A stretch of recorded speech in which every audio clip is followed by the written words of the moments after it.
The CBS Radio Mystery Theater presents...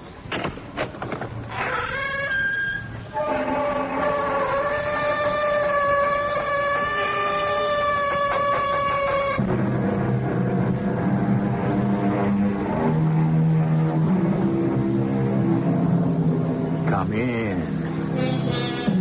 Welcome. I'm E.G. Marshall, and this is the doorway to a world of mysterious entertainment. Actually, of course, your ear is the doorway, that marvelous sensitive organ that turns sound into pictures inside your head. But for some, the sightless people of this world, the ear is even more important and more sensitive. The blind can learn to do astonishing things and to cope with many situations. But can a sightless man stand up against someone who has not only eyes and ears, but a gun? That's the challenge facing Joe Traeger, ex-cop, whose desire for revenge may be stronger than his common sense. Joe, you can't go through with this. I don't care how many parlor tricks you've learned. Oh, parlor tricks, Rick. Hey, hand me those darts over there. I feel like throwing a few. Joe, I don't care if you throw 6 bullseyes, you're still blind. And you can't stop a killer without your eyes.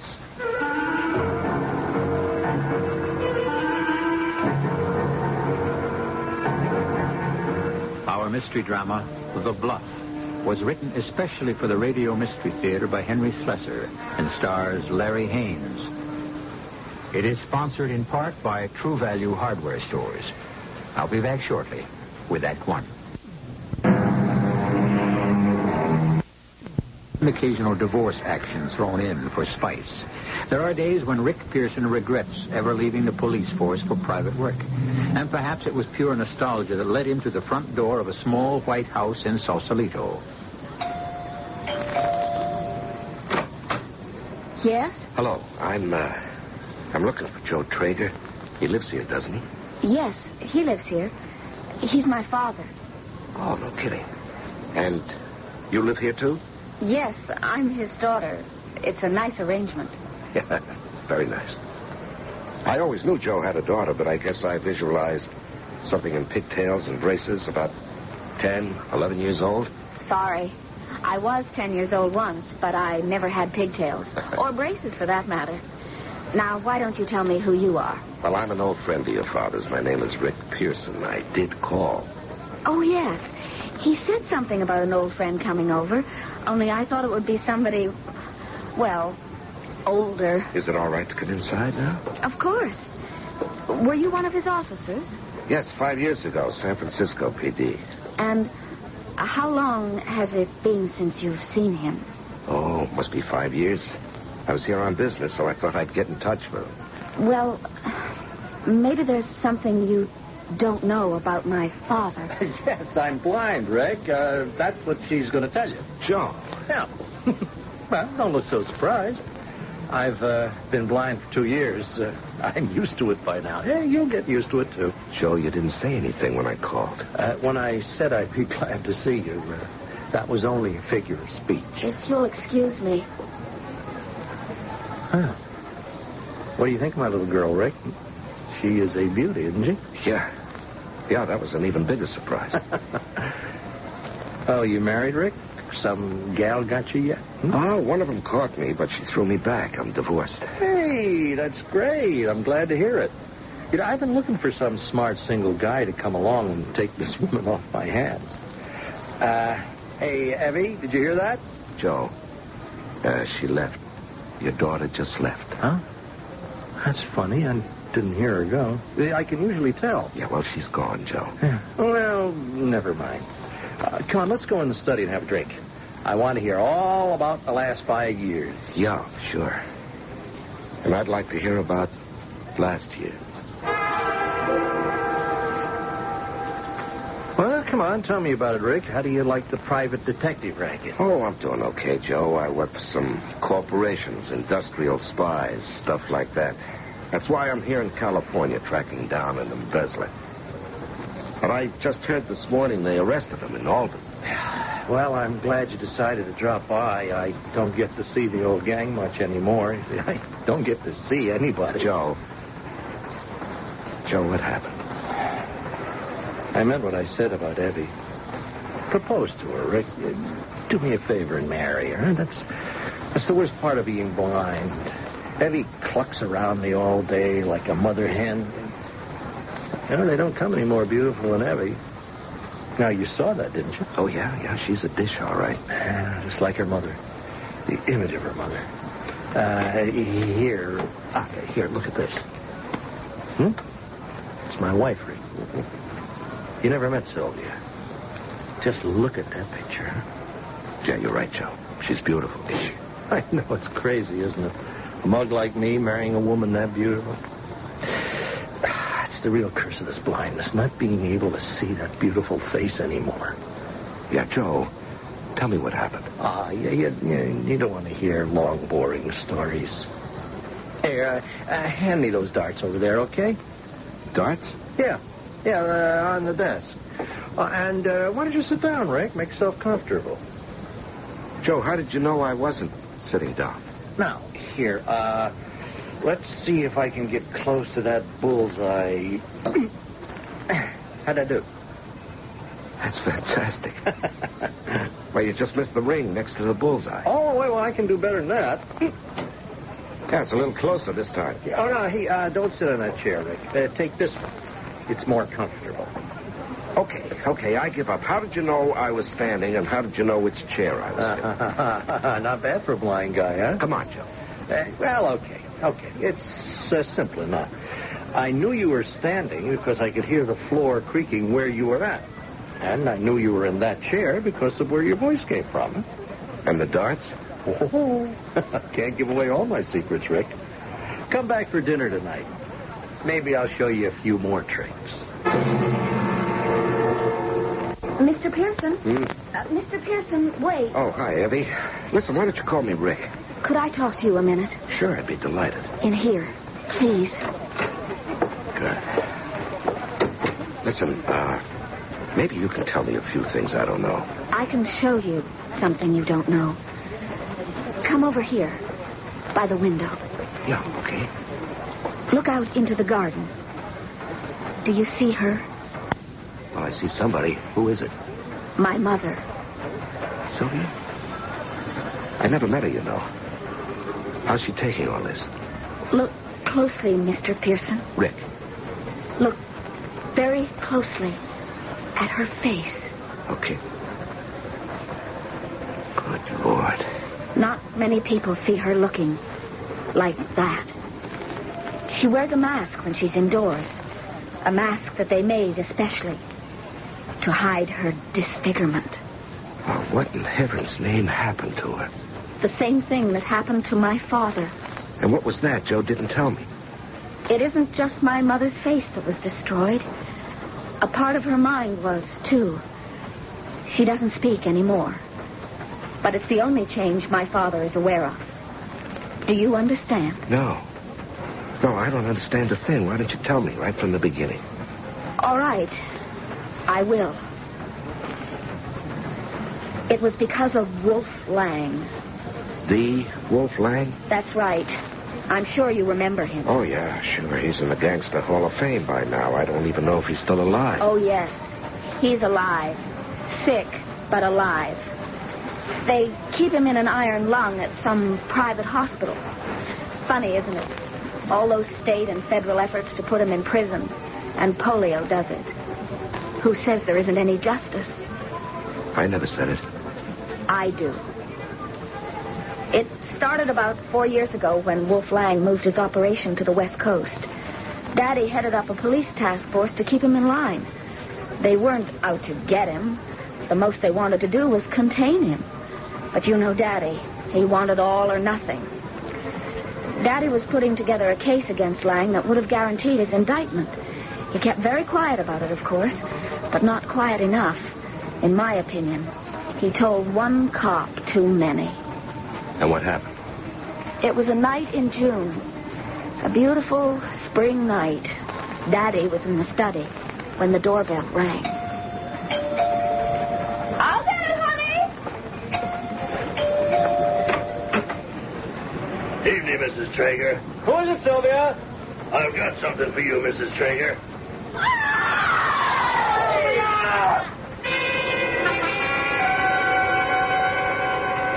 rushed out into the hallway when he heard Mother scream. She was holding her face in both hands. The body was twisted with pain, and the man who threw the acid was still in the doorway, almost as if he was enjoying watching her. He had a glass in his hand. Daddy went for him, of course, and that's what he wanted, because he threw what was left of the acid straight into Daddy's eyes. Good Lord. He was blinded, Rick.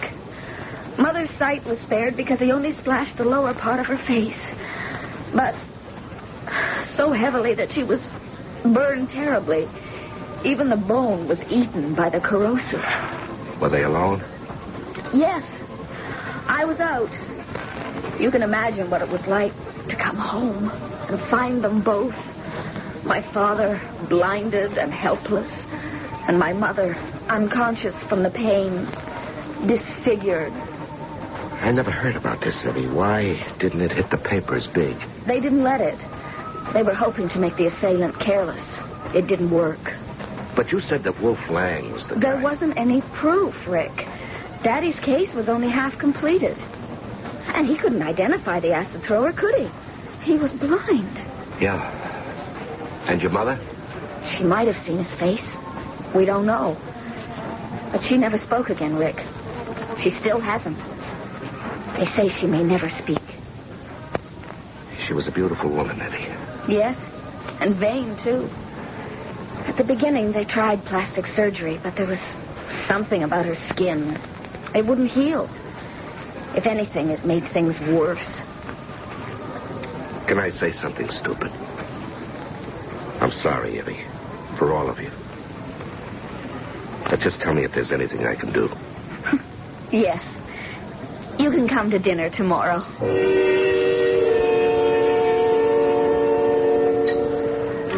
I still don't understand, Daddy. Who was this man you saw this morning? It wasn't a man. It was a doctor.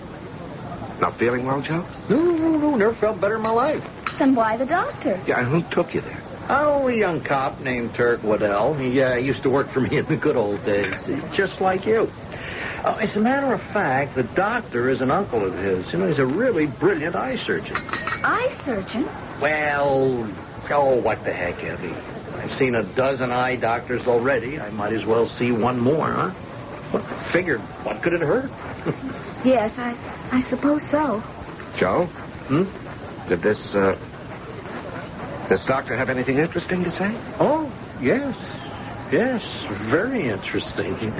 He said I could see you again. What? Joe, are you serious? Well, that's just what I said to him. Are you serious, Doc? You think you can give me my eyes back? And he said, sure, no problem. Daddy, I just can't believe this. Every doctor you saw said it was impossible, that the retina was destroyed. Oh, forget what those clowns said, Evie. Now I found me a man who knows what he's doing, and what he's doing is operating on me next week. The week after, it depends upon his schedule. Oh, Joe, this is incredible. It's terrific. Oh. It's just fantastic. I've got to speak to this doctor. You stay out of it, Evie. This is my deal, and I'll take care of it. As a matter of fact, maybe Rick here can help me. Me? How? Yeah. I've got one more appointment with the doctor tomorrow, and Turk is on duty. Hey, how about picking me up and delivering me there? Sure, Joe. It's a date.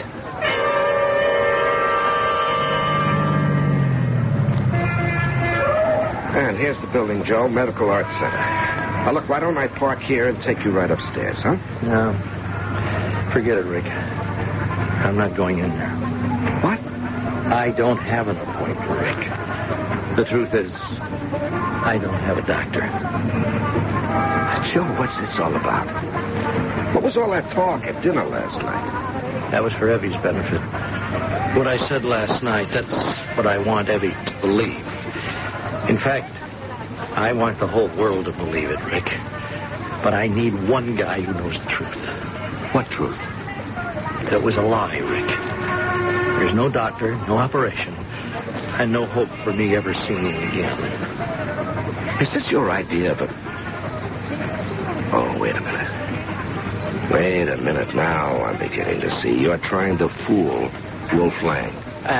Yes, that is almost the bullseye, Rick. I don't expect to trap Lang himself with this trick. Lang is too busy breathing. But his acid-throwing boy is going to be very, very upset when he hears that I'll soon be able to make visual identification. But, Joe, you won't be. He won't know that. Nobody will. Not even my own family. Only you and me, Rick. Now, look, Joe. I'm going to send the news out to all the papers and the TV reporters. And how I'm looking forward to the opportunity of seeing a mug book and identifying the guy who threw that stuff at me and my wife. And you know what he'll do, don't you, Joe? He'll try to knock you over before the operation. Yeah, he probably will. You think you can trap this guy by setting yourself up as a target, huh? A game of blind man's bluff, huh? That's the game, Rick.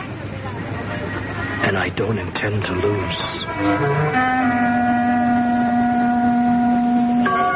Blind man's bluff is a children's game, of course. But Captain Joe Traeger is planning to play it with the big boys. And the stakes will be life or death. But when you're it in blind man's bluff, you can always remove your blindfold when the game becomes serious. Joe Traeger can't. Will that difference cost him his life? We'll find out when we return with that, too, shortly.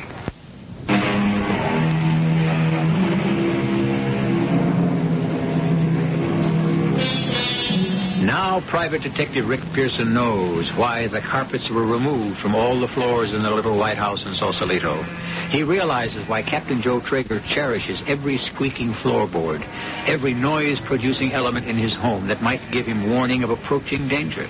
He knows that Joe Traeger is relying solely on his ears and his instincts to protect himself from the threat that is almost certain to come. But Rick Pearson doesn't have Joe Traeger's faith. Joe, you can't go through with this. You're still blind, and you can't stop a killer without your eyes. It's too late to back down now, Rick.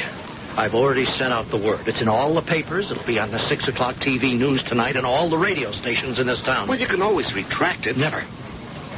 And you better not get any ideas about doing it for me. All right. All right, Joe. But just make sure you're protected. Leave town. Go someplace where Wolf Lang and his boys can't get to you. Until when, Rick? Until the operation, huh? You really want to be a decoy, Joe. That's all there is to it. A sitting duck. It is the only thing that is going to work. I can't make it too tough for this guy to get at me, or he'll never make his play. But I have got to handle this my way, Rick. Joe, you won't have a chance. He'll get to you one way or another. A long-distance rifle. I'll stick to the house. He'll have to come in after me, and he will. Maybe in disguise, a messenger or a pearman, something like that. Now, he's going to try, Rick. Don't worry. And when he does, I will nail him. We'll nail him. We? Well, you're a private eye now, right? Your services are for hire, aren't they? Yeah, I'm for hire. Okay, then. You got a job.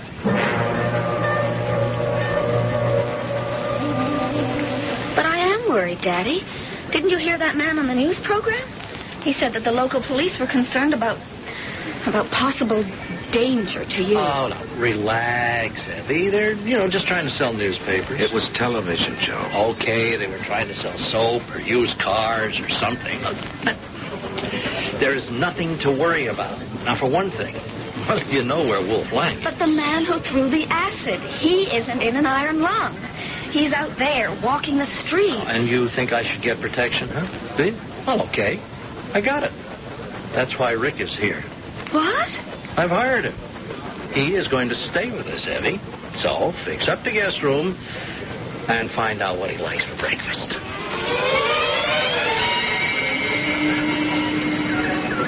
Hey, what is this thing, Joe? It looks like an obstacle course. Well, I guess that's what it is. My backyard obstacle course. Boys down the station house built it for me. Well, what's it for? I told you that I went to school for the blind. Well, this is my postgraduate course now. Okay, watch. Be careful, Joe. Don't worry. Now, you're going to walk right into that wall. I said don't worry. Because I'm going to stop right here. Okay, where am I, Rick? That's pretty good. Your nose is 6 inches away from that thing. Another step, you would have had a broken nose. Well, it's really something, Rick. how you can actually sense things in front of you. You know, you start feeling the vibrations from solid objects. Yeah, it's amazing, all right. My instructor at school said he never saw anybody learn to use that cane as fast as I did. I can stop right at any curb. I can tell you which way the traffic is going and when the light changes. Yeah, good for you. You know, see, you learn to hear things differently. Now, most people can't tell, where sound is coming from. A bell rings to the left, so they turn to the right. But not me. A bell or a floorboard, right? That's it, Rick. Or a floorboard. Anybody gets into a room with me, I will know it. And I'll know exactly where he is. And whether or not he's got a gun? No, that won't matter. I've got a gun too, Rick. Joe, you're crazy, you know that? And I'm crazy to let you go ahead with this. This is important to me. Not because of my eyes. That's bad enough. But because of Sylvia. Because of what he did to my wife.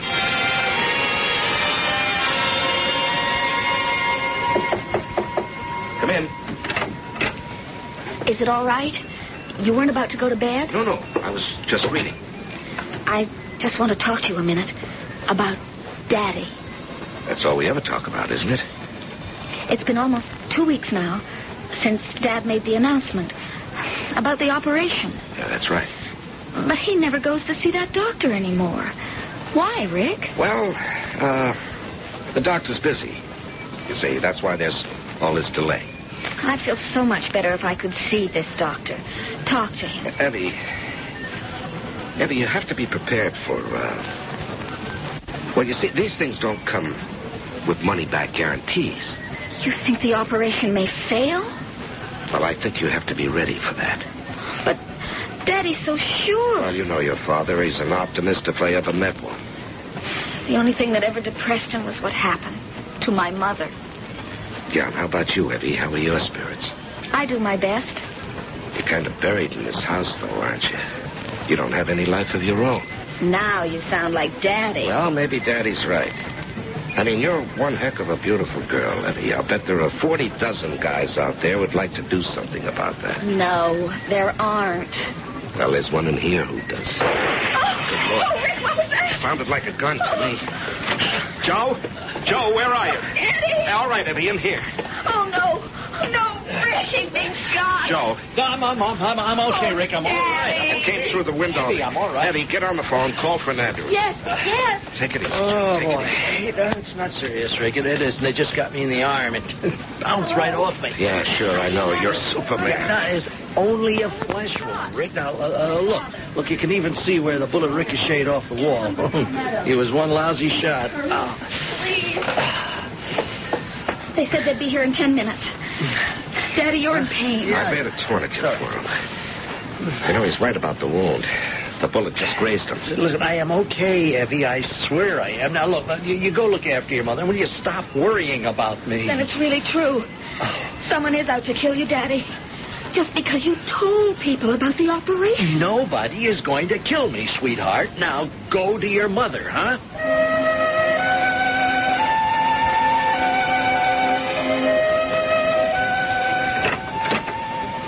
More company, Joe? Yeah, come in, Rick. Everybody's left downstairs, but I heard something about the bullet they dug out of the wall. Yeah? What about it? It was a .38 slug, Joe. Oh, not a long-distance rifle, huh? Well, you were wrong about that, Rick. Well, I hope I'm wrong about my next theory. What's that? That bullet could have come from a police special. Oh, now you've got crooked cops on the brain, Rick. Look, Wolf Lang didn't have that many friends. So will you stop guessing? No, I'm only making one guess, Joe, that if you keep up this hoax, you're going to get killed. Rick, please. I don't care what you have to do to get him to listen to reason. Evie, I've tried. He's the stubbornest man in the world. He'll be the deadest man soon. You know that hoodlum is trying to get him. Maybe not. Maybe if he failed the first time, he won't. Do you know what I think? I think Daddy wants him to try again. Now, that is silly. I really believe it. I think that Daddy would like him to come around again and maybe get caught the next time. He wants that man so much, Rick. He hates him for what he did. Well, Evie, we can't blame him for that. But there's nothing he can do about the man. The advantage is all his. Yeah, I know. That's what I've told your father. If only he could be taken into protective custody until the operation. Isn't that only logical? Rick, I asked you a question. I heard you. Then why don't you answer me? Why can't Daddy be protected by the police until the day of the operation? Because that might be a long, long time, Evie. What are you saying? Evie, your father would kill me if he knew I was telling you this. And you mustn't tell anyone else. Do you understand? Not your mother, your father, any of your father's friends, nobody. What is it? There isn't going to be any operation. What? There never was an operation. There is no brilliant eye surgeon who can restore your father's sight. The whole thing is a hoax. It's a phony right from the beginning. But you went with him? Yeah, I went with him, all right. I played along with Joe because he asked me to, because it meant so much to him. What did? Oh, no, Rick. You don't mean the whole thing was just to catch that man? It was a lousy idea, Effie. I didn't like it then, and I'd like it even less now. He was just setting himself up, forcing that man out into the open. The man that Wolf Lang sent. Yeah. That's what he's doing. And there's no way to stop it now. There has to be a way. We can get a retraction printed. No, Evie. Wolf Lang would never believe it, especially after the shooting. They'll think we're just trying to save his neck. But there must be something we can do. Yeah? I've thought of one thing. I don't know if it'll work or not, but maybe it's the only thing to do. What's that? I'm going to see Mr. Wolf Lang.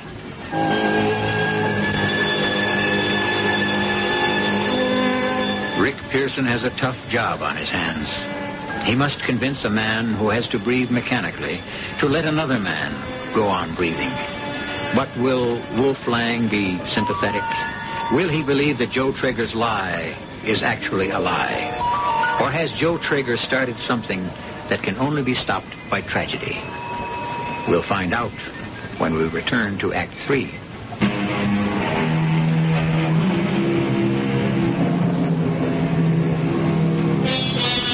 We're in the Tobac Memorial Hospital. Rick Pearson is pulling into its well-paved parking lot and looking admiringly at its white-stoned magnificence. In one of those expensive rooms, Wolf Lang, retired gangster, lives in an iron prison from which he escapes only for a few minutes a day. But there was one thing in Rick Pearson's favor. Mr. Lang had no objection to seeing him. Mr. Lang was very glad of the company. Nobody comes around anymore. Nobody. Not even my so-called loving wife. Sorry to hear that, Mr. Lang. You're a cop, right? No, not a cop. Private investigator. Same thing. I'm also a friend of Joe Traeger's. Traeger. Yeah, I know that name, all right. A lot of cops have come here asking me questions about him. And what were your answers? I gave them all one answer. I'll give it to you if you're interested. I didn't have nothing to do with what happened to the guy. I see. Is that all you wanted to know? Because that's old news, Buster. Very old news. No, it's not all. I'm also interested in what's happening to Traeger right now. Like what? There's been an attempt on his life. I don't think it's the last one either. That's too bad. But like you said, mister, I got my own trouble. Traeger told everybody he was going to have an operation, get his eyesight back again. Now, that means he'd be able to identify the man who threw the acid in his face and his wife's. I wish him luck. Well, that was a foolish thing to do, of course, making a big public announcement about the operation. That was asking for trouble. Cops always ask for trouble. Killing Joe Traeger isn't going to cure you, Wolf. I'm telling you it isn't true. I got no contract on the guy. Now get out of here. I don't want company that bad. I'm not saying you got a contract. What I'm suggesting is maybe your boy is doing this on his own. What boy? Your acid-throwing friend. I told you. Look, I'm not here to get a confession out of you. Enough people tried that and didn't succeed. All I wanted to tell you is this. If Joe Traeger gets killed, a lot of people will be sore at you, Wolf. The whole police department's going to be angry. They might even forget their manners. They might just come around here and kick the plug out of your machine. Who knows? I don't want that kind of talk. You don't have the kind of protection you used to have, Wolf. Your friends don't think of you anymore. You're an easy mark. This iron lung of yours could make a nice coffin. Get out of here, I said. Yeah, I'll go. I'll go as soon as you tell me about your boy. Okay. His name was Jake, something like that. I didn't send him with that acid. It was his own idea. He thought he'd be doing me a favor, that I'd be grateful. I threw the punk out on his ear. You ask anybody. All right. What happened to him then? Who knows? Last I heard of Jake, he was picked up on a narcotics rap. Go ask the cops. All right. I will. And thanks, Wolf. I'm telling you the truth, Pearson. I never sent that kid to Traeger's store. If I'd wanted to stop Traeger, I'd have done something final. Yeah, sure, Wolf. I hope you find that punk. I really do. Cowardly dog, said Prince John. Cyril Locksley, do thou shoot. But if thou hittest such a mark, I will say thou art the first man ever did so. Hey, that sounds pretty good. Oh, is that you, Rick? Yeah, it's me. What's going on here? I'm reading Ivanhoe to Daddy. Yeah, it's about all those nights, Rick. You know, they weren't that much different from the cops. I don't see the resemblance. Except they were pretty thick in the head, too. Joe, I've got to talk to you. We're almost at the end of the chapter. Yeah, well, I got a story to tell Joe, too. Can't I listen? Please, Eddie. Just give me 10 minutes, huh? Go on, Evie, will you? That's the way these private eyes are. You know, they like privacy. All right. But if it's anything I should know, I want to hear it. Okay, close the door on your way out. Okay, Rick. Huh? What's up? You look pretty grim. How would you know? Oh, you sound grim, so I figured you looked it, too. Joe, I've been out talking to people. Yeah? What kind of people? Joe, did you see the guy who threw the acid? Now, look, Tell me again, huh? Did you actually see his face? No. So that's what's bugging you. Well, all right. No, all I got was a flash. I couldn't pick him out of a mug file, even if I did have one. But do you remember anything about him, the slightest detail? Well, he had dirty blonde hair and long sideburns. How about his eyes? No, nothing. Height, build. Medium height, on the thin side. Nothing else? No. Joe. Joe, have you ever heard of a hood named Fred Jekyll, sometimes known as Duke Jekyll? No. He worked for Wolf Lang for a while, then he quit or got fired, went to work as a pusher. No, don't know him. He was about 5'9", weighed 150 maybe, dirty blonde hair, long sideburns. So? So, he might have been the acid thrower, Joe. Oh, Rick, if you know that, then let's nail this guy. Now, there's only one problem. He's been nailed into his coffin. Well, all right. Okay, who said he's the acid thrower? Wolf Lang said so. Lang? Yes, I went to see him today. I went to the hospital and I told him the truth, that he won't do himself any good by getting you killed, that it's all a bluff. You did that to me?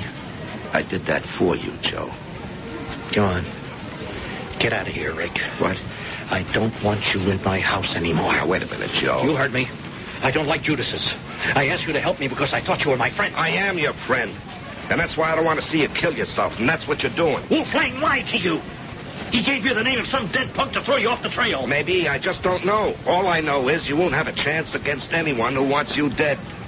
You're not going to win this war, Joe. You might as well know it. Let him come around and we'll see. I'll be ready for him. Yeah, without eyes? Yes. Hey, what are you doing? I just turned off the lights, Rick. Now, what's the matter? Are you afraid of the dark? Oh, come on, now, stop playing games, Joe. No, you better not move too quick. You don't know your way around this room. Now, you're liable to trip over something and break your neck. Put the lights on, huh? Would you stop? Hey, see, I got you right now. Try to get out of this. choking me, Joe. Go on, fight back. Go ahead. Joe, cut it out. I don't feel like wrestling. Okay, then, let's see how good you're punching. Okay, Rick, come on. Get up. Go on, get up. Take a slug at me. If you can hit me. How do you expect me to fight you? In the dark, Rick? Or the dark, yeah. But don't forget, I'm in the dark all the time. And when that punk comes around here, he'll be in the dark, too. Now, get out of here. You don't mean that, Joe. I mean it. I don't need you anymore. You are fired as of now.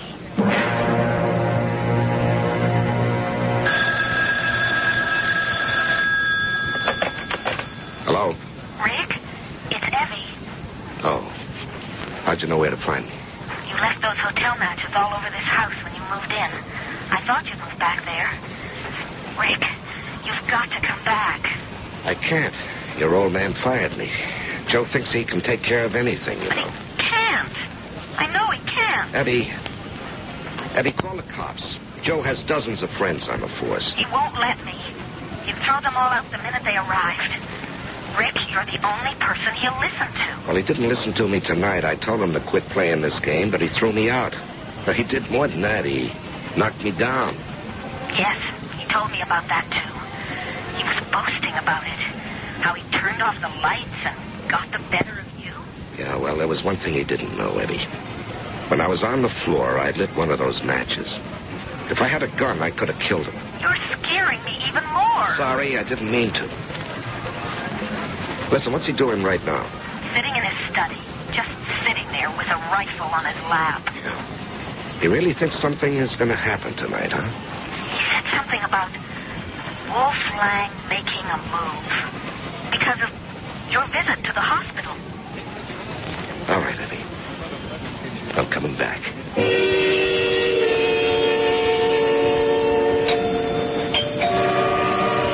Come on, Eddie. Answer it. Oh, no. Evie! Evie! Open up! Rick, thank heaven you're here. I heard a shot. It was Dad. He thought he heard someone. All right, let's get in there. Hey, what happened to the lights? He turned them off, all of them, from the main switch.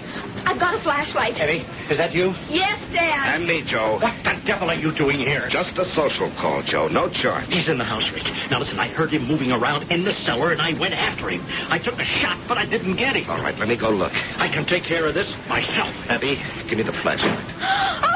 Oh, sir. Kitchen door. Every door in this house slams different. Joe, for Pete's sake, will you stay where you are? If he's in here, he is mine. Let me go first, please, huh? Daddy, let him. Let him. Just be careful, Rick. Okay, friend. If you're in there, I just want you to know I've got more than a flashlight. I've got a gun. Hold it. Don't move. Hold it, I said. Mrs. Trigg. Now, will you stop? Now, look, I don't want to hurt you. I thought... Now, wait a minute, Mrs. Traeger, please. Now, Mrs. Traeger, put the gun down. Rick? Stand back, Eddie. Daddy went to turn the lights on. Eddie, it's your mother. Mother? I thought you were in bed asleep. Rick, what's going on? She has a gun, Eddie. That's a .38 police special she's got there. Mother, please, put the gun down. There go the lights. Mother, what's the matter? Will you be careful, Eddie? It's Daddy's gun. He must have taken it from his closet. He must have heard the noise and been frightened. No, Eddie. I'm afraid it's more than that. What's going on here?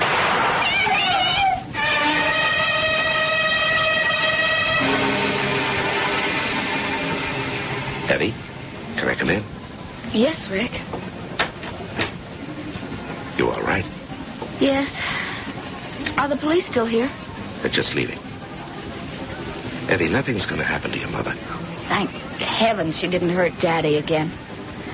That was because of you, Rick. Because you saved him. No. All I did was push him. Besides, I had to earn that fee he paid me. I still can't accept what happened. That Mother was the one who tried to kill him. No. You see, Eddie, she believed your father's story, too. She believed he was going to have that operation and get his sight back. And that meant that he would have seen her. And in her mind, she would rather have had him dead. I heard him tell her the truth. I heard him say he'd never be able to see her face.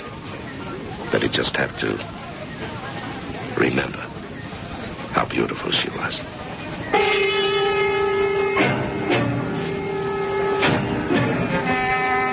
There were no charges brought against Sylvia Traeger for the attempted murder of her husband, nor did Joe Traeger ever feel the need for revenge again.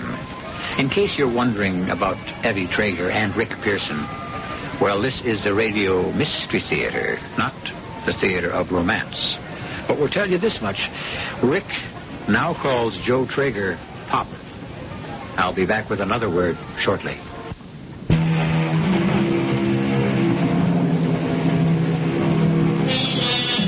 It was revenge that motivated the life of Joe Traeger during the years of his suffering. But he learned the lesson we could all take to heart, that revenge is just a way of keeping our wounds from healing. And he learned something else, too. As some wise man once said, living well is the best revenge. Joe Traeger is living well now. He's accepting what has to be accepted, finding the contentment that many people with all five senses intact never learn, especially if they lack that sixth sense, the sense of humor. Our cast included Larry Haynes, Earl Hammond, and Roberta Maxwell. The entire production was under the direction of Himan Brown. And now, a preview of our next tale. This location, it would bomb out just about everything our society is based on. Well, the short-term adjustment would be severe, I don't deny that. Temporary chaos. The gain would be long-range, not immediate. Ooh, scares me. No kidding. You don't know what you've got here. Oh, yes, I know. What I have here is a device, a ridiculously simple little device which would make the air we breathe sweet and pure again. Make the oceans, the lakes, and the rivers habitable for marine creatures. Put an end to nervous breakdowns from the sheer clamor of civilization. As you say, destroy everything today's society is based on. Well, today's society isn't exactly utopia, I know that, but, Sid, it's the only society we've got. This is E.G. Marshall inviting you to return to our Mystery Theater for another adventure in the macabre. Until next time, pleasant dreams.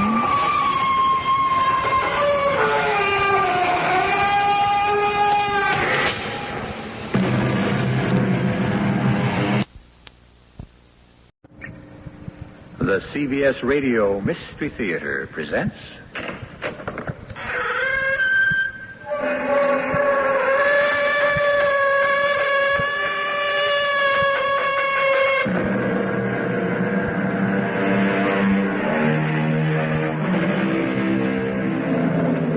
Come in. Welcome. I'm E.G. Marshall. Our story is called Obsession. What is an obsession? It is a persistent and disturbing intrusion of, or anxious and inescapable preoccupation with, an idea. More simply, it is a siege. And the obsessed person is laid siege to by an unreasonable, absurd, obstinate, inescapable conviction. I couldn't believe it. I'd known the guy all my life. We grew up together, lived on the same street. Why, he was best man at my wedding. I named my first son after him. Now here he was, standing in front of me and asking me to... I simply couldn't believe it.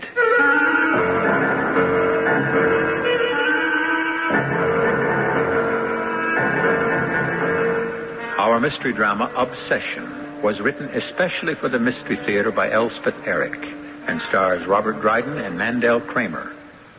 I'll be back shortly with Act One.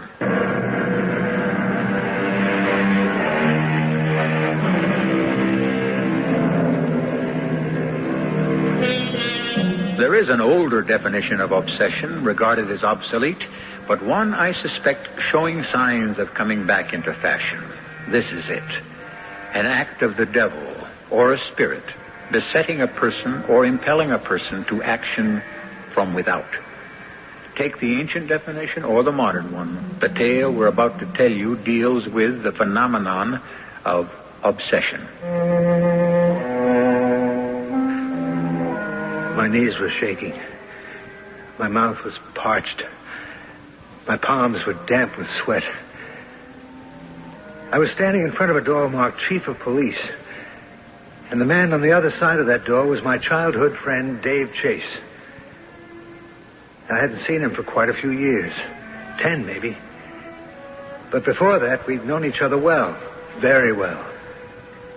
We'd been best friends as kids, and when he got married, I stood up for him.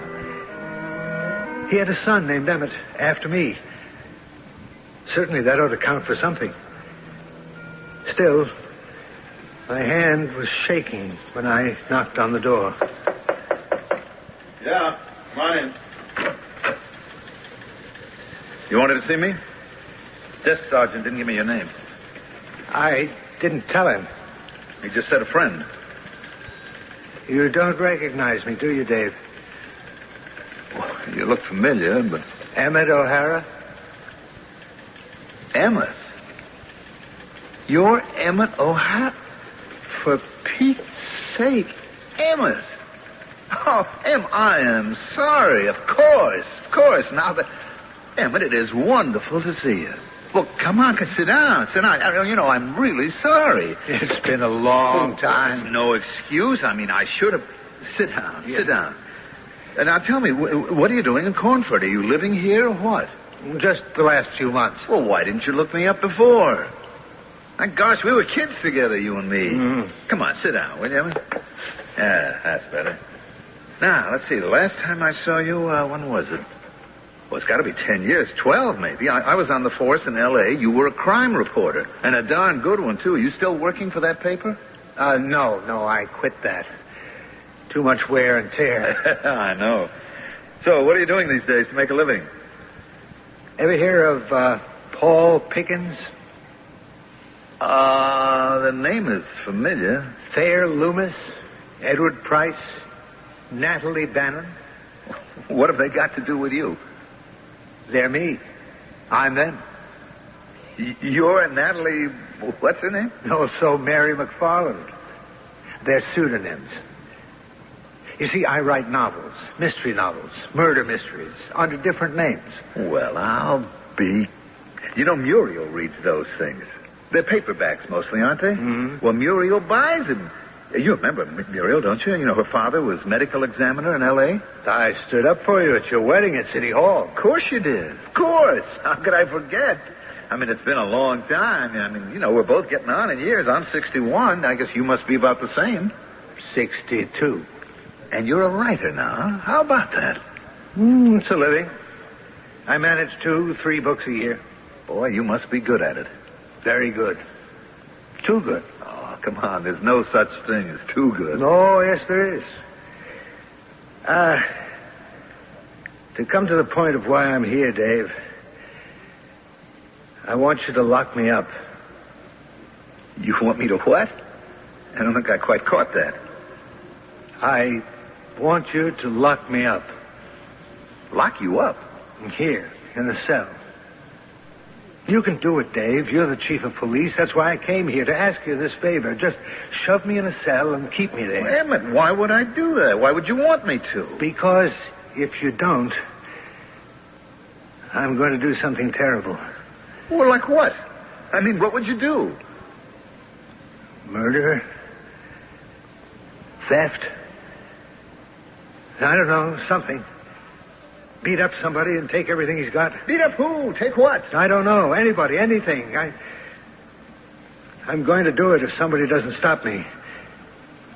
You're the only one who can, Dave.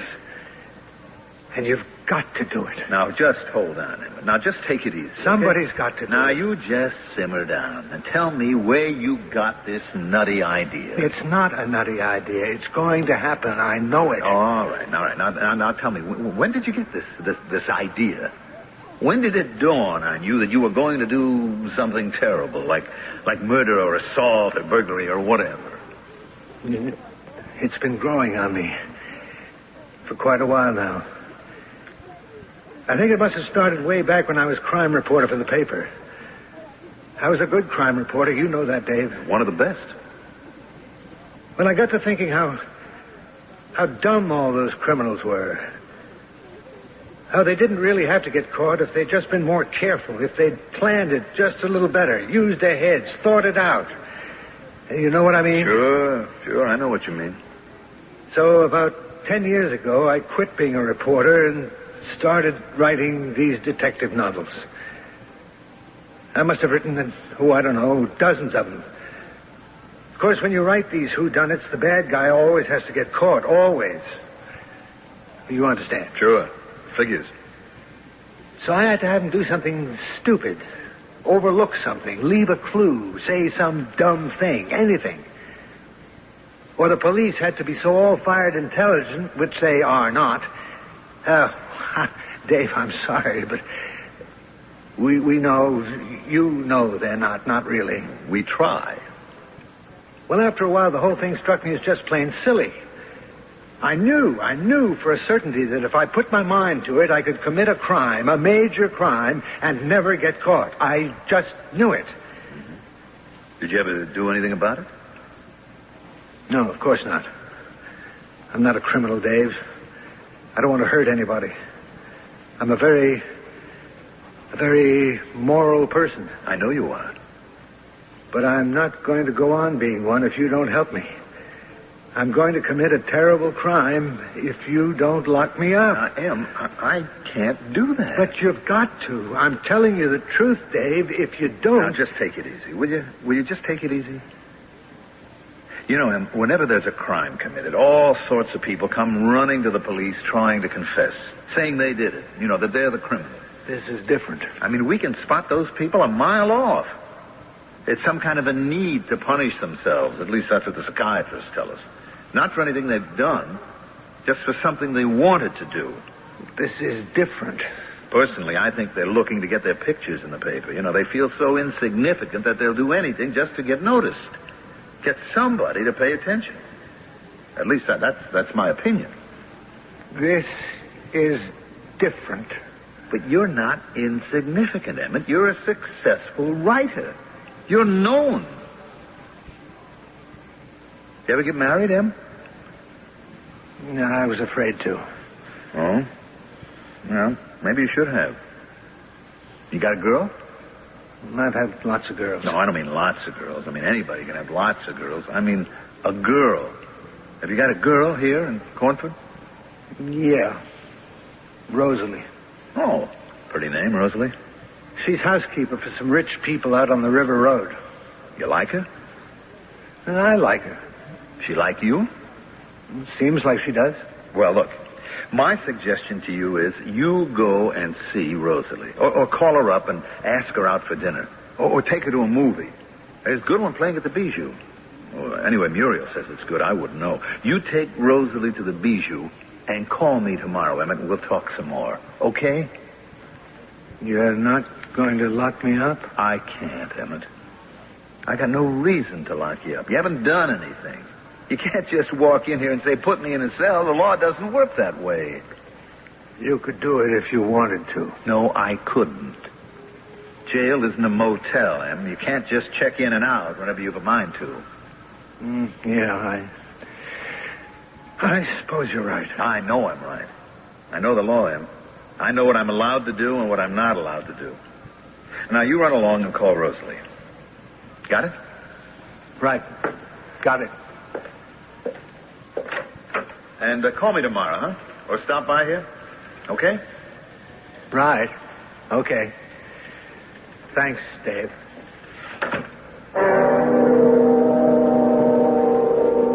Thanks, Dave. Thanks for nothing. What on earth had made me think my old pal would believe me? Not only did he not believe me, he thought I was an idiot, a total idiot, soft in the head, somebody to be humored and nursed along till he comes to his senses. He didn't know that this was serious. Dead serious, you might say. Because I couldn't think of anything else to do, I did the first thing that came into my mind. Will you care for another drink, Mr. O'Hara? Oh, no, thanks. I tell you what I would like, though. Yes, anything for a good customer. I'd like to buy a quart of gin to take back to my hotel. You want me to sell you a bottle of gin over the bar? Yes, please. Oh, I can't do that. $20? It's against the law, Mr. O'Hara. 30? Look, you can drink all you want here. But we're not allowed to sell booze to take out. You have to go to the liquor store. Yes, but they're all closed. Now, look, you know me. I'm a regular customer. I've never asked you for a favor before. Just this one time, Look, I need it. I really do. Believe me, I do. Well, if you really need it, so... All right, here you go. You won't regret this. Slip it under your coat if anybody saw me doing this. You got a phone I can use? Yeah, on the wall, by the door. If it's a local call, you don't have to pay for it.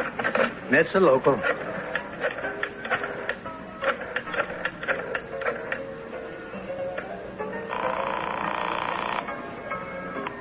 Hello? Rosalie, this is Emmett. I just wanted to tell you I can't make it tonight. I got something I have to do. Oh, gee, Emmett, I'm sorry. I was hoping I'll call you tomorrow. Or the next day. Or the day after. Hey, Mr. O'Hara, you didn't settle up. Mr. O'Hara? Hey! That's him. Grab that guy. He broke my window. I didn't do it. Get a cop. Somebody get a cop. Of course, I just stood there. I felt calm and peaceful. Everything was all right. I had done something wrong, and they were going to put me in jail. I think I was smiling when the cop came and took me away.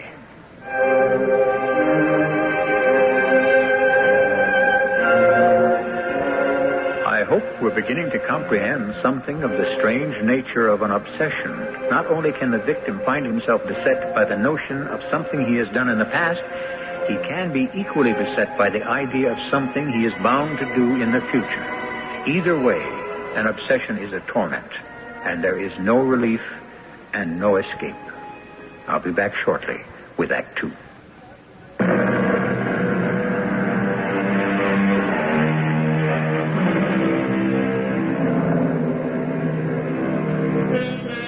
You've heard me describe an obsession as a siege.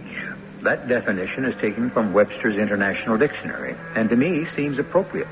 For the person obsessed is indeed a person besieged, set upon, bombarded, attacked, and rendered helpless through no fault of his own. He is, in every truth, under siege. I couldn't believe it. I've known Emmett O'Hara all my life. Granted, I hadn't seen him for the last 10, 12 years, but we were kids together. Then he shows up out of the blue and says put him in jail because he might commit a crime. Now, I tried to reason with him. I tried to calm him down, and I thought I had. I thought he was going to call some woman named Rosalie and take her to a movie. 2 hours later, they tell me he's been brought in on a charge of disorderly conduct. The crazy loon had thrown a bottle of gin through a window. Emmett O'Hara? Our Emmett? Our Emmett. I tell you, Muriel, when he walked into my office, at first I didn't know him. He's changed that much? Well, it's not so much that he's changed exactly. I mean, he's still got all his hair. He's a little heavier, maybe. No, it was the way he looked. His expression. I can't describe it. Well, try. I was always very fond of Emmett. So were you. Well, it was his eyes, mostly, I think. They're kind of wild, staring. And his smile. When he managed to smile, which wasn't too often. Emmett always had a lovely smile. Well, he hasn't anymore. It's I don't know, it's kind of twisted. It's more of a grimace than a smile. Well, what's happened to him to make him look like that? Nothing's happened, not really. I mean, he's been very successful. He's had all those murder mystery books. The kind you read. Mm. No, it's this notion he's got into his head that he's going to commit a crime. Oh, Emmett wouldn't hurt a fly. Yeah, I know that. And you know that. Even Emmett knows that. I mean, he said so himself. He's a very moral person. Well, then why in the world... Muriel, it's an obsession. He's convinced, he's absolutely positive that he would do something awful if I didn't lock him up. Well, of course, I couldn't do that. And I told him so. I said, I can't lock up a guy who hasn't done anything. Well, certainly he could understand that. Well, I had to do a little talking, but I think he finally got it through his head. I told him to go and call up this girl he knows, Rosalie something or other, and take her to dinner or a movie, and then come back and see me the next day. And he said, okay, he would. And I thought, that's that. But did he call this girl, this Rosalie? I don't know. Maybe he did, maybe he didn't. Next thing I knew, must have been, a couple of hours after he left my office, one of the men on the beat brings him in for disorderly conduct, disturbing the peace and damage to property. It seems he threw a bottle of gin through the window of a bar he'd been drinking in. Why, he was drunk. He must have been. Well, the cop that picked him up said he might have had a couple, but he wasn't drunk. And he was just standing there with a little smile on his face. Very nice, very pleasant. He didn't deny anything. He said, yes, he'd thrown the bottle, he'd broken the window. Of course. Of course. What, of course? Well, you had to lock him up, didn't you? Well, certainly. The man who owns the bar pressed charges. The judge gave him 10 days. Then he got what he wanted. He got himself locked up. Yeah. Know what I'm going to do, Muriel? Tell me. I'm going to ask the judge to cut down his time. Will he do that? Well, if I explain to him that Emmett's just going through a bad time right now, that he has this obsession about himself, that he just threw the gin bottle to get himself arrested and jailed. Tell him we've known Emmett for years and years, what kind of a man he is. I'll do it. I'll go down to the courtroom right now and do it. And listen, Jake, if the judge says okay and you get Emmett out, tell him we both love him and we're dying to see him, and you tell him that I want him here for dinner and talk over old times and all of that. You know what to say. Sure. And tell him, if he wants to bring his girl along with him for dinner. This Rosalie person. Well, everything went fine with the judge. He and I are old friends anyway, and he's easy for me to talk to. I explained about Emmett being a bachelor at 62, kind of lost in the world, and worked hard writing those mystery novels. Well, that helped a lot, as it turned out. It seems the judge had read every last one of them and knew all the names that Emmett wrote under. He was really very impressed.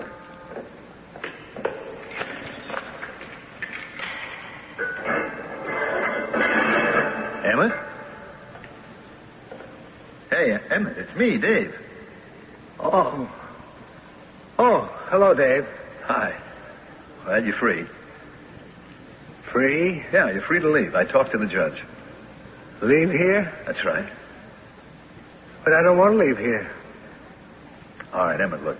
You've committed your crime, even if it's only a misdemeanor, and you got yourself locked up. You've had your fun. So now, let's get you the heck out of here, huh? Yeah, but I don't want to get out of here. You want me to let you sit in this cell for the whole 10 days? I don't ever want to get out. I want to stay. Well, you can't. I mean, look, once you get this notion out of your head, you'll go back to living a normal life and everything will be okay. Now, come on. Yeah, but it's not a notion. I know. It's an obsession. I talked to the police psychiatrist about it, and he says you can be treated for it. I can? Certainly. Listen, Emmett, people get obsessions all the time. You know, that the world's going to blow up, that the Martians are coming. Some of them even get the obsession they're God. I mean, yours is just a tiny obsession. You're just neurotic. Now, you can get some therapy and be your old self again. Now, how about it? How about coming along with me? Now? Right now. Oh, I don't know. Now, listen to me. Muriel sent you her love and said to bring you home for dinner. Really? Yes. I mean, she's dying to see him and talk over old times, all like that. Oh, that'd be nice. Matter of fact, she said bring your girl along with you if you feel like it. Rosalie? Yeah. How about it? I don't know if Rosalie would fit in. Well, okay, then it'll be just you and me and Muriel. Okay? Okay. 6:30 be all right for you? 6:30? What am I supposed to do between now and 6:30? Oh, I don't know. You could take a walk or do some writing maybe. Hey, did I tell you the judge has read all your books? He thinks they're great. What, did he really say that? He really did. Now, look, here, I'm jotting down the address of our house. All right, now you stick that in your pocket. Okay? Okay. I'd hang around with you till dinner time, but the Cornford Savings and Loan got held up this morning. We got a lead on the perpetrators, and I have to follow up on that. You'll be all right, won't you? Maybe I'll go down to the library and find something to read. Good idea. Fine idea. Just don't go breaking any more windows, huh? Oh, no, I won't. I won't. Okay, so let's go. It'll be nice to see Muriel again. I always liked Muriel. Always. I liked her a lot. I have to say, I didn't think too much about Emmett for the rest of the day. I had to go back to my office and turn my attention to the problem of catching up with the bums who'd robbed the Cornford Savings and Loan. I was surprised when I looked at my watch and saw that it was already 6:30. So I shut up shop and hurried home fast as I could, wondering if Emmett really did show up. I'm home. About time. Oh, I'm sorry, honey. It couldn't be helped. I'm putting dinner on the table. Emmett here? Mm-hmm. In the living room. I mixed a drink for him since you weren't here to do the honors. Oh, I'm sorry about that. Well, hi, Emmett. Hello, Dave. Hi. Make it to the library okay? Oh, yeah. Read one of my own books. Learn anything? I wrote it so long ago I'd forgot how it came out.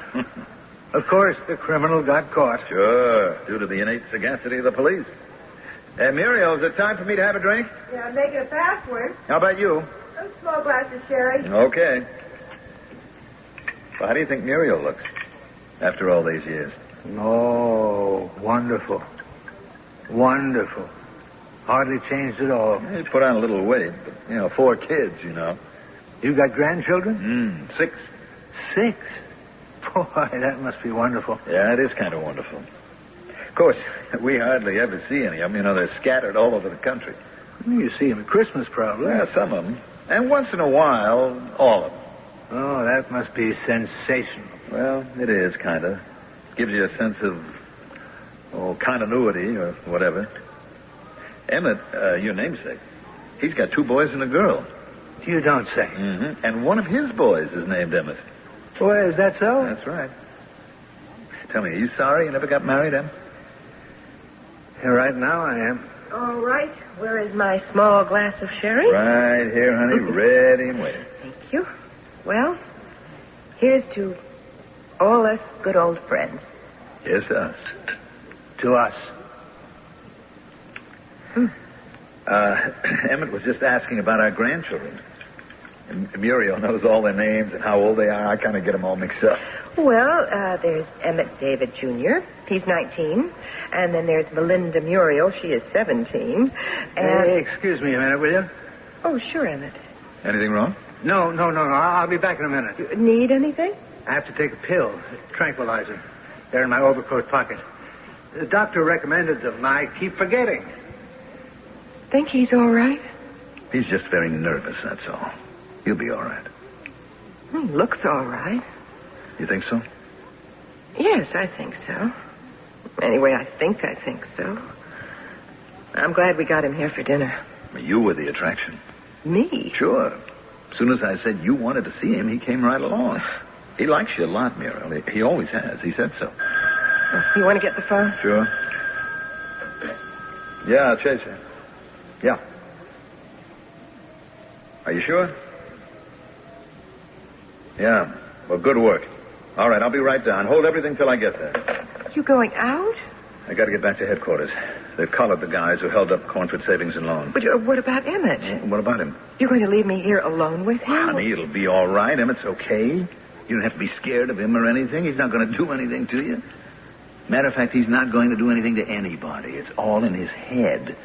Come on, give us a kiss. I'll be back as soon as I can.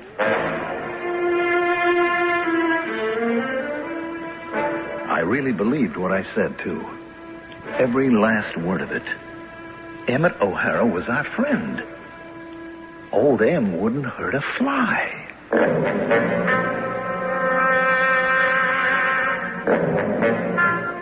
No, of course, old M wouldn't hurt a fly. Not the old M that Dave and Muriel knew back in Los Angeles. Not good old M. Not that good old M. But this is a new M. The new M obsessed with the idea that he can commit a perfect crime. Not old M at all. And perhaps not good at all. I'll be back shortly with our final act.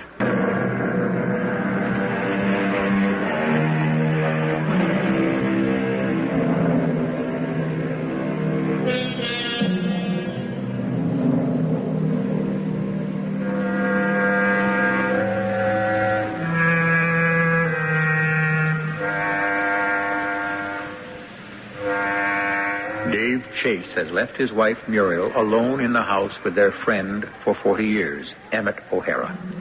Emmett O'Hara, as we have learned, is convinced that he can commit a crime without being apprehended. But more than that, he is certain that he will do so unless he is restrained.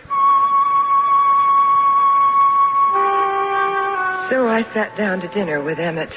Never have I talked so much so fast. About anything, everything. Emmett threw in a word or two now and then, but mostly he simply listened, with his eyes fastened on my face. Not really looking at me, I felt, but looking through me or beyond me. His look was intent and at the same time vacant, if such a thing is possible. Finally, dinner was over, and I was faced with the prospect of an evening alone with this man I'd known so long, so well. And now, hardly knew at all. You know what I think I will do, Em? I think I'll go get my knitting. Oh, well, sure, if you want to. The fire's all laid in the fireplace, so if you want to set a match to it. Yeah, I could do that. I'll just go fetch my knitting. It's in the bedroom. Go ahead. I'll be right back. Take your time, Muriel. I'm finishing up an Afghan for my newest grandchild. I'd like to have it ready for Christmas. Sure. Emmett, look, if you don't want to hang around here... No, it's nice here. But if you've got any place else you want to go... I've got no place to go. Oh, well, Dave said something about you having a girl here in Cornford. Rosalie, wasn't that her name? Oh, yeah. Rosalie.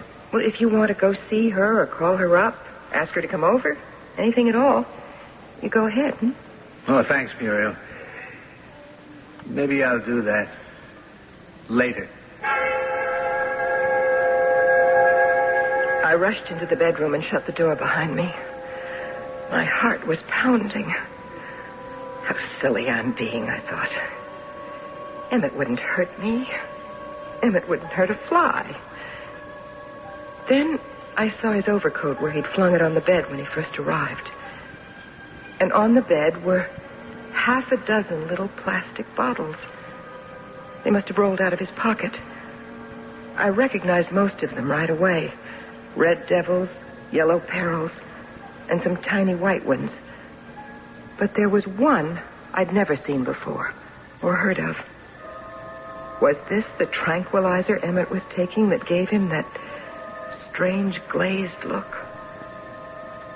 On an impulse, I scribbled down the name of the pharmacy, the prescription number, the doctor's registration number. And then I saw the name of the patient. Not Emmett O'Hara at all. It was Rosalie Cash.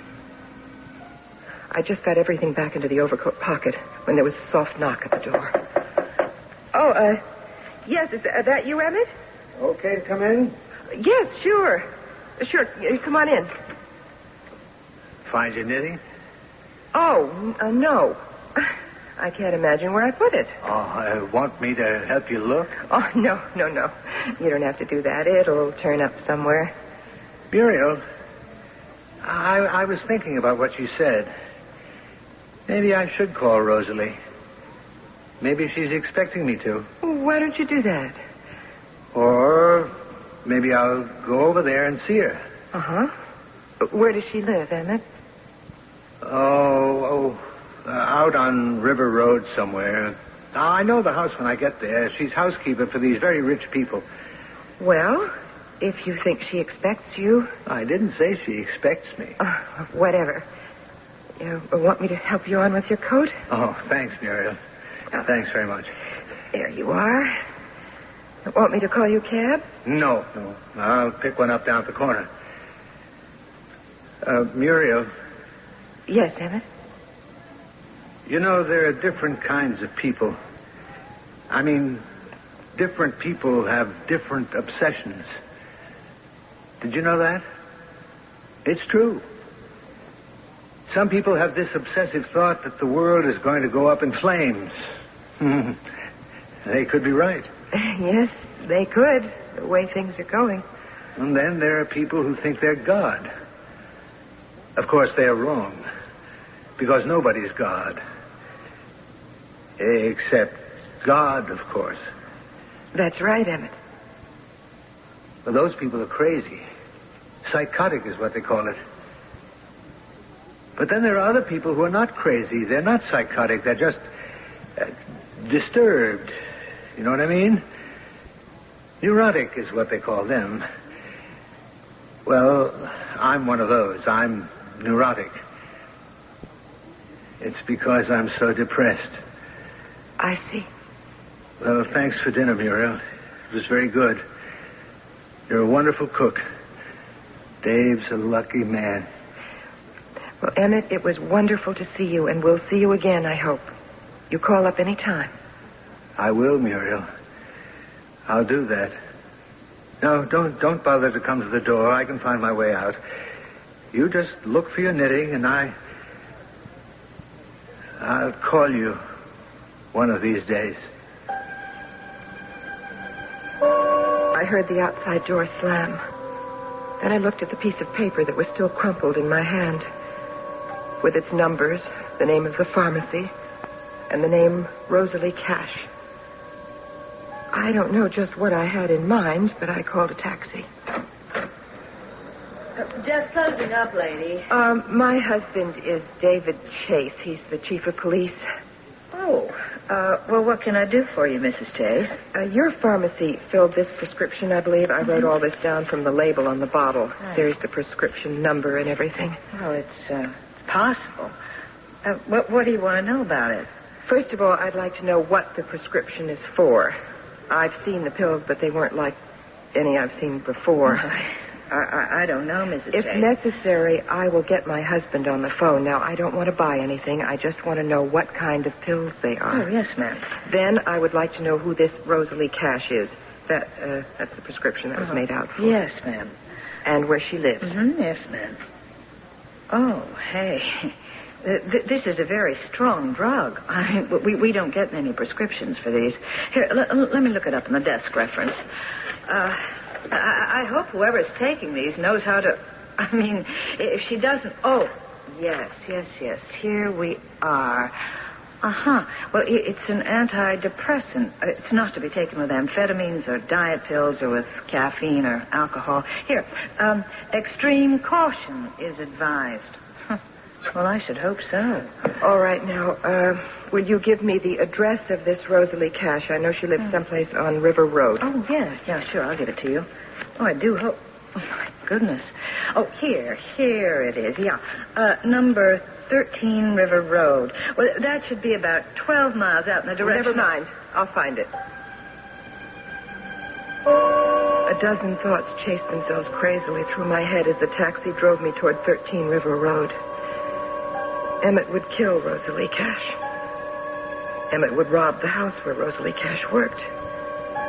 Emmett would bludgeon Rosalie Cash into unconsciousness and then set fire to the house.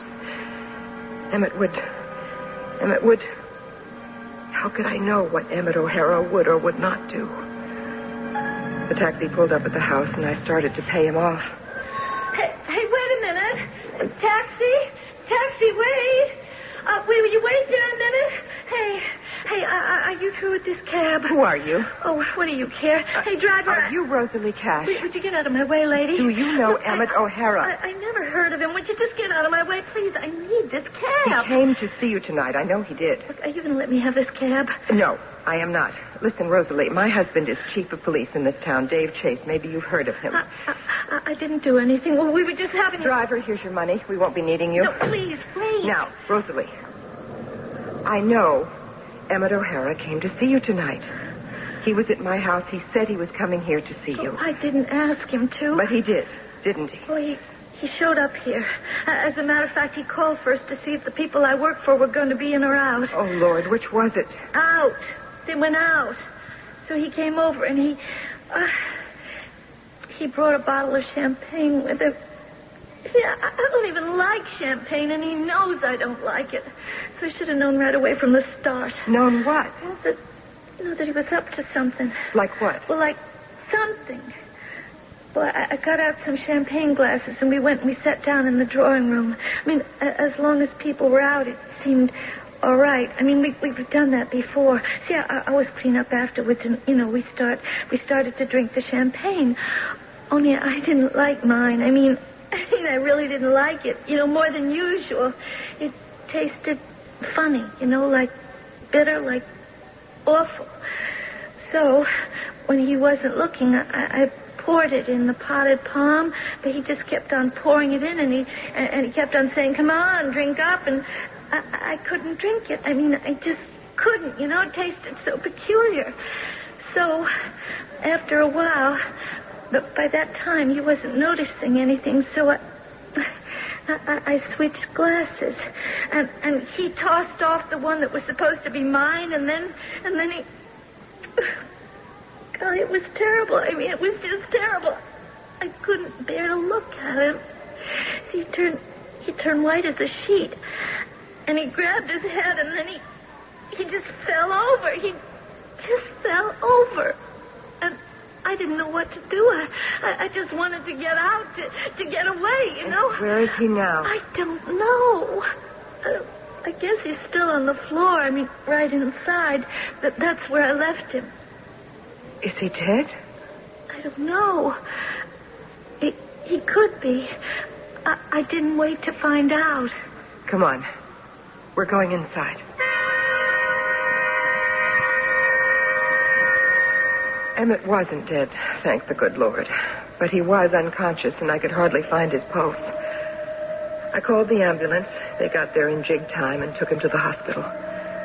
I left him there and went home and waited to tell Dave the whole terrible story.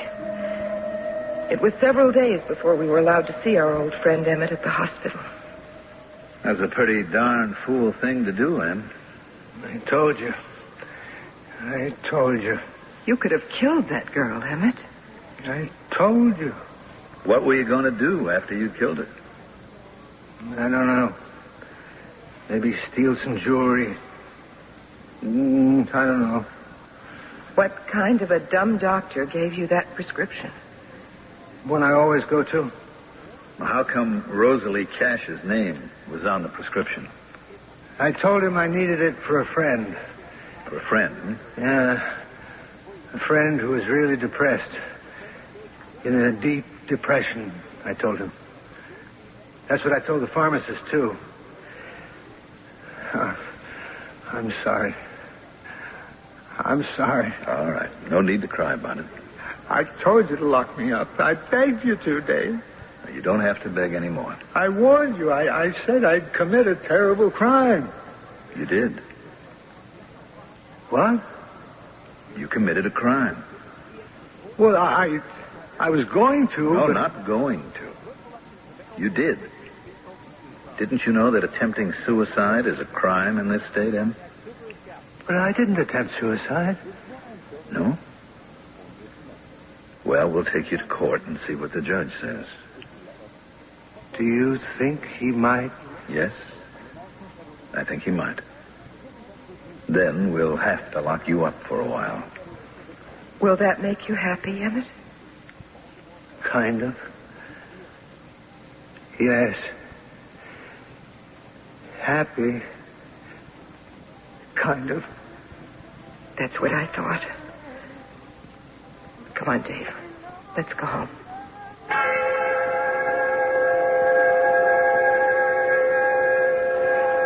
Dave and I sat up late talking about our old friend, Emmett O'Hara. We got to wondering if, after he got out of jail, he would be free of the obsession he'd had, that he would commit a perfect crime. He'd committed a crime, all right. But it was far from perfect.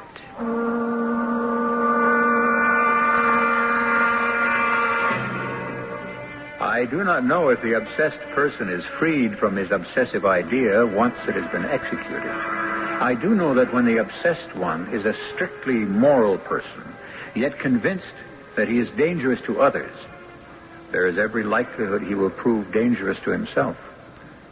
I'll be back shortly.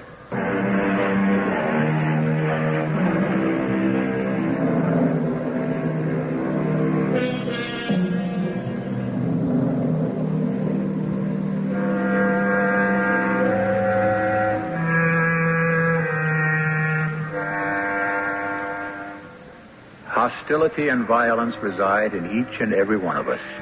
Most of us control it or conceal it, sometimes so cleverly and so completely that we ourselves do not suspect that it is there.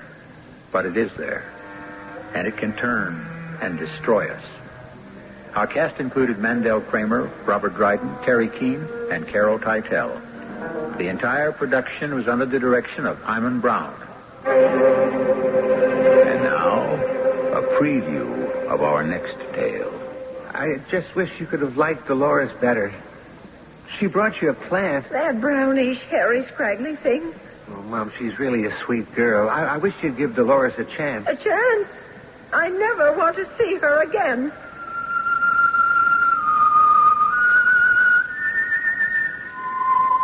Mom got her wish. She never did. The next morning, when I brought up her breakfast tray, the first thing I noticed was the plant in full bloom, heavy with blood-red blossoms. The next thing was Mom, whiter than any ghost, with a dry, drained whiteness that made her seem to be made of powder, as if when you touched her, she would turn to that. I didn't even have to put down the tray to know she was dead. This is E.G. Marshall inviting you to return to our Mystery Theater for another adventure in the macabre. Until next time, pleasant dreams.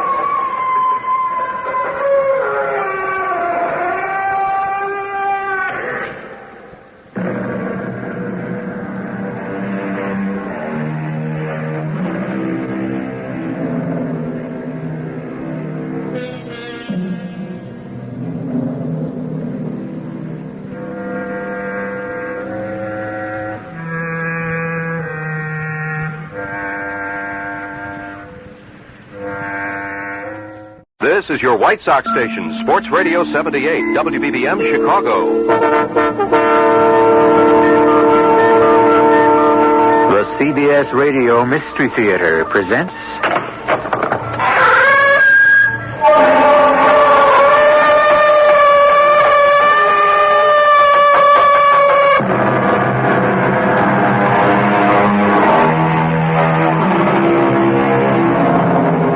Come in. Welcome. I'm E.G. Marshall. The term self-made man has in recent years assumed heroic proportions. He or she who make something of themselves, supposedly out of nothing, are the folk heroes of the present. To have made the climb from nowhere to somewhere is regarded as the epitome of accomplishment. The only flaw in the formula is what did he make of himself and how? Generally, what they had to do to get there is far from a noble picture. And this portrait of Theodore Sampson is no exception. Lots of actresses in this town make a very good living without having a husband who runs the studio. I want to build something on my own. Ted has always made me feel I was just a trilby. You mean that trilby? Yes, de Maurier's. The girl who could only sing while Svengali conducted. I'm going to prove I'm a star without a Svengali. Or die trying.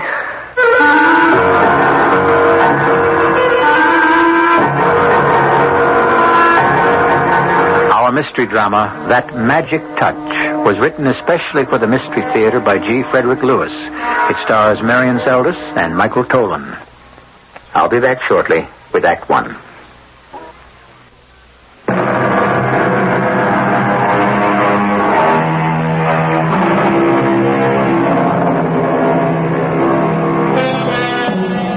interesting story, this.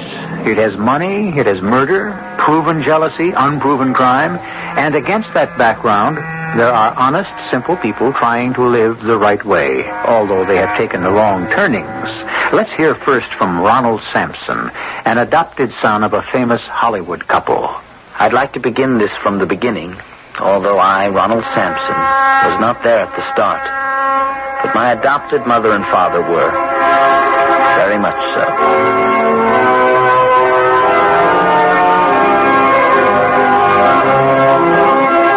It was one of those Hollywood weddings of the 60s. Mother, a beautiful actress, a star at 18, and Dad, not much older, a whiz-kid producer who had just been given control of a studio and was twice over a millionaire. Teddy, am I all in one piece? I think so, Emily. That was something, getting through that crowd at the church. I know you wanted us to go off to Mexico and tie the knot there without all the hoopla. Yes, that's what I wanted. Well, it's all over now. We really had to do it this way. I know. Another public appearance to promote another picture. It just happened that way. Triangle for Two is being released. You're the star, and our getting married is a great tie-in. Oh, I accept all that. I really do. It's part of the picture business. It's what you wanted. And I love you. It's only I would have liked it better if we'd gone home to Beaver Falls and had the wedding in our little wooden church and afterwards just gone to Mom's for the reception with just a few friends. You'll never again have just a few friends. There are millions of people who think they're your friend. And they love you, too. Yes, and one of them pinched Mother's veil. We'll get another. Oh, it's not the same. Don't you understand? Well, anyway, it's stupid to argue about. I love you and I adore you, and I've got 5 whole days before I've got to get back to the studio. And who knows? Maybe a year from now I may stop working. Why would you want to do that? Oh, I don't know. Maybe I'll be raising a family.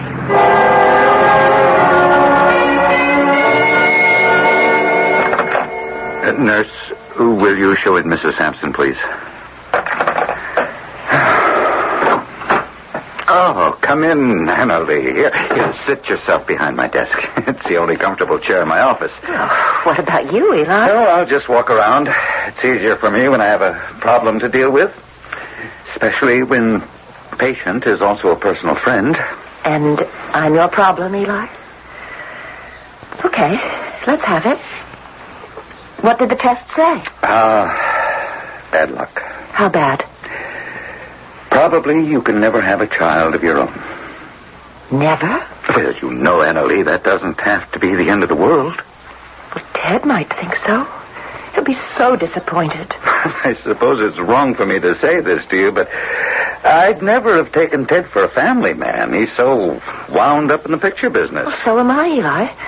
I love my career. It's getting better with every picture, but never to have a baby of your very own. For a woman, of course, it's different. I recognize that.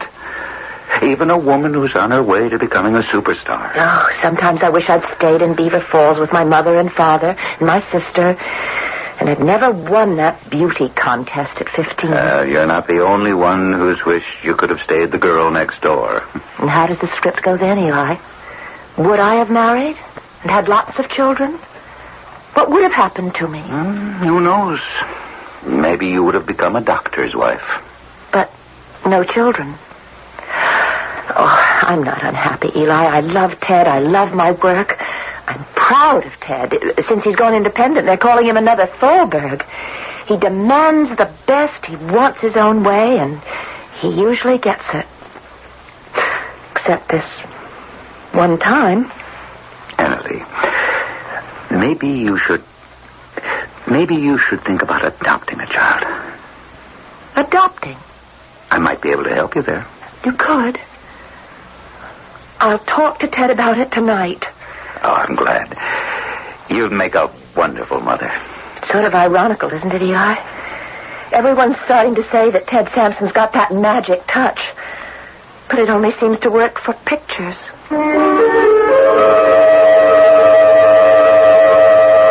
That same year, I was adopted. They named me Ronald. I don't know if I was more sickly than most children, but Dr. Eli Shawn seemed to spend a great deal of time at our house. And my adopted father spent a great deal of time at work. Bertie, take a memo to Hal Lask. I don't like the candlelight effect on the dungeon scenes of Vampire. They're not scary enough. Got that? Next. Memo to Pat Wiley.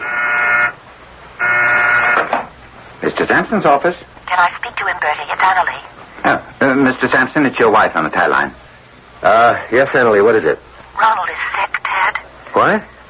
I said your child is sick. Well, I heard what you said, Annalie. What's it got to do with me? Call our pediatrician. He's here now. Well, then what do you want from me? I can't do anything about it. Honey, I'm in the middle of 5 productions, and you call me like this? I told you, if that pediatrician doesn't give you a satisfactory answer, call for Eli. He's on the studio payroll anyway. Say, Annalie, I think that new Book of the Year selection, Elizabeth Barrett, would make a doozy of a part for you. It's on the night table, my side. I want you to read it and let me know when I get home so I can put it in the works on Monday.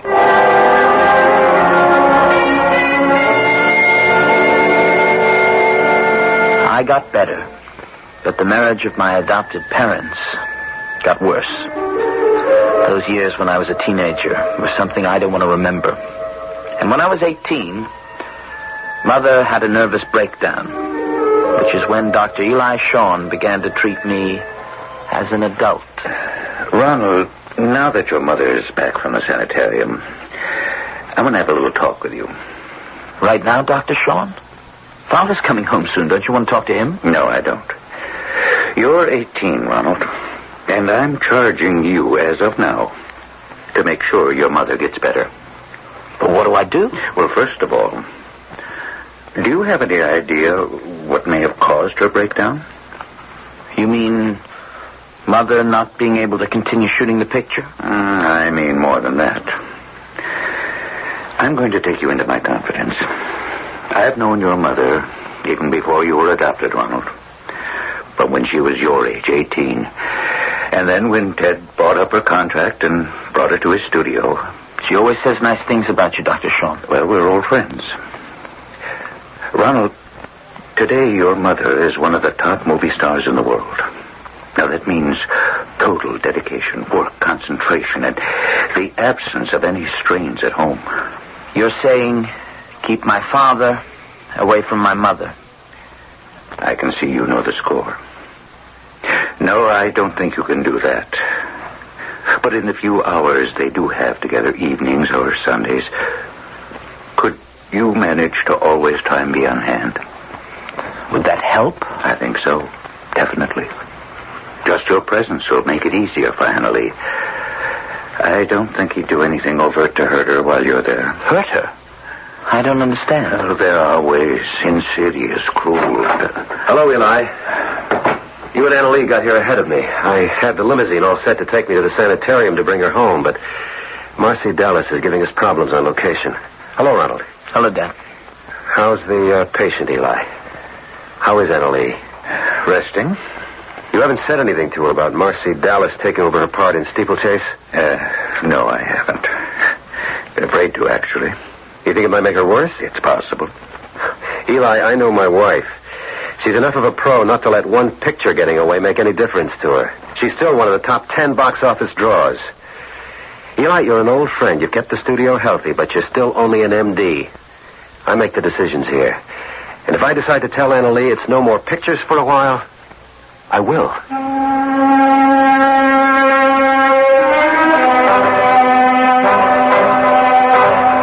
Good morning, Mother. I thought I'd bring you your first breakfast home from the hospital in bed on a tray.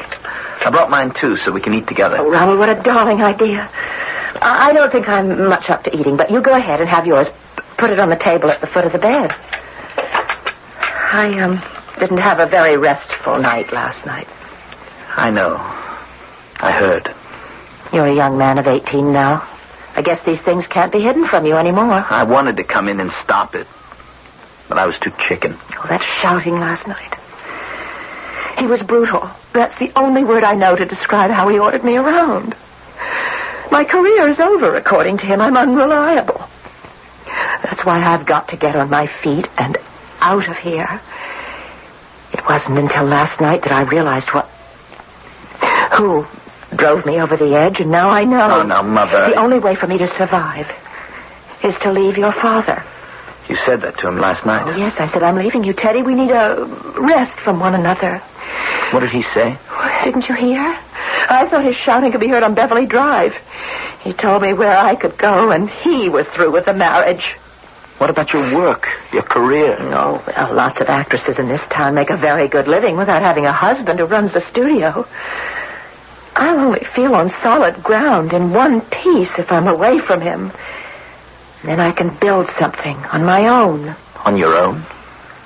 Ronald, your adopted father has always tried to make me feel like a trilby. You mean that trilby? Yes. The girl who could only sing while Svengali conducted. I'm going to do my darndest to prove I can act without a Svengali. Or die trying.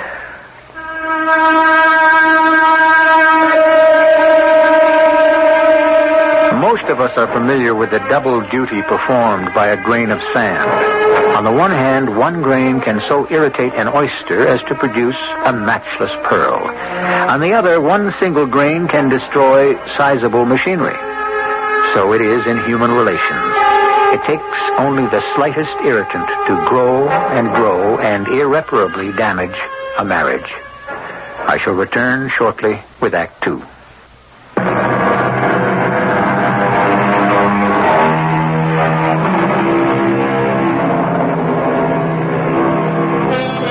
As I listen to Annalie trying to extricate herself from what she feels is the bondage of her husband, I am reminded of Queen Catherine centuries ago kneeling before Henry VIII, saying, "I have been to you a true and humble wife, at all times to your will conformable, but your heart is crammed with arrogance, spleen, and pride." The difference in centuries is that a modern woman does not kneel or beg for what is rightfully hers.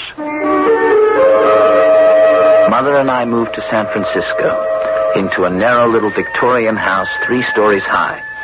We lived on the top floor at the head of narrow stairs. Only Dr. Eli Shawn knew where we lived, not even her agent. She was first going to get well, then think about a career. But escape from Theodore Sampson wasn't that easy. Annalie? Where are you? Top floor? I'm coming up. It's your father. How did he find us? Annalie, I know you live up there. Is Ronald with you? Annalie, are you in there? I better open it before he breaks it down. Hello, Father. Well, what's going on here? What are you two doing here? Ted, calm down. I told you I was leaving. And do you think I'd accept that? You'll have to. I've been giving out all kinds of stories to the press. You went to visit your folks in Beaver Falls. You didn't go to visit your folks. You're in New York, seeing a specialist, seeing some plays. Who knows what I've been telling them? Have you thought of the truth? What? Tell the world you walked out on me for no good reason? I've got an obligation to the stockholders. A dumb statement like that, and boom, down goes our stock. What do you want us to do, Father? And you, Ronald. Oh, I'm surprised at you. You might have had the decency to tell me where you were. I was protecting Mother. From what? I'm not an ogre, no matter what your mother says. I was darn worried about you. Yes, both of you. I'd like to persuade you to come home. Why? I think it's best for you. And you, too? Well, of course it's best for me, too. I'm not denying that. Darling, remember that book I wanted you to read? We bought it. And I got Trevor Main working on it now. It's a beautiful script.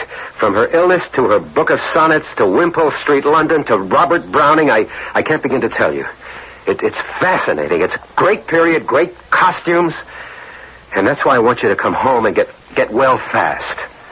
Is that all you want to tell me? What else? What do you want me to say? 10 years ago, you wouldn't have had to ask me that question. I think you better go now, Ted. What are you talking about? What do you mean about 10 years ago? Well, then you might have said come home because you loved me. You know I love you. Hey, what gives here? You get away from that door, Ronald. I'll leave when I'm good and ready. I came to talk to your mother, and I'll go when I'm finished. You can talk, but I'm not listening. Hey, you come back here, Annalie. You're not turning your back on me. Come back into this room. Let go of me, Teddy. You can't force me to be with you if I don't want to. Let go of my mother. You get out of the way. Oh! Annalie, let go of those banisters. Let go. Stop pushing me. You're pushing me off this landing, Teddy. Stop!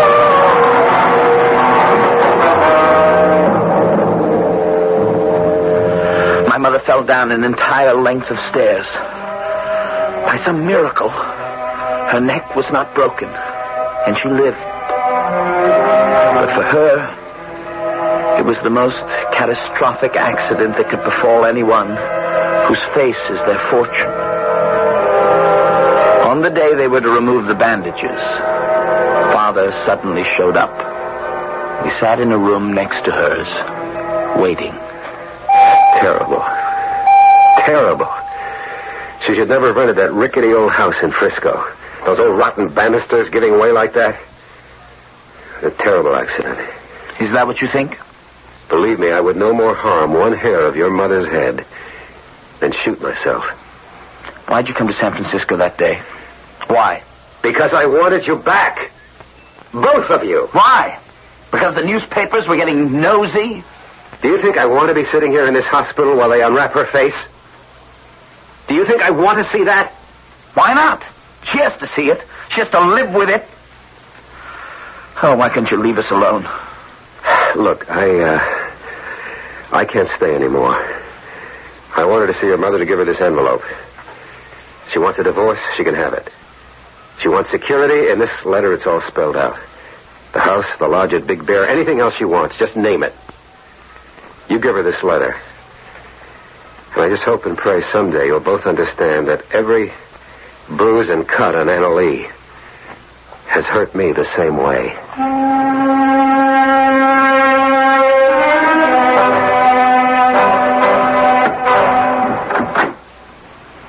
Oh, just you, Ronald? I thought... Hello, Dr. Sean. I thought Theodore was here, too. My father had to go. How's Mother? She's in pretty good shape, considering everything. But it's a crime, such a crime. Is there anything left of... Her face as it was? No, not much. That fall, it was... They're planning on pretty extensive facial reconstruction. Oh. If it works. Can I go in now and talk to her? Yes, she was asking where you were. Yes, go on in. Oh, Mother, it's all over. I'm going to be as good as new. It could have been so much worse. Dr. Sean told me they're going to... To reconstruct my face. I know. I'm not so sure I want to be reconstructed. Have you heard from your father? He was here a long time. We were waiting together to see you. Only then he had to leave. He gave me a letter for you. He did? Why don't you read it to me? Can it wait? It's all about you having the house in Beverly Glen and the place up at Big Bear. And it's okay for a divorce if you want it. You know, that kind of stuff. Mother, you know something? Something I never felt until now. I wish I was your real son and not just adopted. Oh, that doesn't make any difference. Do you think if you'd been our real son, we could have loved you any more, that we'd feel closer to you? Maybe you wouldn't, but I would. You see, somewhere back inside me, I know it's all his fault, you being here. I don't have any good thoughts about my father, the great Theodore Sampson, who adopted me when I was a child. That kid grew up, Mother, and he hates that man so much for what he did. I hate him. I could kill him. You don't mean that. I do. That's the terrible part. I could kill him. Maybe if he was my real father, I couldn't feel that way. Can you imagine, Eli, how I felt when Ronald said that to me? Oh, poor kid. You can't really blame him. When you don't understand, it wasn't Ted's fault. I slept and fell down those stairs. So long as you believe that. What are you saying? Annalie, I can't lie to you. I know that Theodore was responsible. I don't care what you say. All that nonsense about the banisters giving way. I can't forgive him either, Annalie. Please believe me, Eli, it was an accident. Ted would not have had this happen to me for anything in the world. I remember once years ago your saying you wondered what would happen to your life if you'd never entered that beauty contest and become a star. Did I say that? You wanted to know how would your life have turned out. said to you, if it were up to me, you might have become a doctor's wife. I've always known how you felt about me, Eli. And you were always where I needed you. When Ronald was sick, you even helped us with the adoption. I'll always be here, Annalie.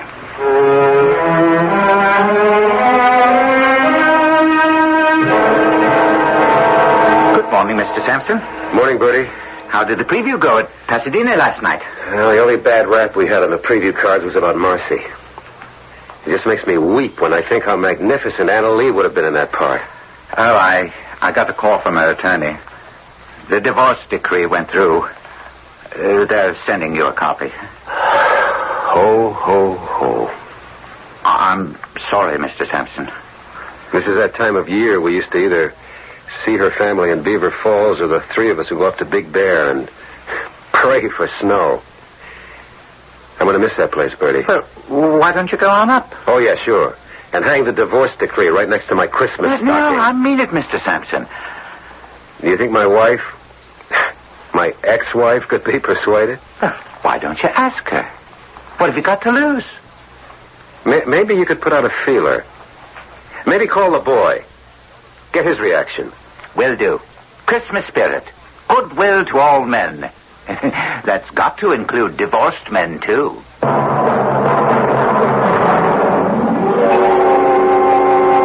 Don't turn away from me like that. I know what you're saying to yourself. She's useless. Crippled. She's ruined our marriage. I wish I could forget her. Well, I can still be useful. I can still inspire youngsters where I teach to be honorable and speak the truth. And I'll go on fighting for them until the day I can't open my eyes. Cut! Quit that! That's a take. Wrap it up. Oh, Emily, that was tremendous. When you're playing these character ladies, you are great. A more powerful actress than you ever were. Well, coming from you, that's the nicest Christmas present I could have been given. Why not, Mother? Just for Christmas, let's ask Father to join us up at Big Bear. You know what they say.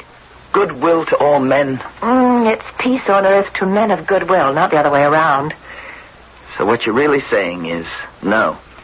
I haven't made up my mind yet. How did you hear your father might like to spend a few days up at Big Bear?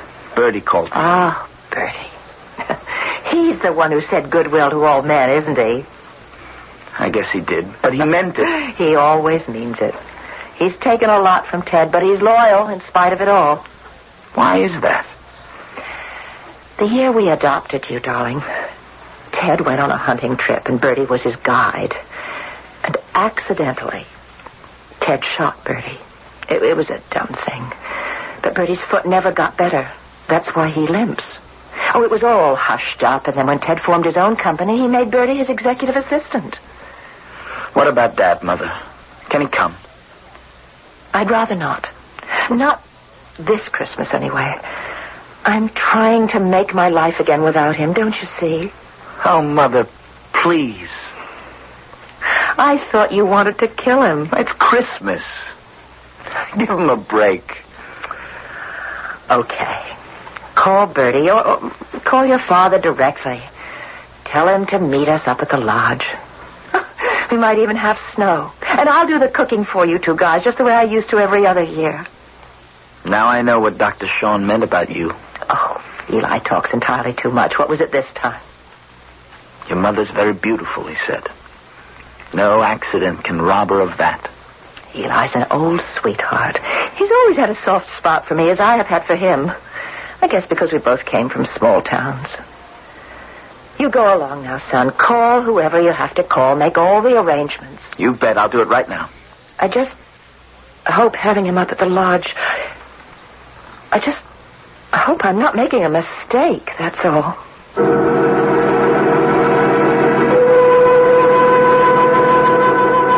Strange about second thoughts. Are they indeed an omen to be heeded? Or are they fears to be disregarded? Forebodings, forewarnings, premonitions, presentiments. How do we get them? And And what if we are warned too late? I'll be back shortly with Act 3.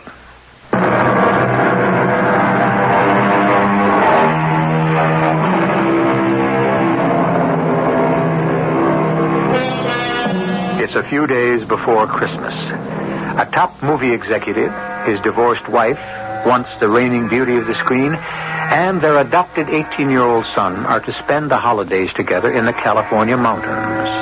It's the time of year for celebration.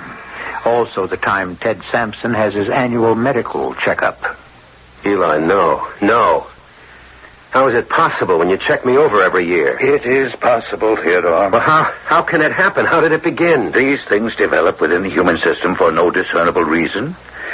Medicine is still in the dark as to the causes of carcinomas. I can't believe it. Okay, what can be done? How soon can I start radiation therapy? Theodore, it's beyond that. But we can start you on chemotherapy. And we should immediately. Why not radiation? It's effective when the area is localized. Yours is spread quite widely. Oh, my Lord. Oh, this is the toughest thing I've ever come up against. It is for everyone. But I know you're a fighter. You've never liked me, have you, Eli? I wouldn't wish this on my worst enemy. As a doctor, I'll do everything I can for you. You know that. Eli? Yes? Why does it always happen to the good guys? Goodbye. Not always to the good guys.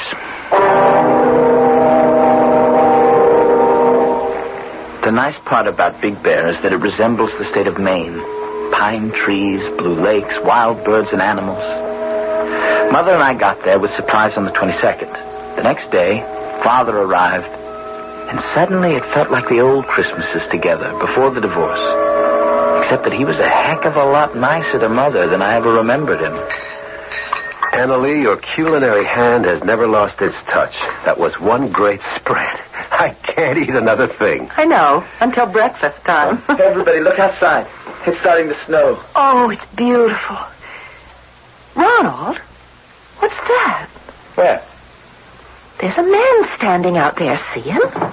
Let me look. Yeah, you're right, Annalie. I'm going to open the door and ask him what he's up to. Hey, you! What are you doing out there? This is all private property around here. Hey, what do you know? He's gone. Can't understand it. Is he lost? Why didn't he show his face?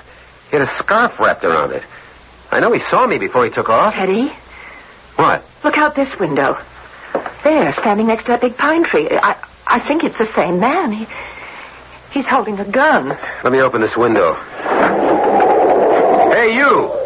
Didn't you hear me? This is private property. What do you want? Stop everybody down on the floor! That man's crazy. He's shooting every glass pane out of the window. He's not there anymore. He's gone. Did you get a good look at him, Ron? He was so bundled up, I couldn't see. Did anybody? You, Annalie? Just noticed one thing. When he ran off, he had a limp.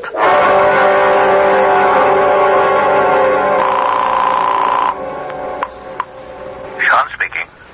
Dr. Eli, Yes, who's this? I've been trying to get you for hours. This is Ronald Sampson. What's the problem? Dr. Sean, do you think you can get up here to the lodge at Big Bear? I've been trying you all night. Father's up here and... What? Theodore's with you and Annalie? We invited him for Christmas and New Year's. Oh, I wish I'd known. I don't like the idea of your mother and you alone with that man. Doctor, the reason I'm calling is there's been some mysterious shooting last night. Like someone's using the lodge, or us, for target practice. Did you call the police? I did, but there's no answer. I'll get up there as soon as I can. Mother doesn't feel safe. She asked me to call you. She says you're the only one she can trust. It'll take me about 2 hours, but I'll be there. Bertie, I'm up at the lodge, but can you give me figures on how we did last week? Uh-huh. Yeah, I'm writing it down. Eli. Annalie. Come right in, stranger. Donald told me you were on your way. Ted, look who's here, Eli. Oh, Bertie, hold those figures, will you? I'll call you back. Hello, Theodore. Glad to see you, Eli. In fact, I was thinking of calling you. I'm sure you haven't had lunch. I'll make you a sandwich and coffee. How are the roads coming up? Oh, not too bad. But looks like the start of a young blizzard. Well, where's Ronald? He went out to check the roads. He also went out to see if he could find some footprints. Had a nasty experience last night. I'll tell you about it. What'll it be, Eli? Chicken salad or roast beef? Well, roast beef on rice. You've got it. Gotcha. And a cup of black coffee coming up. Eli, will you take my pulse? My heart feels like it's racing. Well, what is it, Theodore? Last night I had these terrible pains in my stomach. Oh, well, could be the old ulcer acting up again. It couldn't be the other thing already, could it? What you told me in the office? Anything's possible, Theodore. It could also be psychosomatic. My emotions don't control my body. I think there was something in what I ate last night. I don't get the drift. I think I was poisoned. I'm sure of it. I get these waves of nausea all last night, and now it's starting all over again. Well, I'll tell you what. You go into the bedroom and lie down. I'll be in a few minutes and take your temperature, and we'll see. Okay, I will. Here's your lunch, Eli. Simple, but from the heart. What's wrong with Ted? He looks so pale. Oh, this sandwich looks great. Thanks, Annalie. Oh, I told him to go in and lie down. Could be anything. I just can't thank you enough for breaking into your Christmas holidays to come up here, Eli. I was suddenly very frightened. My dear girl, I'd rather spend Christmas under the same roof with you than anywhere else. Spoken like a true mooching bachelor. I hear from Jock O'Malley the Rushes are simply tremendous in that picture he's shooting. Jocko likes character women. Well, he says you've made a lead out of the part. Annalie, to think how you've made a career out of the face I've got now? I've come to terms with not being a raving beauty anymore. Well, you are to me. You're still blaming Ted, aren't you? Now, let's not talk about him. Don't you think he's been punished enough? Do I? Somebody up there may not think so. I didn't see Dr. Sean arrive at the lodge. Mostly because the snow was coming down in a curtain around me. I was glad I'd worn snowshoes. And I was starting back when... Hey, up there, can I give you a hand? Hiya, what you doing out here, young fella? See, you're caught in a snowdrift. Can I give you a hand? You put her in first, and I'll try to rock her free. That should do it. You got chains? What I need is cleats. No, I've had it. I'm leaving the car here. You live far? No. I'll show you the way. What's your name, young fella? Ronald Sampson. Oh, you're the Sampson boy, sure.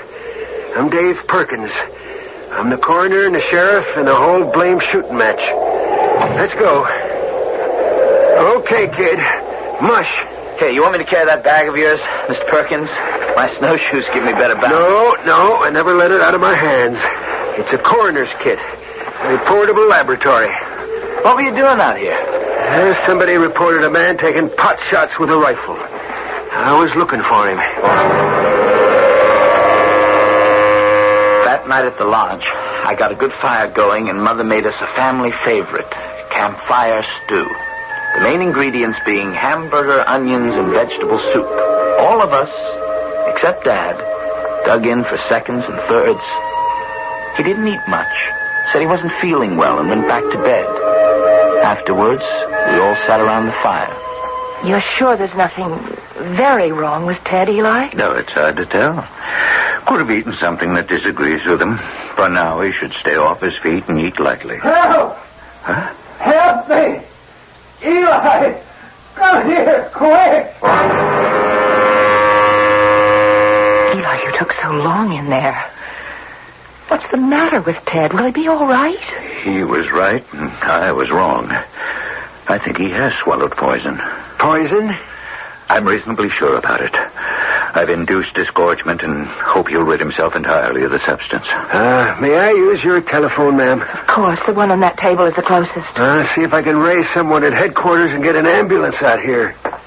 Eli, I don't understand. It couldn't be something wrong with the food. We all ate the same thing. I'll be watching him closely the next 24 hours, checking his temperature, monitor his pulse. Oh, Mr. Perkins, did you get through to headquarters? No, I couldn't. The telephone's dead.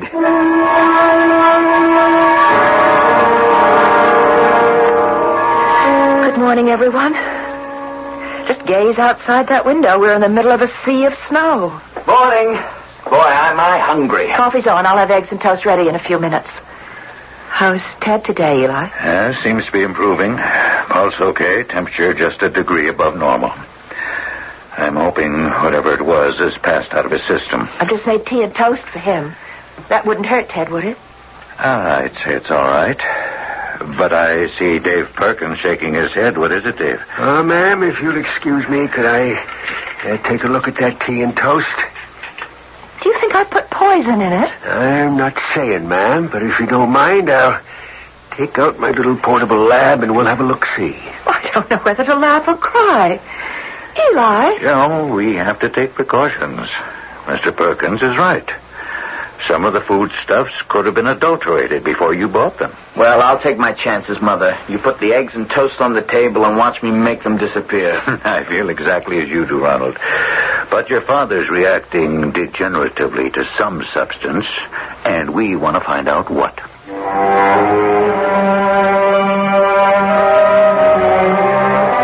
What followed was a nightmare. Dr. Sean brought the tea and toast into Father's room, came back, and we all sat down to breakfast. A minute later, there was a noise like someone had fallen out of bed. By the time the doctor rushed in there, it was all over. The next day, the snowplow came through, and we all had to follow Dave Perkins to police headquarters. All that day we waited, and the next. Then Bertie limped in. Bertie? What are you doing here? Well, the police asked me to join you. Sorry about Ted, Annabelle. Is that so? He was poisoned? Oh, hi, Ronald. Where's that coroner who's been doing all the investigating? That's him. Just walked in the door. Well, ladies and gentlemen, I've asked everyone who was under suspicion in the death of Theodore Sampson to be here. We're all under suspicion? Well, now, that's hardly possible, Dave. Are you certain Mr. Sampson did not die of natural causes? We have identified a poison, and also how it was administered. You mind if I snap these handcuffs on you, Doctor? You're arresting Eli? Oh, why? What for? For the death of Theodore Sampson. You see, on each occasion, Dr. Sean took Mr. Sampson's temperature. The tip of the thermometer used had been immersed in a toxic substance. The evidence showed up in my tests. Now, if you would care to make a full confession, Doctor, let me first acquaint you with your rights under the law. And may I acquaint you, Mr. Perkins, with the fact that Theodore Sampson was suffering from a terminal carcinoma. I'm sorry, Annalie, that you had to learn it this way. I didn't know. I would advise you, Mr. Perkins, before presenting your case to the local district attorney, to have a more exhausting autopsy performed to discover the actual and true cause of death. Are you denying your actions, Dr. Sean? I'm saying nothing at this time. I do not wish to deny my intense hatred of Mr. Sampson, who's always ridden roughshod over anyone who would challenge his authority, yes, even his wife. This was a beautiful lady once. The man did not deserve to live. But I suggest to you what and who was the instrument of his death will take more than a country coroner with a black bag laboratory to determine. I wish you luck, Mr. Perkins. Oh, Eli. Eli, my poor Eli. My lovely Annabelle. Can you ever find it in your heart to forgive me?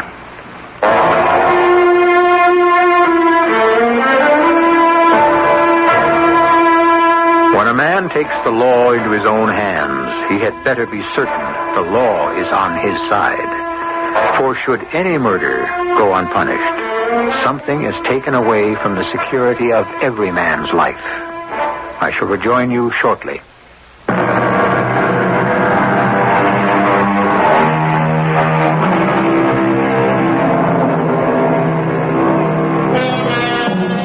Mystery Theater often delves into what motivates man to crime, and more than often comes up against a wall of the unexplainable when passions are involved. Hate can be a cause of murder, but on the other hand, so can love. What does this tell us? Only that the mind of man is as mysterious today as it ever was. Our cast included Marion Seldes, Michael Tolan, Christopher Tabori, and Ray Owens. The entire production was under the direction of Himan Brown. And now, a preview of our next tale. Were you afraid to know who it is doing this crazy thing? Maybe. I know I was. I mean, I was afraid of confronting him with what he was doing. Or what she was doing. You thought it would be me. Well, didn't you think it might be me? Well, yes. Or worse. What could be worse? A ghost. Bernice. Yes. That's ridiculous. Yes, I know. Why don't you go and ask some of us some flour? Yeah, we'll do what you said. We'll spread it all over the mantelpiece. All right. Ghosts don't leave any fingerprints, do they? This is E.G. Marshall inviting you to return to our Mystery Theater for another adventure in the macabre. Until next time, pleasant dreams.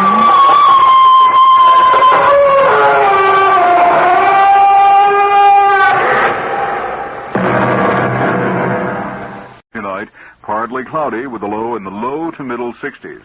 Friday, a partly sunny, windy, and very warm day with a high in Chicago in the upper 80s or the low 90s. At Midway Airport, it's 63 degrees. At the lakefront, 61. At O'Hare Field, 58. The humidity's 53%. The wind southeast, 6 miles per hour. Hi, I'm from the CCC. The CBS Radio Mystery Theater presents...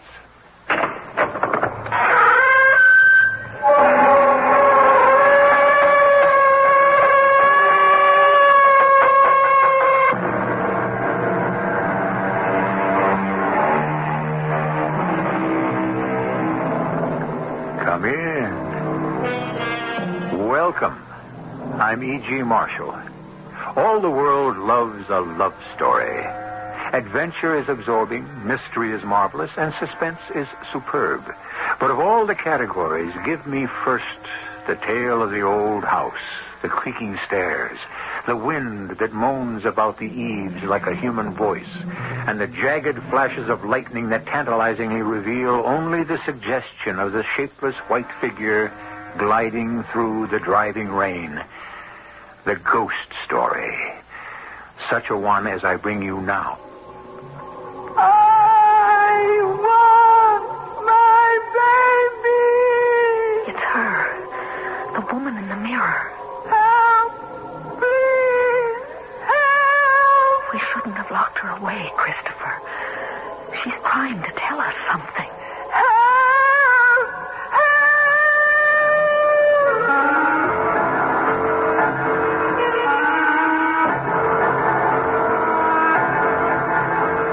Mystery drama, Legacy of Guilt, was written especially for the Mystery Theater by Ian Martin and stars Roberta Maxwell. I'll be back shortly with Act One.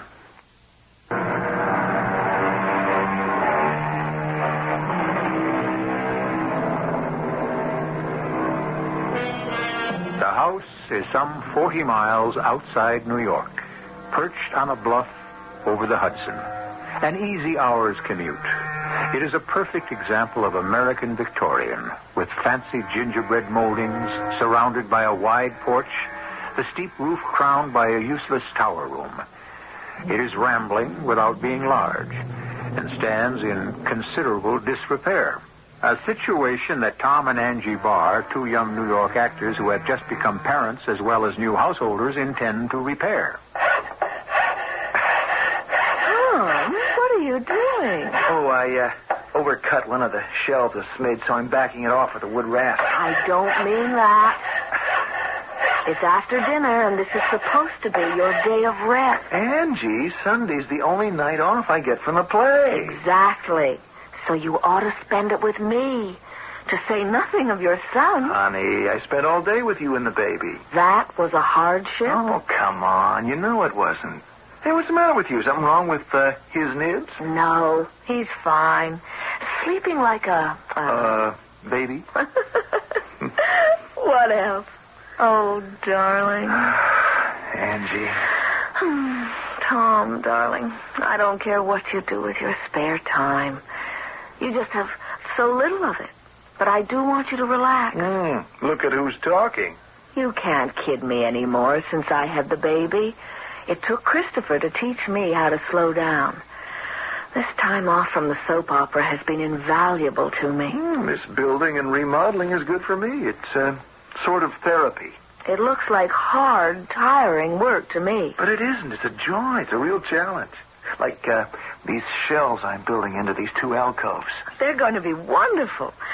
We've got crates of books, and the shelves balance the ones around the fireplace on the opposite wall. Now, that's just the point. Why does the wall stick out in the middle here, a couple of feet? I thought we knew all about that. It's because the big kitchen fireplace backs up on this, and the stick-out part here is the chimney and the flue. That's what I thought at first, but look, what if it was a double flue, and behind this is a second living room fireplace? So? What if it is? Angie, can't you see? If the living room here had opposing fireplaces, how it'd make the room stunning instead of just plain marvelous. I see what you mean. But wouldn't it be a terrible amount of work? I'm not suggesting we start tonight. Good. Because I want you to come up to the attic with me. I've been finding all sorts of interesting stuff up there. Like what? Something that would please me and make me happy if it could be salvaged.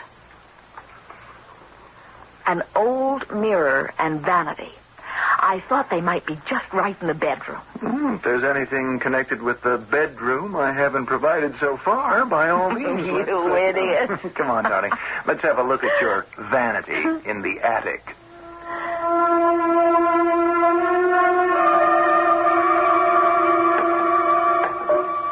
I suppose what I found is ours. Didn't the house come as is? As far as I know. Well, it isn't all that great. I'll show you. See, there's a light somewhere. It's overhead, right in the middle. Half a sec. There. Oh, gesundheit. Boy, there's enough dust. I don't think anyone's been up here except me in the last 50 years. More like the last century. There's a little lost alcove over here between the eaves and the chimney wall. The stuff's in here. Shall I drag it out? Would you mind? Now, here's your vanity thing. Ooh, heavier than it looks. Gesundheit. Turnabout is fair play. Still, maybe some tortured spirit from the past is trying to tell us something. What?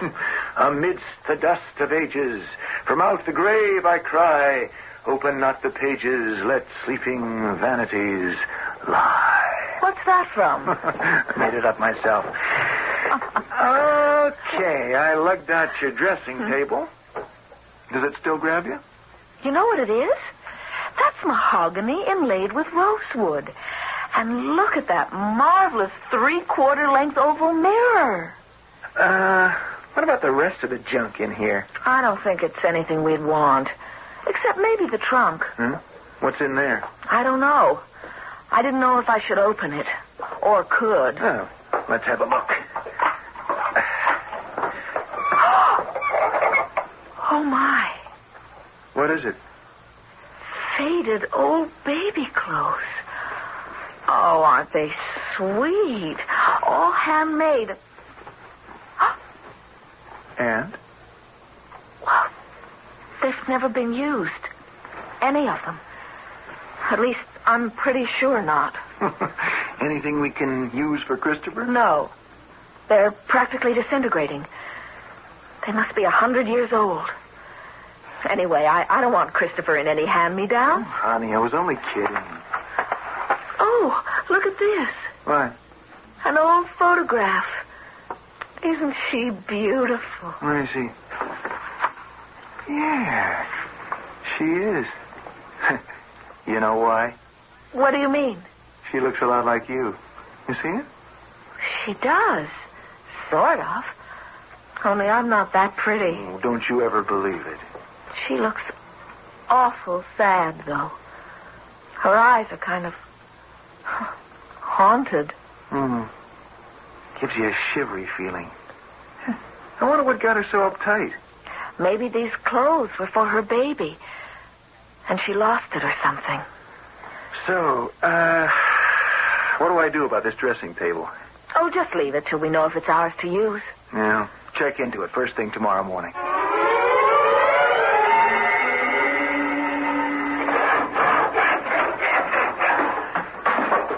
What a racket. It's a wonder I ever got the little king off for his nap. I'm sorry, Angie. I just wanted to get this last shelf up before I get back to my other profession. I came down to remind you it's time to get showered, shaved, fed, and off for the theater. Okay. Just one last thing before I go. What? Stand back. I can't resist this. Are you crazy? What are you doing? Just proving I'm right. Ah, there. You see, there is a fireplace behind here. Okay, you convinced me. But did you have to make all this mess? I just had to convince myself. Leaving me to clean up. Well, I'll do it. You haven't time. Oh, darling, I'm sorry. Don't be. I'd work my fingers to the bone for this house. I love it. Are you sure? You know, it's going to be a tough commute once you're back on the TV series again. You working days, me nights at the theater. We'll be lucky to meet each other coming and going. It won't always be like that. And it's worth it. This is all I ever wanted. Oh, by the way, who was on the phone? Huh? That was Marge from Copley Realty. She got in touch with Mr. Keever. Who? McChesney Keever, the old boy who owned this house before we bought it. Says he doesn't know anything about the things we found in the attic, and we're welcome to him. That's wonderful. Now, you want to lug your famous vanity down to the bedroom before I go clean up? Doesn't it look magnificent? There's no question it's a handsome piece of furniture in its way. I know it's old-fashioned and Victorian, Tom, but that's its charm. It fits the room. It just sits there by the wall as though it belonged there. If you like it, I like it. And I really do, anyway. It's an unexpected bonanza. Hey, I can't hang around here admiring it. I'm going to miss half hour tonight. Go on and have your shower. What are you going to do? Oh, just take a sponge and clean up the mirror a bit. Why don't you do it tomorrow instead? You look tired. Oh, I have it away. Don't know what it is. Although your son and heir did keep me up quite a bit last night. Well, maybe he's having a tooth? Oh, at 4.5 weeks? Idiot. Go shave. Okay. Okay, old mirror. Let's see what a little elbow grease and soap can do. Come on. You've got to do better than that. It's like looking at someone underwater. Come clean. That's better.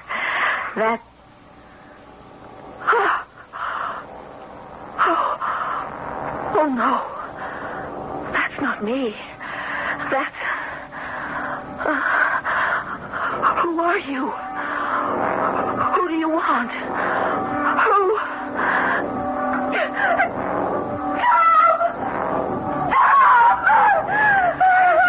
Angie, what's wrong?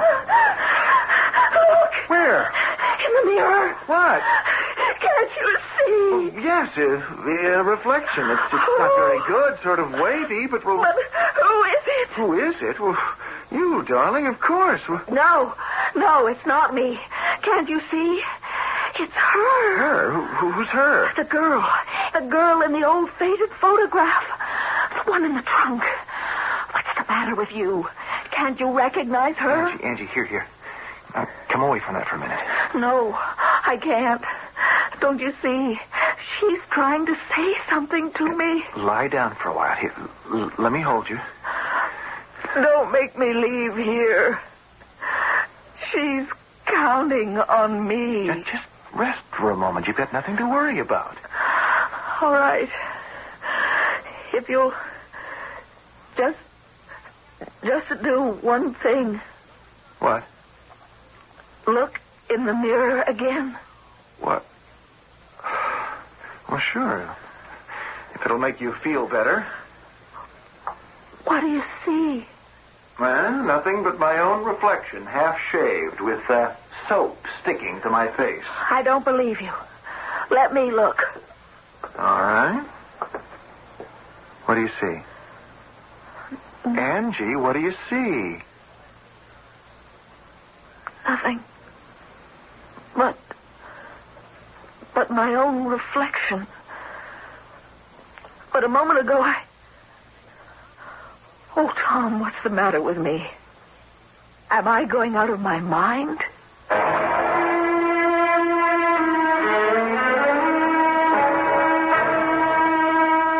What is the answer to Angie's question? The only thing one can see in a mirror is a reflection. But just supposing, you looked in a mirror and found a totally different person staring back at you. Someone who must have been dead long ago. Would your reaction have been so different from Angie Barr's? I shall return shortly with Act 2. WBBM Chicago.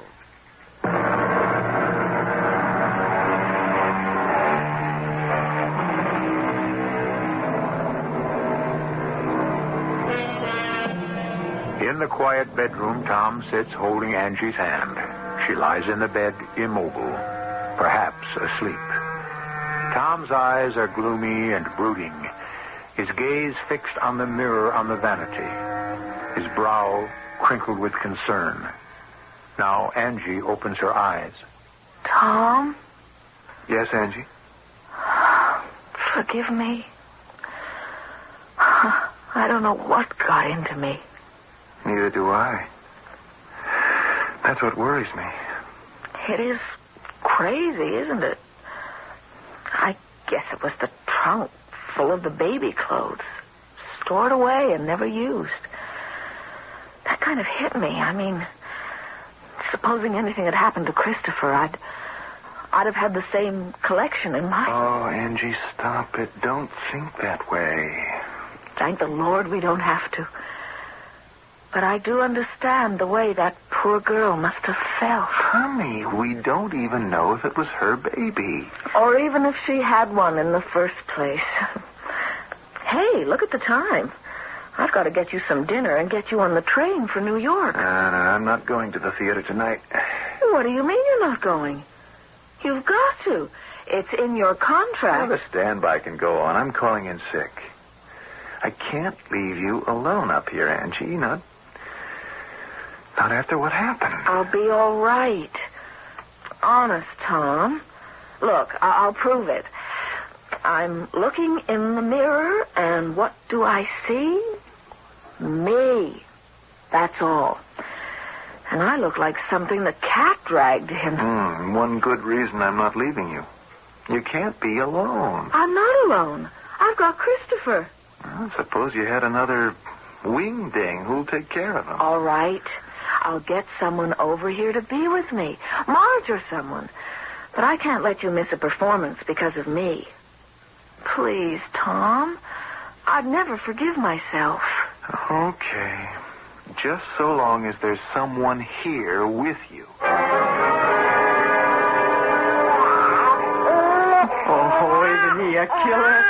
Hey there, Tiger. Say hello to your Auntie Marge.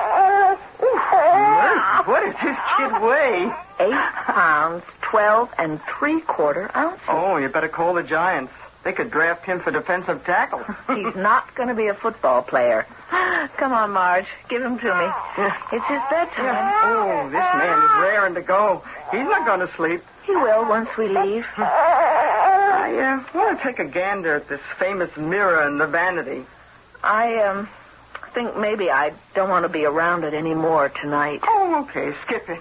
But, as the realtor who sold you this house, I feel responsible. Well, just because I had a sudden attack of the crazies? I don't know what got into me. Oh, neither do I. Oh, that is a beauty.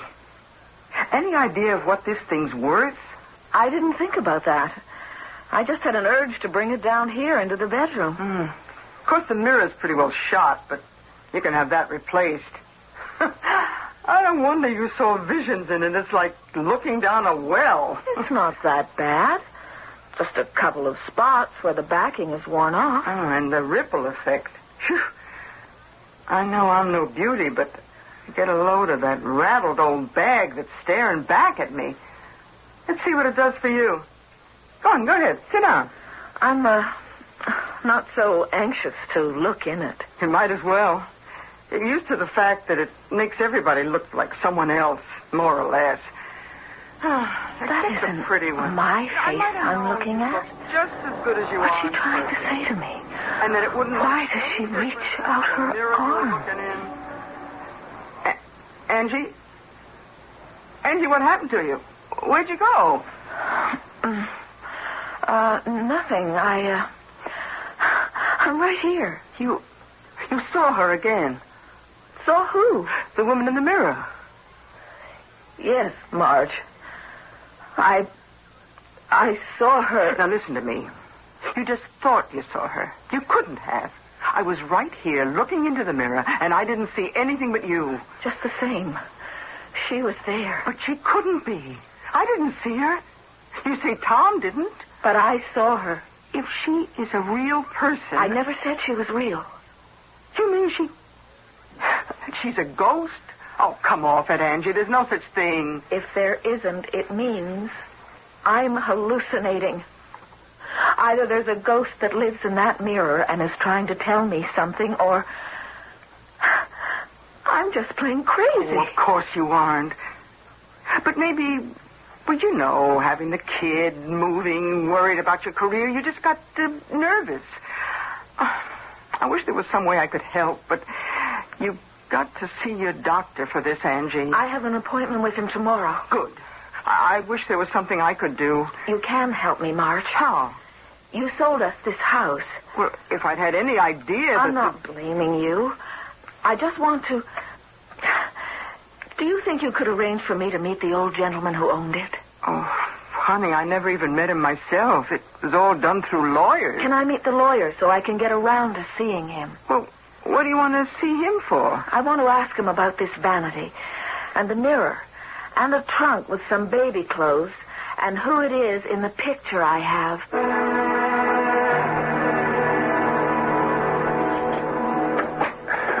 Angie, you didn't have to wait up for...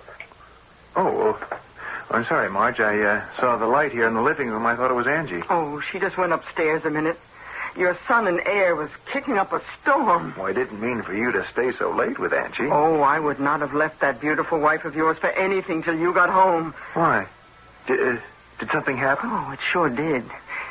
She thought she saw something in that mirror again. How do you know? Well, I was in the room as she was putting Chris down for the night, and like a fool, I wanted to have a close look at the piece of furniture. I said something about the mirror being so decrepit. Anyone would look a fright in it. But you know me, that wasn't enough hangnail psychology. I conned her into sitting down and looking at herself in it, just to show it was a plain, ordinary mirror. And before you know it, she was off on some kind of a trip. You said she saw something in it? Yeah, the same woman. Tom, you got to make sure that girl of yours gets to the doctor. She has an appointment with him in the morning. I was going to babysit while she went. No, look, I'll be glad to babysit for you, Tom. You just make sure she tells the doctor about this fantasy of hers or whatever it is.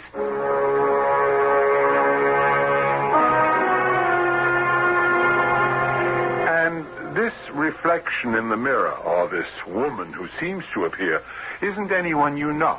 No, Doctor. Well, that is, in a way.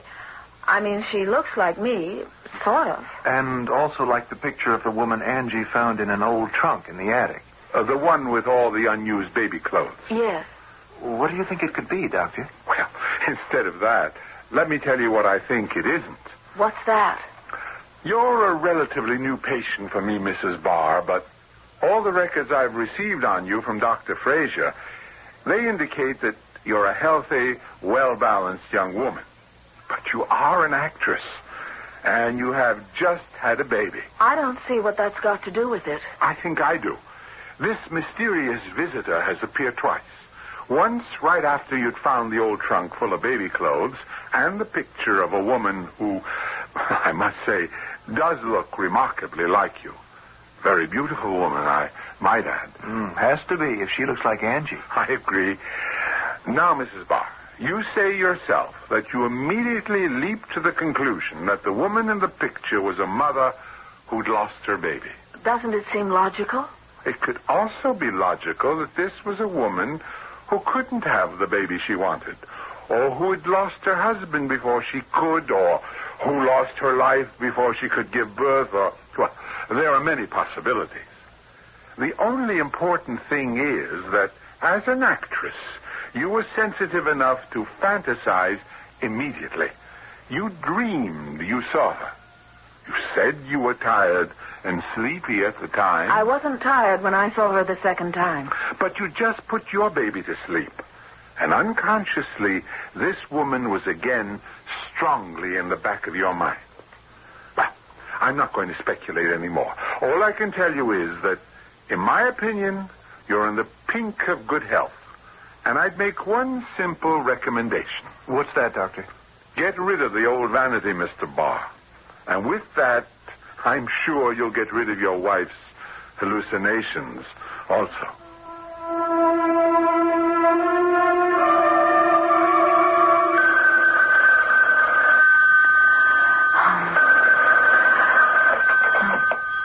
Hello? It's Tom, Angie.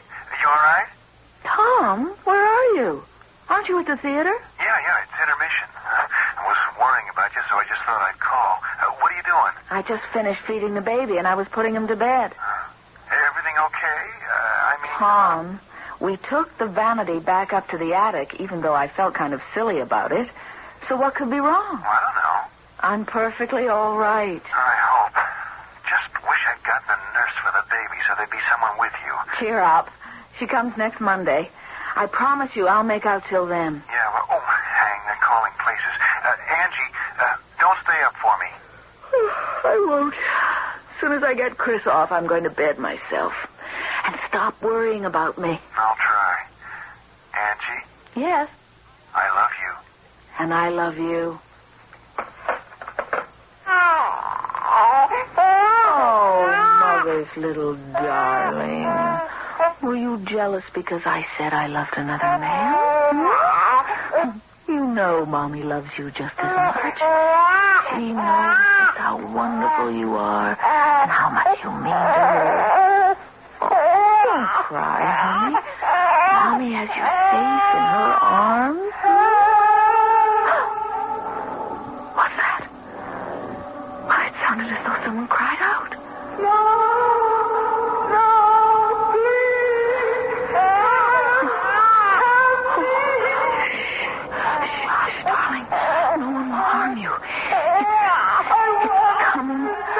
From the attic. It's her. The woman in the mirror. Oh, the poor thing. We've got to help her. We will help her, won't we? My big man. We shouldn't have locked her away. We shouldn't. She's trying to tell us something. I can't turn away. She's asking for help. I've got to try. Where's the light? There. Oh, see her in the mirror. Her back is turned. She's searching for... Wait. She turned around. Oh, no! No! You can't have him! You can't have my baby!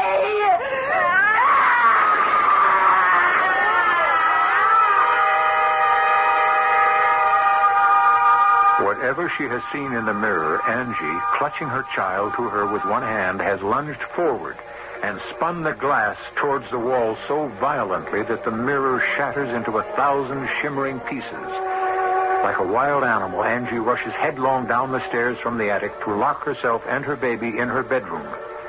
I shall return shortly with Act 3.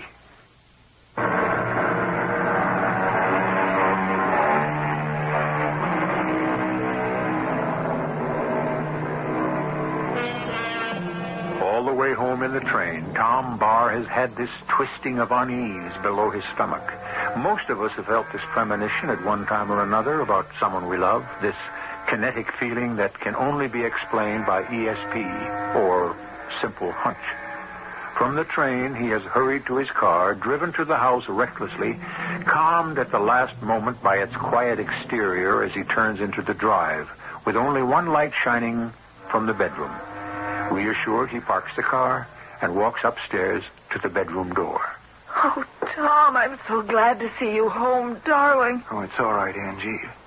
Hey, you're trembling all over. What is it? Oh, it's my fault. What? What is? It happened just after you called me. I just hung up when... Okay, darling. Oh, Tom, I'm so sorry. I didn't want this to happen. What to happen? After I hung up, I went to talk to Christopher a moment. And suddenly I heard someone kind of far off calling for help. I picked up the baby and went to the attic door to listen because it didn't seem like it was coming from outside. When I opened the attic door, it was louder. Are you crazy? You thought someone was inside the house and you... Who did you think it was? I didn't have to think. I knew. It was her. Oh, no. I wasn't afraid then. I was only sorry for her. I mean, her voice was so sad and desperate. So I went up to the attic. For heaven's sake, why? I don't know, darling. I can't explain it. I could hear the voice, and it was echoey and strange. And sometimes I felt as if it was even coming from inside me. But I had to go. I had to respond to her call for help. You must have been out of your mind carrying the baby. I couldn't leave him alone. And I never thought, I never dreamed what could happen. Even after I saw her, You saw her? Where? In the mirror. When I turned on the attic light, it was like looking through a window into someone else's house. Only it wasn't. It was this house, our bedrooms, as though I was the one in the mirror and looking through from where the vanity was. Darling Angie, don't try to go through it now. She was coming through the door, just as you did now. And as if she had been searching the house. She was crying out for someone to help her find her child. I wanted to help, only suddenly... Suddenly what?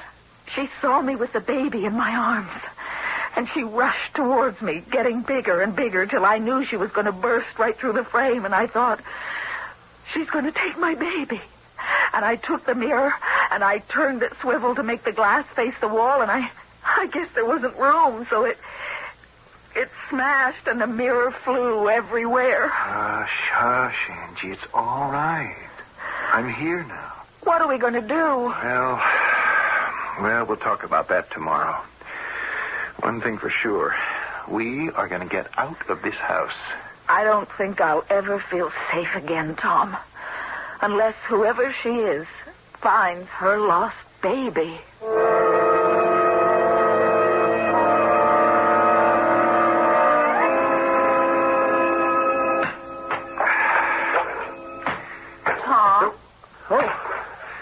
Angie. What are you doing? Oh, indulging in some emotional therapy, I guess. Anyway, since we'll have to sell a house, I've got to fix up this wall I broke through to the fireplace. I don't want to move, Tom. This is our house. Why should we be chased out of it? Well, I should think you could answer that easier than me, Angie. I can't help what I saw last night.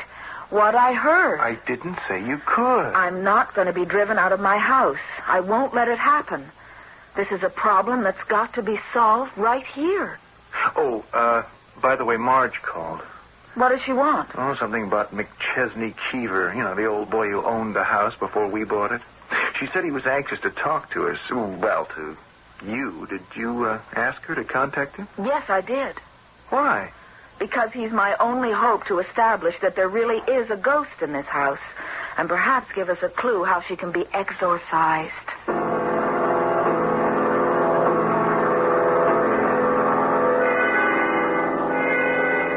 Angie, Tom, this is Mr. Keever. How kind of you to come. Mr. Keever?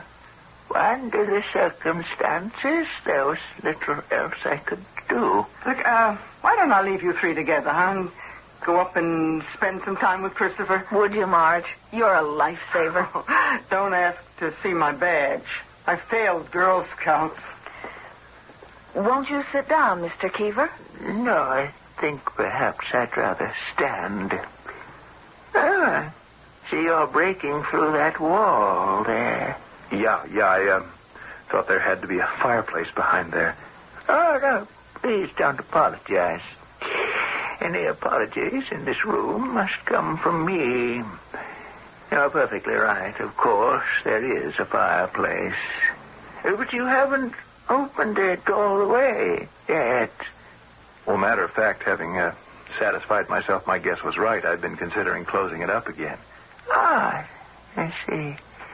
Well, we shall leave that decision until I finish my confession. Confession? Whether the facts are proven true or not. From what Mrs. James has told me, since the discovery of the old vanity, you've been plagued by a series of inexplicable events. I'm ashamed to say I realize that I have visited upon you a legacy of guilt. I do wish you would sit down, Mr. Keever. In due time, my dear. I'll try to make this as brief as possible. It's painful to me. My father was H. Haverford Keever, a moving spirit in these parts. I was born, I always thought, in this house in 1895. I'm 84. Can I get you something to drink, sir? Some tea, some water? No. Let me finish. My father was something of a philanderer. Dear me, that sounds impossibly old-fashioned. But all those years ago, it was neither simple nor funny. Fortunately, he was rich. So, having got a certain young woman in trouble, when it became no longer possible to conceal her problem, he arranged to have her, what shall I say, domiciled nearby in his summer house. This house. That was the lovely young woman in the picture I found? By no means. That picture was of the woman I grew up believing was my mother. But she wasn't? Bear with me. Alexandra, for that was my father's wife's name, was pregnant at the same time as my father's mistress. But when the moment came for both of them to deliver, the mistress delivered first, the wife second, with only one difference. The first baby was alive and healthy. The second lost not only its own life, but the mother's as well. I don't understand which was which. That was the legacy of guilt. You see, I grew up believing that my mother died in childbirth, and that the woman my father married after a decent interval was my foster mother. But she was actually your real mother? Yes. But how? What happened to the baby who was stillborn? I have only my father's word for that. I've never wanted to test if it really was the truth. It didn't seem to matter anymore. What do you mean, your father's word? After his death, when the estate was finally settled, I was handed a letter that my father had left for me. I destroyed it after I read it, but I remember very clearly how it began. My dear and only son, I have lived with a lie all my life. And even now, confession comes hard to me. I bear a terrible guilt that I was responsible for destroying your relationship with your mother. There is no way I can make amends. This is only a selfish attempt to clear my own soul. I don't understand. I grew up believing that I had been responsible for my mother's death. And I resented my father's wife for pretending to be my mother, not knowing that she really was. Do you understand now? You were substituted for the child that died. Correct. But what happened to the dead baby? It was too late for it to become a matter of record. It had to be disposed of. How? I must admit that after reading my father's letter, I put it out of my mind. You see, it didn't matter anymore. I wasn't even sure if I believed any of it. Of course, there was always an easy way to prove it. But somehow it didn't seem worth the effort. What was it, sir? Life is so frequently more bizarre and unreal than any story. You see, there's a problem in opposing fireplaces. If one flue draws better than the other, a room can quickly be filled by smoke. At the time I was born, my father was in the process of walling up one of the fireplaces in this room. There was a small and tiny corpse to be disposed of. Where better than a hearth that was about to cease to exist also? Oh, murder. No. Not that. I just meant that... Now that it's all out in the open, why don't we make sure? No, let me. It won't take a moment to knock out the rest of the bricks. So that's why she haunts this house. She's looking for her lost baby. I can't answer that, my dear. But it seemed to me imperative that you know the whole story. I would never have sold you the house if I'd known it was haunted. Then you believe with me it is? Yesterday I would have scoffed at that. Today, Oh, my Lord. What is it? Look for yourselves. Huh? A skeleton. It's so tiny. But big enough to bring the truth to light at last.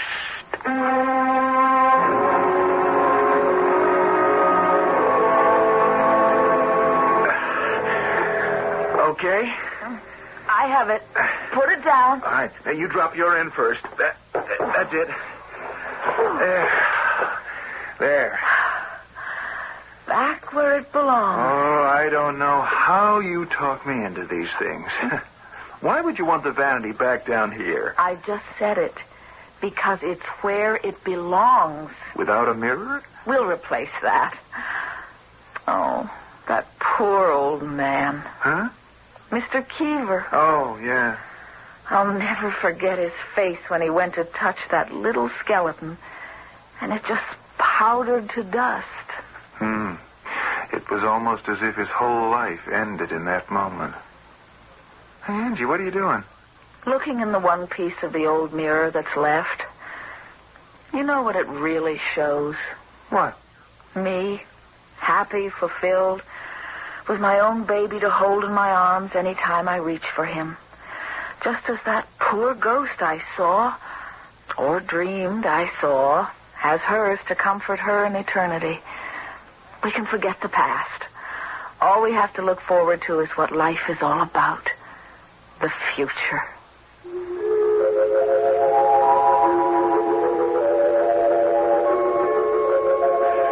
So the ghost is laid to rest. A tiny ghost, never even born, but one who has perhaps found immortality in the arms of a mother who gave her own life to bear him. The past is buried. The legacy of guilt wiped out. And Tom and Angie Barr can once again look ahead to their marriage promise with as much hope as anyone else can, to live happily ever afterwards. Maybe we're all too emotional.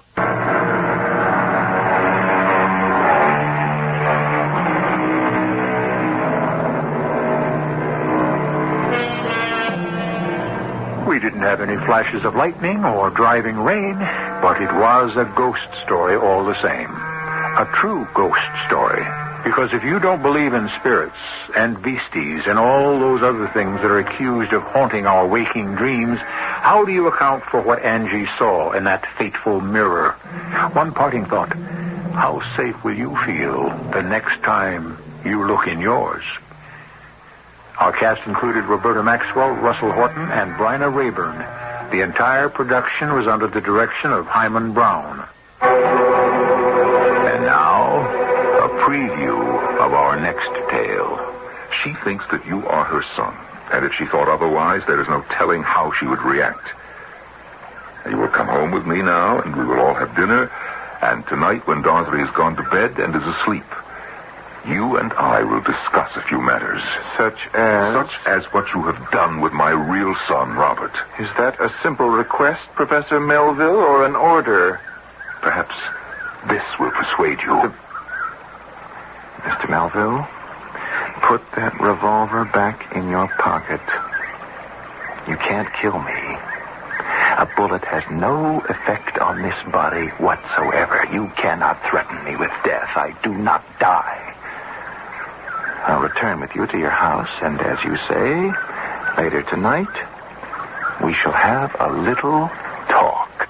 This is E.G. Marshall inviting you to return to our Mystery Theater for another adventure in the macabre. Until next time, pleasant dreams. The CBS Radio Mystery Theater presents...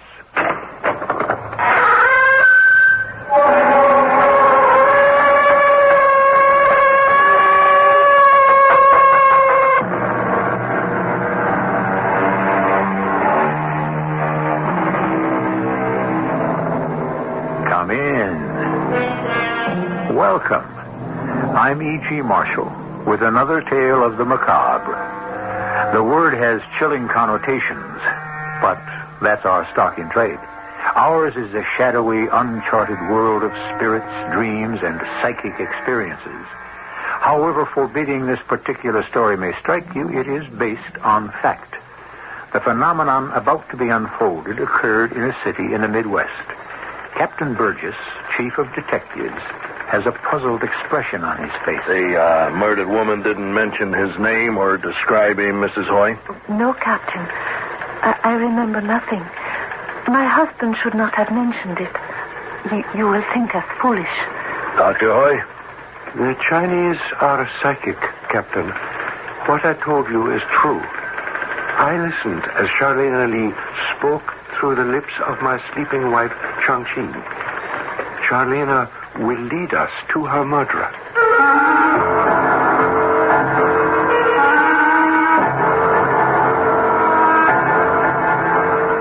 Our mystery story, The Voice from the Grave, was written especially for the Mystery Theater by Roy Windsor and stars Earl Hammond.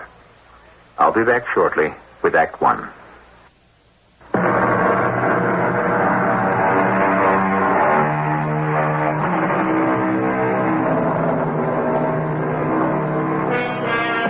As you have already inferred, the subject of our story is a psychic phenomenon. Although most of us probably admit the possibility of such an experience, I don't suppose that many of us know anyone to whom it has occurred. Medicine accepts the psychic without understanding him thoroughly. One definition is a person, and I quote, apparently sensitive to non-physical forces. Captain Burgess is in his office at police headquarters. And that's the whole story, Ralph? That's it, Captain. We questioned everybody.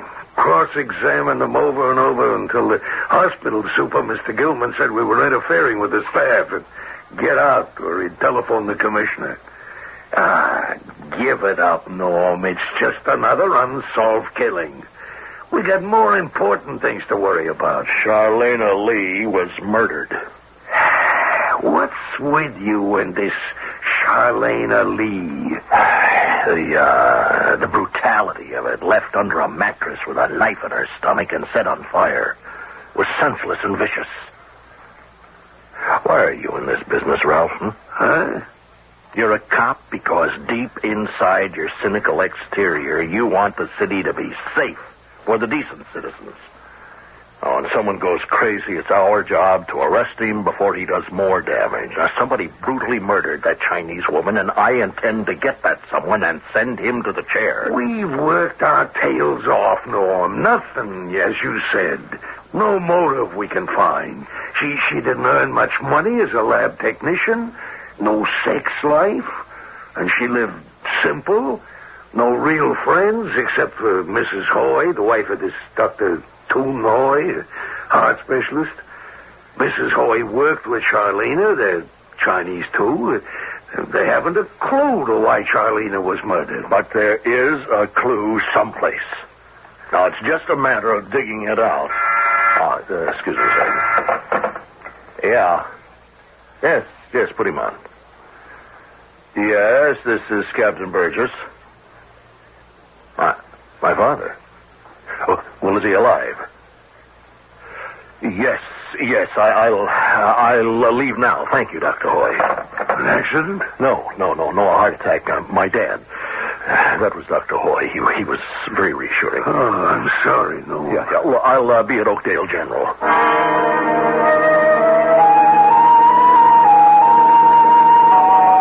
Captain Burgess, please sit down. Oh, yes, thank you, Doctor. Thank you for telephoning me personally. You're welcome. You have seen your father? Yes. He even winked at me from under the oxygen tent. How is he really, Dr. Hoy? Well, it's too early to tell. He appears to be strong. I have every hope he will recover. It is a matter of rest. Your mother has requested special nurses for the next few days. Oh, yes, of course. Please, do everything you can for him. How long will he be hospitalized, Doctor? 3, perhaps only 2 weeks. Then he must rest at home. Oh, well, I'll drop in to see him once a day. That will be a tonic for him. Yes. Doctor, while I'm here, I want to apologize for the investigation which has, disrupted the hospital staff. The superintendent... Yes. Dr. Gilman's been very upset. The police have persistently questioned every one of us. Technicians, nurses, my wife, me, the interns, everyone. It has been distracting. Well, so is murder. Yes. Poor Charlena Lee. Have you made any progress, Captain? Well, we're still searching for a clue, and we will find it. And by a clue, you mean a fingerprint or an alibi that can be broken, or someone who can place a murderer close to his victim? No. Those are routine. In the case of Charlena Lee, none of them apply. There were no fingerprints. The alibi seemed to be legitimate, and no one saw anybody near the victim's residence. It's close by, as you know. So you conclude that one of Miss Lee's co-workers committed the murder? Oh, no. It's not a conclusion, but a working basis in the investigation. Now, what stumps us is the motive. Unless it was a senseless murder by someone deranged, there was a motive, and we have to find it. You still have no idea what it might be? No. You've thought about the murder, of course, Dr. Hoy. What is your opinion? I hesitate to offer it. Our conversation is confidential, Doctor. Oh, I realize that. I have hesitated to come forth because I don't want what I would say to prejudice you against someone who might be innocent. You do have a suspect? No. But I do have some information for you. Well, why have you withheld it until now? Because we do not want to appear foolish. We? My wife, Chang-Ching, and I. What I am about to tell you is true. The Chinese are a psychic people, Captain. Yes, so I believe. Americans are inclined to doubt it. Still, it is true. The murdered woman, Charlene Lee, has spoken through the lips of my wife when she was sound asleep. It wasn't Mrs. Hoy talking in her sleep. No, sir. The voice I heard come from my wife, but it was the voice of Miss Lee. Well, that's fantastic. Not fantastic, because it was real. I heard her. I realize that it is hard to believe. What did you hear, Doctor? I wrote down the essence of it. I have a copy of it in my drawer. Here it is. Read it aloud. Yes, thank you. I, Dr. Toon Hoy, heard the following from the lips of my wife, Chang-Ching, not in her voice, but in the voice of Charlene Lee, who was murdered. The voice said, "What are you doing? You're choking me. Please, I can't breathe. My ring, my gold pin, no. Singh gave them. The television said, are you insane? Let me go, let me..." And that's it, Dr. Hoy? The words were spoken in horror and anguish. The woman was fighting for her life. It's incredible. It was awful. It terrified me. I shook my wife awake. She was annoyed. She did not remember a single word she had spoken in Charlena's voice. You can understand why I have withheld this from you. I am a doctor, a man of science. It is the weirdest thing that I've ever heard. It's not just thought transference. Miss Lee is dead and buried. I have mentioned this now because in the last few days, my wife has received 2 threatening phone calls. Then someone has seen this piece of paper, Doctor. Who has access to this office? Oh, everyone, Captain. My cardiology team, nurses, maintenance personnel, visitors. I have no idea of who might have opened my desk drawer and seen this transcript. Miss Lee was robbed of a ring and a gold pin, so robbery was the motive. A ring and a gold pin, a television set. That was still in her living room. Singh. Who was Singh? Have you any idea? No, sir. Has this been helpful? Well, I don't know. I appreciate you telling me, Dr. Hoy, but what you said and what I've read just deepens the mystery. Now, we'll sort this out, Doctor. What you heard helps in one way. The man who murdered Miss Lee knows that she has spoken through your wife. That's why Mrs. Hoy has been threatened. Now, what if Mrs. Hoy has another psychic experience? Yes, and mentions the murderer's name. I'll assign a bodyguard to your wife. Oh, she will find that most disagreeable. Well, she won't even know she's being protected. Well, thank you, Doctor. This has been very helpful. I hope so. Now, it's a lead. It's not evidence, but it is a lead. Sure would be crazy to catch a killer with a voice from the grave.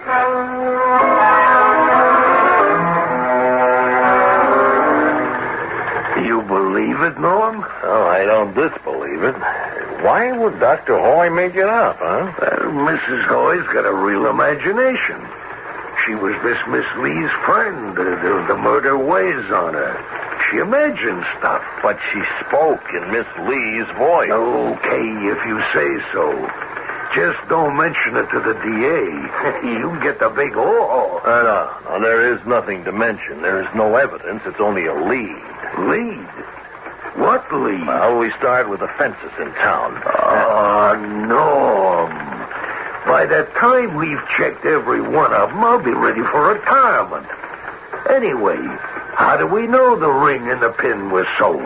We don't. Maybe the killer kept them.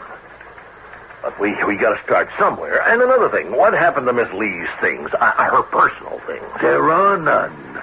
Oh, a worn suitcase, dresses, hospital uniforms, a few books. Most of them about stargazing, life after death, that kind of stuff. Where are they? Well, gosh, I don't know. Find out and bring everything to my office. What for? A clue. I want to know about that ring and that pin and a guy named Singh. There's 100 Singhs in the city. Well, that should keep you busy. Give me a description of the ring and the pin. I'll have an exact one for you after I speak with Mrs. Hoy. I'm going up there at 6. In the meantime? Find Miss Lee's belongings. Go through them. All right. What am I looking for? Well, if you're lucky, reference to this guy, Singh. I thought she didn't have any men friends. That's what I've been told. Do I have to believe it?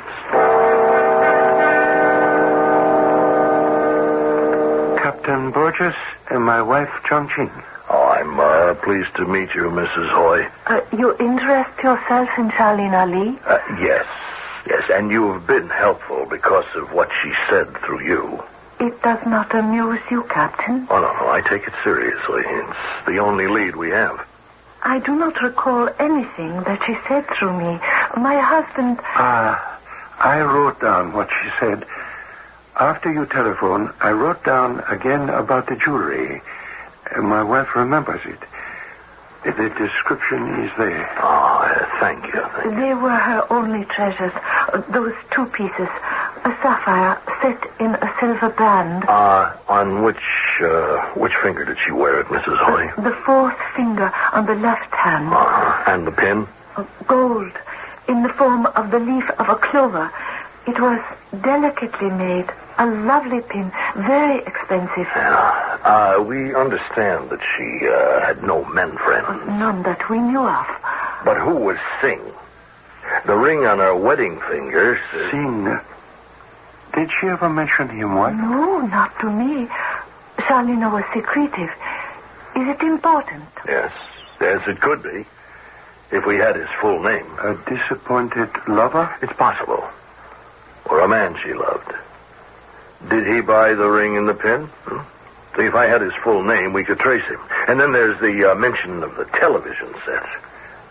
Now, what could that mean? Charlene had trouble with that set. Someone was always repairing it. Any idea who he was, Mrs. Hoy? It could have been one of several men who work for the hospital.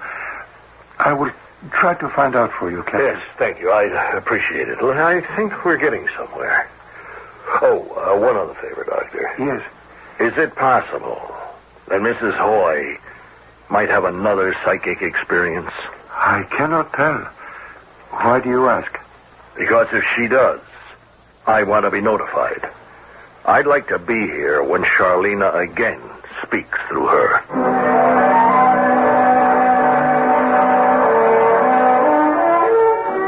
You may shake your head. I did when I first heard the story. When you're asked to believe in a literal voice from the grave, the voice of a corpse that spoke through a sleeping, living person. But however strange it may seem, it happened. That opens up speculation about a number of subjects. Life after death, spirits that may wander the earth, the riddle of the universe. I'll have more when I return shortly with Act 2.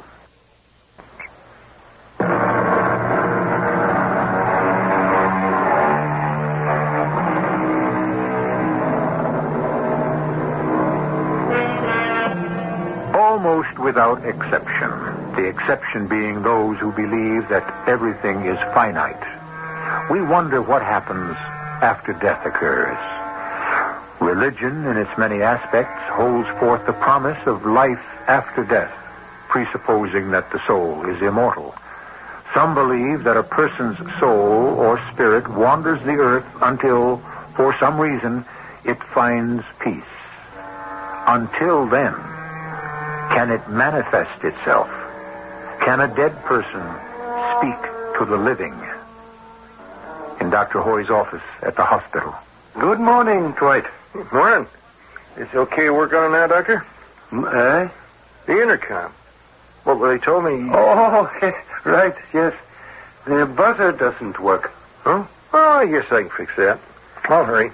Well, there's no need to hurry. I'm free until 10. I'll get out of your way. Okay. Won't take me long. Heard anything about Miss Lee? No, nothing here, Doctor. Cops have turned everyone inside out. They got any leads? No, but they haven't given up. Have any of the nurses an idea of who might have murdered her? How would I know? Will you date some of them, Dwight? Hey, we got other things to talk about. She's quickly forgotten, except by one or two friends. She was a loner. Did you ever date her? No. The cops asked me. Guess it hit Mrs. Hoy pretty hard, huh? Right? Yes. She still dreams about it. So I heard. There you go. You're all fixed, Doctor. You heard about my wife's dreams? Good. Try it. Come on, push your secretary. Oh, yes, all right. See if she buzzes back. Good. Thank you, Dwight. That was quick now. Oh, that's okay. May I request a favor? I'd pay you for it, of course. Sure. Can you repair... Oh, well, of course you can. A television set? One of ours at home. Yeah, I guess so, but, well, Nodo's better than I am. You know, Johnny Nodo? Another guy in maintenance. You know him? He's very, very good. Yes. Maybe I'll speak to him. Well, I can't do the work, but you see, Johnny's the expert. He takes care of all the screens here. I'm not bad. I'm just slower. Oh, then why don't you help me out? Well, okay. Some evening. I'm off at 5. Fine. I'll let you know when it's convenient. Will that be all right? Sure. Oh, by the way, Dwight, just curiosity, who told you about the dreams? Your wife? About Charlena? Oh, Johnny. He had it from a floor nurse, and she had it from your secretary. At least, that's what he told me. Why? Well, not important. Just odd. Maybe Mrs. Hoy did talk about her dream. Why not? Cafeteria, maybe. All women talk. But Mrs. Hoy doesn't know the details of the dream. Only I do, Dwight. Yeah? Well, then how come I heard it from Johnny? I'll speak to my secretary. Yeah, that's where it started. I mean, that's what Johnny said. Did Johnny know that Miss Lee spoke through my wife? Charlena's dead. Oh, you're kidding me, Doc. I'm serious. It worries me. Mrs. Hoy could be in danger. No. Who believes Charlena talked to Mrs. Hoy? Nobody, I suppose. Well, you let me know about the TV set. Nice to talk to you, Doc. Miss Michaels, please telephone Captain Burgess in the Detective Bureau, and then I have a question to ask you.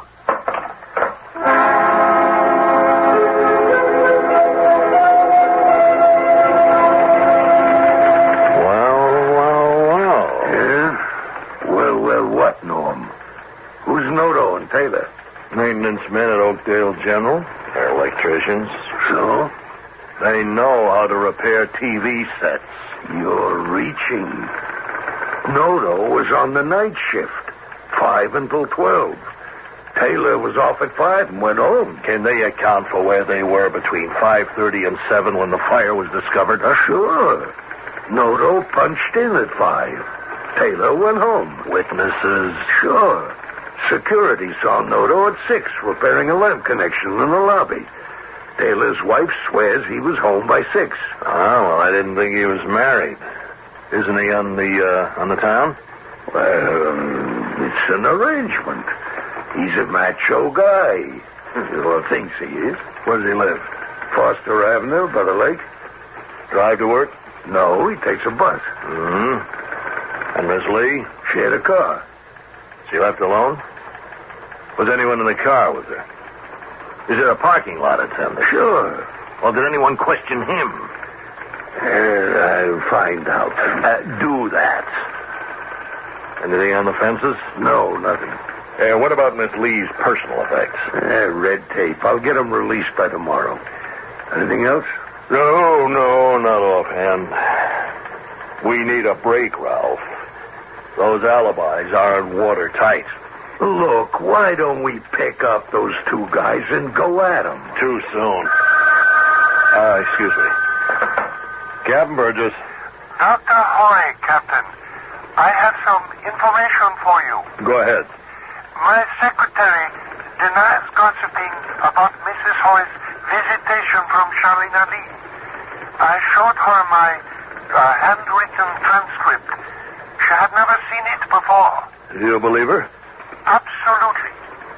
Then I chatted with all the floor superintendents. One of them admitted that she had heard about my wife's strange experience from an orderly who can't remember who he heard it from. Someone in the cafeteria, he thinks, but he can't pin it down. So somebody did open your desk drawer. That is my opinion. I agree. Doctor, will you be at home tonight? Yes? May I pay you a visit? Certainly. I want to talk over some speculations. That is progress, Captain Burgess. Yes, of a sort. We're no longer groping around. Now we're trying to find flaws in some alibis, and I'm sorry Mrs. Hoy is retired, but it is late. It's my fault. How could she help you, Captain? There are 4 pieces to the puzzle. The ring, the pin, the TV set, and Singh. I'd hoped that Mrs. Hoy might remember something about Singh. Now, is that a man's name, first, last? Either. Well, you've helped us a great deal already. Let me go. Captain. What are you doing? Keep your hands My wife. off me. Speaking in her sleep. Come, Captain. Another psychic visitation? But she's in pain. This is our bedroom. I opened the door after she fell asleep. Go away from me, please. Charlena's voice. That is the voice of Charlene Lee. Good Lord. You're choking me. My pin. My gold pin. Let go of me. Give that back. That pin. Sing. Give it to me. Ring. My engagement ring. Sing. Help me. Tian Ching is killing me. Sing. Yuan. Engagement ring. Good. Pin. Don't breathe. Choking. Avenge me. Television set. To repair. Avenge me. Jiang Qing. We have witnessed her murder. He strangled her, and then he stabbed her. But we still don't know who he was. Jiang Qing. Jiang Qing? Yes. Wife, Charlena again has spoken through your lips. Who? Captain Burgess? I mean, Miss Lee mentioned Sing Yuan. Do you know him? I do not understand. She does not remember what her lips told us. But I have a name to work on. Sing Yuan. We'll find him somehow. May I see you alone, Dr. Hoy? Oh, of course, yes. Good night, my dear. Good night, Mrs. Hoy. Good night. What is it, Captain? When is Dwight Taylor coming to repair your television set? Any evening at my convenience. Don't ask him over until you hear from me. Yes, Captain. Won't you confide in me? With luck, I may have found the sapphire ring and the gold pin. That would be extraordinary. Well, it's a hunch, but it may pay off. A hunch about what? Is Taylor a ladies' man? So I have heard. Well, does he pay for his favors? Ah, I begin to see what you mean.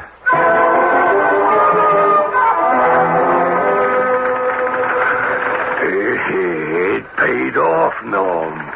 That guy in the hospital parking lot is pretty sure that Miss Lee left the hospital with Taylor the night she was murdered. Good work. And, a policewoman posing as a saleswoman for a kid's encyclopedia visited everybody in Miss Lee's immediate neighborhood. She got one housewife talking, one who lives in the same building as Miss Lee, and she remembers smelling smoke and then going to her front window. Oh, go on. She saw a man leaving the building carrying a small bag, a toolkit probably. It was dark, so she can't be sure of identifying him. But a guy did leave the building shortly after the woman smelled smoke. About what time? Around 6:15. And what time did Taylor get home? His girlfriend says around 6. Well, how do you feel about breaking and entering?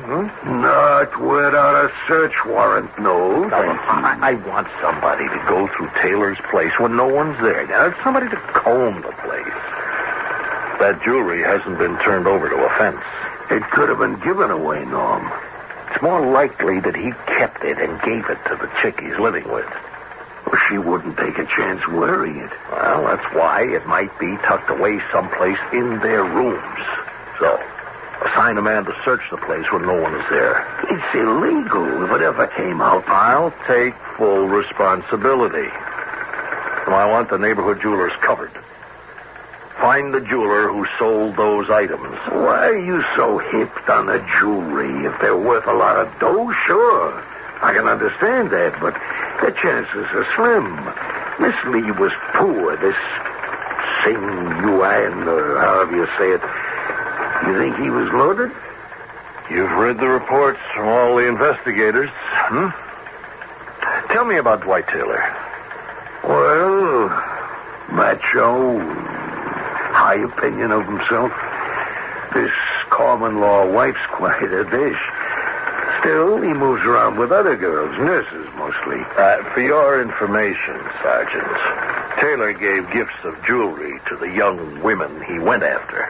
Well, yeah, I still don't get it. The facts are right under your nose. Now, where would Taylor get jewelry to dangle in front of a chick he had his eye on, huh? He stole it. He's a jewel thief, and Charlene Lee had a couple of valuable trinkets that he wanted. Yeah, so? So he went home with her to repair a television set.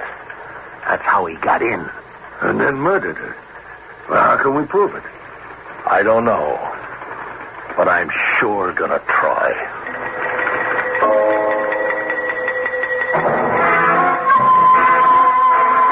The solution to any tough problem is patience and thoroughness. Charlene Lee's voice from the grave has supplied several tantalizing clues to her murder. What you must bear in mind is that the story unfolding is based on fact.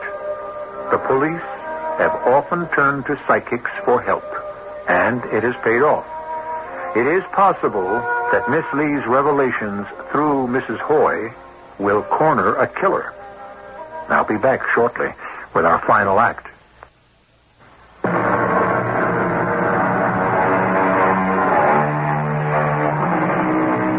WBBM Chicago. Over 150 years ago, Daniel Webster argued that every unpunished murder takes away something from the security of every man's life. I think you'll agree that's the truth. It is to a good cop, such as Captain Burgess. In his experience, a long one, This is the first time he's been helped by the voice of a dead woman.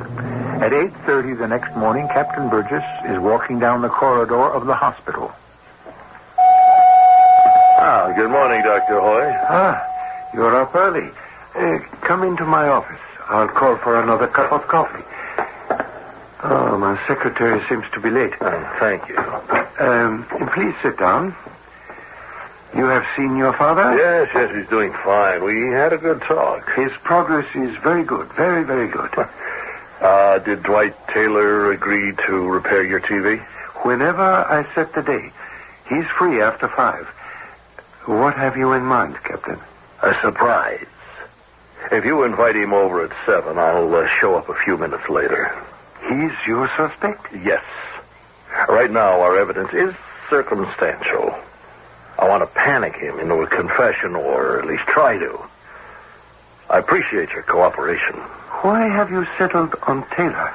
Well, for a number of reasons, none of which I feel free to discuss at this time, so just, please, be patient. You'll hear all about it.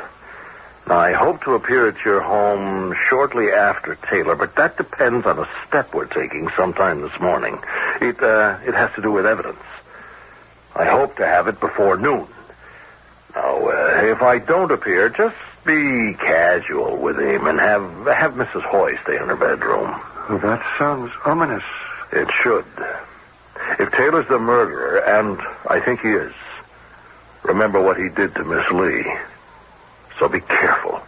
Don't make him suspicious. Is it the jewelry? Yes. So he's generous with it. Women find it hard to resist. He steals it and gives it as gifts. Stealing is one matter, Captain, but would he murder for a ring and a gold pin? He knew their value. We found the jeweler who sold the sapphire engagement ring and the pin to Xing Yuan. Now, that was a year ago, and their value has increased. When they were bought, the ring cost Xing $2,500, and the pin, which he bought later, cost $1,000. Well, do you have them? No. And if you find them, as you say, the evidence is circumstantial. Well, so is the gossip about Mrs. Hoy's dream. You know, that originated with someone, Doctor. That's true. Not you? Not Mrs. Hoy, not your secretary. Who, then? Someone anxious to know if he was suspected. Someone who walked into your office to, snoop around. Some man from maintenance, Noto or Taylor. And Noto seems to be clean. And there's more, but I'll save it. Expect me after 7, Doctor.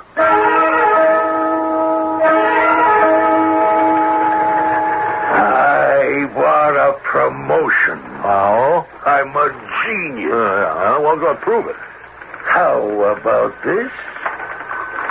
Hey! Who found it? Is that the gold cloverleaf pin, or is it the gold cloverleaf pin? Who broke into Taylor's joint?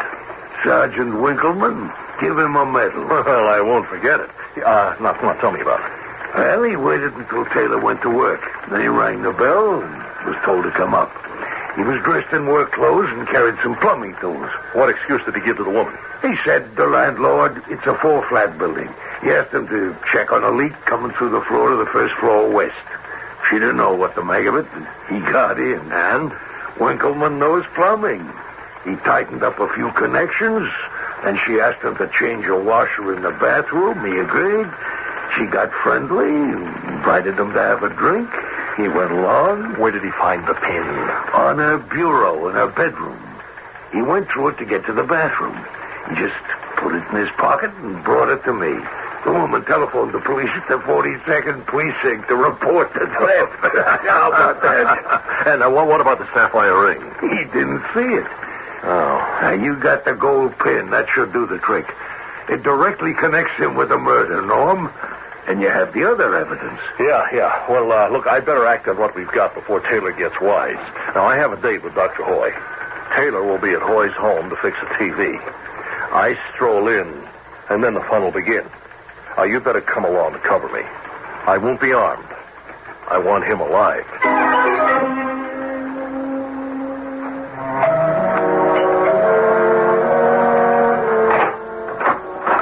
Good evening, Dwight. Oh, hey, Doctor. Come in. Thank you. Thank you for stopping by. Under the circumstances... Yeah. Well, you know what happened. Yes, your wife told me. Oh, she ain't my wife. And can you imagine opening the door to a stranger? Some guy who says he's a plumber who needed a plumber. Landlord didn't say nothing about no plumber, so this guy wanders in, and when he wanders out, all the jewelry's gone. Ah, that's too bad. Yeah, he scooped up everything off the bureau. From the bedroom? Yeah. Smart, huh? She had him fix a faucet in the bathroom sink. Now, you don't let a stranger into your house, right? It's not smart, no. Well, she is not smart. That's the set, Dwight. If you're too upset... No. Now, this will take my mind off it. Hey, you alone? Yes, I am. Mrs. Hoy went to a movie. She had any more dreams? It wasn't a dream, Dwight. She talked out loud. Oh? Yeah, I had a cousin that did that when he was a kid. Walked in his sleep, too. Pretty scary. Miss Lee's voice came from my wife when she was asleep. Miss Lee described how she was murdered. Oh, yeah? Well, who done her in? She didn't say. Oh. Well, I better get to work. Excuse me. Good evening, Mr. Burgess. Come in. Oh, thank you. Well, I see you're busy. Perhaps I should come back. No. It's only Mr. Taylor. He's on the hospital staff. He was very kindly agreed to check out the television set. We can go to another room. Oh, did you say that this is Mr. Taylor? Why, yes. Hey, who are you? Burgess. I'm in the insurance business. Were you the man who was robbed this afternoon? Well, how'd you know that? I heard it on the radio. There was a description of what was stolen. Among the pieces was a gold cloverleaf pin. Where'd you get that information? I suppose from Mrs. Taylor. There ain't no Miss Taylor. You heard all this on the radio? That's right. And the woman who was robbed said that the gold pin belonged to a Miss Charlena Lee. Hey, what are you trying to pull? Who are you? Is this the gold pin, Mr. Taylor? Give me that. Not so fast, Taylor. I'll kill you. I don't think so. You murdered Charlena Lee. Prove it. Explain how you got the pin. She gave it to me. You're a liar, Taylor. The parking attendant saw you leave with Miss Lee. And after you murdered her and set fire to the mattress, the next-door neighbor saw you leave the building at 6 o'clock. You picked up a newspaper shortly after that. You told the police that you arrived home at 5:30. Now, can you explain all of that? Get out of my way! You can't prove a damn thing. Captain? Let him go. Sergeant Lucas will take care of him. Taylor's our killer, Doctor.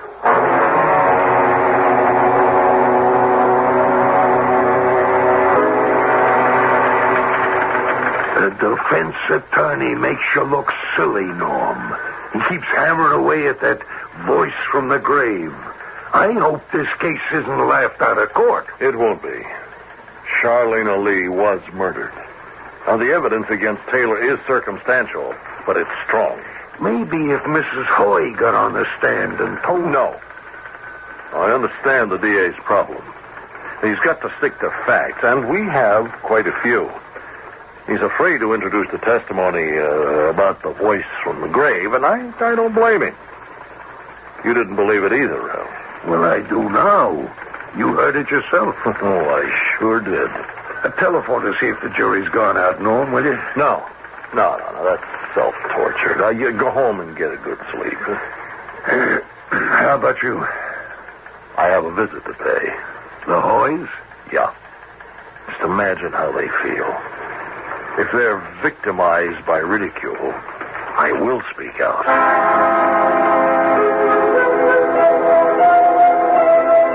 It is considerate of you to stop in, Captain Burgess. We have followed the trial in the newspapers. You have not appeared. Oh, you do understand why. Yes. Charlena Lee's voice gives you clues that lead to Taylor's arrest. But you cannot introduce her testimony as evidence. It would be laughed at. I want you to know something, Doctor. And you too, Mrs. Hoy. Yes? The defense has made the three of us look ridiculous to the public. Now, if there are any repercussions from it, if your positions are threatened in any way, I will testify to the truth about Miss Lee. Thank you, Captain. I thank you, too. I heard Miss Lee's voice. At least, it was not Mrs. Hoy's normal voice. I will swear to what I heard. Now, the point is this. Without that information, however slim, that Miss Lee supplied, I never would have zeroed in on Taylor. Excuse me. Yes? This is Dr. Hoy. Hi, Doc. Tell my boss, this is Sergeant Lucas. Tell the captain that the jury reached a verdict. Taylor got 10 years. Oh, I am so glad. Thank you, Sergeant. Good news. Dwight Taylor was found guilty and sentenced to 10 years in prison. He should have been sentenced to life. Was it not possible that he might have been acquitted? Yes, I suppose so. Then let us be grateful that he was not. We have been vindicated. Those who have laughed at us have been put down. Charlene Lee has been avenged. We thank you, Captain.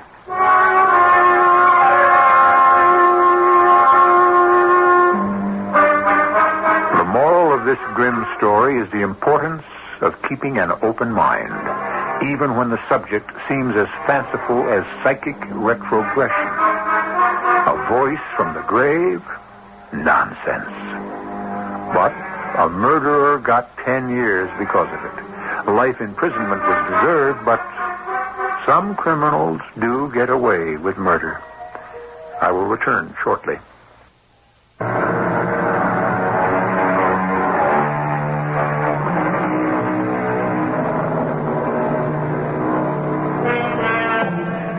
The story of the voice from the grave, although changed in part, was based on an actual police case in which a murderer was tracked down because a dead woman spoke through the lips of a sleeping friend. I know it's hard to believe. I myself find it hard to believe.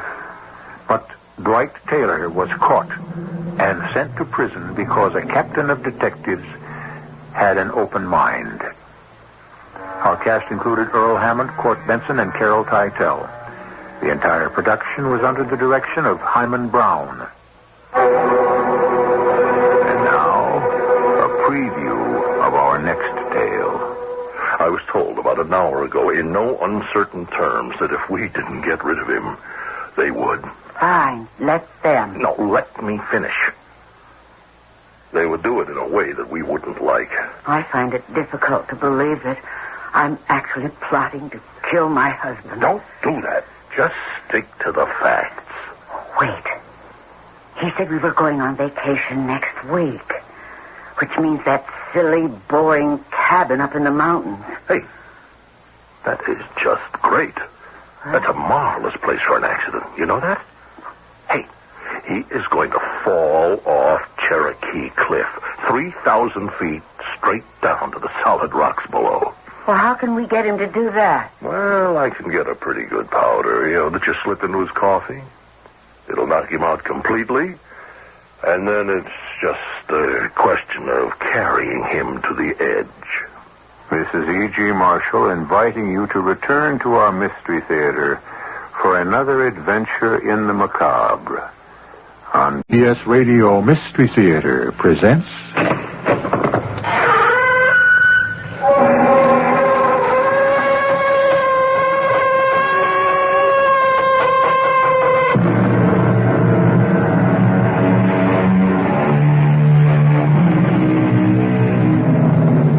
Come in.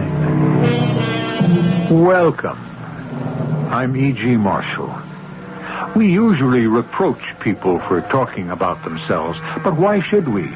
And why shouldn't they?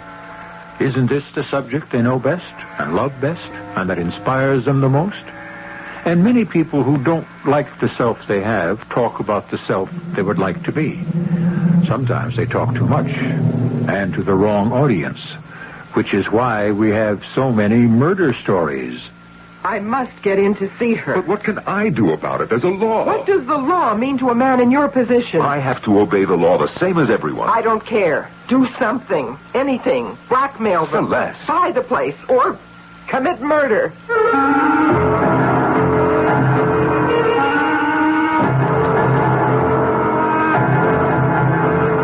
Our mystery drama, In the Name of Love, was written especially for the Mystery Theater by Sam Dan and stars Terry Keane and Norman Rose. I'll be back shortly with Act One.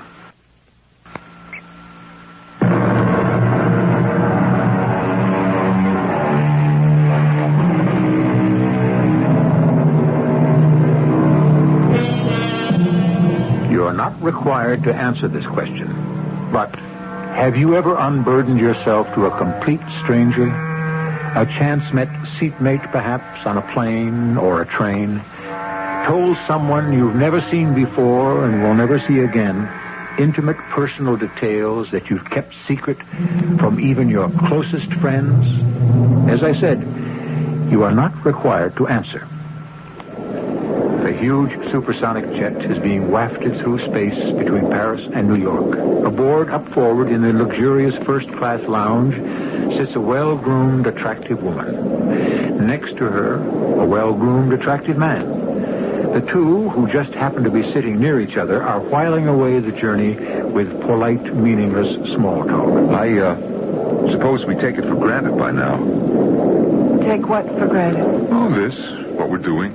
How we can travel across the Atlantic in practically the twinkling of an eye. I don't know. I made better time last trip. No, did you? Yes. I have a luncheon date. I'm going to be late. That's too bad. No great tragedy. Missing a meal now and then is hardly the worst thing for one's diet. I suppose so. Actually, it's a blessing. A what? Oh, that isn't important. No, I heard what you said. It just sounded rather peculiar. I beg your pardon. Oh, please, forgive me. It's just that sometimes someone says something and it strikes a chord. In this case, a discord. Well, what did I say? Well, it doesn't matter. But I really should explain, I suppose. Explain what? Well, I just wasn't prepared to hear anyone say that missing a meal could be a blessing. To imply that food could be something that's inconvenient or troublesome. Not while there are people who are dying of starvation. I'm sorry. I shouldn't have said that. It seems to have offended you. Offended? Or perhaps that wasn't the correct word. I was in Europe just now to take part in a conference on, I suppose I might just as well call it by its right name, starvation. I'm upsetting you. Well, now that you've participated, have you solved the problem? Well, I don't think we'll ever solve the problem. Not in the foreseeable future, at any rate. Are you a professional in the field, a fundraiser or a functionary of one kind or another? No. I'm just a volunteer businessman. I feel that people should devote a portion of their time and effort and money to just helping out. Very commendable. It's been very nice talking to you, but now if you'll excuse me. I'm sure that really isn't true. I'm sure it hasn't been nice talking to me. And I'm sorry. You must let me explain. What is there to explain? I don't want you to go away thinking that I'm a fanatic of some sort. I had a very shocking and moving experience.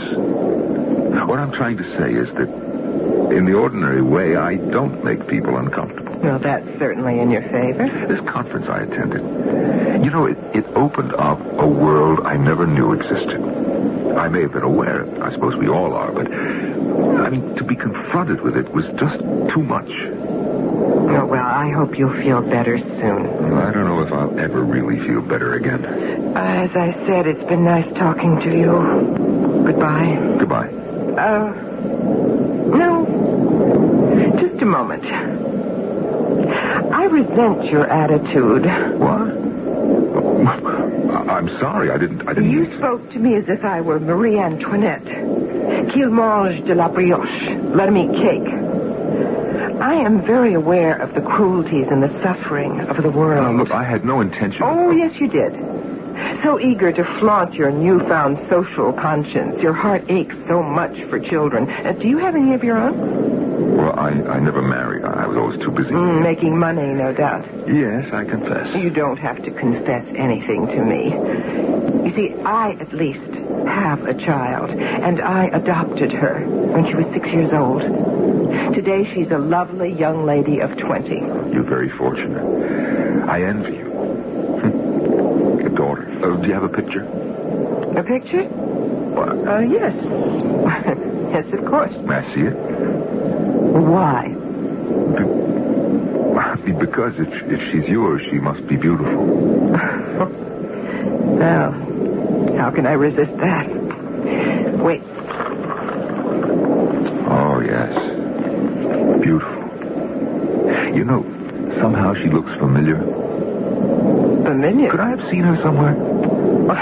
Most kids today look very much alike, the way they wear their hair and dress. Yeah, that's true. What's your name? Maureen.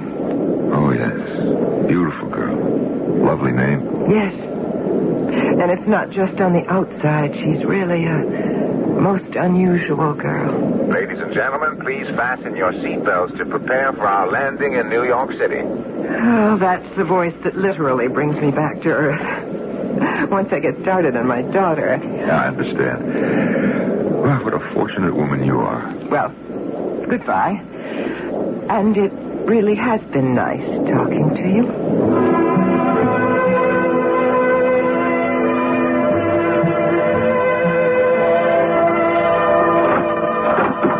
Celeste. Yes, come on in. Just get back? Plane landed less than an hour ago. All right, what's it all about? Is it going to be a long story? It's going to be a good story. Well, it had better be to drag me back from Europe just when I decided to take another week off. Have you ever heard of Quantum Industries? Who hasn't? We have a shot at them. Oh, which division? The whole works. I thought Naylor and Evans had a lock on them. Al Drake managed to open the door. The entire advertising responsibility for Quantum?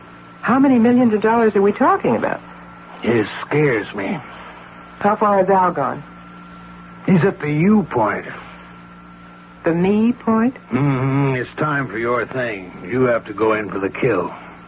Well, what's the program? Now, let me pull together Al's notes. Won't take me a minute. Take at least 5. I have to make an important call. Yes, ma'am. And I am not to be interrupted. Don't tell me you finally met somebody over in Europe. No, I didn't meet anybody. Well, that's too bad. It isn't too bad. It's too late. You're still a delectable woman. Close the door on your way out? Sure.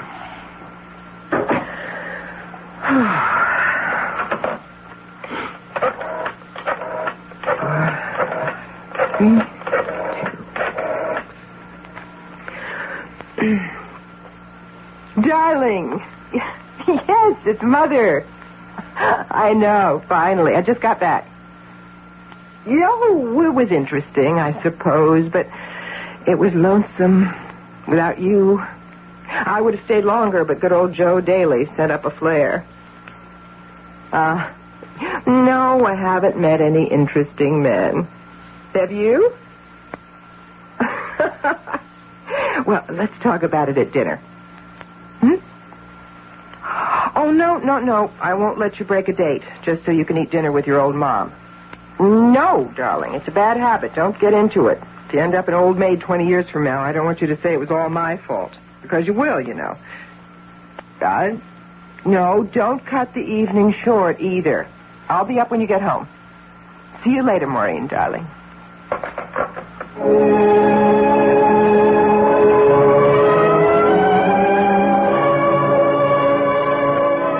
Let me brief you on Quantum. Fine. Who makes the decision? Roger Carlson. Roger Carlson. Roger Carlson is Quantum Industries. He takes pains to keep out of the limelight. He only surfaces when there's a major decision to be made. Mm-hmm. What's known about the man? Does he collect stamps, butterflies, women? I have to have something to go on. You'll have to go up against him cold. No, Joseph. Carlson has already set up the meeting, which is why we sent you the SOS to come home. When? Tomorrow morning, for breakfast. What? That's Mr. Carlson. They say he's a morning person. Where? His suite at the Ritz Plaza.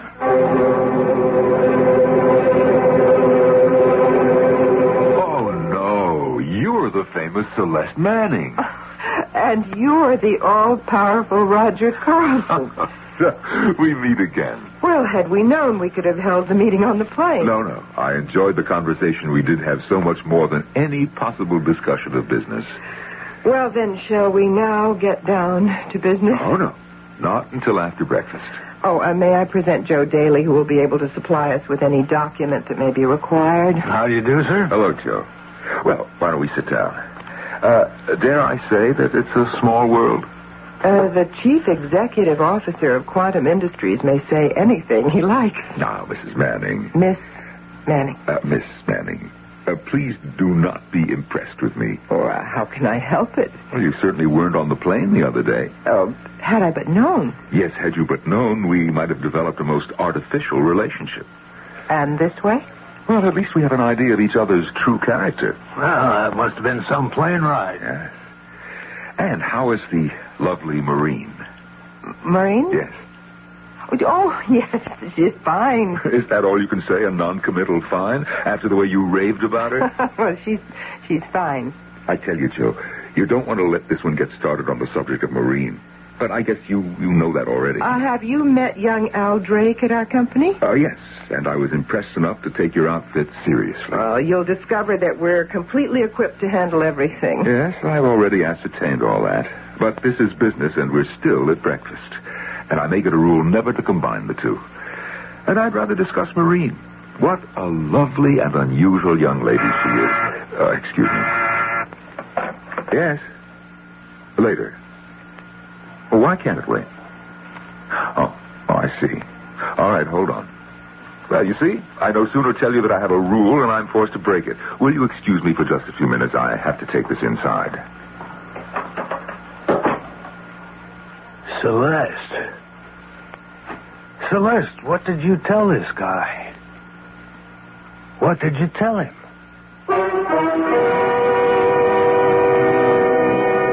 What did she tell him? We were listening very closely. Did she seem to say anything that appeared to be out of line? Obviously she must have. Else why would right-hand man Joe Daly be so upset? The second act, the act of illumination, shall soon be here.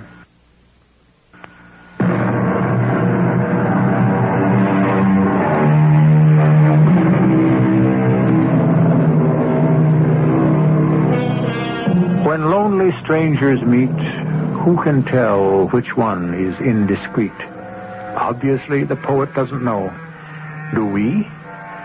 Perhaps this is why we seek to exchange confidences with strangers, so that we may commit indiscretions with impunity.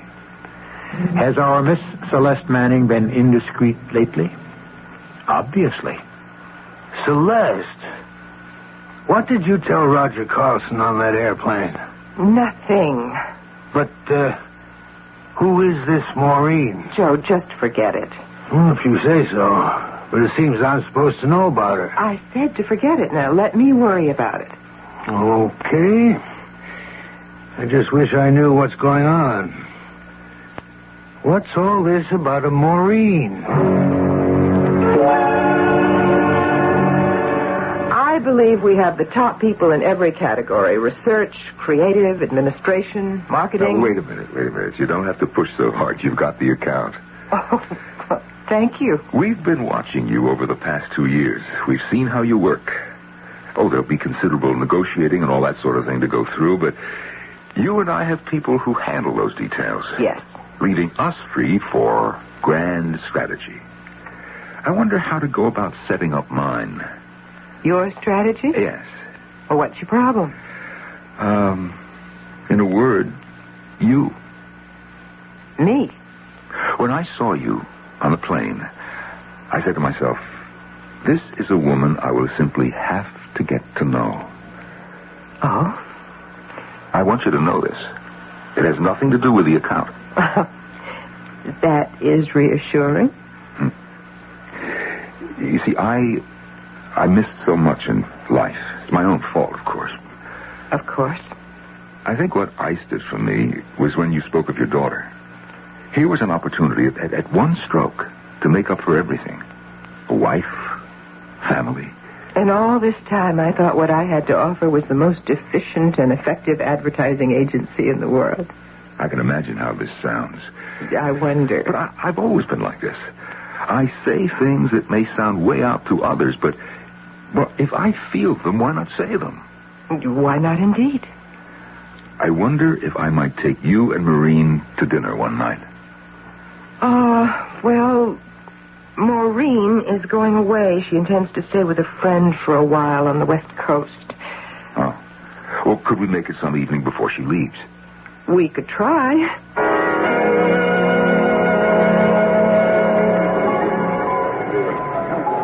Are you having a problem, Mr. Carlson? Is it that obvious? Yes. I know you asked me to lunch for a purpose. Oh, quite frankly, I'm in love with your boss. Well, that's obvious. That's a relief. Now we can get to it. You know, I cannot get to first base. You're not the only one. What am I doing wrong? Nothing. It's just that she was always too busy for romance.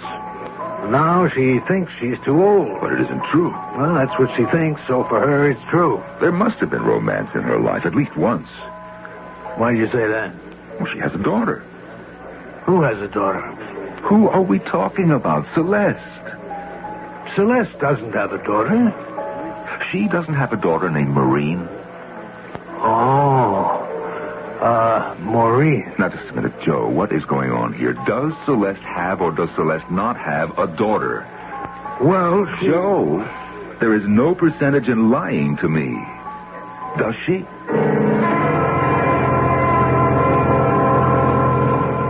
Hello, darling. It's Mother. I just wanted to find out if you arrived safely. Oh, wonderful. Well, I know. I miss you, too. Ted, what about him? Oh, well, if he misses you all that much, he can always fly out there. I mean, that's how you'll know it's love. How else do you know? Well, for one thing, if it's really love, you never have to ask. Oh, there's somebody at the door, darling. Call me later tonight after you get settled in. We'll talk then. Bye now. Just a minute, please. Miss Manning? Oh. Celeste, I had to see you. Celeste, Mr. Carlson. All right, come in. I have to talk to you. I discuss business during office hours. Well, I haven't come here to discuss business. Well, what else is there to discuss? You know how I feel about you. I'm sorry, Mr. Carlson. I'm sorry, too. I have never been in love. And when I did fall for the first time, it had to be with a woman like you. I didn't ask you to fall in love with me. You are a clever woman. The way you worked me over on that airplane. On the airplane? When you found out how I felt about children, you played your trump. You told me about your daughter. Your daughter, I might add, who does not exist. What are you saying about Maureen? I am saying you do not have a daughter named Maureen, nor a daughter named anything else. You knew who I was all along. Maureen was just a ploy to capture my attention, to enlist my sympathy. Get out of here. Oh, it doesn't matter. Did you hear what I said? You do not have a daughter, but it doesn't matter. I don't care. How dare you? Shall I tell you who Maureen is? You leave and you take your account with you. Maureen is a fantasy. That's a lie. Is it? Maureen exists. Oh, of course she exists. She's flesh and blood. Yes, but not yours. Oh, I put it together. It occurred to me that picture. Why did it look so familiar? Where had I seen that breathtakingly beautiful face before? Of course. She's Maureen Lovell. The movie star. You don't know what you're talking about. You said you had adopted her when she was 6. Well, that's when you would have first noticed her. That is when she made her first picture. Please, don't say another word. You adopted her in your mind, in your fantasy. There's a whole life you share with this girl in your mind. Am I telling the truth? Yes. Yes. What's the difference? The truth is important. To whom? And for what? Does the truth let you sleep better at night? Does it make you happier? Celeste, I am only trying. Who is asking you? Who needs you? Who sent for you? Look, let's be realistic. You can be as realistic as you please. As far as I'm concerned, she is my daughter. And you won't take her away from me. Don't you understand that you're living in a fantasy world? I live in 2 separate and distinct worlds. Which one is the fantasy? The cutthroat, the dog-eat-dog jungle that you and I prowl every day, taking what we choose by force and cunning. That world drains you, exhausts you. There's no peace, no rest. You live moment by moment with a constantly improvised strategy. Where is the time for love in such a world? Did you find the time for it? Oh. No, I didn't either. But I had to have some kind of reality. And so to get it, I had to retreat into a world of make-believe. Yes. I wanted a little girl to adore and to raise. But I wasn't willing. I couldn't pay the price. The real price. Do you understand? Yes, I understand. And there she was, on the screen. This lovable little blue-eyed girl with the long blonde hair. Why couldn't she be my daughter? In the most private place in my heart, why couldn't we talk and be like mother and child? And we were. And this little exercise of the imagination, this has been enough for you? Yes. Oh, I'm sorry. Why did you have to destroy it? Well, how did I destroy it? You invaded a private place, a hidden place. A quiet retreat of dreams and illusions. I only wanted to show you. Why did you bring in the sunlight? The harsh, blinding, burning sunlight. Celeste, I want to help you. Help me. I want so little. Why did you have to kill it? Looking at it from your hard-headed point of view, perhaps it was a sad and pathetic thing, but it was my own. Listen, I want to help you now. I came here because I thought that I should be the one to tell you. Tell me what? Well, besides you, I'm the only one who knows about her, and the only one who understands. What is it you think you should tell me? Celeste, she's gone. Who's gone? Maureen. Gone where? Haven't you read the papers? Listen to the news. She simply disappeared. What does that mean? Here. I picked this up at the newsstand. Film star vanishes. Foul play suspected in the sudden disappearance of Maureen Lovell. Maureen? Oh, no. Oh, no. Not my little girl, not my baby. Celeste, she is not your little girl, and she is not your baby either. Don't you dare say that! Celeste, she is a dream. All of them are dreams. Maureen Lovell, a dream sweetheart for adolescent boys, an aspiration for teenage girls, a companion, a daughter for aging, frustrated women. I am not an aging, frustrated woman. Well, please do not behave like one. I will behave any way I please. Who are you to order me around? I'm only saying what's right. All my life, men have been telling me what's right, and I've been proving them wrong. Do you know who I am? Faith Celeste Manning. That's how I was baptized. But I dropped the faith because I learned the hard way not to have faith in anyone or anything. All by myself. I built an empire. I don't need counseling or advice from you or anybody. All right. What do you want me to do? I want you to get out of here. Very well. No. Wait. Don't go. Help me. Help you? Help me. Do you know what it cost me to say that? Oh, how hard it was for me to say that. It's been 30 years since I asked anybody for help. It just doesn't come easily. But for my little girl, I will ask anyone for anything. Celeste, I want to help you. But I cannot help you preserve this illusion. Help me find her. Someone has to find her. I know how hard it is to wake up from a dream. To me, it is not a dream. To me, it's the truth. To me, she actually is my daughter. My real daughter.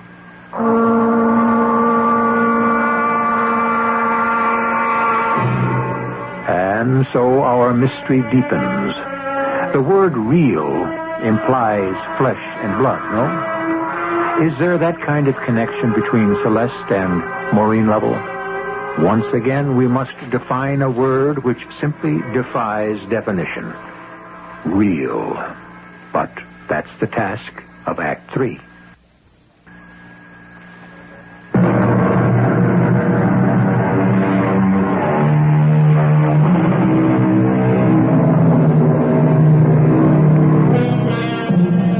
You have heard it said, and quite possibly agreed, that life is real and life is earnest. But like most taken for granted statements, this one is usually more honored in the breach. Most of us live in two worlds, don't we? The one we want and the one we must put up with. Which one is more real? About which one are we more earnest? You say that Maureen Lovell is your real daughter? Yes. Did you give birth to her? No. Did you adopt her legally? No. Well, then how can she be your real daughter? What is this, an inquisition? I'm only trying to establish... She is my real daughter because she's real to me. Now, is that good enough for you? Oh, Celeste, in the world of business where you made your mark, is that kind of thinking good enough for you? I want my daughter back. All right. Now, what do you want me to do about it? Nothing. I'll find her myself.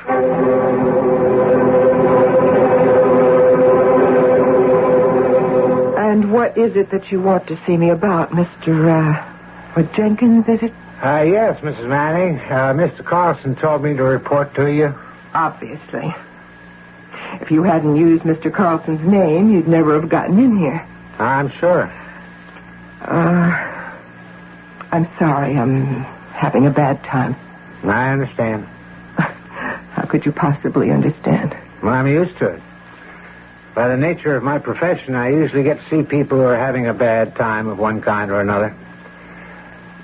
I'm a private detective. Oh.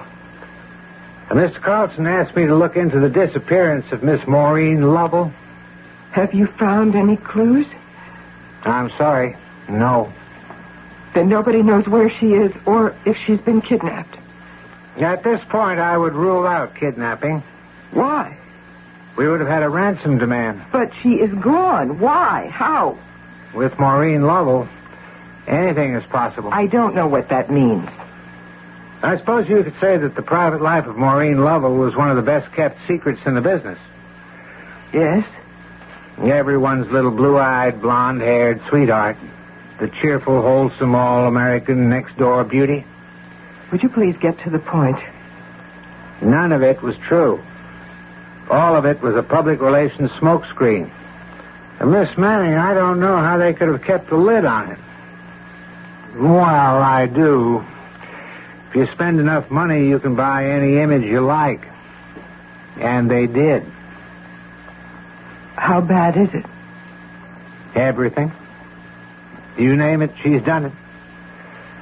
Of course, now the drugs are the worst. If you want my opinion, they spirited her away someplace. I guess it was getting out of control. I see. Is that all you have to say to me? At this time, yes. Then thank you, Mr. Jenkins. Good day. Good day, Miss Manning.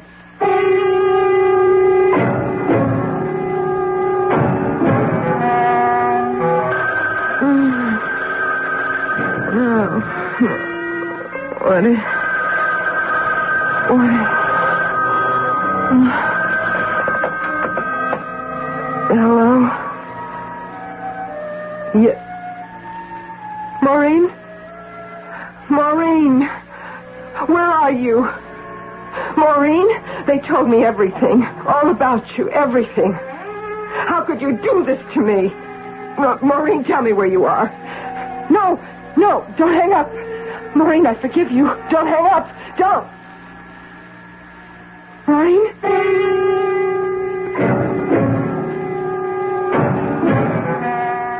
Why did you do it? It's only right that you know the truth about your alleged daughter.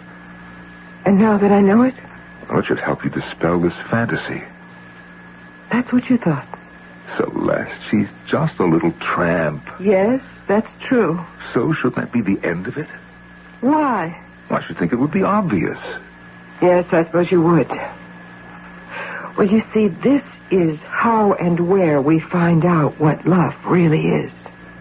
I don't understand. Of course not. How could you? When you found out about this, what you called this, fantasy, you thought I was mad. Oh, no. Not exactly. I just thought that you were somewhat off base in a certain area, but that's all. I created a full flesh and blood reality for myself, even if it was all inside of me. I took her through the cute little tomboy period, through the awkward stage. Oh, we had long, serious, confidential talks about boys and sex and life. And I watched her blossom into a radiant beauty.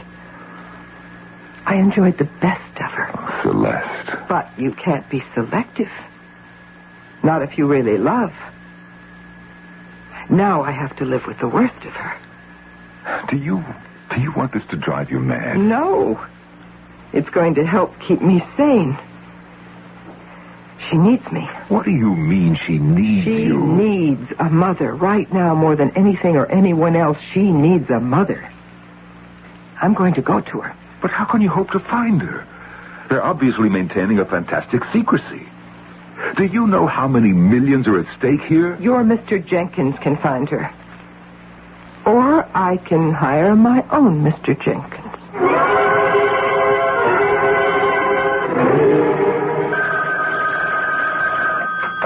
Hello? Mr. Jenkins. Yes? I found the place. It's located high up in the mountains north and west of Hollywood. It's called The Retreat. The Retreat. Oh, thank you, Mr. Jenkins. Thank you. You wish to see me? If you're the director of this place. I am Dr. Cullen. How may I help you? I wish to see a patient. Oh, we don't have patients. We have guests.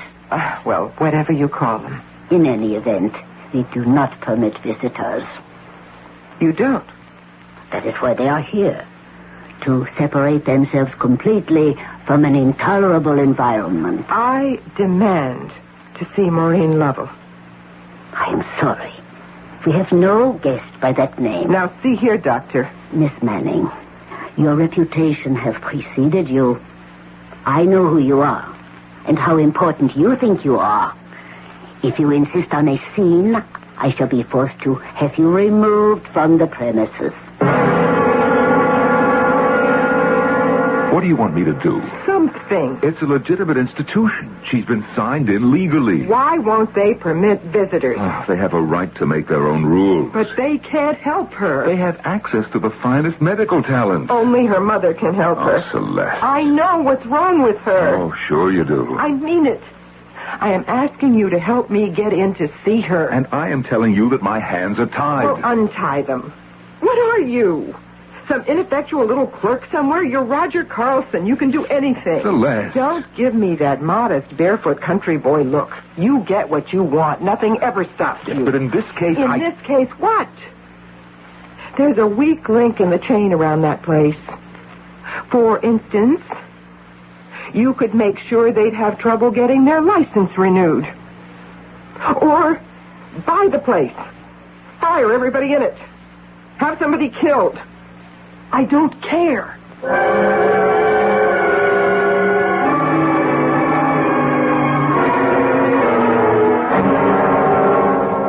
This way, Miss Manning. Thank you, Doctor. I must be frank. I have been compelled to do this against my best medical judgment. Yes, Doctor. I don't think you can do the patient any good. Have you been able to do her any good? She refuses to speak. She has shut out the world. It is all part of a reaction to a severe overdose of drugs. May I see her, Doctor? If you insist.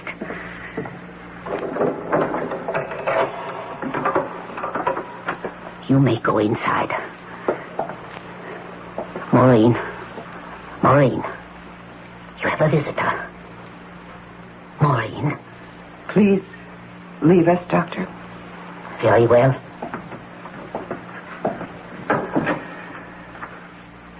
Darling, she's gone. And we're alone. I'm here. Finally, Maureen, dearest. Who are you? It's me. Mother. Mommy. Mommy? Mm-hmm. I don't have a mother. I don't. Anymore? Oh, yes, you do. They tried to keep me away from you, but I'm here. Why? I'm here to help you. Help me? Darling, I heard you call to me. You said, help me. No. No, you can't help me. Nobody can help me. Let me try. Because nobody loves me for myself. I do. Nobody wants me for myself. Darling, I want you. Oh, yes, now you want me.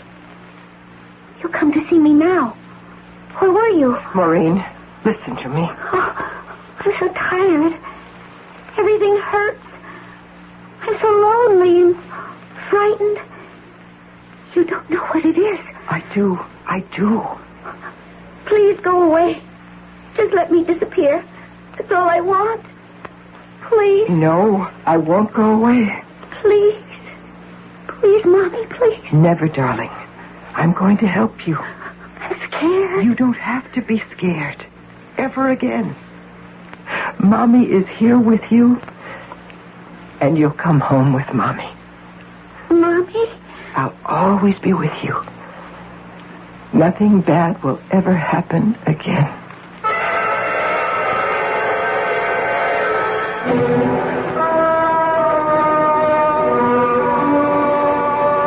Mr. Carlson and I have come by to pick up Miss Lovell. Oh? Did you want to take her out for a drive? No, I thought we'd take her home for a while. Miss Manning, you deserve a medical degree of some kind. Mr. Carlson, this charming and extremely able lady, worked a most miraculous cure. She saw Miss Lowell yesterday. I don't know what she said or did, but do you know what happened? What happened? Last night, Maureen sent for me. She was still weak, but better. Whatever was raging through her was gone. She said, Doctor, I've quit fighting it. I want my mother. I'm going home to Mother for a while. Oh, Roger, I told you she wants to come home. Oh, that is wonderful. Yes, dear. She is going home today. I telephoned her mother last night. What? Her mother? But Her mother in Carbondale, Pennsylvania. Mrs. Lover flew out this morning. She should be here any minute. Her mother. Her mother? All she really needed was her mother. How did you know that, Miss Manning? Oh, here comes Maureen now, all dressed and ready to go. Maureen, my dear, may I see you for a moment? She may not remember you, Miss Manning. I think she believes she had a dream, and everything suddenly became clear to her. Yes, Dr. Cullen? I would like you to meet Miss Manning. How do you do, Miss Manning? And Mr. Carlson. How do you do, sir? Maureen? Oh, you look troubled, Miss Manning. Oh, but you shouldn't be. This is a very good place. They really do the job for you here. Oh, that's the taxi. And Mother's here. Mother, I'm coming. I'm coming. Miss Manning, are you all right? Miss Manning has had a hectic day. I think we'll just sit down for a moment in the lounge, may we? Of course. Celeste? Well, Celeste, are you ready for the real thing? It would be too hard. The make-believe's even harder. How about the real thing? It's too late. Too late for make-believe also? All the years were wasted. No, they weren't. You were a mother. What a foolish dream. But you made it real at the end. For the most important few hours of her life, you actually were her mother. Was I really? You saw the proof of it. She was saved by the way only a mother could save her. A lot of love is needed in this world. Celeste? Yes? Love, real love, starts with two people. And it radiates from there all over the whole world. What do you say, Celeste? The question is, can a billionaire industrialist find happiness with a millionaire advertising executive?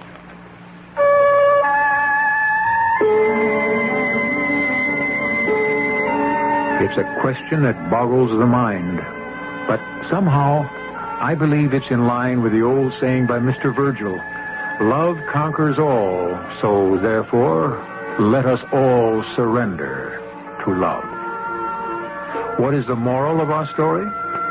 Any love, even if it exists in the imagination, is better than no love at all. I shall return shortly.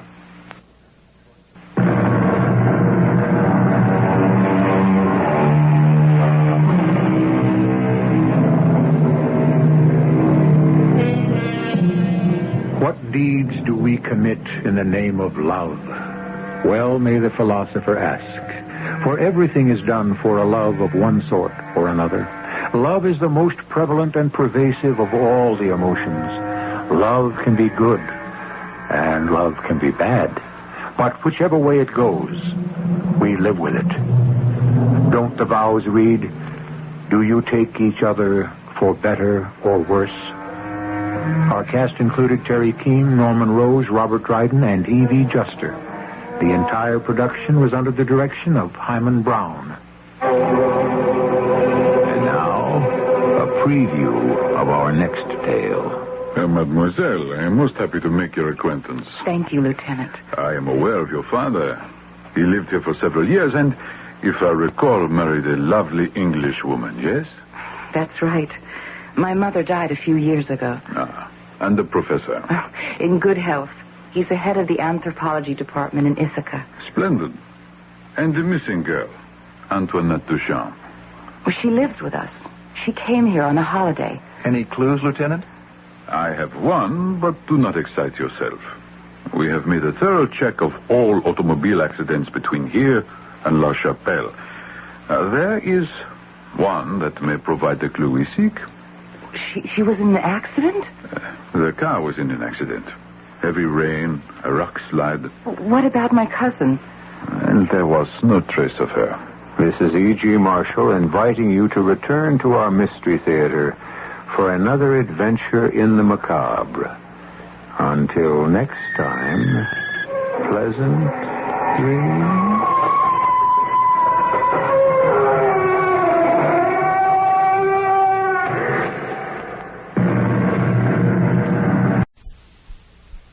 This message was brought to you by the Unitarian Universalist Church in your community. The CBS Radio Mystery Theater presents...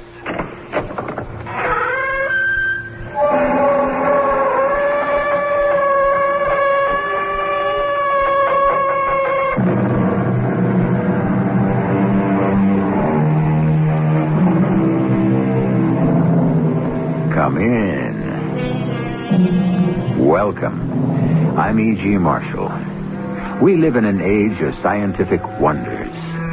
The far-out science fiction of yesterday has become today's reality. And yet, despite these giant strides unlocking the secrets of nature, mankind suffers from confusion and fear. Fear partially engendered by these very scientific advances that are first hailed as triumphs. Why? Perhaps because the science of technology lacks soul. You can't help Amelia. Don't you understand? She's beyond help. If she is, it's your doing, Professor. You and your computers, your laboratories have done this to her. You're too emotional, Gerald. Why can't you look upon this as a noble and successful experiment? Never. I look upon it as a monstrous denial of the human spirit and the destruction of love.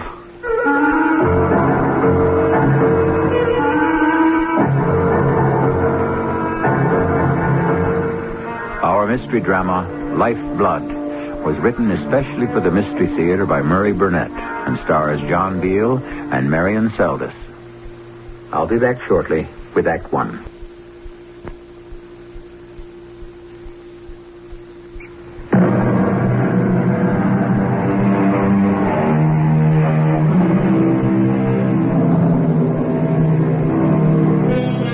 The Bible has it that the Lord created Eve from one of Adam's ribs. Pygmalion fell in love with the statue of Aphrodite and brought her to life as Galatea by his earnest prayers to the gods. I'm sure every man has dreamed of his idea of the perfect woman. Our story today is the tale of a man who made that dream come true. Gerald, you surprise me. You can't be serious when you say you're nervous about seeing Uncle. He may think I'm too old for you. By the way, Amelia, just how old are you? Now that is a question no gentleman asks a lady. You should know that. Anyway, isn't Uncle waiting for you? Yes. And I want you to wait here in the den for me. I'll be right back. I'll wait for you, darling. Oh, nice to see you, Gerald. Now, sit down. Make yourself comfortable. Well, I'm glad my niece has come to visit with me. I see a lot more of you since she's here. Well, that's exactly what I've come to talk with you about, Arthur. Your niece. Oh? Something important? Very. I've asked Amelia to marry me, and she said she would. Oh, no. Now, I've never lied to you, Arthur, and there's certainly no reason for you to... Don't be a fool, Gerald. I didn't mean that Amelia had turned you down. Of course, she accepted you. I don't understand. I know, and I'm reluctantly forced to explain. When you hear why, you won't want to marry Amelia. Impossible. There's nothing you can say about Amelia that would make me love her any less. She's the perfect woman. She's not a woman. What did you say? I said Amelia is not a woman. She's a robot. My creation. You can't be serious. If I had a niece, Gerald, I'd be the happiest man in the world if you and she wanted to get married. You have everything to make a great husband. You're good-looking, successful, intelligent, and you've got integrity. Oh, thank you, but we're off the point. Are you trying to tell me that Amelia is a mindless, soulless replica of a woman? And I didn't know it? Exactly. When was the last time you saw a doctor? I see you all the time. I mean professionally. You think I've gone over the edge, huh? All right. It must be a big shock to you, and you deserve some proof. Ask Amelia to come in. I don't think that's a good idea. You've inferred that I've lost my mind now. Now I want to prove to you that I'm perfectly sane. Ask her in. Now. All right. All right. Whatever you say, Arthur. Amelia, would you come in for a minute? Certainly, Gerald. Have you spoken to Uncle Arthur? He has. Come here, Amelia, and listen to me carefully. I always do, Uncle. You taught me that. Of course. Who are your parents? Parents? Yes, your mother and father. Oh, my father was your brother, and he and mother are dead. Good. Excellent. But who made you, shaped you, taught you, told you what to do and say and how to behave? You, Uncle. And are you grateful? I owe everything to you. My very existence. I understand Gerald has proposed marriage to you. Yes, Uncle. Whom would you rather kiss now? Me or Gerald? It really doesn't matter to me. Amelia. Kiss me, then. Of course. Well, Gerald, do you still think I'm out of my mind? I don't know what to think. If you've really accomplished this miracle, how did you do it? What is she made of? Sugar and spice and everything nice. If what you're telling me is true, this is a scientific miracle. If this is really an automaton, your creature made up of what in heaven's name? Of the results of years of experimentation with computers, sound waves, unheard of advances in physics and chemistry. In short, 10 years of my life. Of course you realize what this means. When you show Amelia to the world and explain your accomplishment, you'll be the most famous... I have other plans for Amelia. Haven't I, my dear? So you've told me, Uncle. I don't understand. I intend for her to meet Wilkerson. Wilkerson? What's he got to do with this? What do you think will happen when that Romeo, that woman chaser, sets eyes on this beauty? Tell me that, Gerald. Don't tell me you're still harboring a grudge against Wilkerson for something that happened 10 years ago. Something? Is that how you describe my public humiliation? My being forced to resign as head of the DNA experimentation project? Of being laughed at because of a stupid mistake that wasn't mine? Oh, it's been long forgotten, Arthur. Not by me. Tell me, Amelia, what do you think of Harry Wilkerson? I think he's a most attractive man. Very masculine and brilliant. Oh, I've been a fool. You couldn't help yourself. No man will be able to resist Amelia. No, I mean about swallowing this fairy tale about a robot. You've hypnotized her, that's all. You found a great subject for hypnosis. And Amelia, my child, come here and bring me a pin. What are you going to do? Prove to you that Amelia's exactly what I said. An unfeeling robot. Oh, thank you, my dear. Now watch as I take this pin. Now be careful. Plunge it deeply and directly into this lovely arm. So. No! Did that hurt, Amelia?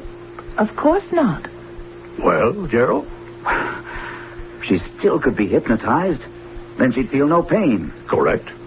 But if she's human, where's the blood?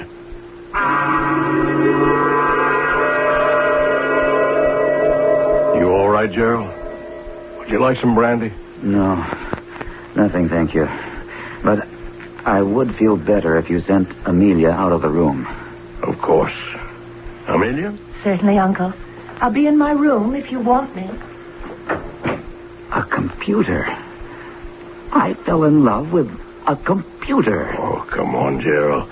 I assure you she's far more sophisticated and intricate than any computer. The most advanced computer is childish in concept compared to Amelia. Now you understand why I said no to a marriage between the two of you. I suppose I should thank you. But I resent the fact that you never told me. It was an experiment. I'm no guinea pig. Of course not. I never thought of you that way. But I did want a test. And now that you've seen how successful it was, you can help me by introducing Amelia to Harry Wilkerson. I've got to talk you out of it. Not a chance. Wilkerson's got it coming. For what? Because he failed to stand up and take the blame for a costly mistake on a project that was headed by you? It shows a lack of integrity, but it doesn't deserve the kind of punishment you have in mind. Then you admit it'll work. That Wilkerson will fall head over heels in love with Amelia. No, you're out of touch, Arthur. Wilkinson's already fallen. He's out of his mind about Nita Raven. The ballet dancer? Right. They're practically engaged. So you see that... I'll stack Amelia up against any woman in the world. I tell you, it won't work. You're so blinded by your need for revenge, you can't see it's you I'm protecting. That's interesting. I'll justify that. Lord knows what you've created, Arthur. I'm still in shock. But you think you've made the perfect woman. A creature of real flesh and blood. When, as you so graphically demonstrated, Amelia has no blood. And what do you think will happen when that fact is inevitably discovered? At the time, I thought I'd won the argument with my friend, Dr. Arthur Moore. But I underestimated the depth of the passion that drove this brilliant scientist. I'd also underestimated his genius. I'll admit I saw much less of Arthur than before, because I never again could feel at ease with the woman, the thing called Amelia. But a month or so after our conversation, he called and asked me over. I appreciate your coming in such short notice, Gerald, but I promised to make it interesting. You remember Amelia, of course. Of course. How are you, Amelia? Flourishing, thank you, Gerald. It's so nice to see you again. Arthur, I know you don't feel entirely at ease with Amelia, but I assure you her presence is necessary. Come here, my dear. Yes, Uncle. You remember, Gerald, you made a very cogent point the last time we discussed the makeup of our charming Amelia. I believe it had to do with blood. And now, I'm taking this needle. I really object to these demonstrations. They leave me feeling decidedly... For a physician, you're uncommonly queasy. I assure you, it won't hurt Amelia in the slightest. Now, I take the needle, so, and behold, bright ruby red blood. See how naturally it flows? Good Lord, Arthur.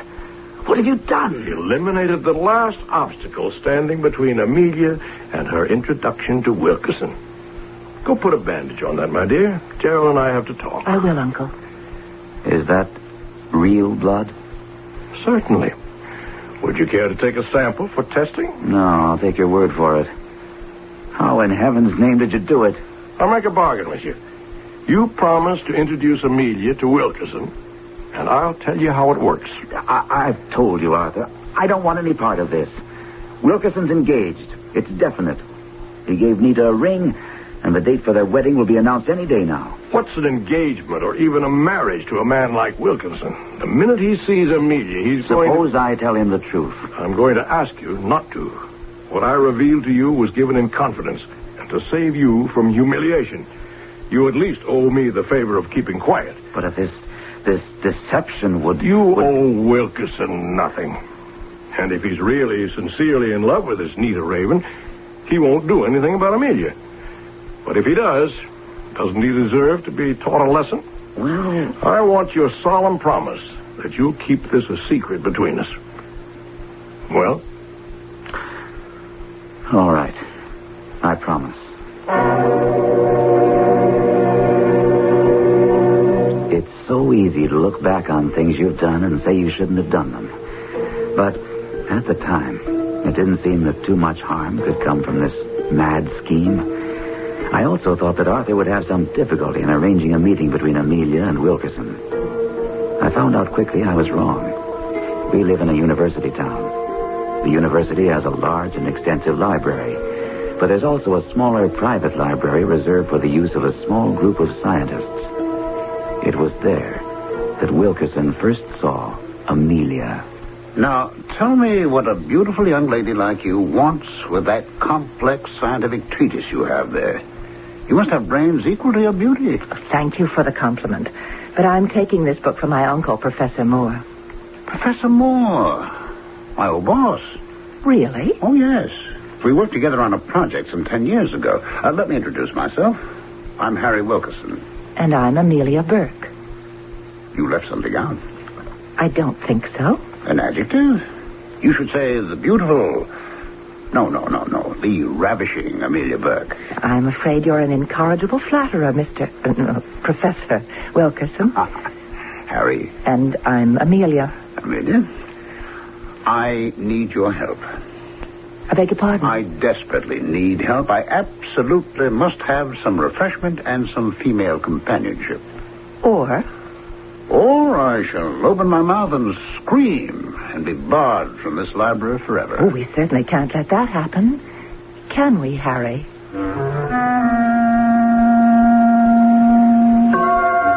Men have died and worms have eaten them, but not for love, said William Shakespeare, and he was the greatest. However, there have been a number of very fine writers who've written stories about gallant men who have died for love of a woman, but none that I know of who have perished for a robot, at least not yet. I'll be back shortly with Act 2.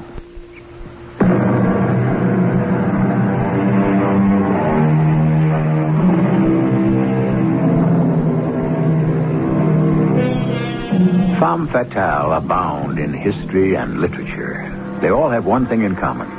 They possess a strange appeal which leads men to follow their siren song down the path to destruction. They also share another characteristic. They are human. Unlike Amelia Burke, who is a robot created for the express purpose of ensnaring one man. And she seems to be succeeding. Who is Amelia? What is she? I'm a woman, Harry. Really a very simple, predictable woman. Oh, let me contradict you. As a man who's not inexperienced when it comes to women, allow me to say that you're completely unpredictable and almost unknowable. If you're trying to confuse me, you're succeeding. All I know about you is that you're the most beautiful and charming woman I've ever met. Thank you. But who are you really? Who are your parents? Why did you suddenly appear on the scene to live with your uncle who never mentioned you all these years? I thought women were the curious sex. Oh, you're unbelievable. We've been seeing each other for 2 weeks, and you've never asked whether I was married or even engaged. Not a single question. Why we always meet in these little out-of-the-way places. The important thing to me is that we're together. I couldn't have said that better myself. But don't you sometimes long for a little more privacy? That might be nice. I figured you might feel that way, so I spoke with a good friend of mine, a fellow who can keep his mouth shut, and I've arranged for us to have the use of his apartment this Friday afternoon. He's going out of town for the weekend. How does that sound to you? Like everything else you say, Harry. Very nice. Amelia, my darling, you're wonderful. Just magnificent. Thank you, Uncle. Now, I think we ought to recheck your programming for the big date you have coming up on Friday. Who the devil is that? Just sit there, Amelia. I'll get rid of whoever it is. Gerald, it's a pleasure to see you, but you've really come at a time when... I'm sorry if I've interrupted anything. It's important that we talk. Important to whom? To you. Oh. This thing with Wilkerson has gone far enough, Arthur. As a matter of fact, it's gone too far. Well, that all depends on the point of view. Now, I'm not here to argue. I'm here to tell you, Arthur, that you must stop it now. Well, we don't like that very much, do we, Amelia? No, Uncle. Unless you stop. I intend to tell Wilkerson the truth. Calm down a minute, will you? I don't want to hear any of your pseudo-rational... Gerald, if Amelia were a real, as you put it once, flesh and blood woman, would you interfere? Come on. Answer, would you? I refuse to answer any hypothetical question. Then I'll answer for you. You wouldn't. And why wouldn't you? Arthur, I've already told you. Because it wouldn't be any of your business. But just because Amelia is something out of the ordinary, you consider it your duty to warn Wilkinson, or better, to make him aware of what Amelia is. I intend to tell him, if that's what you mean. Believe me, Arthur, I'll do it. I believe you. Even though you're breaking a solemn promise. But have you ever thought of what Wilkerson will think of you when you come to him with this preposterous, incredible story?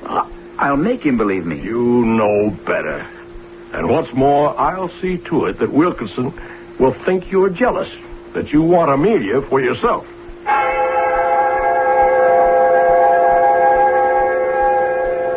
When I left, I knew that it was a stalemate. Arthur was right. Wilkerson would never believe me.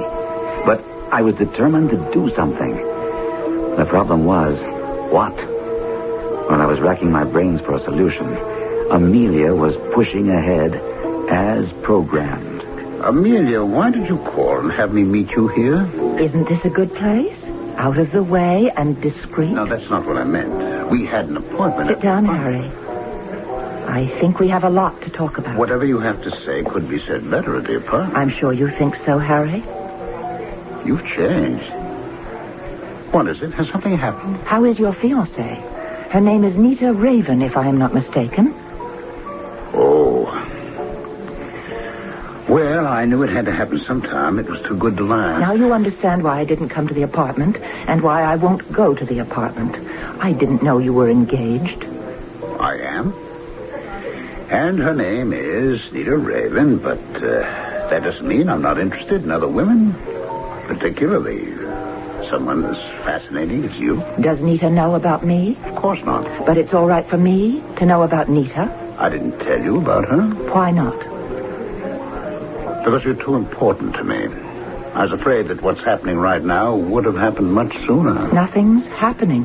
Yes, that's what I mean. Oh, Amelia, we're two adults. You like me. Now, don't try to deny it. I see it in your eyes, the way you talk to me. And I am crazy about you. Now, let's forget about everything else and get over to Bond's apartment. You make it sound so simple. That's because it is. You belong to someone else. No one belongs to anyone else. Have you ever discussed that with Nita? Certainly. She knows that when we get married, we both don't stop living. She knows I'm not going to stop admiring beautiful women simply because I'm married. You may admire me to your heart's content, and you can do that here just as well as in your friend's apartment.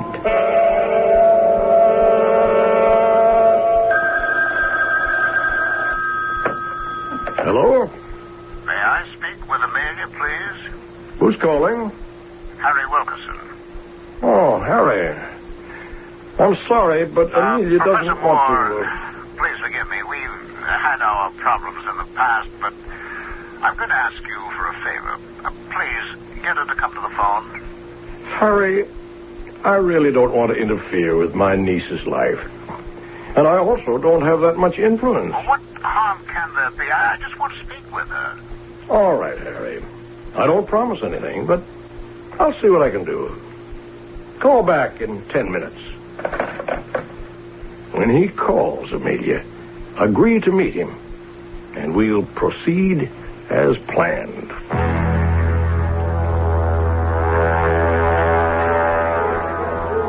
Amelia, I hope you notice where we're meeting. Very nice.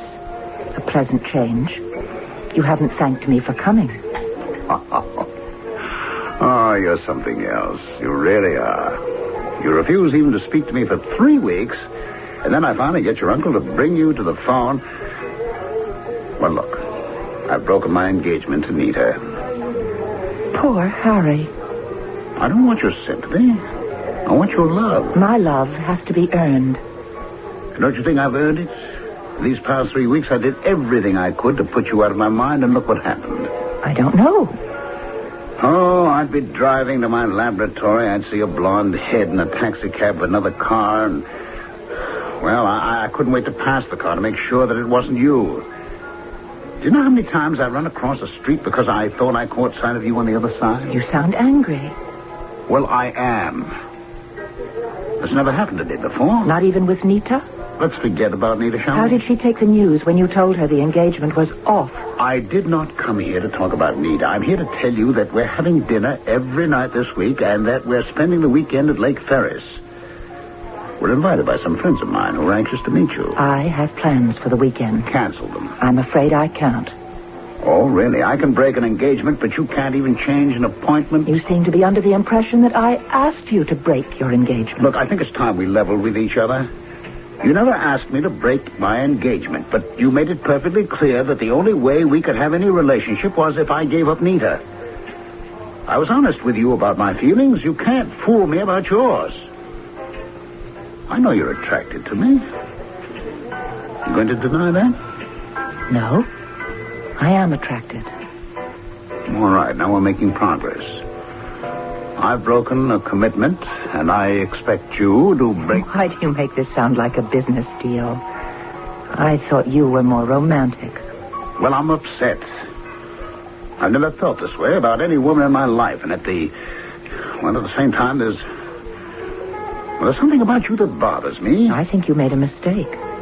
What? You've changed. When we first met, you were relaxed and happy. You made it clear you liked me, and you hoped I would like you. I did. Well, now you're a different man. Uptight, grim, distracted. I think you feel guilty about breaking your engagement. And if you do, there's no future for us. Oh, now, Thank you for the lunch. Think about what I said, Harry, and then call me. I promise I'll answer the phone.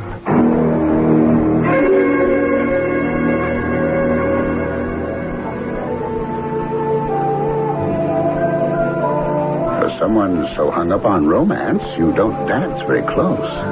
I'm sorry. Dancing isn't my strong point. I only know how to waltz and foxtrot. I would have thought that you'd been the queen of disco in college. Would you have liked me better? Oh, it's impossible for me to love you any more than I do now. Shall we go back to the table?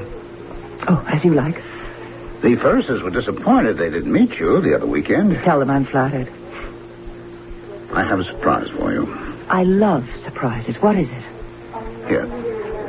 Open this box. Oh, it looks like a ring, is it? Open the box. Well, do you like it? It's very nice. Very nice? That's an engagement ring. I'm asking you to marry me. I realize. That's all you have to say. I realize. I'll bet I'd get more reaction from a robot. Don't you ever say a thing like that. Never. It's disgusting. Well, a reaction at last. You are exquisite. Promise me you'll never use that word again. What's wrong with exquisite? There's nothing to joke about. You know the word I mean. I can think of a lot of words some ladies might object to, but... Harry! All right. It will never pass my lips again. Now slip on the ring and we'll seal our engagement with a kiss. Harry, I know you're going to think this is silly, but this isn't the ring I wanted. Darling, if you knew how long I searched for it... It's beautiful, but call me sentimental. The ring I want is the one you gave Nita. Oh, come on, Amelia. Nita's out of my life. I'm not going to ask for the ring back. If she had any pride, she'd give it back. Well, forget it. I'll get you any ring you want except that. That's the only way I'll really feel sure of your love. I want the ring that Nita has. Otherwise, we're not engaged. A famous poet commenting on the human race wrote, "The female of the species is deadlier than the male." I don't think anyone can question that some form of robot is a definite part of man's future. But are we going to have to apply the same yardstick to the automatons? We should have the answer when I return with the final act of Lifeblood shortly. Have you ever wished your bank would pay you interest on your checking account? Wouldn't it only seem fair? We at Otero Savings think so. That's why we're offering the check-in account. It's better than checking because you get 5.25% interest. At Otero, you get the best of both. The interest-earning capability of a savings account with the complete flexibility of a checking account. The Otero check-in account. From Otero Savings. Member FSLIC. You missed Jimmy's birthday party. I was with a client, and I stopped And up Jimmy's your child. I was only going to have one drink. I didn't mean I to know, stay you long. never mean to, but I've had it. Mary. You quit drinking or I'm leaving. Now, Mary, please. Jim. Sound familiar? That was a scene from my life. My wife thought I had a drinking problem. I didn't, but I was scared I wasn't in control, and I didn't want to lose my family. We went to the recovery center. We worked together and solved our problems. Life can be good again. Call the recovery center, 825-4951, the recovery center.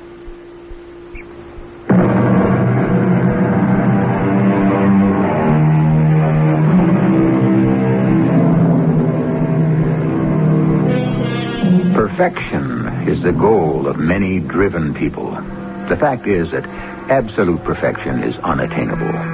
It should be, because if you stop to consider, life with a perfect man or woman would be rather formidable. Harry Wilkerson doesn't think so. He's fallen in love with a perfect woman, Amelia Burke. He's unaware that Amelia is a robot, the creation of a genius who holds a long-standing grudge against him, and who's determined to use Amelia to extract a terrible revenge. I thank you for the invitation, Gerald, but I never dine out. I thought you might make an exception, Professor. The dinner is an occasion for me to congratulate you upon the success of your stratagem to even the score with Wilkerson. I think your congratulations are a trifle premature. Really? Wilkerson's broken off his engagement to Nita. He's a man driven almost to the point of distraction. He's on such a short fuse that his colleagues object to working with him. What more do you want? I want him to have the final gift. The thing he wants more than anything in the world. I want to see him married to Amelia. But he hasn't seen or spoken with Amelia in a month. And she's seeing other men. You seem well informed. Have you talked with Wilkerson? Yes, but not about Amelia. She's a subject he refuses to discuss. I've tried. I don't understand this sudden revival of interest in Amelia on your part. Arthur, you produced a robot so perfect that she can pass as a woman. Now that's a scientific miracle. I'm your best friend. Yet I haven't the slightest idea of how you did it. In my position, wouldn't you be curious? Well, this is my life work. You're a physician, and quite frankly, the process is so complicated, it would take weeks for me to explain the various intricate and even dangerous steps I used to create the finished product. Well, couldn't you simplify parts of it for me? I'm not asking you to divulge the secret of how you simulated the marvelous skin, or how you solved the problem of the blood that seems to course through her veins. But her responses are what fascinate me. How do you program her so that her answers to questions follow a logical train of thought? I'll give you a hint, Gerald. Stimuli. Everything in nature responds to certain stimuli. And they, in turn, trigger other responses. That's logical, but vague. And that's the way I intend for it to remain. I'm opposed to the deception you're practicing. It isn't only Wilkerson who has fallen under the spell of this mindless robot, but now she's deceiving others. That is what They're fools, all of them. And that's exactly the point I'm going to prove. That's how I'll get my satisfaction.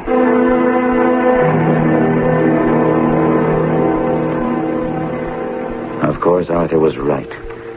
After long hours considering how I could expose Amelia as a robot, I hit upon the idea that the weakness was Amelia herself. Because of my own experience with her, I had some understanding of how she'd been programmed. I felt that perhaps I could disturb her pattern enough to expose her. But I had to get her alone.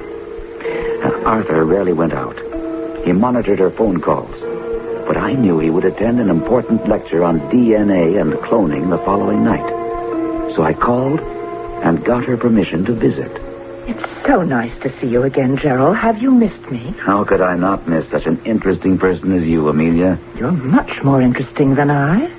Did your uncle tell you to say that? My uncle? Amelia, I know who you are. Or rather, what you are. Of course you do. You're Uncle Arthur's dearest friend. How do you know that? The way I know everything else. I just know it. Well, what do you and your uncle talk about? Can't we talk about us? We can. But I'd rather have you tell me what you and your uncle talk about. We don't talk about much. Are you fond of your uncle? I love him. I owe him everything. What do you do when you're alone with him? Mostly we listen to records. What kind of records? All kinds. Music, talk. Oh, lots of talking records. That's how I learned to dance. Talk or music? Both. That's how you learn everything, then? Through records? I beg your pardon? Don't you think it might be nice if I made some records and we listened to them? I'd enjoy that. Oh, excuse me. Hello? Oh, Harry, what a delightful surprise.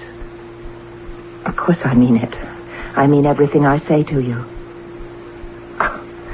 That's ridiculous. We're not playing a game. There's no winning or losing. Of course I missed you. Yes. Yes. I'll be there.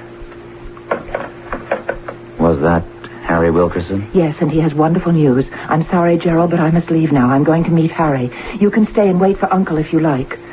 I'm sure you understand.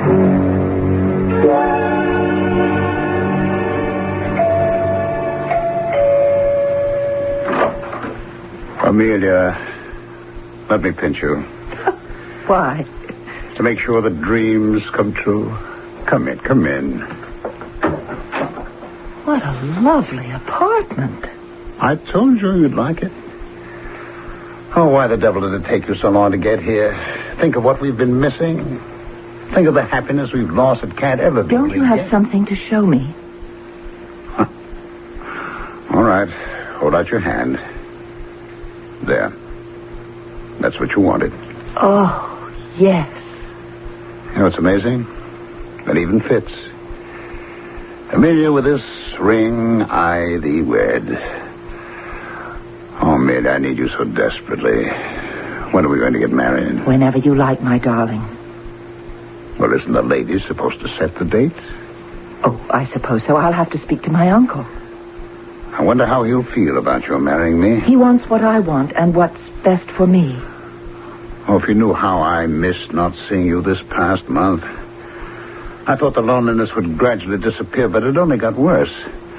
As the days went by, I missed you more and more. My poor darling, you could have saved yourself all that misery if you'd just gotten the ring for me right off. That was the most difficult and painful thing I've ever been faced with. Did Nita try to... Oh, Amelia, I love you. I've proven that. I'm warning you, the subject of the ring is taboo. We'll never mention it again. Okay? If you want. After all, a wife must please her husband. Arthur, I'm here to check on a rumor that I hope is false. Well, if it's about Amelia and Harry Wilkerson getting married, it's true. Have you any idea what a hell's brew you're compounding? Harry Wilkerson is no robot.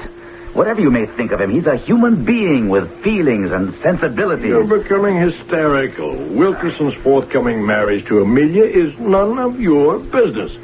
That you persist in making it so leads me to conclude that you're not entirely over your early infatuation with Amelia. Oh, you really believe that, don't you? Of course. And as Amelia's creator, I can understand it. She was designed to be irresistible and also controllable only by me.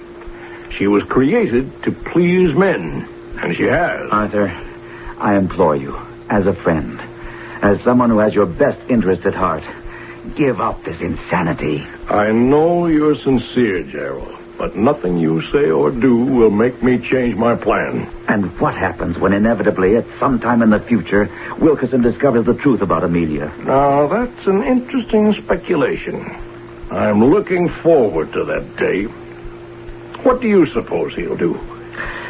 I have no idea. But what will you gain? If you told Wilkerson the truth now, wouldn't that be humiliation enough for him? And satisfaction enough for you to know that you have so completely fooled a scientist like Wilkerson that... Save your breath, Gerald. Nothing you say will stop me from walking down that church aisle tomorrow to give the bride away.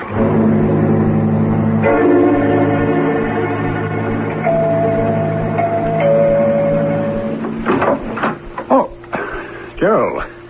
Oh, you've caught me at a terrible time. Didn't you know that I'm getting married in an hour? Not if I can help it. What the devil is it? Harry, your marriage to Amelia will be a disaster. It's simply a plot on the part of Arthur Moore to make a fool of you. Have you lost your mind? Amelia is a mannequin, an automaton, a robot, programmed by Moore. Jerome, I can see you believe that. I'm sorry for you. I don't know what's caused this aberration, but I'll prove it to you. Look, I'm meeting my best man in 45 minutes. I'm already late. If you're a scientist, you'll at least let me prove the truth of what I'm saying. Well, how do you propose to do that? And just meet me at the church in half an hour. But don't let Arthur Moore or Amelia know that you've arrived. I conceived a wild plan, but it was the only thing I could dream up. I raced to the church, praying that Moore's eagerness would have him bring Amelia early.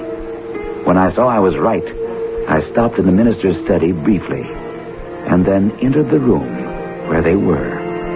Gerald, what a surprise. Come to say a last fond farewell to the beautiful bride? Something like that. And also to ask you... No more pleading with me to... Oh, excuse me, I see that I'm wanted in the minister's study. I'll be right back, my dear. And don't be too nice to our dear friend Gerald. Amelia, come with me. Where? To meet someone you know and like. Quickly now. Harry, my darling, don't you know it's bad luck for the groom to see the bride before the wedding? That's an outdated superstition, Amelia. All right, Gerald, get on with it. I'm warning you, I've come prepared. Get on with what? Amelia, do you like me? Of course, Gerald. Very much? You are one of the most fascinating men I've ever met. All right, what is this rigmarole? Quiet. Amelia, will you kiss me? Of course. Now, wait. Shut up. I'm giving a scientist's proof. Kiss me, Amelia. Amelia, you're truly a lovely, bewitching creature. Will you marry me? Why, of course. Oh, no, wait. No, Uncle Arthur told me not to be too nice to you. Uncle Arthur told... Amelia, what about me? How can you think of anyone else when... I want you to marry me, Amelia, to be my wife. You want to, don't you? Of course, dear Gerald. I've always liked you. You know that. Shut up, you stupid mindless... There's no sense in shouting at her, Harry. She's only a robot. Only? I told you I came prepared. And now I'm going to prove it. What's going on here? Wilkerson, what have you lost your mind? Put that knife down. Not until I've destroyed your monstrous creation. Now watch while I rip her insides out. Stop him, Gerald. Somebody. There. Right where your heart is supposed to be. And there. Stop it. Stop it, Harry. Stop slashing at Amelia. Look. Don't you see? The professor is bleeding also. Gerald, maybe you were right. Harry, get an ambulance here immediately. Move, man. Too late, Gerald. The knife has gone too deep. Too much loss of blood. Don't talk, Arthur. It doesn't matter now. You see, I was telling the truth when I said I gave 10 years of my life to Amelia. I did give her life, Gerald. My own life's blood.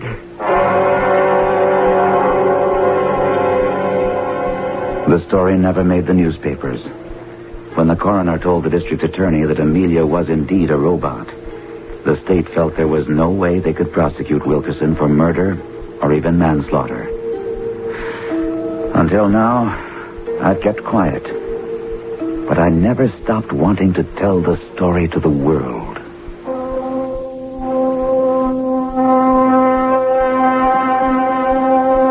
And quite a story it is. Harry Wilkerson resigned and left town quietly. You may take the story as a fairy tale, a horror story, or as a warning. The choice is yours. Oh, and there is another aspect to this story that should be considered. I'll be right back to explore it with you.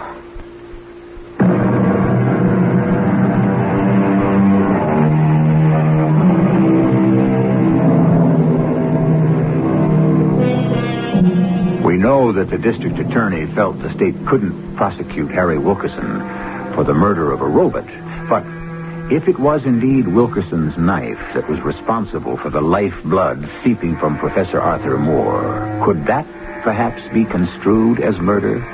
Or at least manslaughter? For you lawyers in the audience, a pretty little legal problem, one for which I should be grateful for your guidance. Our cast included John Beale, Marion Seldes, Ralph Bell, and Gordon Gould. The entire production was under the direction of Himan Brown. And now, a preview of our next tale. So this is your room, Rodney. It's very nice. Oh, but my, so hot and stuffy. Oh, dear me, let's open a window. It's midsummer and you have all the windows closed. There, that's better. Now, let's see your butterflies. Well, aren't you going to show me your collection? Rodney, why are you staring like that? Rodney, don't come any closer to me. I don't like it. Rodney, what's the matter with you?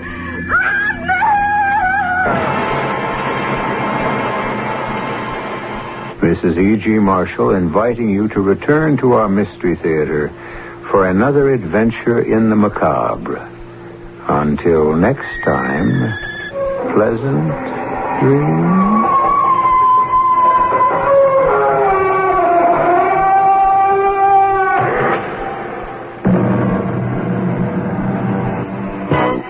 This is the voice of the...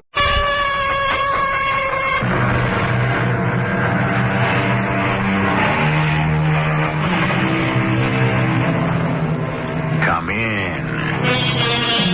Welcome. I'm E.G. Marshall. For 25 years, we ate from the same dish, slept in the same bed, shared the same room. She never had a single thought that didn't echo in my own head. And then one morning, we awoke from a dreamless sleep and discovered that we were strangers. This from an English novel. It is called The Lover I Never Knew. How well do you know your lover? I'm sorry, Mrs. Granby. What are you telling me, Lieutenant? You have to face it. You're saying my husband robbed a bank? He is a member of a gang that robs banks regularly. I know that's a lie. How do you know? I've been married to that man almost 50 years. He can't keep a secret from me. I don't know, ma'am. Looks like you kept a pretty big one.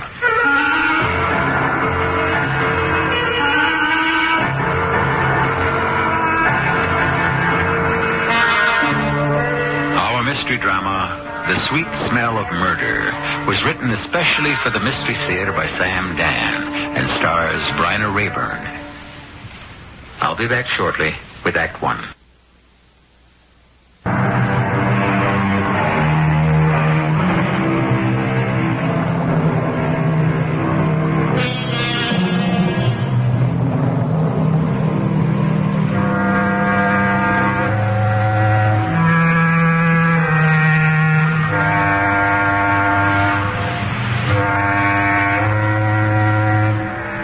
Mrs. Ella Granby walks slowly along the dock.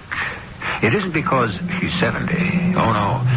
Ella, or Mom, as she's called by everybody, is still as spry as she ever was. It's just that she's thinking about something. What? Well, she doesn't really know. It's just that things have been different somehow between her and her husband, Tom, who everyone calls Pop. Different in what way? Well, she doesn't know that either. But it doesn't matter right now. She's going out in the boat with Pop, the old reliable Becky Ann, a 28-foot cabin cruiser that may be showing its age, but is still the soundest little vessel in the harbor. Hey, Skipper. There's crew coming aboard. Oh, what'd you bring for us? Why don't you wait and be surprised? Well, it smells good. Hop down, or do you need a helping hand?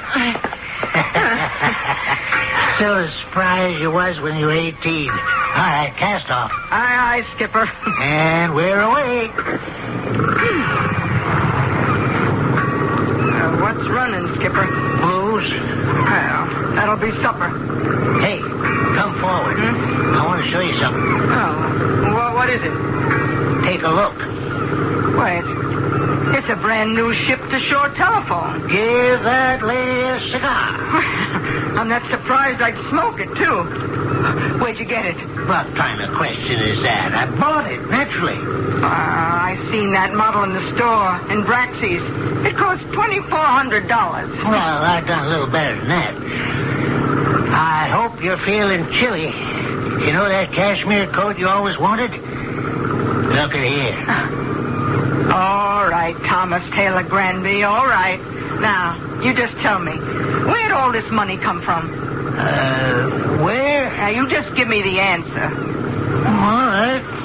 You're entitled to an answer. Now, quit stalling, Thomas. I won it. You mean you were gambling? In a way, I guess that's right. I won it in the lottery. When? Last week.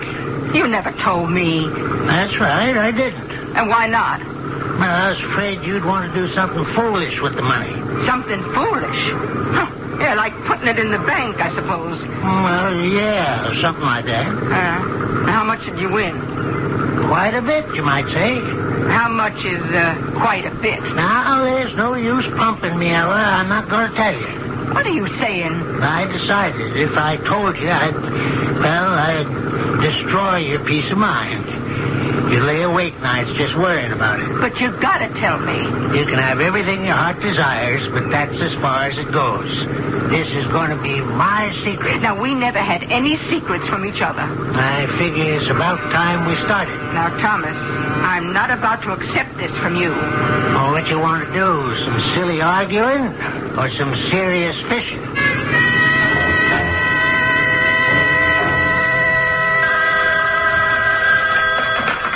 Hello? Mama? Well, finally. Why'd you let me ruin supper? You could have called sooner. Yes, but this is the first chance I got. Likely story, but we won't press it. Now, where you been? Oh, never mind. You won't tell the truth anyhow. When are you coming home? Or can't you tell me that neither? Matter of fact, I really can't tell you when I'm coming home. I don't know that myself. Thomas, have you been drinking? Oh, I'm stone cold sober. Well, where are you? I'm in jail, Mama. You're where? Oh, never mind. I heard you. I'll be right there.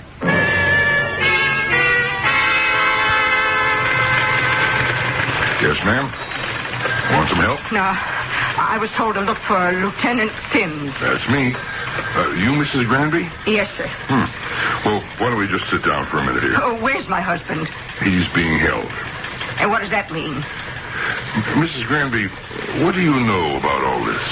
About all what? Well, your husband will be arraigned before a judge. He can be represented by counsel. He should be. The judge will probably set bail. But what did he do? Well, he's in it up to his neck. You still haven't told me. He's been caught with the money. What money? The stolen money. What stolen money? He won it in the lottery. Oh, is that what he told you? Yes. He said he won it in the lottery. He won $30,000 in a lottery. $30,000? Which lottery was that? Well, I don't know. He didn't tell me. Well, he didn't tell me either. So I checked around the various lotteries. Nobody paid off a winner named Thomas Granby. Well, he may have used an assumed name. Good thinking. But all the $30,000 winners are already accounted for. I say all. I can assure you there weren't that many. Well, he's never lied to me in all these years we've been married. Really? How do you know? Well, I never lied to him. I just know, that's all. Well, you must admit there's a first time for everything. Well, can I see him? Sure. And you'd better tell him to start talking. And make some sense.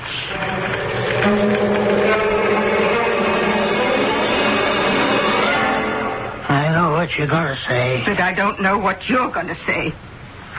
I lied to you about the lottery. All right. The fact is, I found the money. Well, that doesn't sound much better. But it's true. $30,000. Please, Mama, I'm telling you the truth. I found it. Yes? I found it in a bag. A bag? Yeah, one of those big shopping bags.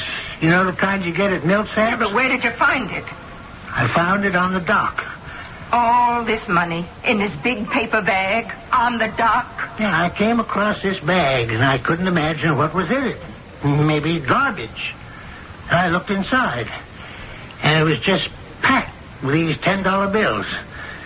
I didn't think there were so many $10 bills in the whole world. Well, didn't you bother to find out who the owner might be? Well, it was nighttime. There wasn't a soul on the dock. And besides, what was it doing there anyhow? And so? I figured it was stolen money. Oh, Thomas. Since they were tens, they probably wouldn't have been marked. They only do that with very big bills, you know. No, I don't know. Have you become an expert on crime? Please, Mama. It was wrong. All wrong. It's just that... I don't know. I worked hard. I thought we'd have enough to retire on comfortably. But things get tighter every year. That doesn't give us the right to steal other people's money. No, it doesn't give us the right. I know that. I don't know what got into me. I shouldn't have done it. But I did. Well, where's the rest of the money? I turned it all over to the police when they arrested me. I didn't try to hide anything. They didn't believe a word I'm saying. Well, do you believe me? Sure. I mean it. I mean it, too. I have an idea they're going to set a very high bail. They want to hold me here. Well, we'll get a lawyer. That's going to cost money. Don't worry, Skipper. We may have to sell the boat. No, we'll do something. We'll think of something.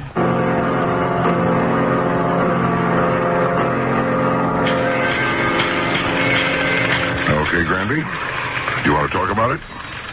I told you the truth, Lieutenant. Sure. Why don't you believe me? Let me tell you a little story. Last month, the Third Merchants Bank of Westfield was held up. There was a $250,000 payroll ready to go to the steel mill. The bandits got away with it. Are you accusing me?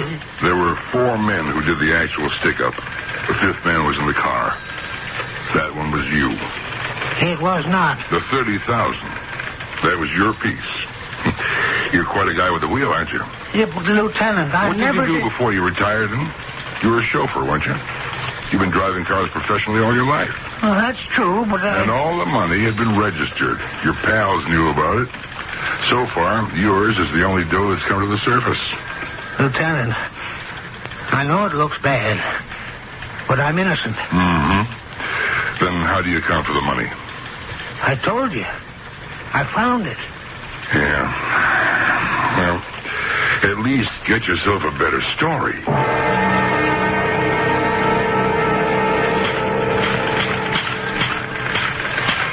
Lieutenant Sims? Oh. You're what's-his-name's wife? Yeah, his name is Thomas Taylor Granby. So, what can I do for you? I owe you some money. Really? How do you figure you owe me money? Well, it's been established that the money my husband found was stolen. The money he found? I believe he found it. But that doesn't change the basic character of the money itself. I returned my cashmere coat and the new ship-to-shore telephone to the stores. Since I know now what kind of money bought them, I was able to get the refunds in full. Now, here you are. $2,840. Now, take it. It's yours. Mrs. Granby, you're quite a lady. Now, tell me, Lieutenant, the truth. Do you believe my husband is guilty?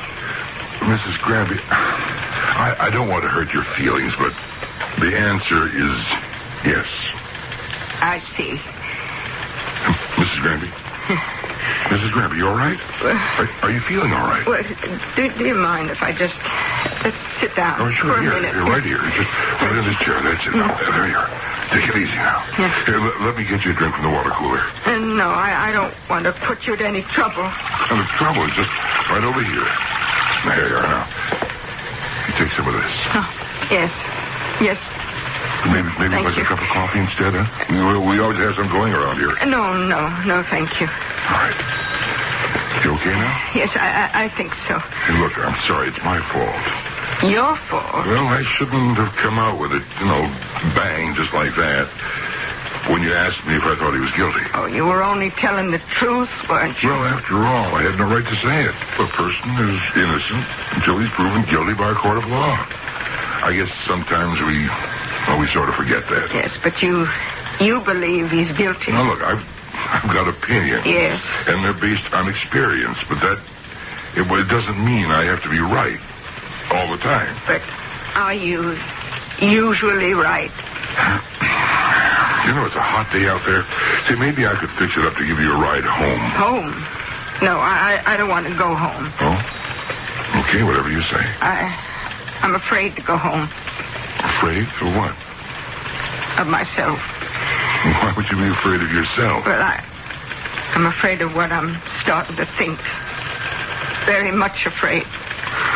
Oh, why? Well, suddenly he has $30,000. 30,000 stolen dollars. And he lied to me when I asked him the first time. And now he says he found it. Well, maybe he did. You don't believe that, Lieutenant? Well, looking at it straight, facing up to the facts, Mrs. Granby, do you believe it? Now, I told you. I'm afraid of what I'm starting to think. Maybe I don't know him as well as I thought. Maybe no human being can ever really know another one, no matter how close you are. Is there always a part of you that is held back, that's closed off? Is he lying to me?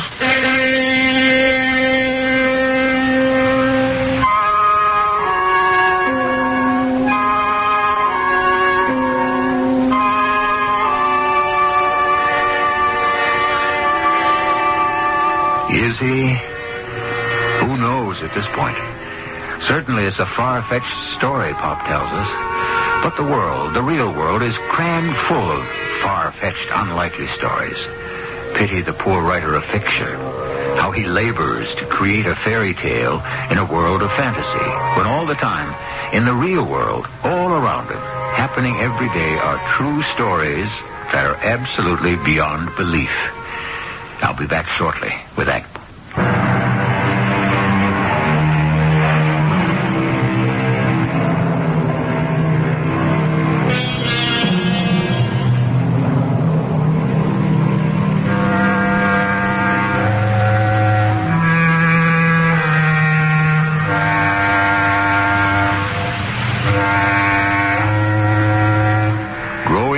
Together in perfect harmony and complete understanding.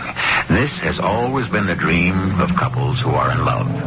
It's been the devout belief of the poets and the dreamers that the longer lovers live together, the more they understand each other. And yet, experience has taught us that many times to grow closer together is also to grow further apart. I was talking to the lieutenant, Pop. Yeah? Well, he says... I know what he says. He wants me to confess. Confess to what? Confess to driving the getaway car in the bank robbery. Well, how can I confess to that? I didn't do it. Yeah. That don't sound like a vote of confidence. Well, why'd you say you won the money in the lottery? Can't a fella lie to his wife about some money once in a while? Oh, not this kind of money. Okay. So I lost my head. It was money. Real money. For the first time in my life. I was tempted, and I gave in. Tell me, did you drive the getaway car? How can you ask that? You miss being active. You drove for Mr. Sloan. Was always up and around and on the go. And now you're retired. Oh, sure, there's the boat. But I can tell. You've been restless. I wasn't restless. I was just worried about money. You don't believe me? I'll stand by you. That's not the same thing. All right. I believe you. I wish you could say that a little more enthusiastically. I wish I could, too.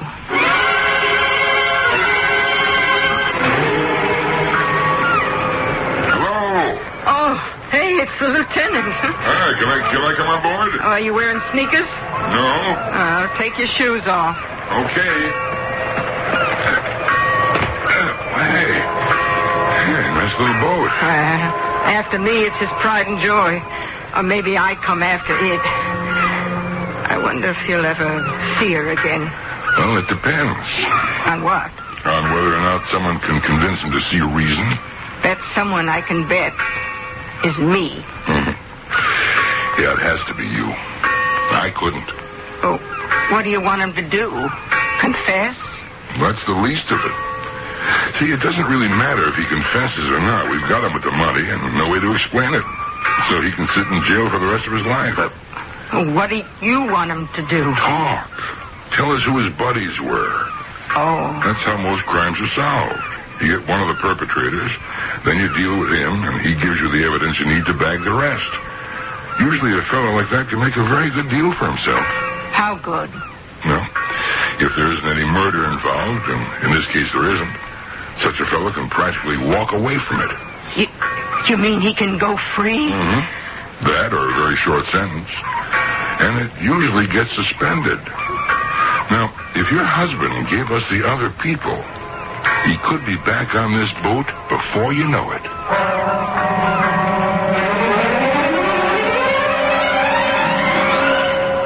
What Confederates? We've been married for 48 years. It's been smooth sailing, hasn't it? You always felt you could trust me, didn't you? Well? Yes. You know why? Because it was easy. Nothing ever came up. Now, for the first time, I find myself in trouble, and... Where are you? Where are you when I need you? I said I'd stand by you. And I said it isn't enough. What do you want me to say? I want you to say you believe I'm innocent. And if you can't say that, I don't want you to say anything at all to me ever again. Thomas! I don't care how bad it looks, how open and shut the cops may think it is. I'm innocent. And you either believe me or you don't. Oh, Thomas. Thomas. Oh, come on now. Don't get weepy on me. I'm so sorry. It's just I was so scared. Have we got it straightened out finally? Oh, yes, Thomas. Me help rob a bank? How could you believe... Thomas, please. We shouldn't talk about it anymore. We have more important things to do. We have to get you out of here. Yeah. Next time you come to visit, bring me a pie and hide a saw blade in it. Oh, Thomas. Make it a blueberry pie. Now, how did the money in that bag ever get on the dock? How do I know? Oh, we have to find out. How can we find out? I'm going to find out. How? I wish you wouldn't ask me that. Not just yet.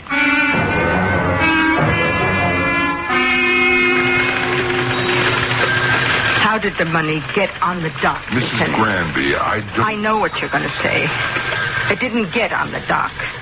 Oh, please, just go along with me. What is the point in speculating? In your experience, has money ever been left anywhere before? Well, yes, it happens. You know, kidnappings, ransom money.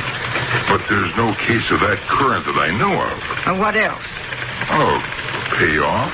What kind? Any kind. Political, maybe? But why on the dock? Like I said, this is all speculation. Now, tell me if this makes sense. Drugs. Well, why not? But how do you tie that into a bank robbery? Well, it could be that a man involved in the bank robbery wanted to invest the proceeds in drugs. So he agreed to leave the money in the bag at the particular dock in payment. But something went wrong. Yeah? Now, the people who were supposed to pick it up never came. Or maybe it was left at the wrong dock. How could it be left at the wrong dock? Well, criminals never make mistakes. They're all such intellectual giants. No, of course not. Well, that could mean Thomas is telling the truth when he says he found it. Yeah, if you want to draw a very long bow. Well, why is it long? Now, I've been thinking. You say you got him signed, sealed, and delivered for a trial. Yes, I'm afraid the evidence is against him. Now, all you've got is the bag of money. It isn't beyond belief that he could have found it. Well, it would have been better for him if he turned it in. Remember, he was caught when he spent something. Yeah, sure, but you can't throw the book at him for that. And the jury would understand. Besides, he has a clean record. He's never been in trouble. Well, for your sake, I hope you're right. Well, are there any clues? Clues? What kind of clues could there possibly be? Well, there's the shopping bag Thomas says he found the money in. Did he turn it over to you? Yeah. Yeah, I think it was a shopping bag. Well, did you examine the bag? We had no reason to examine the bag. But if you believe Thomas, would you have a reason to examine the bag? Could I see that bag? What for? Oh, please, Lieutenant.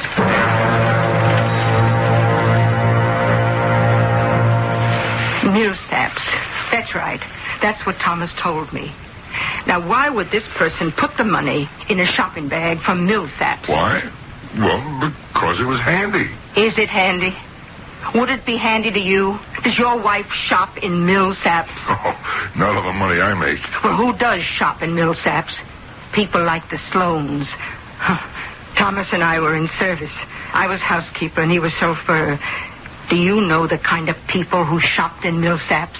Millionaires, or people who were trying to make an impression. Well, anybody can get a shopping bag from anywhere. Well, this is the bag. Do you notice anything about it? It's just a bag. Smell it. What? Go ahead. Well, it does have a nice smell to it. Mm-hmm. Perfume. Do you notice anything distinctive about it? Nah. All perfume smells alike to me. Yeah, but they're not alike. And even though it's faint, you smell it again. It's very, fresh. Fresh, yeah. It smells like flowers. Mm-hmm. I mean fresh flowers, not phony ones. Yeah, well, it should. You couldn't buy a more expensive perfume. Mrs. Sloane used it. That's how I know it. For crying out loud. You mean this could be Mrs. Sloane's shopping bag? No. Both Sloanes are dead. Wonderful people. That's why Thomas and I retired early. Well, then why does this bag smell from that perfume? Why? Evidently, somebody bought some. Sure. But wouldn't it be wrapped up? And how would that odor last so long anyhow? Because I think it was improperly wrapped. And for some reason, the bottle may have been cracked. I think if you look closely, this might be a stain. Yeah? Now, whatever the reason, we still have the fragrance. Yeah, but where does this get you? Perhaps we could find out who bought the perfume. Yeah. And what would that prove? Well, it would prove who owned the shopping bag.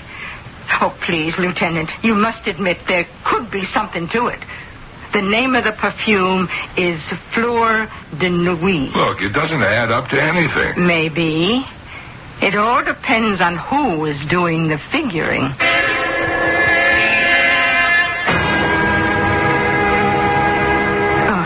Mrs. Timmons, I am Madame Lafarge. Oh, yes. I have just come from France. I am associated with the company that manufactures Fleur de Nuit. Oh, of course. Well, I am traveling to visit all of the places that have been making such good sales for our perfume. And your store, Millsaps, it leads the rest. Well, thank you. We do a very good job with it. We are the most exclusive perfume. Oh, no question about it. And I should like, personally, to write a letter of appreciation to each and every one of our customers. I think that's a marvelous idea. Do you have for me a listing of those who have purchased Fleur de Nuit from this establishment? Oh, yes, of course. Oh, good. I can have it sent to your hotel, madam. Where are you staying? Oh, it is not a large list, no? It would have, 15, 20 names, I suppose. Oh, well then, perhaps, since I am here now, I could wait, if it is no trouble. Oh, it's no trouble at all. There's a young lady who had a problem, I remember. Oh, a problem? Oh, yes, you see, she'd been shopping in the store. She bought a bottle of perfume, and she claimed that when she arrived home, we had sold her broken bottle. Oh. We made good, naturally, but you might drop her a special note. Oh, I shall. Oh, she raised quite a fuss. Stormed into my office. She isn't our typical Millsap's customer. A rather brothy, if I do say so, vulgar young woman. But what can you do? It isn't the old days when you could simply refuse to sell that sort. Today there are laws. A pity. Anyone with money is as good as anyone else. I remember her name. Maudie Drake. Here, I'll write it down for you. A.T. Balboa. Oh, my, how that place has come down to. Maudie Drake? Yes. I suppose a letter from you would help matters considerably. Oh, but yes. After all, anyone who can spend $200 for a bottle of perfume is entitled to a letter, whether they deserve it or not.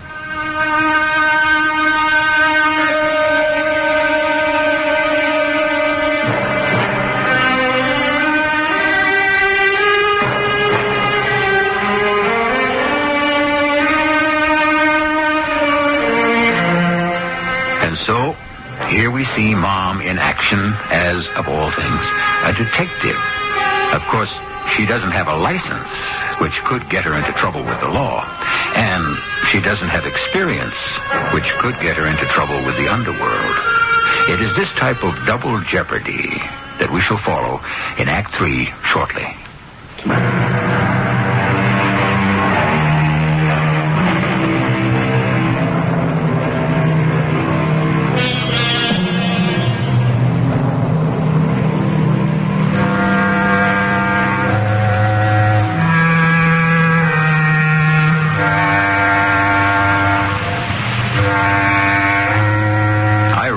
That do-it-yourself has become almost mandatory these days if one is to survive the financial crunch.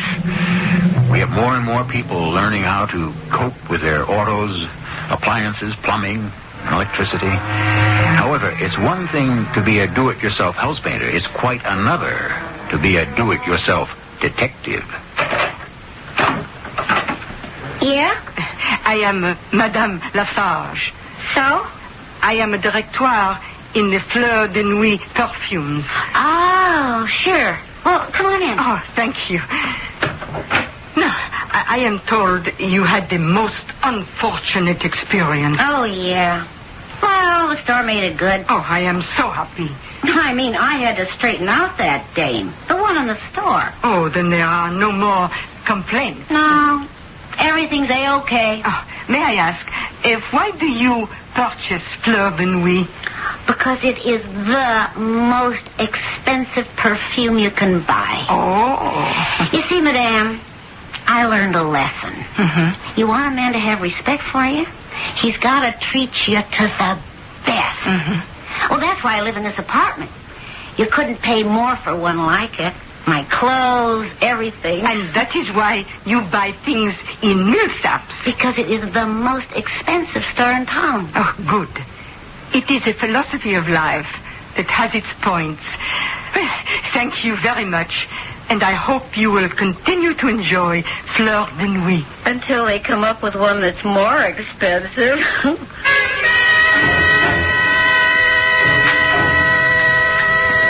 It's about time you got here, Harry. What's the matter? Well, I don't know. A dame. An old dame came by the apartment. So? Well, she gave me a song and dance about working for the Fleur de Nuit perfume company. Why should it be a song and a dance? You throw away enough of my good dough on that slop. Well, she had a French accent. Why not? She works for a French perfume company, doesn't she? It was a phony French accent. What do you know about her? I used to be in show business. You call what you did show business? I guess so. You sure showed plenty. Now, look, one thing I got is an ear. This was an old dame from the Midwest that was putting on a French accent. So, I followed her when she left. What do you mean? Well, she got into a bus, I got into a cab. Where'd she go? Down to the fisherman's dock. Yeah? Then she got on a boat. It was called the Becky Ann. And then what'd she do? Nothing. She just sat there. I don't know what you're trying to make of it. We better find out who she is.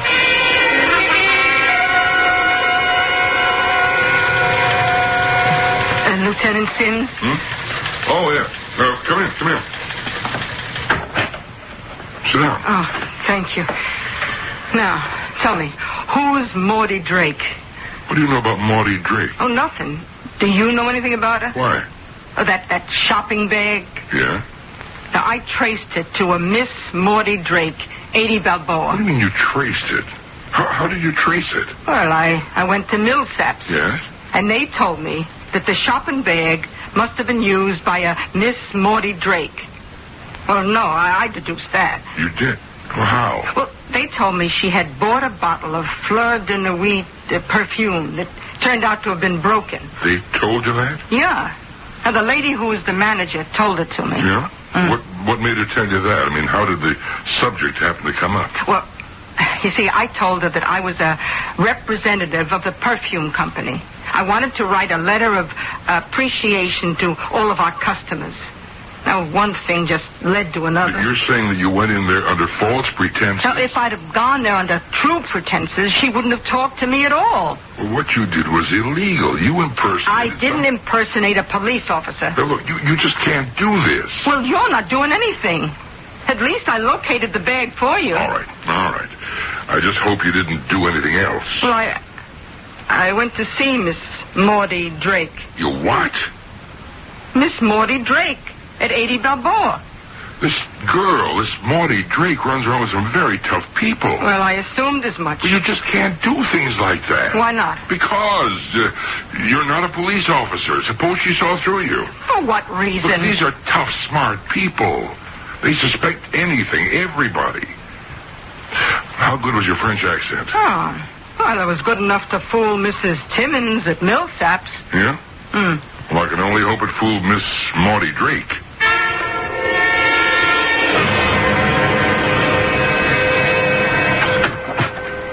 Where you been, Maudie? Checking out the old dame. She's not French.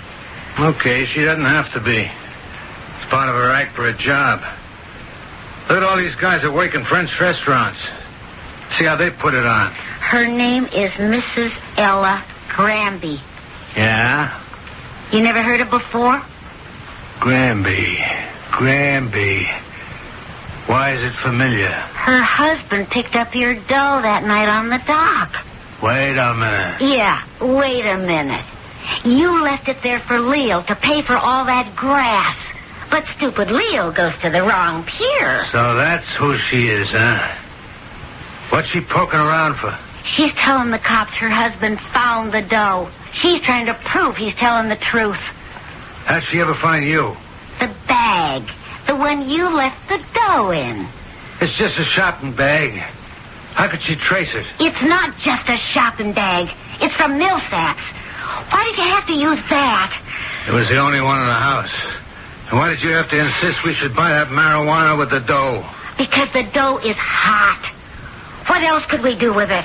Whose idea was to stick up at that bank in the first place? You should have known they'd have the money registered. Who said not to worry about it? There were ways to wash it clean, huh? What's the use of all this talk? The old lady's got us over a barrel. Oh, let's get out of town. No, not yet. Ask yourself, why is the dame poking around? I don't know. Think. It's because the cops are cold on this. It's her idea. Why should the cops bother? They got this chump, her husband. He can take the fall for the stick-up. They're happy. No, she's freelancing on her own. Harry, what do we do if the cops begin to believe her? What can happen?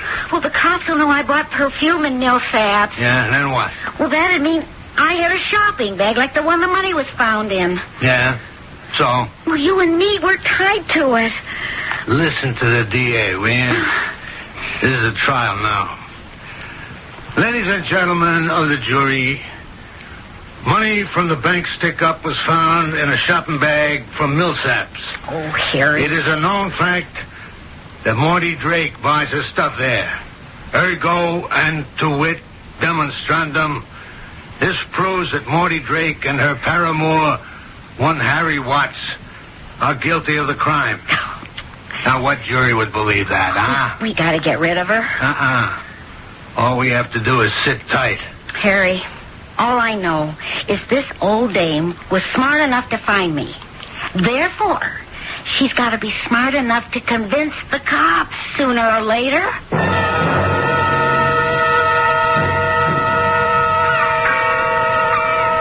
Isn't it a gorgeous day, Morty? Yeah. Day like this, seems wrong to kill somebody. Harry, this is something that's got to be done. All right. Well, she don't know you, so you go ahead in. Yeah. Hey, lady. Yes? Is this boat going anyplace? You want to hire it? How about a little spin around the bay? Cost you $15. Why not? Well, come aboard then.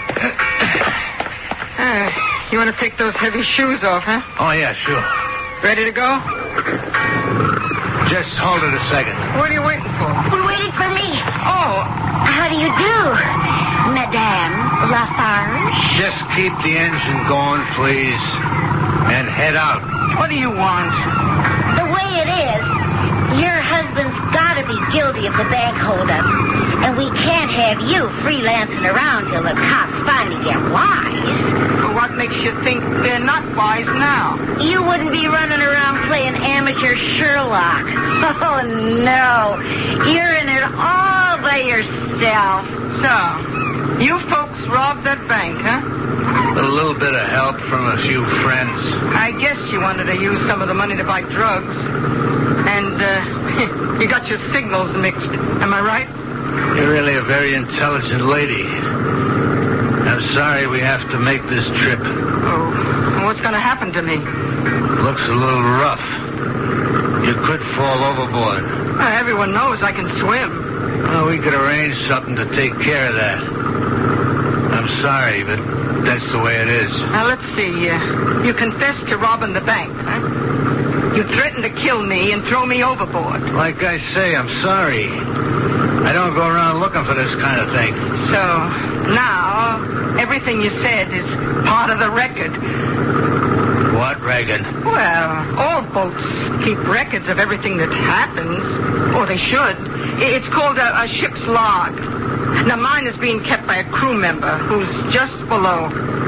He's moonlighting. His real job is with the city police. His name is Lieutenant Sims. Well, hello there. Is everybody having a nice trip?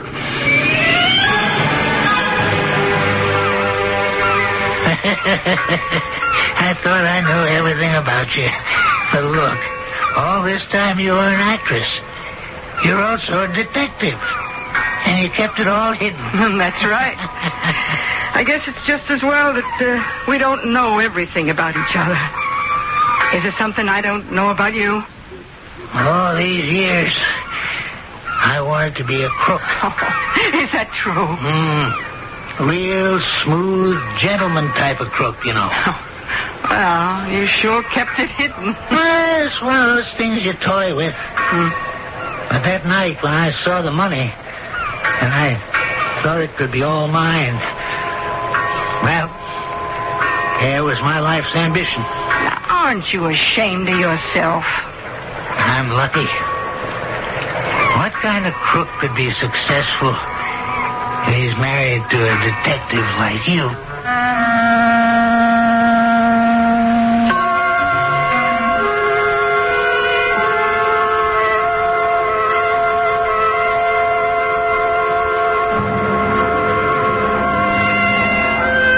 Not only are there things we don't know about each other, there is also so much we don't know about ourselves.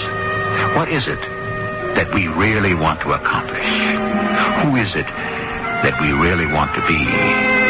Not publicly, but somewhere deep in the recesses of our very private psyche. I shall return to develop this further shortly.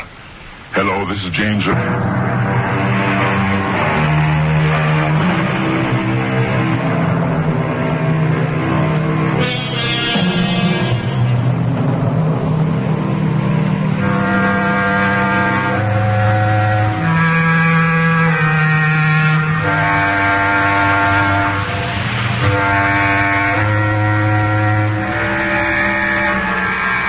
Perfumes of Araby shall not sweeten his hand, said Shakespeare. And so, perfume once again figures in a story. Had the lady not had expensive tastes, she would have been free today. And there is a justice in this, because perfume, which is meant to hide and disguise, was used this time to expose and reveal. Our cast included Bryna Rayburn, Robert Dryden, Joe Silver, and Evie Juster. The entire production was under the direction of Himan Brown. And now, a preview of our next tale. Well, all right, Frank. What is it that plagues you? Those bells there hanging over the west window. Yes, I was admiring them. Beautiful, beautiful ancient art. I am always waiting for one of them to ring. By yourself? Without anyone touching it or even being near it. They have rung by themselves? One of them has. Now, I know it sounds impossible, absurd, but I find I wake up at night trembling, and then I can't get back to sleep. I lie awake for hours waiting. Here, when I'm at work at this desk as I'm sitting now, I am filled with fear. Even as I talk to you, I'm waiting for that sound. No one hits it. It doesn't even move. A tone just comes out of it. This is E.G. Marshall inviting you to return to our Mystery Theater for another adventure in the macabre. Until next time, pleasant dreams.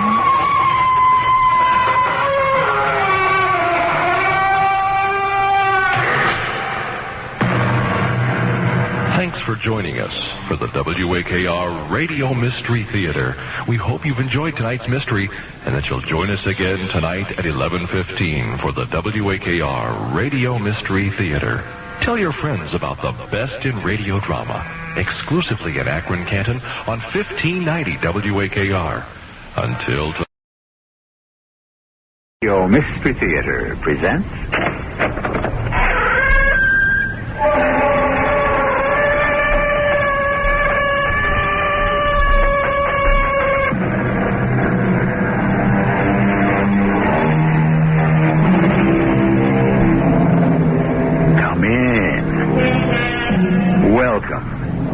I'm E.G. Marshall. Who was it that said, a wise woman never yields by appointment? It should always be an unexpected happiness. That may very well be the ideal situation. However, we have those neglected ladies who keep waiting and waiting. And some of them have waited for so long that they cannot really be blamed if they take steps to arrange for the unexpected. What do you want? I want to gamble on you. I want to bet you really would like to get out. Get out? You're not in as deep as you think. We can say you cooperated with these people because we wanted to expose them. We? We. You need me. Look at me. Am I so hard to take? Oh, no. I'll save you, darling, from your worst enemy. Yourself.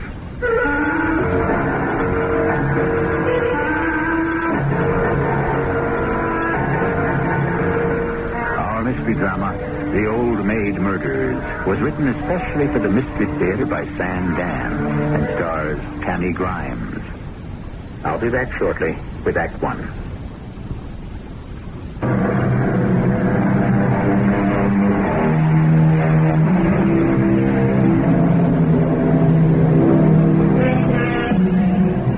Here's a bit of philosophy that is 2,300 years old. A woman's time of opportunity is short, and if she doesn't seize it, no one wants to marry her. And so she sits and waits and watches for omens. Laura McRae has been confidential secretary to that renowned political scientist and advisor to presidents, Professor Morgan Lowcroft, for the past 12 years. And during all that time, she has been sitting and watching and waiting for omens that might suggest she could become something more. Unfortunately, there haven't been any. Come in, please. Oh, Miss McRae, come in. Have a seat. Oh, it's 9 o'clock. You're right on time. Did you have a good night's rest? No, Dr. Waller, I did not. Oh, well, I may have to prescribe a sedative. I don't want to start that sort of thing. Well, we You may need it for your treatment. I'm very tired, Dr. Waller. Do you mind if I go back to my room? No, by all means. Get some rest. You'll feel better. No, I won't feel better. Not till I find someone who believes me. Well, give me a chance to trust me. Why should I trust you? What have you got to lose? What have I got to gain? I've already lost everything. I'll never get another job. Tell me what happened. I don't know what happened. How did it begin? When did it begin? I don't remember. You don't want to remember? Let me alone. You won't believe me. Tell me the truth, and I'll believe you. The truth. How did it begin? How did it begin? When did it begin? It never began. It always was. I loved him, even before I met him. Does that make me sound crazy? No. It was always Dr. Lowcroft and Miss McCrae. He was very good to me. But I didn't want that. I wanted him. There were women from time to time. He was a flirtatious man. But I didn't mind. They didn't mean anything. I had the best part of him. The part that negotiated with presidents and prime ministers. I was with him when he was truly alive. It's just... Yes. It's just that I wanted more. Oh, not much. Just a little bit more. I understand. No, you don't. And that morning he walked into the office, the way he always did, with that quick little smile on his face. And I said, "Good morning, Dr. Lowcroft." And you know, he would never say good morning to me. He would just wink his eye and say, "Let's get to work, Miss McCrae. Now come inside with this morning's tale of woe." Number one, you're to call the president. Yes, and who else? I should think you'd want to return the president's call immediately. Why? Because you always do. You see how we become slaves of habit. Read on, Miss McCrae. Would you be willing to give the commencement address at Western University? No. And Miss Maris called. Ah, yes. Who is Miss Maris? You've never heard of the beautiful, desirable Madeline Maris? Oh. I saw her latest film. Right. I believe you're blushing, Miss McCrae. True, it was quite frank and even clinical in certain places, but all in all a work of art, which is how one must look at these things, no? I suppose so. I asked myself, what would it be like to spend an evening with a woman of so much vitality? I phoned her and left word. I'm surprised she returned my call. It would be a surprise if she didn't return your call. Now, Miss McCrae, I need your advice. I called Madeline Maris on the spur of the moment. But as you well know, I am not a spur-of-the-moment person. Now, I need your guidance. After all, you're an expert on love. Mm-hmm. As a female, the fact is that love is for women. What did Lord Byron say? Man's love is of man's life, a thing apart, which is a woman's whole existence. Lord Byron never outgrew his juvenile fantasies. But he was right. Now, should I back away from Miss Madeline Maris? You're asking me for advice? Of course. You're the one person in the world I can trust completely. Dr. Lowcroft, I would rather you didn't involve me in these affairs of yours. Miss McCrae, you know how we do things around here. Prepare me a position paper. Well? Yes, sir. Since Miss Maris's appeal could only be considered physical, there are those who would say you are exploiting her purely for pleasure. Yes? It might prove difficult to shed Miss Maris should you tire of her charms. Why? She is America's sex goddess, and so people would assume that she was too much for you. Or perhaps you were not enough for her. You could become an object of ridicule. Very incisively put, Miss McCrae. Now you know why I've kept you all these years. Dr. Lowcroft's office. One moment, please. It's Miss Madeline Maris. Are you here? Oh, well, so much for all our honest resolve and intelligent design. Hello there. Yes, himself. What did I have in mind? A dinner this evening. Huh? Oh, some quiet spot where we would not be besieged by the media. Oh, your place is fine. 7 is excellent, of course. Till then, Make a note, Miss McRae. I need a bottle of Chateau Lafite off Shield. Better wait to see if she has the palate for it. For a first date, a very good domestic wine is in order. Dr. Lowcroft, are you really going to have a date with Madeline Maris tonight? Yes, my dear, and wish me luck. Dr. Lowcroft... Don't look so troubled. I know how to be very discreet. It isn't that. It's what? Yes? I better answer the phone. Dr. Lowcroft's office. One moment. It's a Mr. Jeremy Wilmot. Are you in? Oh, absolutely. Jeremy, how are you? Yes, I just finished reading it. Mm-hmm. No, you're onto something. Only a few suggestions. I made them on the margins. I'll send it down with my secretary. She'll guard it with her life. What's the best hotel on the beach? Good. She'll be there this evening. Right. Goodbye, Jeremy. Now, how would you like a little vacation? In Florida. Where's that envelope? It's in my attaché case. Now, here it is. A vacation? In here, a manuscript by Jeremy Wilmot. The historic roots of the economies of emerging nations. It sounds grim, but it's great. Dr. Lowcroft? Now, you check into the Beach Royale for a few days and let yourself go. But I have so many things to do. You need a vacation. You're tense. You're nervous, irritable, out of sorts. Oh. Whatever's gotten into you, a few days off will sweeten you again. But I can't spare the time. You know how we do things around here, Miss McRae. Now, I'll drive you to the airport myself. By noon, Dr. Waller, I was on a flight to Miami. You didn't think it unusual? He was always sending me off somewhere on an hour's notice. I was lucky it was Miami, Florida. Could have been Karachi, India. And then what happened? You know what happened. I told this over and over. What happened, Miss McRae? The thing at the baggage claim. The manuscript envelope. It was in my suitcase. It was too big to fit into my carry-on bag. It was in my suitcase. And my suitcase wasn't there when I arrived in Miami. What did you do? I waited and waited. Then I went to see the person in charge. Do you recall what you said to that person? I was very upset. I said, look here, my suitcase is missing. You've got to find my suitcase. And he said... Ma'am, we are doing our best. There's an important manuscript in that suitcase. Do you understand? You come in on Flight 7 from Washington, huh? I don't like to do this. I hate to try to impress you, but I'm working for Dr. Morgan Lowcroft. Well, I am doing the best I can. Now, if it's not good enough, maybe Dr. Morgan Lowcroft can come down here and look for a suitcase himself, huh? But it'll be my fault if it's gone. Things like this simply cannot happen to me. Yeah, they can happen to anybody. Hey, Theodore, you put down that comic book and check to see is everything out on Flight 7, huh? Here, I got a lady here, so you just keep on looking. Does this mean you haven't found my suitcase? Well, we're going to turn the place inside out and upside down, okay? But everything was in that suitcase. Man, what's the problem? We don't find it, you get a whole brand new outfit on the house. But the manuscript... So it's a manuscript. There's got to be a duplicate copy, huh? Well, does it have to be the end of the world? I don't know what's the matter with me.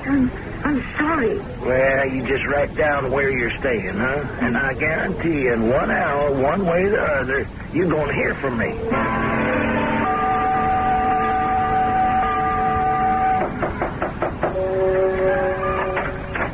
Well, howdy do. Oh, it's you. From the airline. Yes, ma'am. I thought I'd better bring it over myself. That can't be my suitcase. It looks a lot worse than it is. It's destroyed. We are sorry, ma'am. You get a new one. But how did you get so mangled? Well, we got this mechanical lifter, and sometimes, well, anyhow, your clothes seem to be okay now. But anything you want to replace, well, we... The envelope.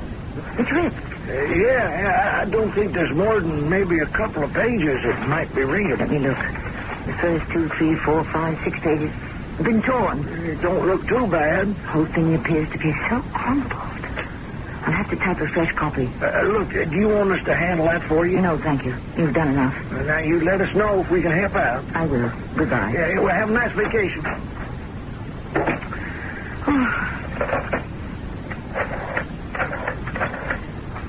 Front desk. This is Miss McRae in 912. I would like a typewriter, paper, and some carbons, please. No, I know it's difficult at this time of day. No, tomorrow morning will not do.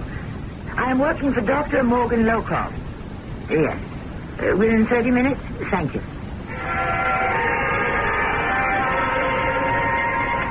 If we are to consider the specifics of the distribution of American military forces throughout the world,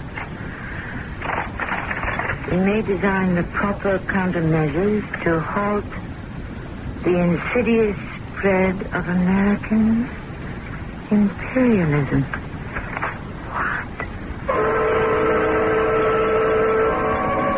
Yes, Miss McRae. Miss McRae? There it was, Dr. Waller. I couldn't believe it. I read the entire manuscript and... Please, calm yourself, Miss McRae. Calm myself. I'm telling you about a plot to reveal the entire system of our defense. And you tell me to be calm. You must. It is important. I'm telling you that a man who operates on the highest levels of our government, who knows every single secret, is a foreign agent, and you want me to be calm? Miss McRae. I'm telling you, this man is a traitor and a spy, and you want me to keep calm.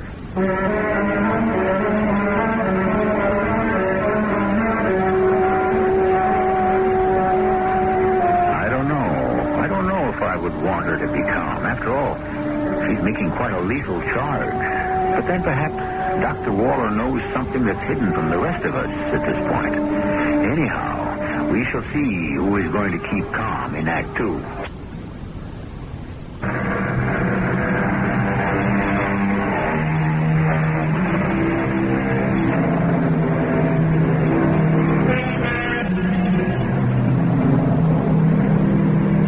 At the last, said the poet, our only hope lies in ourselves. Of course, what he meant was our hope of salvation. But short of that, we can really use all the help we can get. It's all very well to advise people to be self-reliant, but then it all depends on the kind of self one has to begin with, right? I'm asking you to be calm, Miss McRae, so that you may give me a full description of the event. Dr. Waller, you already have that description. Now, let me see if I can understand what you're saying. What is there to understand? Please, Miss McRae. Where is the difficulty? Morgan Lowcroft said to me, take this envelope, which contains a manuscript by a Mr. Jeremy Wilmot, and deliver it to him in Florida. Accidentally, I happened to see the contents of the envelope. It's a document written by Dr. Lowcroft himself, filled with the most vital military and economic secrets. Well, what did you do then? No, please. Don't pass this off as if it's merely a weather report. Do you realize the implications of what I've just told you? Yes. Do you believe what I've just told you? I accept what you just told me. I'm sick and tired of being patronized by people like you. I'm going back to my room. You will go back to your room and do what? I am the last person in the world you can talk to. After me, who is there? Now, you claim it was a document filled with military secrets? It was. Your next move? I didn't know what to do. I sat there, trying to think. I suddenly felt all alone in the world. I had to be in touch with someone, with something. Without knowing why, I turned on the television set. There was a marvelous burst of music and color. And her face.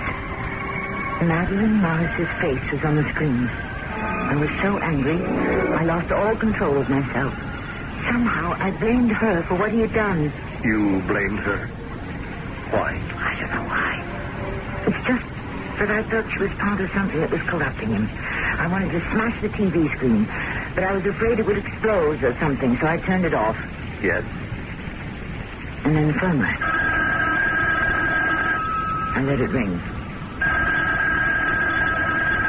And then I thought I'd better answer. Hello? Is this Miss Laura McRae? Yes. I'm Jeremy Wilmot. Oh. I do hope you've had a pleasant trip. Hello? Yes? May I come up for a manuscript? Perhaps if you are busy, we could have some dinner. Oh. Or a drink. At any rate, I cannot wait to see my manuscript and Morgan's suggestions. Why don't I just pick it up? No! I'll meet you downstairs. In the lobby. Well, did you meet him in the lobby? Dr. Waller, I wanted to get away from there. I wanted to run with that envelope. I wasn't going to give it to him. I wanted to get back to the airport. But how? And then I realized he didn't know me. He'd never seen me. So I took the elevator downstairs. I didn't meet him. But the trouble was, he met me just as I was about to go out the door. Miss McRae. Miss McRae, here I am. Miss McRae, I'm Jeremy Wilman. You see, I recognize the manuscript envelope you're carrying. Well, here I am. Yes. So, thank you very much for taking this trouble. May I have it? What? No. No? Miss McRae, what did you just say? I said no. Well, I'm afraid I don't understand. You were sent here specifically to deliver this manuscript. To deliver it to me. You can't have it. Mr. Gray, is something the matter with you? I said you can't have it. Now, I must insist. Take your hands off me. Don't you dare touch me. Do you mean that we're going to have a scene about this? I said take your hands off me. Please, if something's the matter, let me help you. Get away from me. Hey, what's going on? This man is attempting to attack me. Hey, hold it, boy. Now, look, all I'm trying to do... Help me, somebody, please. Help me. And did you receive help, Miss McRae? Oh, yes, Doctor. In a moment, he was surrounded by an angry crowd. In the confusion, I slipped out the door and into a taxi. Soon I was at the airport and on a plane back to Washington. I was so frightened. I could hardly breathe. Frightened? Of what? Well, by now they knew. They? The ring of spies and secret agents of which Morgan Lowcraft was a part. Would they be waiting for me at the airport in Washington? I somehow made it to the cab stand. I went directly to Morgan Lowcroft's apartment. He wasn't home. I decided to wait in the study. Oh, how did you get into the apartment? I have a key. It was midnight. And then one here. And two. And finally, just a few minutes before 3, I heard the door. Miss McRae, what are you doing here? I see you didn't spend the night with Miss Van. What are you doing here? I read the manuscript. You did? Obviously, Jeremy Wilmot didn't have a chance to get in touch with you. He's probably been booked for disorderly conduct. Jeremy Wilmot booked for disorderly conduct? Jeremy? Obviously, you didn't hear me. I said I read the manuscript. I heard you. What are you going to do about it? Well, it depends. What are you going to do about it? I'm going to save you. How? First, tell me why you did it. Well, I don't think I really know. Yes, you do. Every boy dreams of becoming president. Most of them get over it. Some of us don't. But you have almost as much willpower as the president. No, that's the trouble. Almost. It would be better if I had no power at all. It's the near miss that can cause the fatal wound. But you never tried to become president. You never tried to run for any office. I could never win. They see me as too much the egghead, too much the professor. Are you trying to tell me that you became a traitor because you hoped if a foreign power could take over the country, you would be installed as the leader or dictator or whatever? Listen, McRae, you have this remarkable talent for oversimplification. But stripped down, you have just illuminated the essential kernel of truth. Do you want me to save you? Save me? Miss McRae, do you know the people you're dealing with? You could be dead by tomorrow. So could you. That manuscript is in a safe place. It'll be made public if anything ever happens to me. What are you proposing? I'm gambling on you. On my ability to read the real, the true Morgan Lowcroft.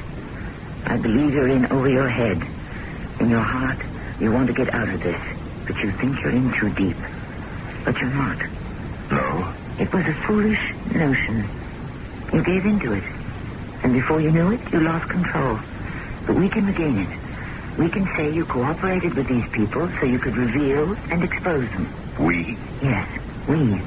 You need me. Look at me. Am I so hard to look at? No. I'll save you, Morgan. Darling.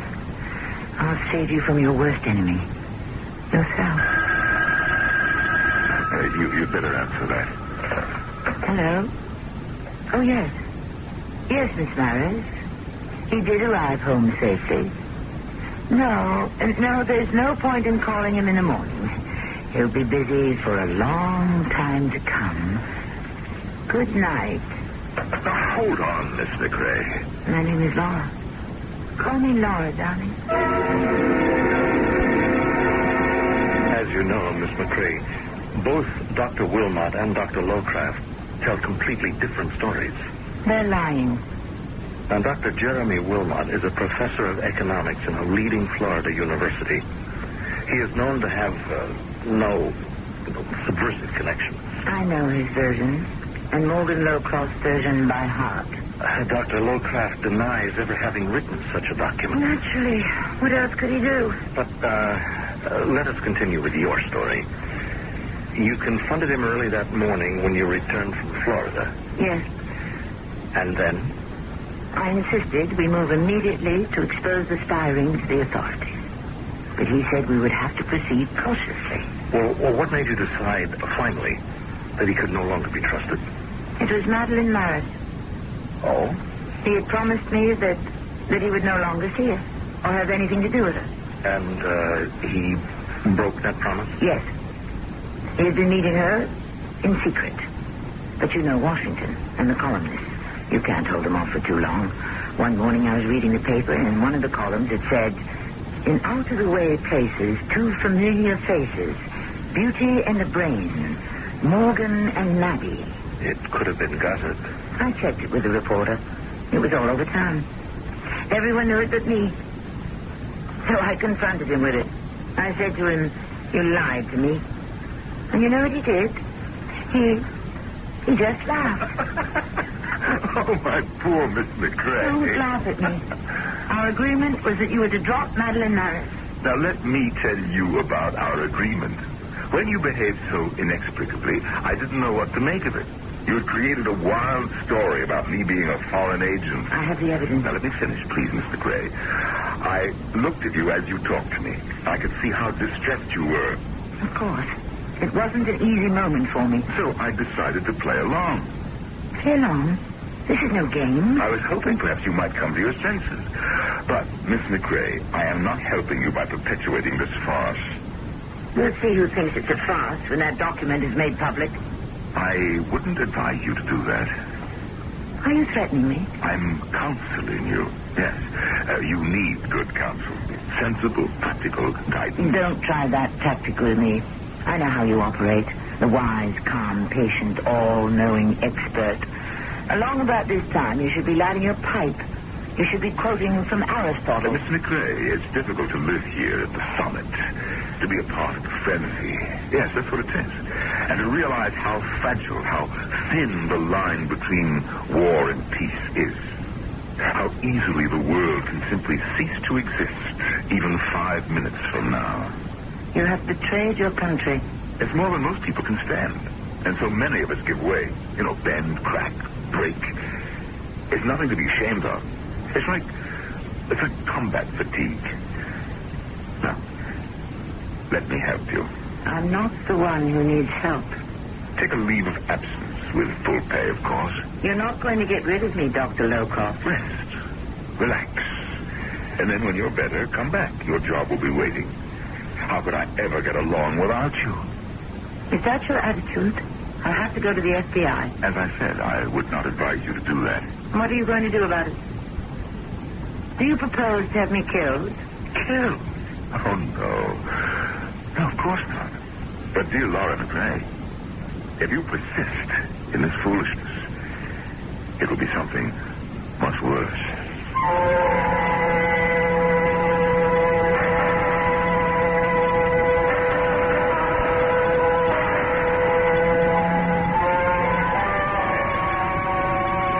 Something much worse than being killed?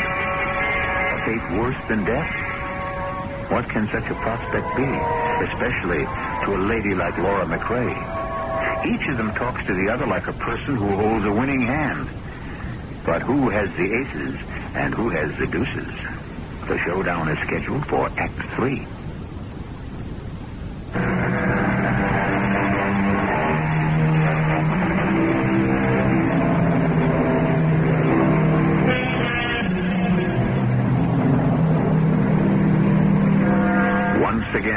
talk about the basic stuff of life.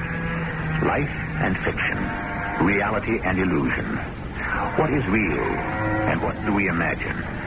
Laura McRae says she read a document which proves Morgan Lowcroft is a traitor. He claims there's no such document at all. Now, what can you believe? Which of them is telling the truth? But then again, what is truth? Morgan, why are we fighting with each other? Why do you want to destroy me? I want to save you. From what? From the corruption you're drowning in. Miss McRae, things cannot possibly continue in this manner. That's right. I have a duty to perform, and greater than any feeling I may hold for you. Yes. There are so many who worship at your shrine, Morgan, and I was the most devout of them all. I was even willing to accept the fact that you could betray your country. Why not? How could treason be bad if Morgan Lowcroft is a traitor? But we're finished. Finished, Morgan. I'm going to the police and to the media. Don't. I'm sorry. The magic is gone. At one time, I'd have done anything under the sun for your sake, but no more. Not for my sake, but for yours. Goodbye, Morgan. You can't stop me.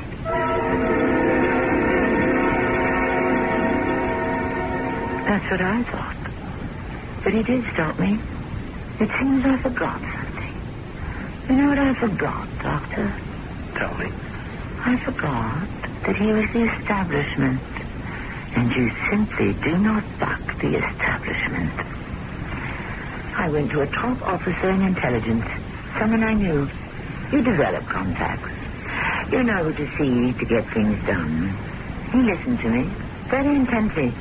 And when I finished, he looked at me and he said, "Thank you, Miss McRae. We'll take this under advisement." Colonel, what are you saying? I'm saying we'll investigate. No, Colonel, that's not what you're saying at all. Miss McRae. Let me tell you what you're saying with your eyes, your manner, and that tone of your voice. You're saying I'll humor this kook and get rid of her as gracefully as I can. No, Miss McRae. I know the drill. I had to get rid of kooks myself. You're seeing me because you want to be covered, but that's as far as it goes. He's talked to you already, hasn't he? Miss McRae, we have run a check on Dr. Lowcroft that is so exhaustive he couldn't swat a fly without our knowing it. You mean you're just going to sit there? I have to. Because if I tried to follow up on what you told me, I couldn't get anywhere either. But this man is a foreign agent. It's obvious. Go home. This document. You read it. Yes, but how can you prove he wrote it? What should I have done? Why did you confront him? Why didn't you come to me first? I could have investigated quietly. This way you alerted it. You can accept the fact that I could be right, and yet disregard me completely. Yes. How can you sit there and say that so calmly? It's hard to explain this, but you know something? Even if you're right, it's not the end of the world. Ourselves, our adversaries, what secrets do we really have from each other? I can't accept that. I believe it matters.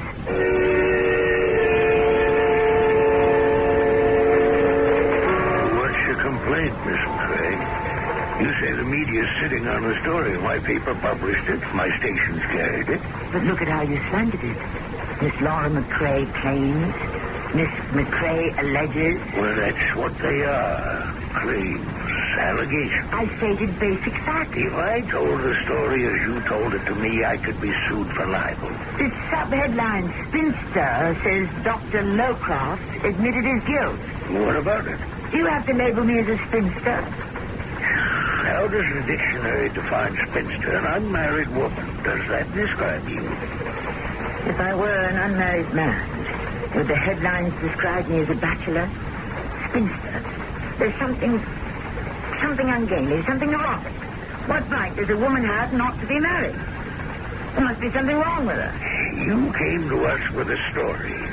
Because of your position, we printed it. We have now discharged our duty. It's up to the authorities to take it further. I showed you that document. Well, he denies that he ever gave it to you. And here we go, round and round again. I have a responsibility. Yes, and I know to whom. Yourself. You're scared, Mr. Jones. Of what? You're afraid you'll be frozen out. You won't get any more inside information, any off-the-record briefings. You're not going to rock the boat. You're not going to make a powerful enemy.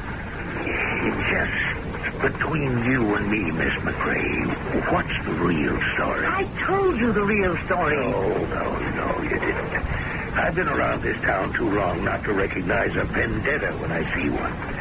What did he do to you? Are you trying to say there's something personal in this? There has to be. Is that what you think? A woman of your inside experience and understanding? How could you miscalculate so badly?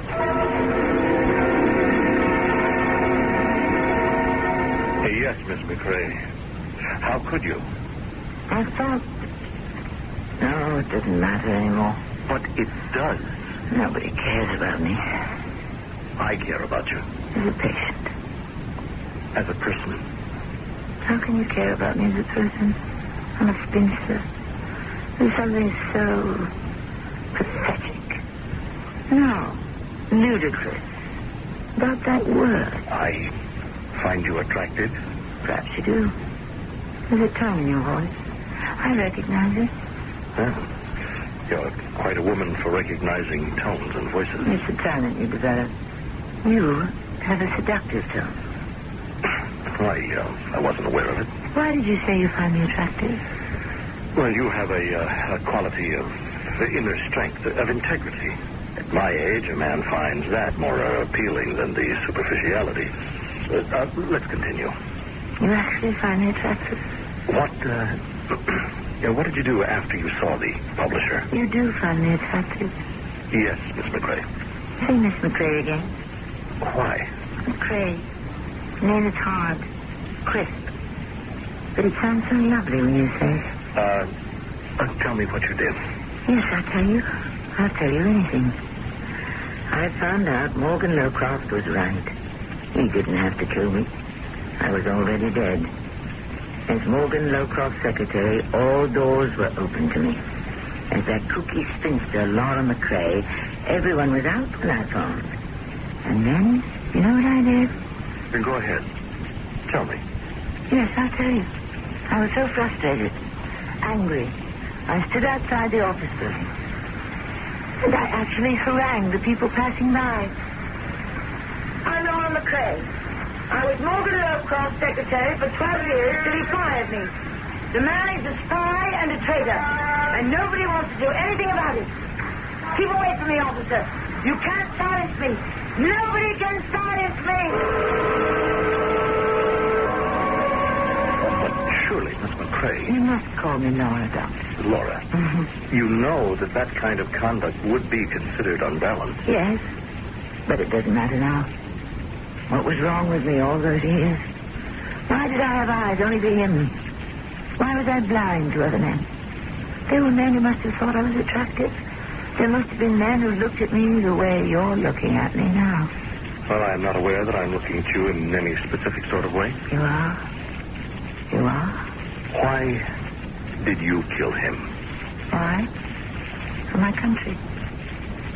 Your country? Yes. I killed him because somebody had to stop him. I went to the apartment. I confronted him. I said, you can't be allowed to get away with this. And once again he laughed. You should have heard that laugh. Oh, my poor Laura. Haven't they locked you up yet? Don't talk that way to me. You're insane, dear girl. Insane. I'm not.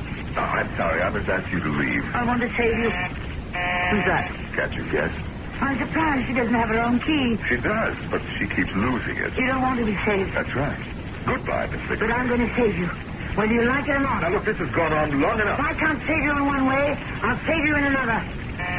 This is how I'll save you. You're crazy. Put that down. I'll save you. Now, what did you do? What did you do? I saved you.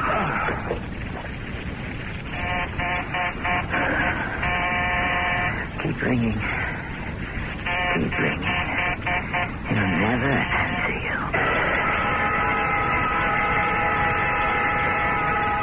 And how did you kill him? I killed him with this. This?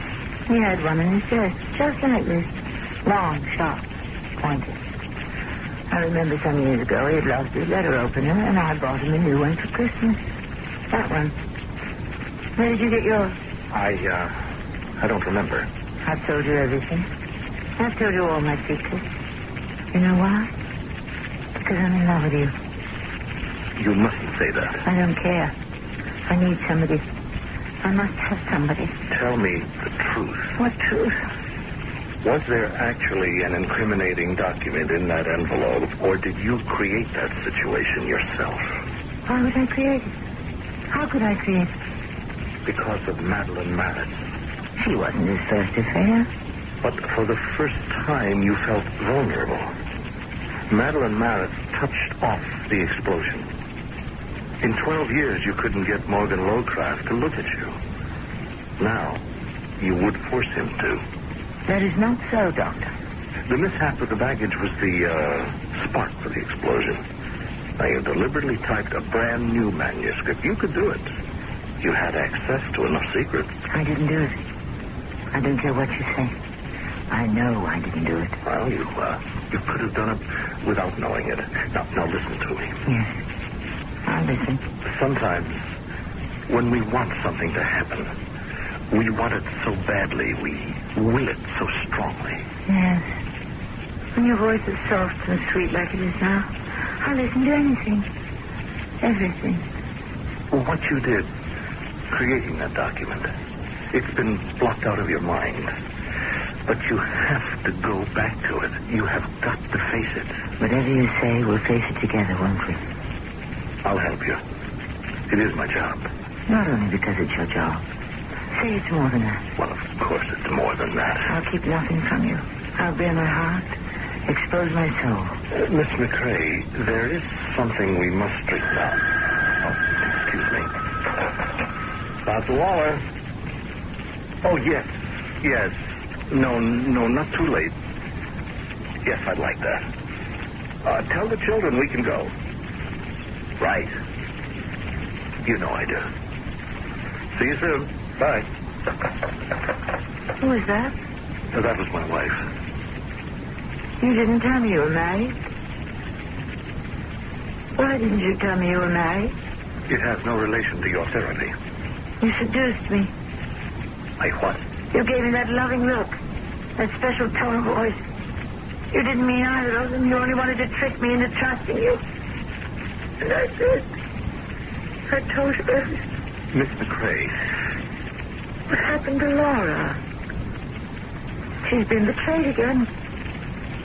You'll never do that to anyone else. Miss McCrae, put that down. Never. You know by now that letter opener can be a lethal weapon, so put it down. You betrayed me. I told you the truth, and you betrayed me. You're all against me. Miss McCrae. That's right. Back to Miss McCrae, the neurotic, frustrated spinster. Laura. It's too late for Laura. But no one will ever betray her again. No, you... Never. Don't. Never. Oh. Never.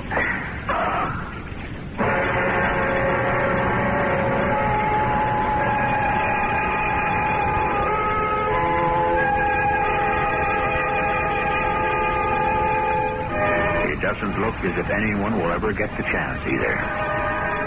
Our heroine has been put away for quite a long time. It proves, as the poet says, that love suppressed breeds a viper's nest. And was she telling the truth? Was he a spy, or was it all a lie? I shall return shortly. On CBS daytime television, yours is the best seat in the house for first-run drama weekdays. On Search for Tomorrow, watch stories of real people facing real problems.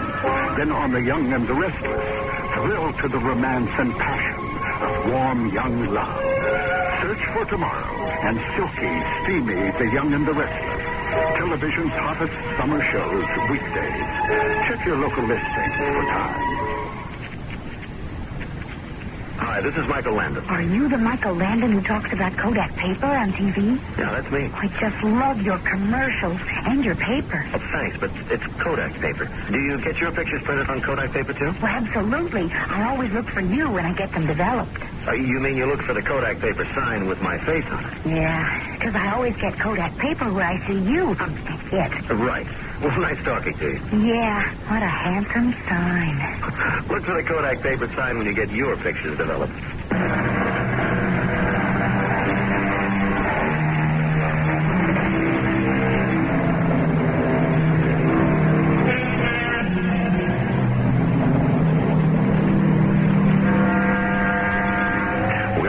Story of the Emperor's new clothes. How everyone fawned over him and flattered him on the magnificence of his imaginary wardrobe. That is, everyone except for one little boy who piped up. But the Emperor is naked. It's too bad the story ends there. It would be most instructive to learn what happened to that clear-eyed little boy. Did everyone appreciate his sincerity and candor? How, if at all, was he rewarded? What sort of future did he have, if any? Was our story a variation on this ancient theme? Well, you know how it is with a good story. It's anything you want it to be. Our cast included Tammy Grimes, Norman Rose, Court Benson, and Earl Hammond. The entire production was under the direction of Himan Brown. And now, a preview of our next tale. After all, he isn't a close friend or anything like that. No, but I mean, if I'd been in my office, or even at home where I was supposed to be, maybe he wouldn't have done it. Oh, nonsense. I mean, I was here with you. Where you were or weren't has nothing to do with what happened. It's my fault. Will you stop taking credit for something you couldn't help? You're just being arrogant. Arrogant? Me? It's Louise. Louise? What about Louise? First Benita Barlow, now there's Stephen Bennett. Both dead. But Louise didn't know either one of them. That doesn't mean a thing. Not when you have the capacity for evil. The evil eye. This is E.G. Marshall inviting you to return to our Mystery Theater for another adventure in the macabre. Until next time, pleasant dreams.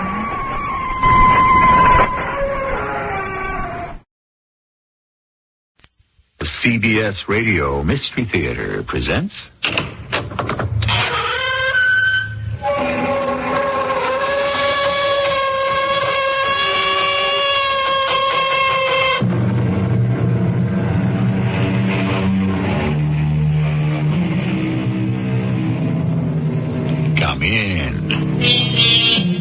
Welcome. I'm E.G. Marshall. I have always been struck by the similarity of animate and inanimate objects. A case in point, fatigue. In metals, for instance, a constant repetition of stress cycles produces fatigue, often leading to fractures. And so airplane spars, steel cables, locomotive axles, even bridges become unsafe. Stress can also make the human mind unsafe. Today, we place our radio microscope against a human subject and examine closely the strange emotional turmoil that leads to... Oh, but let me say no more. The story will tell itself. Lavinia, has something happened to Peter's mind? I'm not sure I like the influence of those people, Mr. and Mrs. Diedrich. He's very happy with them, George. Sees them every day. That strange look in his eyes. Have you noticed it? It's not right. There's something unhealthy about the whole thing.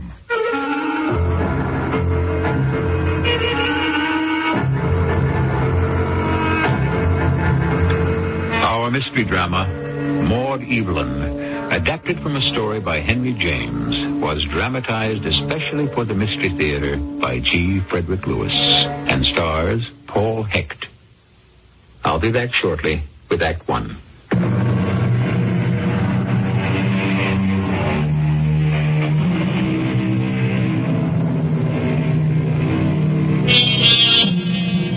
Peter Harkness was in trouble and didn't know how to cope with it. You see, Peter had inherited money, not a lot, but enough to keep him from striking out on his own, making something of himself. He had the charm, the wit, the education suitable for a well-brought-up young man, but gumption? No. For the 10th time in 10 weeks, Peter had proposed marriage to Lavinia Dane, and for the 10th time, Lavinia had said, No, Peter, no, no, no. I heard the first no. When I marry, it's going to be someone I can look up to, who has a purpose in life and work to do. I've tried all kinds of jobs. I know that. When you decide on one certain ambition and you concentrate on that and nothing else, then come and ask me to marry you. Is that your last word? For now, yes. Then I'll tell you mine, Lavinia. But not for now. For always. I swear to you, if I don't marry you, I will never marry anyone else.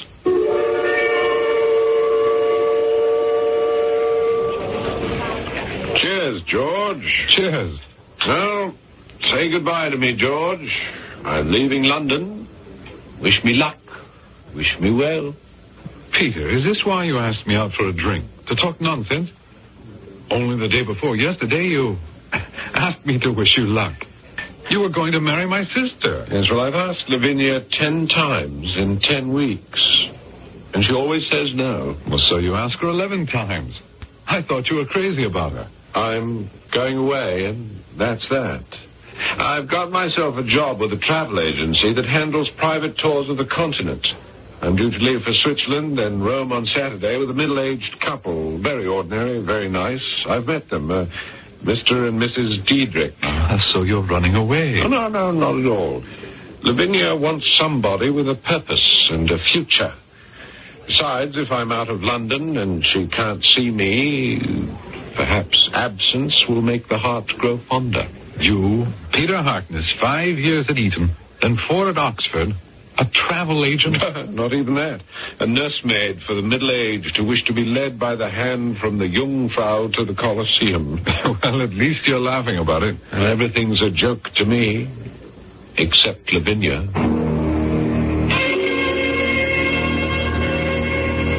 And then, Lavinia, he said to me, everything's a joke to me except Lavinia. Now, what's wrong between you two? Well, there was never very much right with us, that's all. He was pretty wild-eyed when we left the pub. You don't think that he might do... Oh, something desperate because I won't marry him? No, I'm afraid not. You see, that's the real trouble. Peter's not given to desperation. And he's too influenced by the easy way and the kind word. And that's not the kind of man I'd like to have for a husband.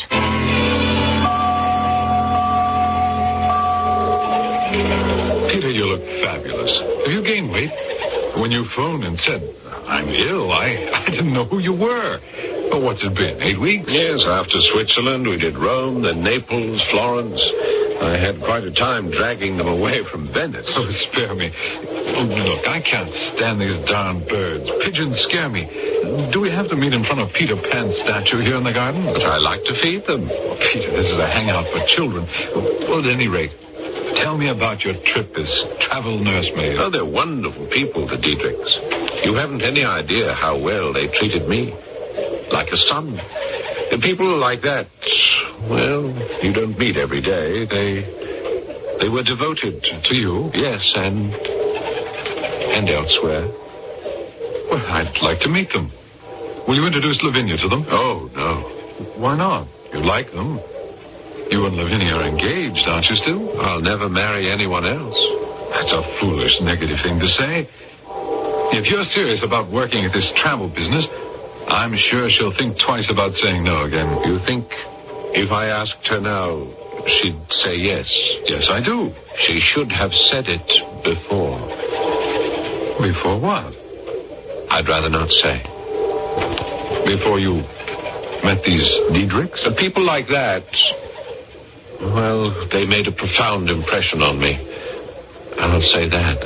Have you seen them since you returned to London? Oh, yes, I have. And what are they? Well off? Or is he retired? What are they like? They live for Maud Evelyn. Maud Evelyn? Well, who's she? Their daughter. Unfortunately, they've lost her. What do you mean? I mean, a great many people would take it that way, but they don't. They won't. Other people would have given her up. Is that what you're trying to say? Yes. Perhaps even tried to forget her. But the Diedrichs can't. Oh, well, do they keep in touch with her, communicate? All the while. Why, isn't she with them? She is. Now. Since when? Last year. Well, then why do you say they've lost her? Well, I'm the one who calls it that, but I don't see her. They don't want you to see her, is that it? How can I? I think, George, I've told you all I'd like to for now.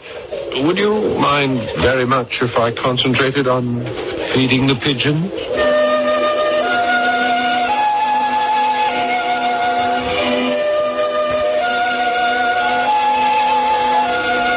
Lavinia, I don't know what to make of Peter. I had the most peculiar conversation with him right by the statue of Peter Pan in Kensington Gardens. I mean, have you seen him since he's back from his conducted tour? Oh, yes. Didn't you find him strange? I mean, has something happened to his mind?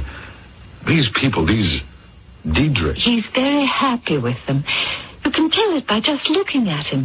He's over at the house in Westbourne Terrace every day. That's not right. There's something...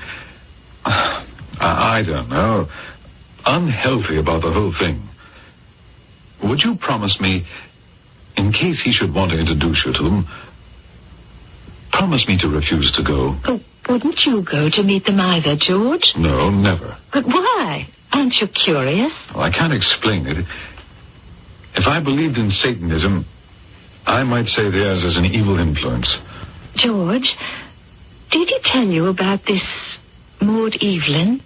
He was very evasive about it. And mysterious, I thought.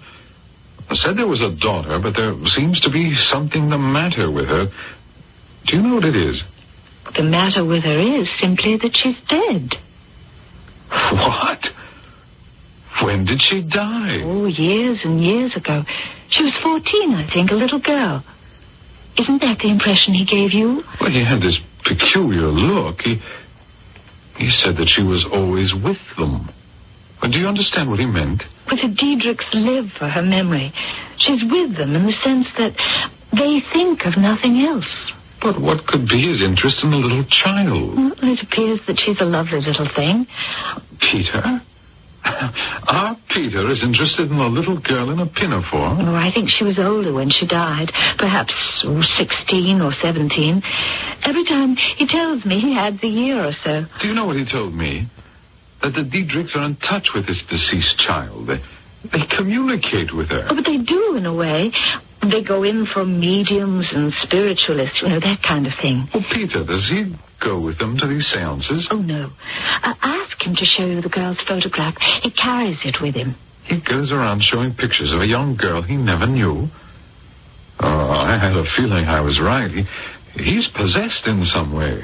George, what if I'm also possessed? Or at least affected? By a photograph of a child? Not the beauty of the face. I don't mean that. Well, Lavinia, obsession is obsession. It's dangerous. No, I don't mean it in an ugly way. But the whole thing, you see, the attitude of the parents, the way they've made the girl's memory almost a religion. I think that's what Peter came to tell me yesterday. Not to ask you to marry him again? No. Believe it or not, George, I think Peter has found something as important to him as I was.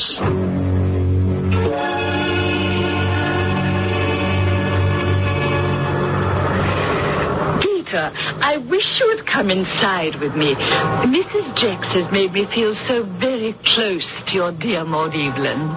Mrs. Diedrich, I feel very close to her without having to... Well, it's hard for me to say. But do you have some superstitious feelings about a psychic? Oh, no, not at all. You don't believe in them bringing word from the other side? Mr. Diedrich wasn't able to accompany me today, so I've asked you to come with me. Now, will you? They'll open the door in a minute. I'm Miss Mrs. Diedrich, I have an appointment with Mrs. Jex. May we come in? Oh, do it for me, Peter, Maud Evelyn's mother. There's nothing to be afraid of. You'll see. In this house, there is no death. Life continues always. Thank you. Thank you. You needn't show me the way. I've been here many times before.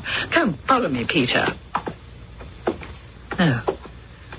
There is where she is. That's Mrs. Jex. She's sitting behind that long table, leaning back in her chair. Is she alive? Very much so. She's waiting for us. She's in a trance. Here. You take that chair, and I'll sit in this one. Now, the first thing we do is to light these 3 candles on the table. I have a match. Go ahead.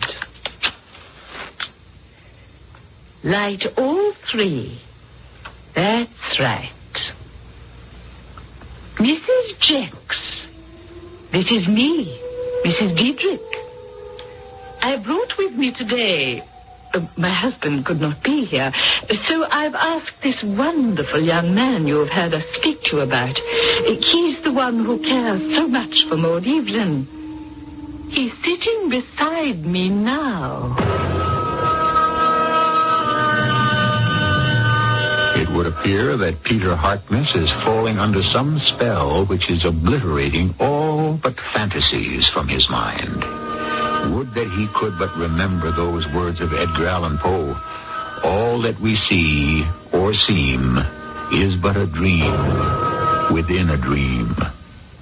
I shall return shortly with Act 2.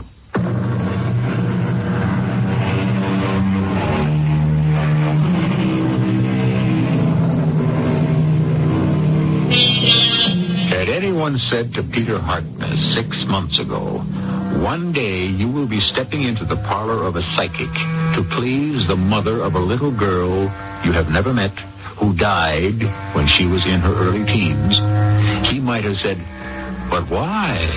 I want to marry Lavinia Dane. What should I do at a seance? Let us listen. Perhaps we may understand what Peter Harkness cannot. Mrs. Jex, I am Mrs. Diedrich. I brought with me a young friend who also wishes to communicate with Maud Evelyn. Let the quietness and twilight fall around you, Mrs. Diedrich. Do you have any word from my daughter today?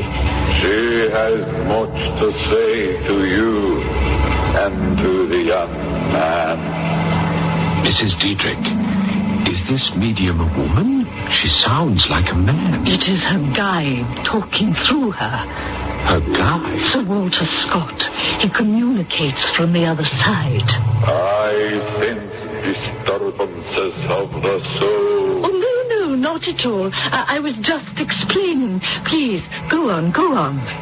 This unfamiliar spirit seated beside you, Mrs. Diedrich.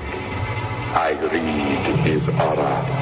The physical, the mental, and spiritual auras. I sense they all go to make up an entity whose name is Peter Harkness. That's fantastic.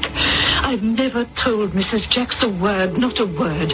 She didn't even know you were coming. I assure you this Peter Harkness is a true friend. A like spirit and can be trusted completely. Sir Walter, do you have any message for me from Maud Evelyn? Has she been taking care of herself, not getting into any drafts? Maud Evelyn is very happy. She asked me to say to you, she will have something of importance to reveal when you come for your next sitting. Something of importance? Oh, couldn't you ask her to give me a clue now, please? It has to do with Peter Harkness. I knew it. I felt it all along. For weeks now, I've been sensing her presence very strongly. I have only this request from your daughter, Mrs. Diedrich. And that is to be sure to bring Peter with you at the next sitting. Oh, yes, I will come. I'll be here. Tell her that. That is good. We shall try for the transmutation of your mind, Peter, to contact the invisible world around you.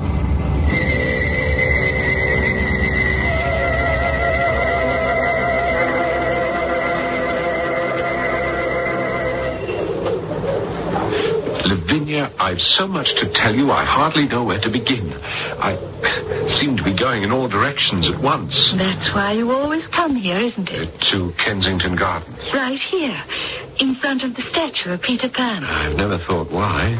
It seemed a natural thing to do, to meet you here. Always has been.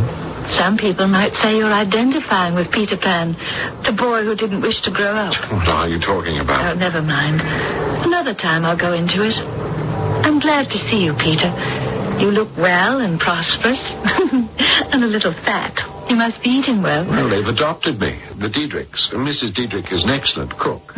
It shows. They are the simplest, kindest, yet most original and unusual people. Well, if they've taken a liking to you, that speaks well for them. Do you have friends in common?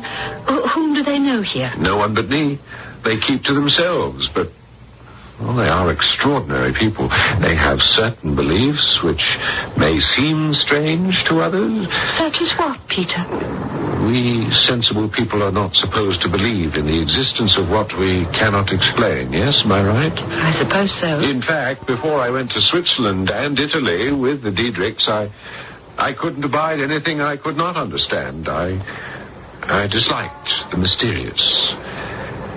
You see, what I'm getting at, Lavinia, is that in the past few weeks, Mrs. Diedrich has been taking me to her spiritualist, a Mrs. Jex. Well, I thought you didn't believe in that sort of thing. I didn't. But this lady spiritualist is incredible. Her guide, who speaks through her from the other world, is... Sir Walter Scott. The Sir Walter Scott, the Scottish author? Oh, no. Yes, and he carries messages to us from Maud Evelyn. So, well, the three of us have become quite close. Do you understand?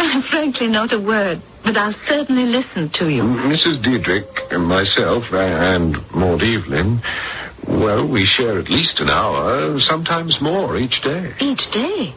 Oh, you spend quite a lot of time with this spiritualist. Yes, a lot, but not enough. I'm training myself to become a better instrument, and then I won't need any guides or mediums. Maud Evelyn will come to me herself, directly. I have such very strong feelings for her. For a child who died many years ago? She's not a child. Believe me, Lavinia. Maud Evelyn is no child.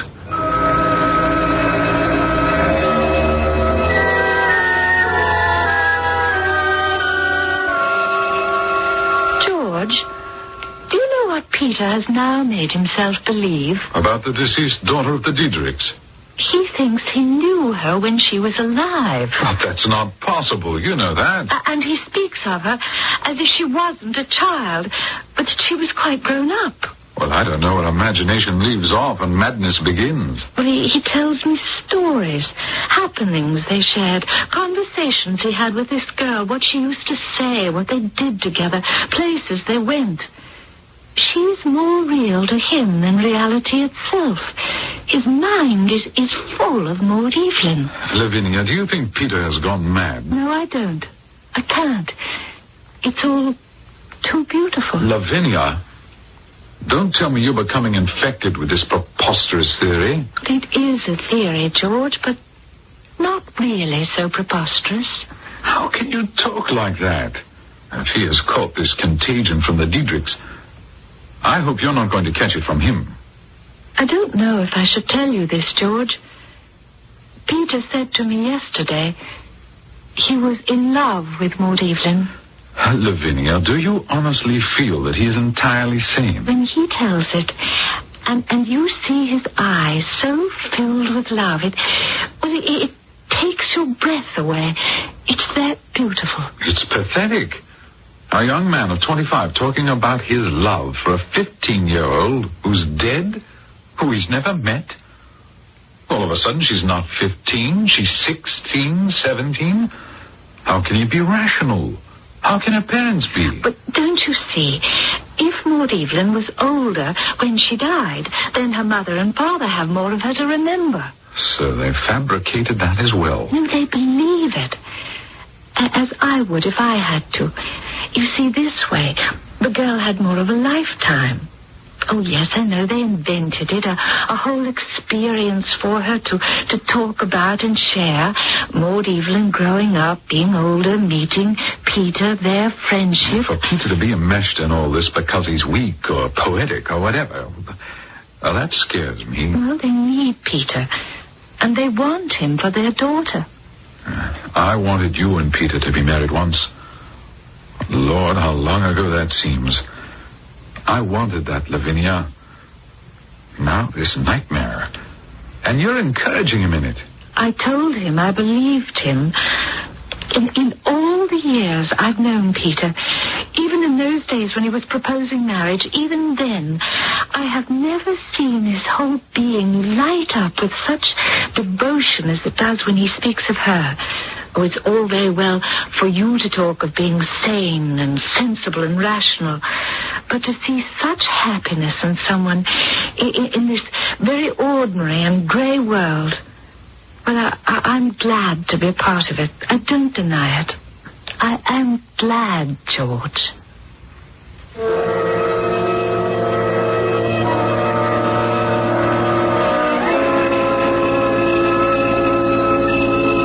George, you all right? Your eyes will get accustomed to the dark. I really appreciate your coming with me at the last minute like this. No, not at all. Lucky I ran into you in Westbourne Terrace. Well, how often do you and Mrs. Diedrich visit this Swami? Oh, she's no Swami. Her name is Mrs. Jex. She's a medium of the first order. Mrs. Diedrich will be very disappointed. She hates to miss a single sitting, but Mr. Diedrich is really quite ill, and she couldn't leave him. And I'm glad I didn't have to come alone, really. Well, this is the first time I've been to a psychic. Does your Mrs. Jex do table rappings or tea leaf readings or what? George, don't be such a cynic. She's a medium. Through her, we get news from the other side, brought to us by Sir Walter Scott. Come now, Peter. You're having me on. Shh. Now, we must remain quiet. I light these 3 candles, and the seance will begin.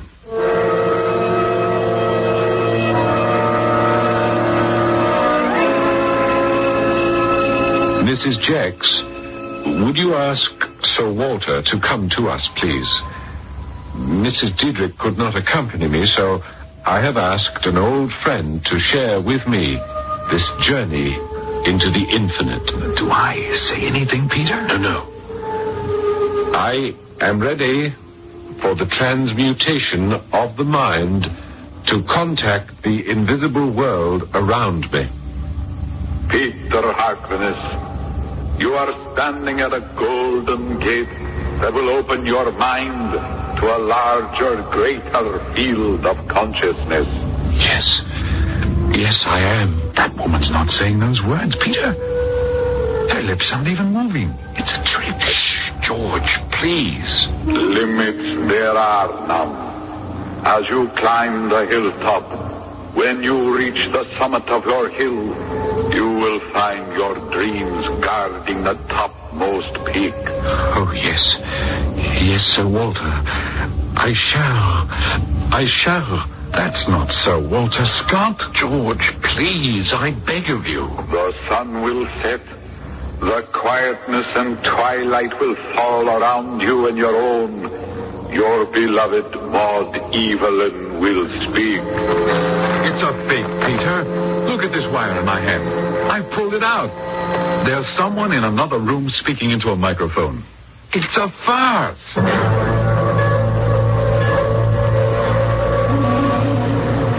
I'll Well, thank you not to walk along with me, George. I have nothing to say to you. Oh, Peter, are you angry with me because I unmasked the terrible fraud? You had no business interrupting the seance.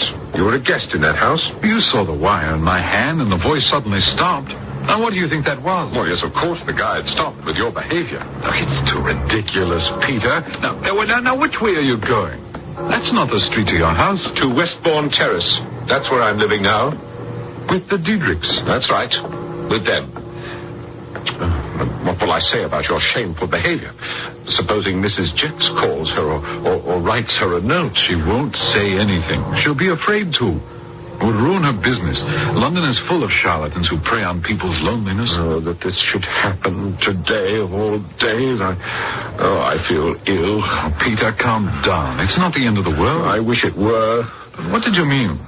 Today of all days. Today is the anniversary of my blessed engagement. Oh, I hadn't realized.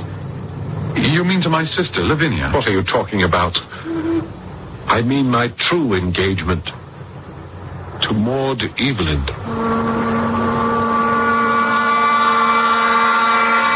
We talked about stress, emotional fatigue, which can cause a breakdown in the human psyche as surely as if it were a rubber band stretched beyond its tolerance. That's one possible explanation. Yet, who is to say that an imaginary world is not a greater refuge than the world we know? Henry James has created three people, Peter and Mr. and Mrs. Diedrich, for whom fantasy is the only reality. I shall return shortly with Act 3.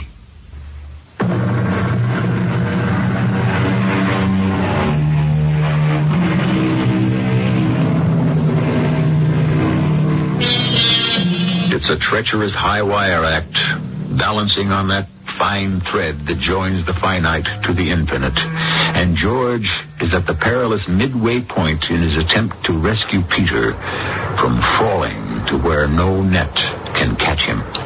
Did you say, Peter, that today is the anniversary of your engagement to Maud Evelyn? That's what I said, George. It was inevitable.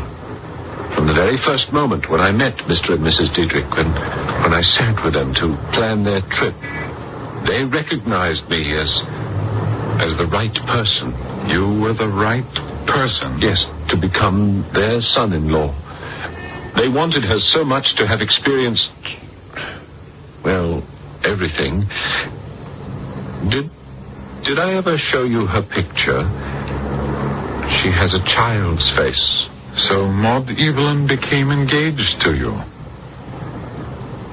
Why don't you come with me now, George, to Westbourne Terrace? No, I'd be intruding. Yes, there's a whole suite they prepared for our marriage, and they've kept it just the way it was then. All our wedding presents are there. I'd love you to see them. But what would Mr. and Mrs. Diedrich say? We have 2 rooms full of wonderful furniture and bric-a-brac. You know how important those things can be. I had quite a hand in selecting them. I can remember every single thing dearest Maud Evelyn said about how I arranged everything. No one else could possibly have made our little house so beautiful. She said that. Well, Peter, not today. Forgive me. I'll come some other time.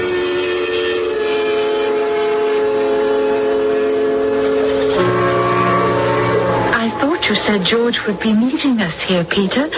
We've been sitting here for 10 minutes. Do you think he'll come? Oh, Peter, will you forget those pigeons for a moment? Look how smooth the bronze rabbits are worn at the bottom of the statue. All the children love Peter Pan so much, they climb all over him. Lavinia. You don't have to say it, Peter. You know? I can see you're wearing a black armband. You don't have to tell me anymore. I understand. Hello, Lavinia, Peter.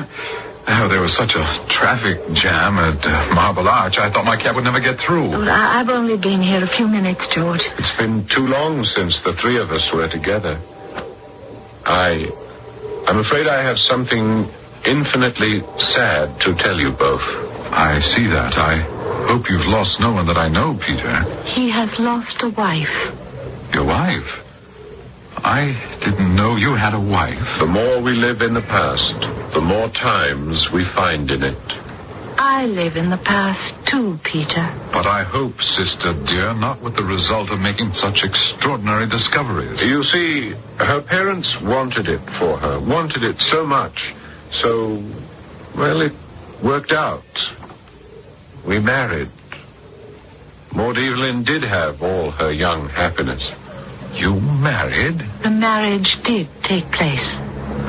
So now you're a widower. And the black armband is a sign. I shall wear it always. But when she died, wasn't that years ago? Peter, isn't it a little late to have started to wear black? I had to wait until all the facts of my marriage gave me the right. Now, if you'll excuse me, I must go. They're waiting for me. They become quite anxious if they don't know where I am.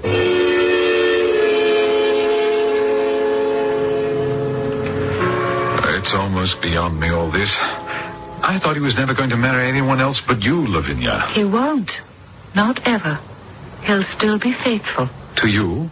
To Maud Evelyn. Oh, it's a sickness. If it is, it's a beautiful one. I wish I could make you understand. A man cannot go on from day to day with one foot in this world and one foot in another. It can't be stopped. That's the way he is. Yes, it can. I want to remove Peter from this whole environment. Westbourne Terrace, the Diedrichs. Take him somewhere to give him time to think things over, to realize what a wasteland he's making of his life. Take him by force. If need be, yes. Now, you remember Dr. Medwin? Frank Medwin, who was at Oxford with Peter and me. Now, I'm going to put this whole strange case before him and ask him to help. George, you're making a mistake. Peter will never be parted from his dream world.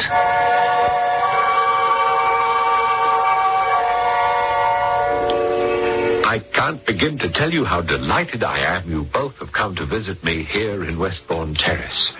Now, Mr. and Mrs. Diedrich occupy the entire top floor. They're out at the moment, so we'll have the whole place to ourselves, and, well, I can show you the wedding suite as we've kept it all these years. All these years? How long have you known the Diedrichs? Since last spring, no? George, don't keep pinning him down.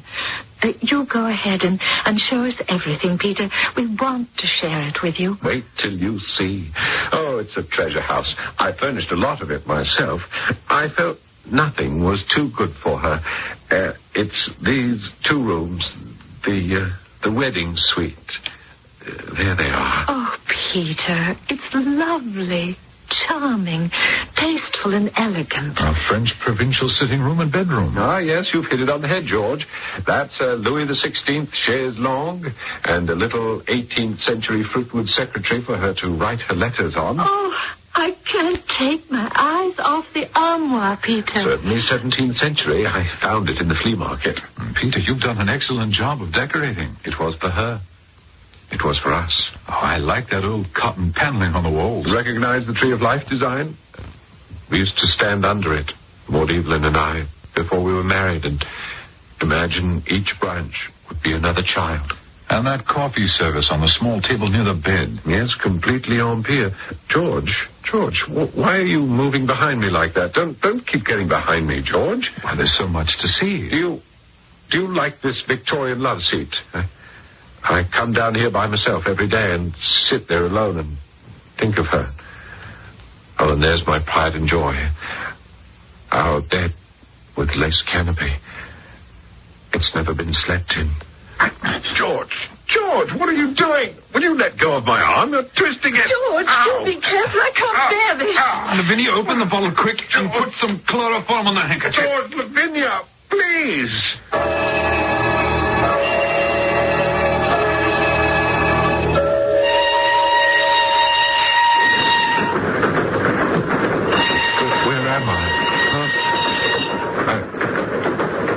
I'm asking you nicely, why am I on this train with you? No luggage.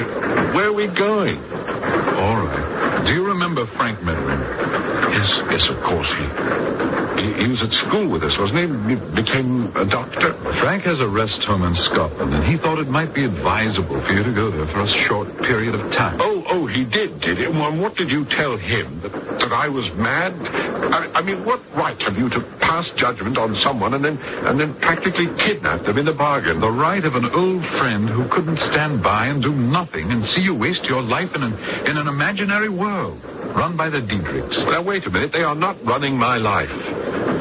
They opened up doors through which I might never have walked if I hadn't met them. Of course, you wouldn't understand that. Lavinia and I are very concerned about you. Now, you just relax. We'll have a good time up at Frank's place. I understand it's beautiful. I have no intention of leaving the Diedrichs. They need me. Every day.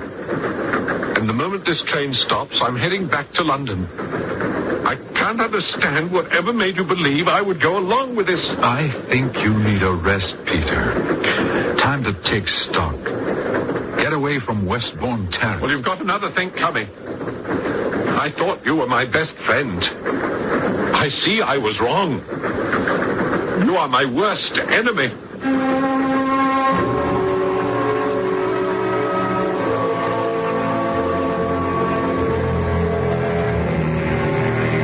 George, admit it. It was wrong of you.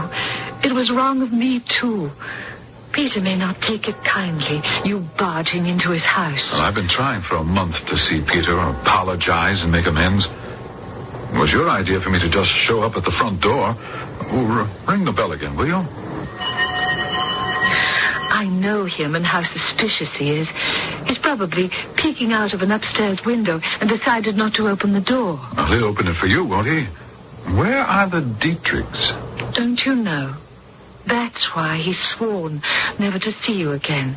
Well, what have I to do with them? Well, 5 weeks ago, when Peter got back from the train ride, both of them, the Diedrichs, had become ill and were taken to the hospital.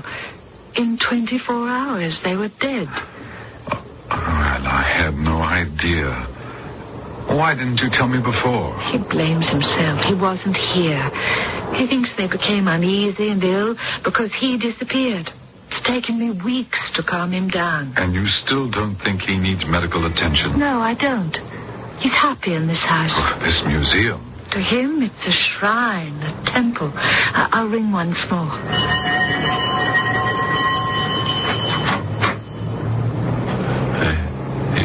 Yes? May we come in and talk to you, Peter? Who are you? Maud, Evelyn. I've been waiting for you. Where have you been? Peter? Maud, Evelyn? Send that man away. I don't wish to see anyone. Peter, it's me, George. Don't stand out on the stoop, Maud, Evelyn, dearest. Come in. Goodbye, George.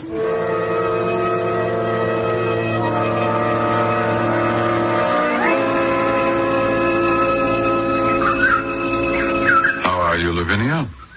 Very well. And you, George? Much the same. I'm worried about you now that you've moved into his house. I'm perfectly fine. You've been happy with Peter this last month? Oh, yes. How is he? Very well. He's going into the antique business. I persuaded him to sell some of those antiques. He has quite a flair for that. Does he know you're meeting me today? I owe you an apology for what he said that day, George. Remember? Send that man away. Well, he didn't know who I was. But he was in such a state. I noticed that, Maud Evelyn. Anyway, no, I didn't tell him we were meeting here in the gardens. Why do you suppose he used to come to this very spot time and again to feed the pigeons? He still does sometimes. We sit here at the feet of Peter Pan. But why? He's never told me. And you're happy, are you, Lavinia? The happiest I've ever been. He still calls you Maud Evelyn? Yes. Actually believes you are? Yes. Oh, my Lord in heaven. How long can you go on playing this dreadful game? Maud Lord Evelyn, a girl who died in her teens years ago. Remember, he said he would never marry anyone else but me. Well, I've made that possible. You're married to him? Yes. We're married now. Well, what about the names? Didn't you have to give your right name to the registrar? Peter thought it was a good joke, that's all. And you think it's a joke? Acting out the part of someone else? Oh, but I'm not acting. I've only borrowed a name to make a man happy. What do you think would have happened to Peter if that world of his imagination had come crashing to his feet? Do you remember reading your Peter Pan, George? I didn't want to end up like Wendy, who saw Peter less and less clearly as time went on. I could not live in separate worlds and leave him all alone in Never Never Land.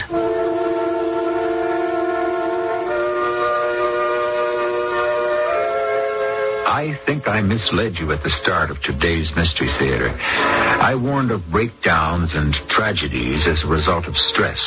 I'll amend that now and say this was rather a tale of the virtues of imagination, which in itself can create beauty, justice, and happiness. And isn't that everything anyone could ask for in this world? Temperature right now at the airport, 34 degrees, in Boulder, 33, and at the KOA weather station in downtown Denver, 32 degrees. This has been the Night Report for Tuesday night, October 28th. This is Dick McDaniel saying good night for the Night Report news team. Stay tuned for the CBS Radio Mystery Theater. The CBS Radio Mystery Theater presents...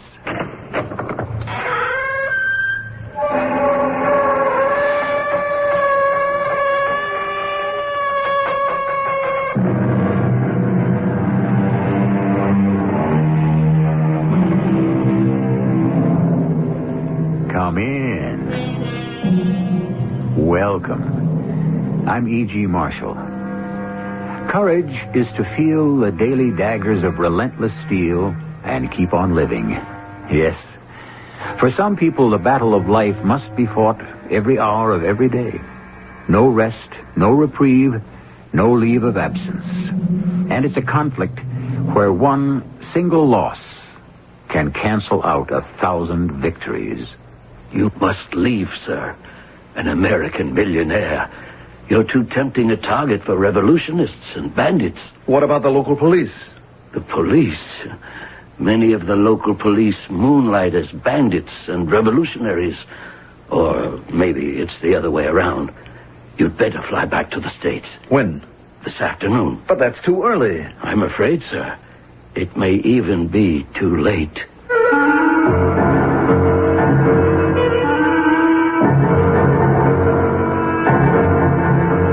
Our mystery drama, Silent Partners, was written especially for the Mystery Theater by Sam Dan and stars Marion Seldes. I'll be back shortly with Act One.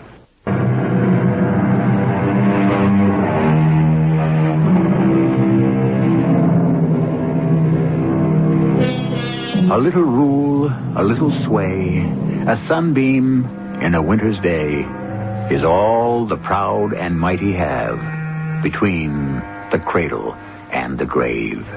Yes, that's the journey all of us must take, from the cradle to the grave, even the proud and the mighty, from the same beginning to the same ending. Like the rest of us, all they get is a sunbeam, and if you look closely, it's no more golden than anyone else's. Has New York called yet? I don't know, Mr. Burley. What do you mean you don't know? The phone service seems to be out. Then get me the local, whoever it is, that's in charge of these things. I've already tried to reach him, sir, but it's only 9 o'clock. Only 9 o'clock? None of these people show up till noon. Yes, and then they go off on a siesta for the rest of the day. Come in. Oh, look who's here. Good morning, Mr. Burley. It's a miserable morning, and you know it, Mr. Goodloe. Now, what brings the American ambassador to my hotel? That is, if this hovel can be so described. Sir, I am not the ambassador, and you know it. I'm merely the consul here. Well, you carry the flag. Mr. Burley, may I speak to you in private? Miss Tracy, why don't you go out and have yourself a cup of coffee somewhere? Yes, sir. I didn't wish to alarm your secretary, Mr. Burley. I'm afraid your identity has been discovered. It is now known that you are the Sylvester Burley. How was it discovered? I don't know. I can't believe it. It's true. But nobody knows me down here. Not too many people know me anywhere. I am not the kind of man who seeks publicity. I try to keep my picture out of the paper. Nevertheless... Not more than 3 people even know I came down here. Mr. Burley... It's just a quiet trip to look around, to study the place. I understand. However, it would... I brought only my secretary. Now, you notice she is plain, ordinary-looking, quiet. She doesn't attract attention either. The fact is, it's all over town. And so I shouldn't be surprised if an attempt will be made to kill you. To kill me? Or kidnap you, either one. What do you mean, either one? It would all depend on which group gets to you first. The bandits or the revolutionaries. Although, personally, I believe they're the same, but wear different hats, as it suits their purpose. Why can't I get some protection from the local police? Because many of the local police moonlight as bandits or revolutionaries. What? Or it could be the other way around. Then what am I supposed to do? I suggest you leave for home. Nobody pushes me around. I'm going to get in touch with your superiors in Washington. I have already heard from Washington on the subject. They would like you to go home in order to save us all potential embarrassment. When? This afternoon. No, that's too soon. Actually, sir, it may be too late. Are you packed, Miss Tracy? Yes, sir. The luggage is already left for the airport. Oh, that must be the taxi cab. Just a minute. I haven't been ordered to leave, have I? No, sir. I mean, it was just a suggestion. Yes, sir. I don't have to take it. Oh, that's right, except you... Yes, Miss Tracy, you were about to say... I don't wish to presume, Mr. Burley, but now that they know who you are, you couldn't accomplish anything here anyhow. I don't like the idea of being kicked out. On the other hand, I've been kicked out of better places than this one. So let's go.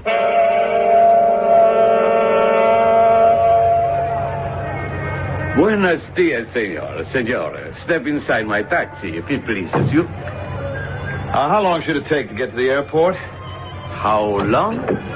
Yes. How long? Quien sabe? What do you mean, quien sabe? Can I read the future? Oh, everybody's a philosopher. Can we get started? Si, senor.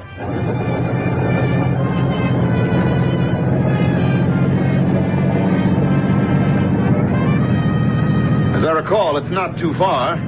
There's a good paved road. Si, but the road, she's constructed over the swamp. Sometimes the water, she comes up, and then one must wait for the boat. Well, is that what just happened? Is the road washed out? Oh, no, senor. I do not think so. Well, then why are we taking a detour? Detour? Yes, a detour. Don't you understand? No, senor. Uno recalco. Uno recalco. This is not the way to the airport. That is right. Then stop this cab at once. For what purpose? We intend to get out. I am afraid, senor, that they would not permit such an event. They? Should the senor turn around, he will see a car to the rear of us. Inside are gentlemen with machine guns. And now, a similar vehicle is in front of us. I see my friend Erudition. What do you propose to do with us? As I stated before, senor, can I read the future?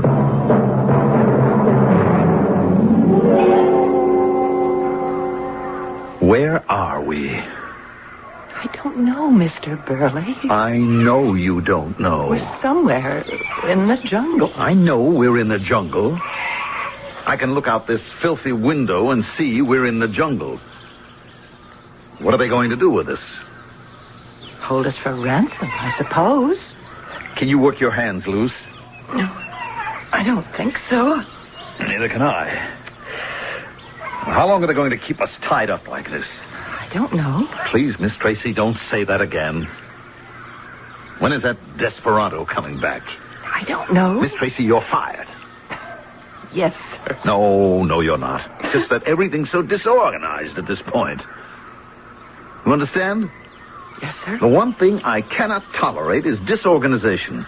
Disorganization is at the root of every failure in the history of the world. Yes, empires topple, corporations crumble, and do you know why? No, sir. What have we just been talking about? Disorganization. Yes, sir. Now, what do you think, Miss Tracy?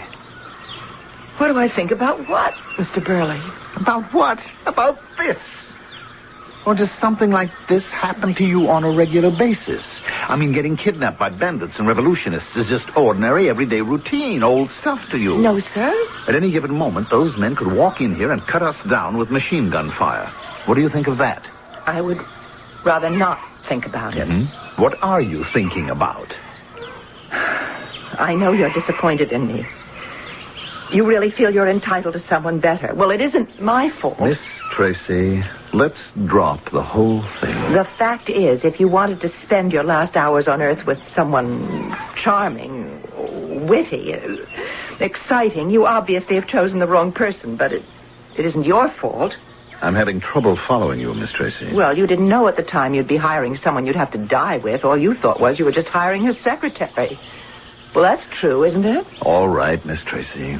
When you hire a secretary, she has to be plain and ordinary looking and quiet. A person who doesn't attract attention. And do you know why she doesn't attract attention? Because she's dull, and she doesn't have anything to say. Why don't we talk about something else? Like what? We never converse with each other, Mr. Burley. That's ridiculous. We talk to each other all day. I said converse. We talk about sales and administration and acquisitions and meetings, and I see to it that your thoughts on all those subjects are rooted to the proper people in the proper places. When did we ever have a conversation? Fact is, you never wanted conversation from me. Would you have been interested in how I felt about... About what? Life? Life? I've been your secretary for 7 years.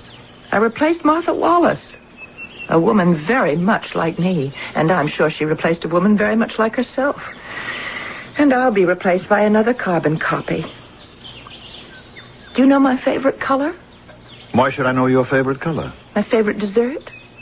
My favorite book? Movie? Play? You don't know anything about me. You don't even know where I live.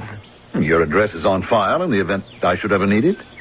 Do you know about all the things that frighten me? Do you know the things that make me happy to be alive sometimes? Now, Miss Tracy, despite all this, you are an excellent secretary. Oh, yes, but I'm not your idea of a person you'd want to spend your last day on Earth with. Well, just let me say this. You're not my idea of the person I'd want to die with either. Oh, I'm sorry I said that. Miss Tracy, look. Look through the window. It's them. They're in a car. Yes, that cab driver is coming this way, and he's carrying a bag. Wait, the car is going away. He's coming in here alone. Yes. Now, listen closely. There must be food in that bag. He's coming here to feed us. Or to kill us? No, not yet. He's going to have to untie us so that we can eat. Now, we must find an opportunity to overpower him somehow. But he's got that gun in that holster. We'll just have to take that chance. Now, don't say another word. Ah, mis amigos, my friends. You have been comfortable here, no? No, definitely no. Now we shall eat and we shall drink. Perhaps we shall even be merry. See, I have brought the food and the wine. First, I shall cut the bindings, no? Yes. But before we commence, be advised by me, your friend. You are our friend? The others wanted to kill you. Why? Because they are foolish young people. They wish to make a statement. And you? I I, Carlos Ortega Maria de Onisi Zalahayin, am a man of the world, as you are, Senor Burley. Yes, I see. We are men of the world. And we speak the same language. And what language is that? Money. Does it matter if men say dollars, francs, pesetas, pounds, marks? Aren't we all saying the same thing? And what are we going to say to each other in this language, Senor Zalakayin? Pleasant things to make all happy. Would you mind cutting these ropes, please? One thing first, Senor. Escape. It might occur to you that you are two and I am one, even if I do wear a pistol. But all foolish ideas should be abandoned because of the jungle. Look outside and listen.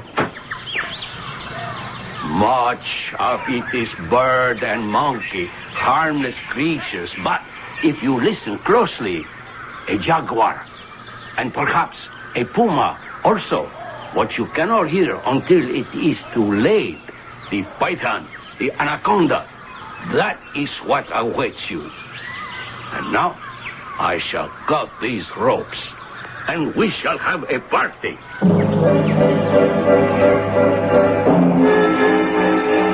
Some party. The host has you in a frying pan and reminds you that if you don't like the heat, the fire is even worse. Yes, life has always been a consideration of alternatives. And so many times it boils down to making a choice between bad and worse. And that's what we're headed for when I shall return with Act 2.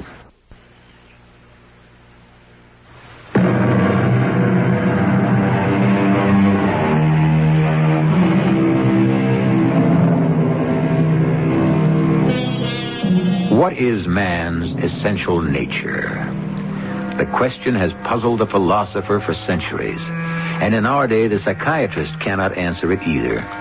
Is it because our essential nature has become so bent, so warped, so altered by the customs of civilization?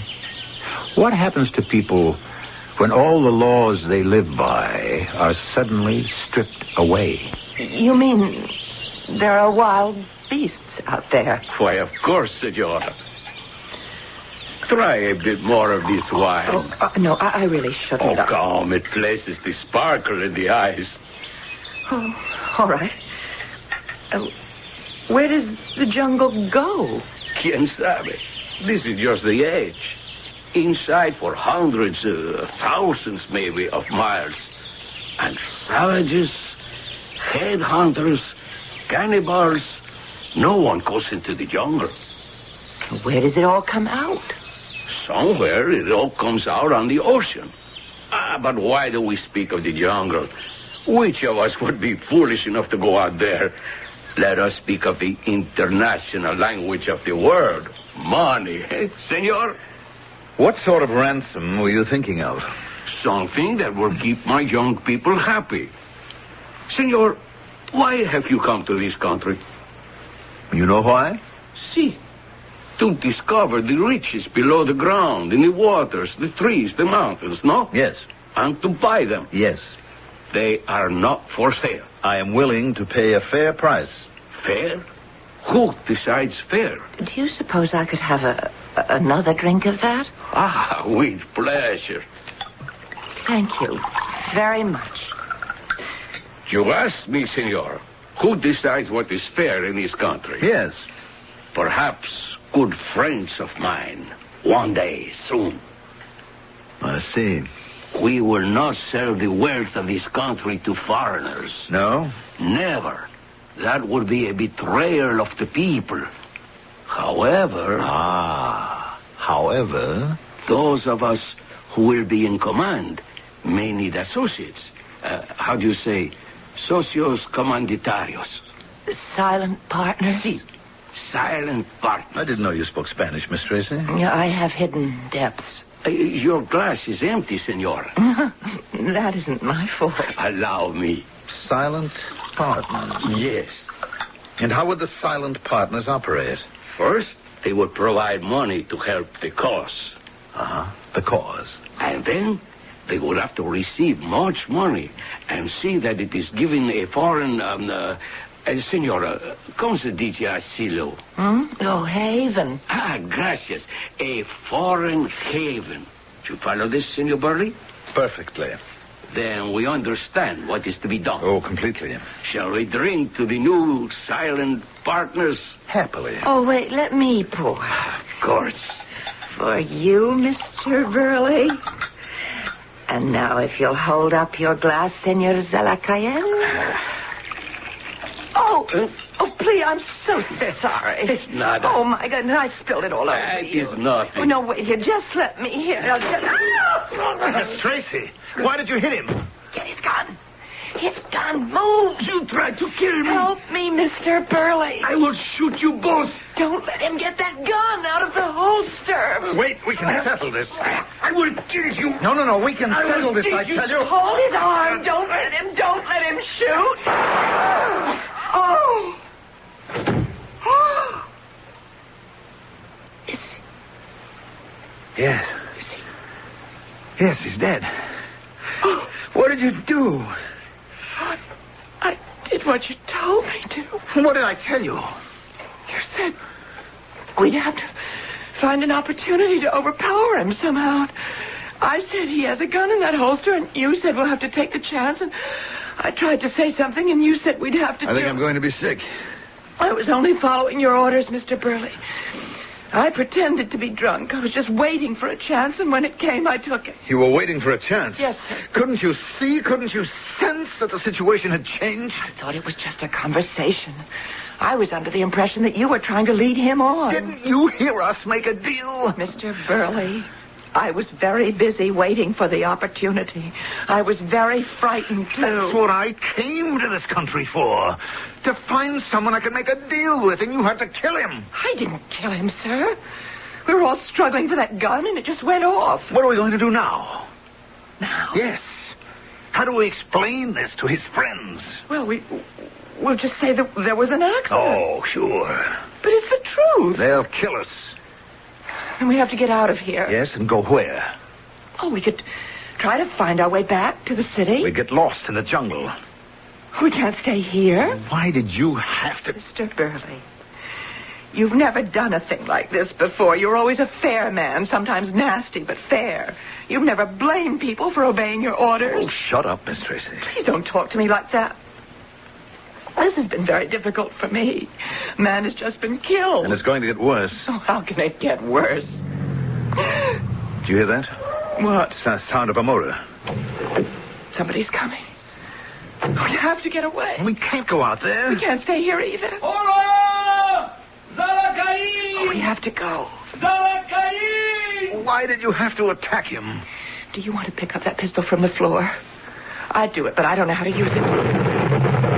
Listen to that. It's a storm suddenly. A storm. Well, that's good. It'll help us get away. They won't see us. Now, just a minute. And when they discover what's happened to him, they won't be able to find us. I am not going out into that jungle. Well, I'm not going to stay here and let those people kill me.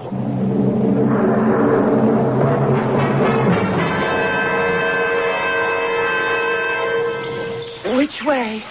I don't know. I think west is over that way. Great. West is over that way. So east is over this way, north is over there, and south is over here. So what? Does it make any difference? Who knows which is the right direction? Well, let's just pick one and stick with it. Let's just sit down for a minute. I'm hungry. But that's why we better keep going. While we still have our strength. Oh, sure. And besides, we better keep walking while it's daylight, because at night... Yes, because at night. The past 2 days and nights it's been storming. The animals weren't interested in you or me, but tonight it's clear the animals all come out to hunt. Well, don't they? I think so. So how can we hope to survive?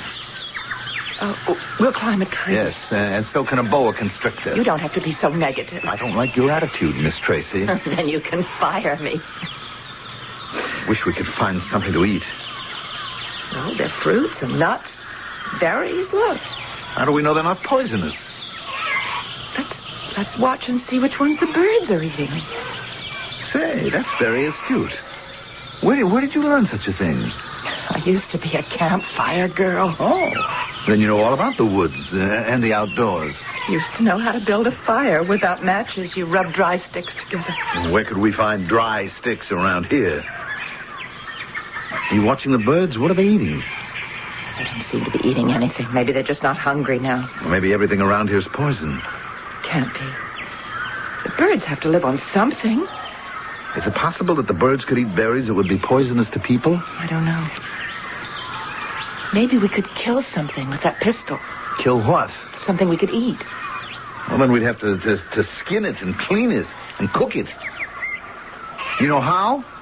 Oh, we should be able to solve those problems. Miss Tracy, what are you talking about? Well, our ancestors did. They didn't even know as much as we do. If they could survive in an environment like this, why can't we? Because we are... Oh, what's the use? We just can't give up. I'm very tired. And I don't have my pills. I'm sorry. I packed them with your luggage. That's all out at the airport. What am I going to do without my pills? Well, you'll just have to do the best you can. My blood pressure's going up, Miss Tracy. I know it. I'm sorry. I don't even want to think about my hypertension. Well, that's good, sir, because you shouldn't. You should try to avoid all sorts of stress. Miss Tracy, are you insane? Possibly for the first time in my entire life, I really have something to be stressful about. I'm sorry. Well, you should be. All this is your fault. Well, I'm sorry, too, Miss Tracy. I know I must be a ludicrous figure right now, but I can't help it. This is not my milieu. Do you understand? Yes. I mean, I know what to do with engineers and designers and bankers and government officials. I'm completely in charge. You know that. You've seen it. Yes, sir. I mean, we live in a highly specialized social order. And I simply happen to be outside my specialty just now. I would agree, sir. Somewhere out here, an illiterate Stone Age savage thrives in this place. But put him in a board of directors meeting. Could that be one of those jaguars? I don't know. I don't think so. Why not? Because I think I read somewhere that they don't make any noise. What is it then? You have the pistol. Shoot at it. How can I shoot at it? I can't even see it. You can see it. It could be too late. Shoot at the sound. Maybe you'll scare it away. It's gone. Maybe you hit it. What was it? I don't know. Do you want to go and see? No. Maybe you scared it away. You hear that? It sounds like thunder. I wouldn't say that's thunder. No. Neither would I. Zalakain, he said there were savages. Headhunters, cannibals. But this is the 20th century. Not out here. It stopped. Whoever it was, maybe they went away. Miss Tracy, look. Oh, God. Who are they? Savages. What are those long, hollow tubes? I think dart guns. And they're aiming them at us. Don't shoot. Listen. Friends. That's what we are. Friends.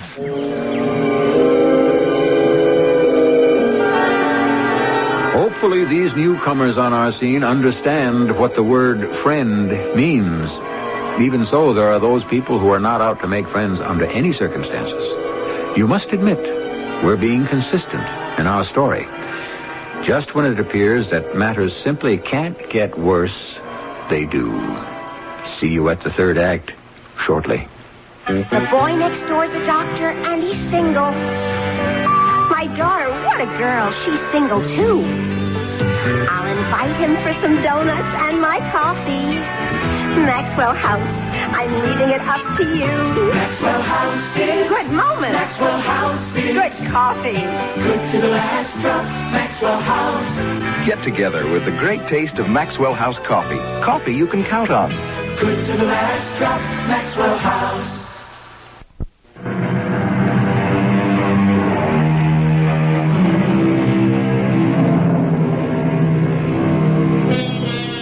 One picture, they say, is worth 1,000 words. So, Let us save the words and give you the picture.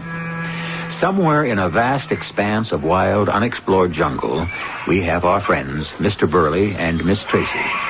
They suddenly find themselves surrounded by a group of wild-looking, primitive people who are aiming dart guns and bows at them. Now, you are up to date. Don't shoot. We are friends. We want to be friends. What are they going to do? We just can't stand here. Someone's coming.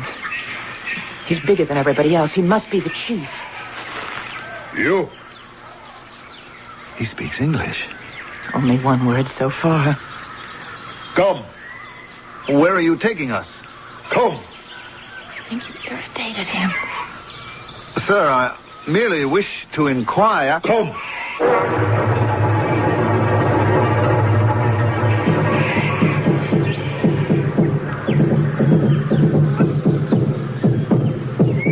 What are they going to do with us? It hasn't been too bad so far. They gave us something to eat. You must admit, it was good. Yes, it was also fattening. Oh. You remember what Zalakayin said about cannibals? I don't think they're cannibals. No, why not? I think I remember reading that people only become cannibals when other food is scarce. There seems to be plenty of game, all kinds of fruits. Well, that makes all kinds of sense, too. Thank you, Miss Tracy. For what? For making me feel better. But while they may not be cannibals, they could very well be headhunters. Those drums. Just listen to those drums. I rather like them. You do? Yes. They remind me of discos. Do you go to discos, Miss Tracy? No. Why not, since you like the music? Oh, I don't know anyone who'd take me. How did you ever get to be my secretary? You hired me. No, what I mean is, how did you ever get into a situation where you would become a secretary to a Sylvester Burley? How did you ever become a Sylvester Burley? Oh, that's a long story. Mm-hmm. Mine's pretty short. I'd like to hear it. Oh, you've heard it before. Mama and Papa work hard to send the kids to college, and they all become doctors and lawyers. And the youngest one comes along, and Mama and Papa are now too old, so she has to go to work. Puts in overtime for doctor's bills. No time for dates. No. So she gets used to doing without. She gets to be 30. And 35, and soon 40. You? Oh, yes, sir. You better stand up, Miss Tracy. You have come here. That's true. Yes, sir. We did come here. Why you come? Actually, we're lost. Lost? Do you know what lost means? Yes. Lost. Where did you learn to speak English? From missionary. Missionary? Is he around? Could we see him? Talk to him? What happened to the missionary? Maybe we better not ask. You too. You have come. That is absolutely correct, sir. My name is Sylvester Burley, J. Sylvester Burley, and I am chairman of the board of Burley Industries. And this is my secretary, Miss Tracy, Miss Margaret Tracy. We are a conglomerate, and we're into just about everything. You, man. You come. Where? Come.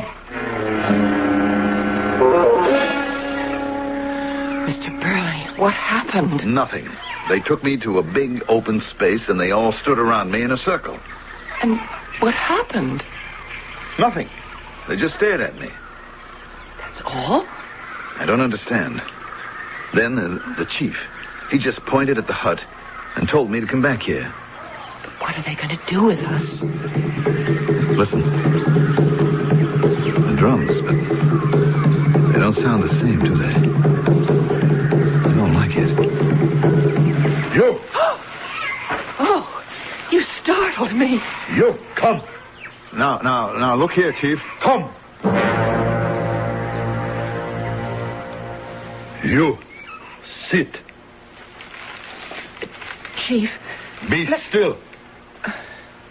Yes, sir. Missionary, say, love. Yes. Love. Absolutely, Chief. Love is what makes the world go round.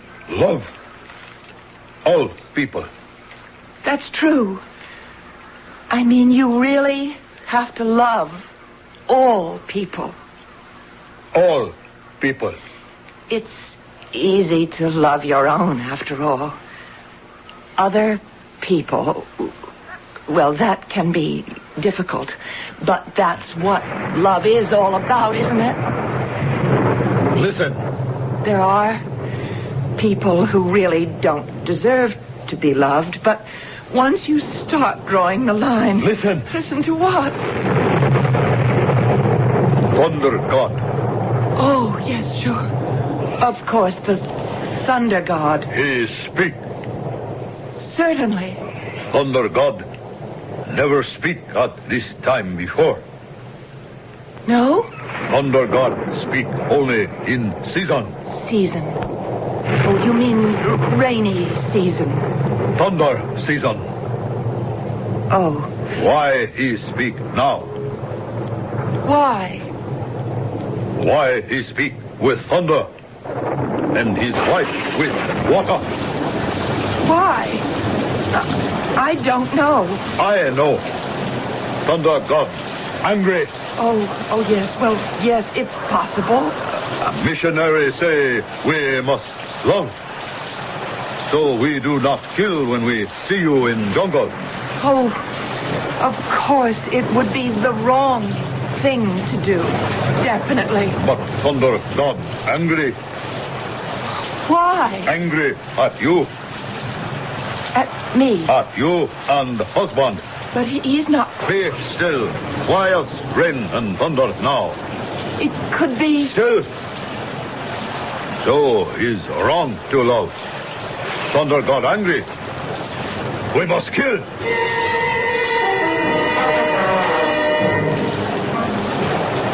What did he say? The news isn't good. No, I had that feeling. We're going to be killed. When? Oh. Any time now. Well, I hope they wait till it stops raining. No. That's the idea of the thing. It's going to stop raining when they kill me. But suppose it doesn't? We'll have won a moral victory. Uh-oh. Here he comes. You. Now, listen, Chief, let's make a deal here. I mean, what does it take to let us go? Whatever it is, I can swing it, Chief. I can make you rich. Rich? Chief, you can become a millionaire. Millionaire? He doesn't understand. But I'm not going to be slaughtered here like some animal. I am Sylvester Burley. 2 weeks ago, I had a meeting with the President of the United States. No ignorant savage is going to push me around. Write to your congressman. Prepare. Prepare? For what? For Thunder God. For God and his wife, goddess of rain. Pray they will be pleased. Now, wait a minute, Chief. Chief, come back here. There has to be something. There's got to be a way out. Do you want to save your life? How? What's it worth to you? Well, you can name your price. You know that. I wonder if it would really be worth it to you. What is it? On the other hand, would it be worth it to me? I wish you would tell me what you're talking about. Right now, I'm not sure I know what I'm talking about. You are a great help.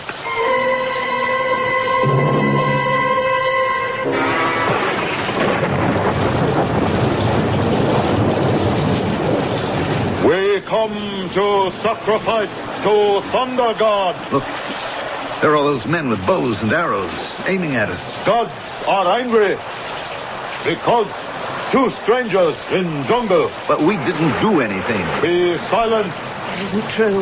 We did. We sinned. What are you saying? Chief, it's true. The god of thunder and his wife, the goddess of rain, are angry, and I know why. I know why better than you do, Chief. Do you know why I know? I'll tell you. It's because I'm the sinner. Chief, I hear the thunder god and his wife talking, and you know what they're saying. Ask me, Chief. Speak. They are not angry because we walked in their jungle. No? No. They love to have people walk in their jungle. Love. Remember love. They send the missionary here to tell you about it. They are angry because we tried to fool them. The way we fooled you. You fool me. Yes, of course. Don't you remember you said the gods were angry at me and my husband? Yes. You thought he was my husband. He is not my husband. We are not married. You not man and wife? No. And that is why the gods are displeased.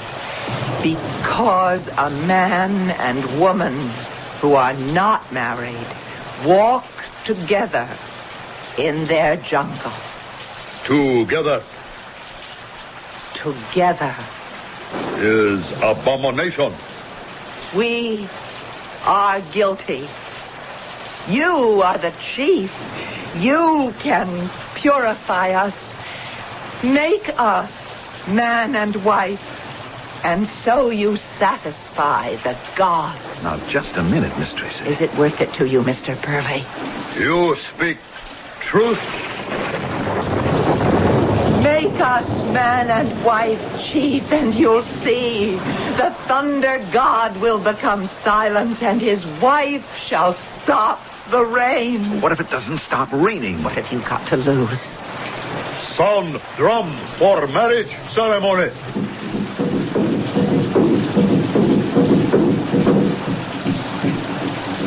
Look. The clouds. They're disappearing. The sun. You can see the sun.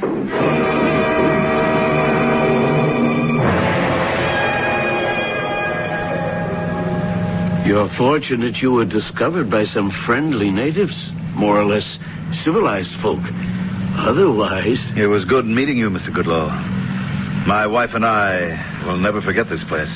My goodness, I didn't know Miss Tracy was actually your wife. Neither did I. I beg your pardon? Well, in a way, we'd been married a long time, except we didn't know it. Yes. Well, your plane's about to leave. Goodbye. Goodbye, Mr. Goodlow. Why did you tell him I was your wife? After all, it wasn't a legal marriage. Well, it was approved by the god of thunder and the goddess of rain. But suppose it hadn't stopped raining. Doesn't matter. You'd have thought of something else. Mr. Burley, do you realize this is the first time since I went to work for you that you ever gave me a compliment? We can legalize this thing back home. I'm not so sure. You mean you don't want to marry me? You don't want to marry me? I'm Sylvester Burley. Chief Operating Officer of a $500 million conglomerate. Last week I had lunch with the President of the United States. Is that what I really sound like? Miss Tracy, I need your help. Oh, that's better. Margaret, please. I don't know what I'd ever do without you. Keep it up. You're doing fine. The title for today's little exercise in human behavior might very well be How to Marry Your Boss, although I would hardly recommend such an extreme and strenuous tactic to everybody. The fact is, there is a bond between all people who depend on each other, and we never know whether it'll become stronger or weaker under the stresses and strains of our lives. On this, more in just a moment. I've never fancied myself as much of a cook, but I can bake a wonderful homemade pie. And my secret is Pet Ritz frozen pie shells. I found them one day in my grocer's freezer, and I've been baking pies ever since. I just fill a pie shell with fruit and pop it in the oven. My friends can't figure out how I can be such an average cook and bake such wonderful pies. But Pet Ritz pie shells make it easy. All you do is fill and bake with Pet Ritz frozen pie shells. Wherever the big news is made this fall, Sports Illustrated will be there to capture it.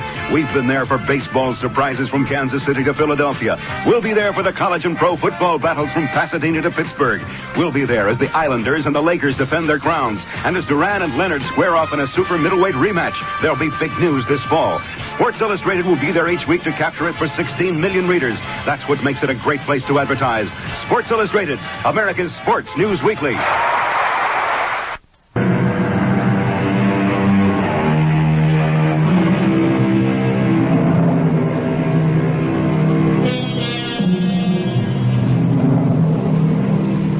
We did choose to call our story Silent Partners. The Spanish term, as used by the unfortunate Senor Zalacain, socios comandatarios, carries another connotation as well. Bed partners, which implies a further sense of intimacy. I suppose what it really means is partners who share a secret. If so, each of us has many partners. If anyone, anywhere, at any time, commits a crime and we condone it or refuse to speak out against it, we truly become a silent partner. Isn't that why there is so much injustice in this imperfect world? Our cast included Marion Seldes, Mandel Kramer, and Gil Mack. The entire production was under the direction of Himan Brown. This is E.G. Marshall inviting you to return to our Mystery Theater for another adventure in the macabre. Until next time, pleasant dreams. 5, and at the KOA weather station right now, 73 degrees. This has been the Night Report for Wednesday night, July 9th. This is Dick McDaniel saying good night for the Night Report news team. Stay tuned now for the CBS Radio Mystery Theater. The CBS Radio Mystery Theater presents...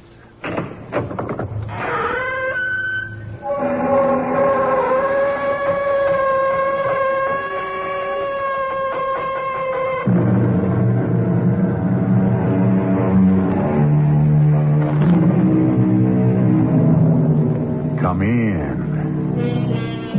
Welcome. I'm E.G. Marshall. Quite recently, there were headlines about 2 shuttle planes that disappeared mysteriously in flight between Quito, Ecuador, and Lima, Peru. The speculation was that they had been hijacked. Somehow the story got buried and forgotten. At least, I never heard the outcome. What really happened to them, I don't know. Maybe for the same reason that Flight 638 out of El Paso, Texas, carrying 72 passengers, disappeared on a routine flight to Mexico City. A plane whose code name was Sierra Alpha 638. I can't just dump this crate in a cornfield, Reverend. Don't worry, Captain. You won't have any trouble landing. Look, I need 6,000 feet minimum and a secure runway to bring the aircraft in. Isn't that a coincidence? That's exactly what you'll have.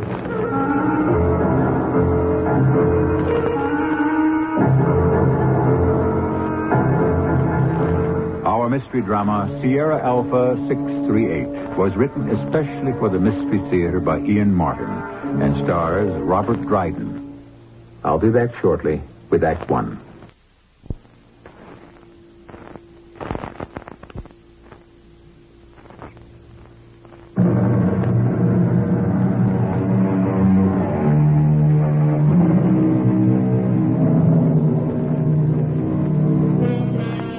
Flight 638 out of El Paso flies every weekday at 7:30, arriving Mexico City 10 a.m. It's a businessman's flight, something akin to the Washington shuttle. The passengers have one thing in common. They are mostly men. Women and children are notable by their absence. It's an early flight, and morning coffee is the most urgent of human needs. Excuse me, stewardess. Yes, sir? I wanted some coffee. Oh, I'll get it for you right away, sir. Just as soon as I've taken this tray into the pilots. I'll be right back. This is a gun in your back, stewardess. Just do as I say. All right, Captain. That's it. Oh. Don't change any frequencies. Don't touch the transponder. Kill that radio. Hey, who the heck are you, mister? You may call me by the correct title. I am the Reverend Joy. Nita, what kind of spoof is this? It's no gag, Mike. The man has a gun. Which is loaded, Captain. So just you and your co-pilot follow orders and we won't have any trouble. I take it this is a skyjack, Mr. Where you are? I have told you. My name is the Reverend Joy. I am commandeering this plane. Why? This is the Lord's work. I don't read you. You don't have to for the moment. It will all be clear later. No, don't try it. Jim, cool it. The man has a cannon. And the man is not alone. I have 3 companions riding herd on your passengers back there. Also with, cannons. So let's just follow orders and keep calm. Now come about to 260 and hold that course till I give you a new heading. Maintain altitude. You realize this is a shuttle flight. We're not fueled for long distance. You carry enough to get us where we're going. That depends on where we're going. Trust me. I don't seem to have any other option. But this, place we're going, am I going to be able to set this baby down? I need 6,000 feet minimum secure runway to bring this aircraft in. Isn't that a coincidence? That's exactly what you'll have.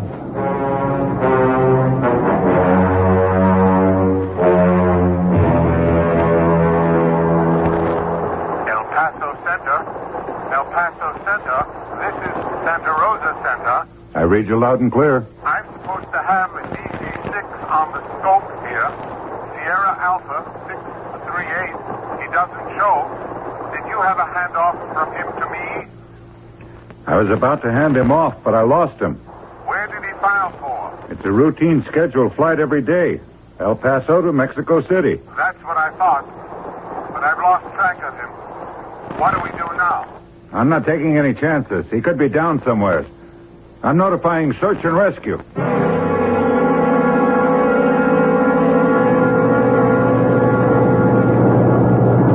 All right, Captain. You can take up a new heading. You can't get away with this, Reverend. Somebody is going to pick us up on a scope somewhere. I don't doubt it. So what? An unidentified speck. All they know is that it's a plane. But who we are, what we are, and where we're headed, as long as we maintain radio silence, is our secret. No! Don't! Oh, Lord, no! You saw him! Crazy, stupid! Take it easy. Maybe now you realize this is not child's play. We've got to do something for Jim. He's bleeding. You won't bleed long. He's dead. Such a foolish thing for him to do. I told you I'm not alone. He can't be dead. He was just... Suppose you take up the heading I told you to. Yes, sir.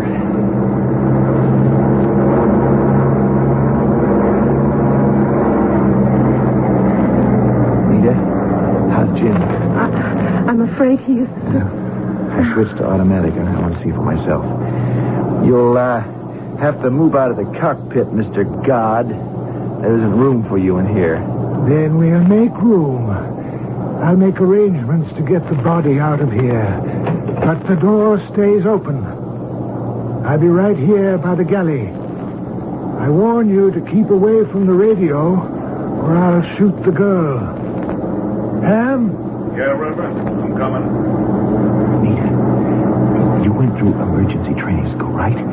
You know about the ELT? Emergency locator transmitter, yes. Yeah, right now. Get back in the tail somehow and pull the Velcro panel off. It's the last bulkhead. Now, there's a little yellow switch there, outlined in red. Throw it up. That cuts the ELT in. As long as that is on, we're going to be found. I'll find a way, Mike. You trust me. Yeah, I do. But remember, it's... There were 3 of us back there. Why'd you call us? Because he very nearly had the revolver out of my hand. Oh, well, still and all, you didn't have to total them. I am not accustomed to having my authority questioned. Okay. Don't get your back up. Now, what are we going to do with him? Get him out of there. I want to sit at the controls till we land. We can't lug him back into the cabin. Passengers might panic. There's an emergency stretcher in the tail section. It's on rollers. I could bring it in here. We could cover him with a blanket. And... It's a good idea, Anita. You know where it is? The last bulkhead? On the right. That's my girl. Very well, Captain. Stewardess, go and get the stretcher. I'll give her a hand. She can manage for herself. Excuse me, please. You get back there and organize those passengers. Figure how many of them we can use and which are deadwood. I want them out in the fields the moment we land. You're not going to get much coolie labor out of that bunch. I better. You can't keep this plane under wraps indefinitely. It's got to be ready to do the Lord's work when I call on it. Look, why don't we scrap the soft stuff and go with the hard, Less risk. And God said, let the earth bring forth grass, the herb yielding seed. That harvest is precious to me and my church. Oh, man. You can dish the words. But if you wasn't so nuts, I wouldn't be sitting on several $1,000,000. So I ain't going to argue. Are we going to be able to land this thing at the farm? You leave that up to the captain and me.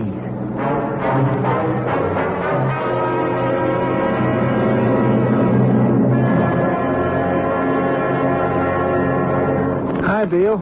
Sorry I'm late. Well, what's the scoop? I don't know much, Doug. El Paso Center reported a DC-6 dropped off their scan. The next center in Mexico, Santa Rosa, didn't pick him up. Oh, you think he's down? The airline's been checking, but there's no sighting. They called in Civil Air Patrol. I'll brief you once we get up and moving. Let's scramble.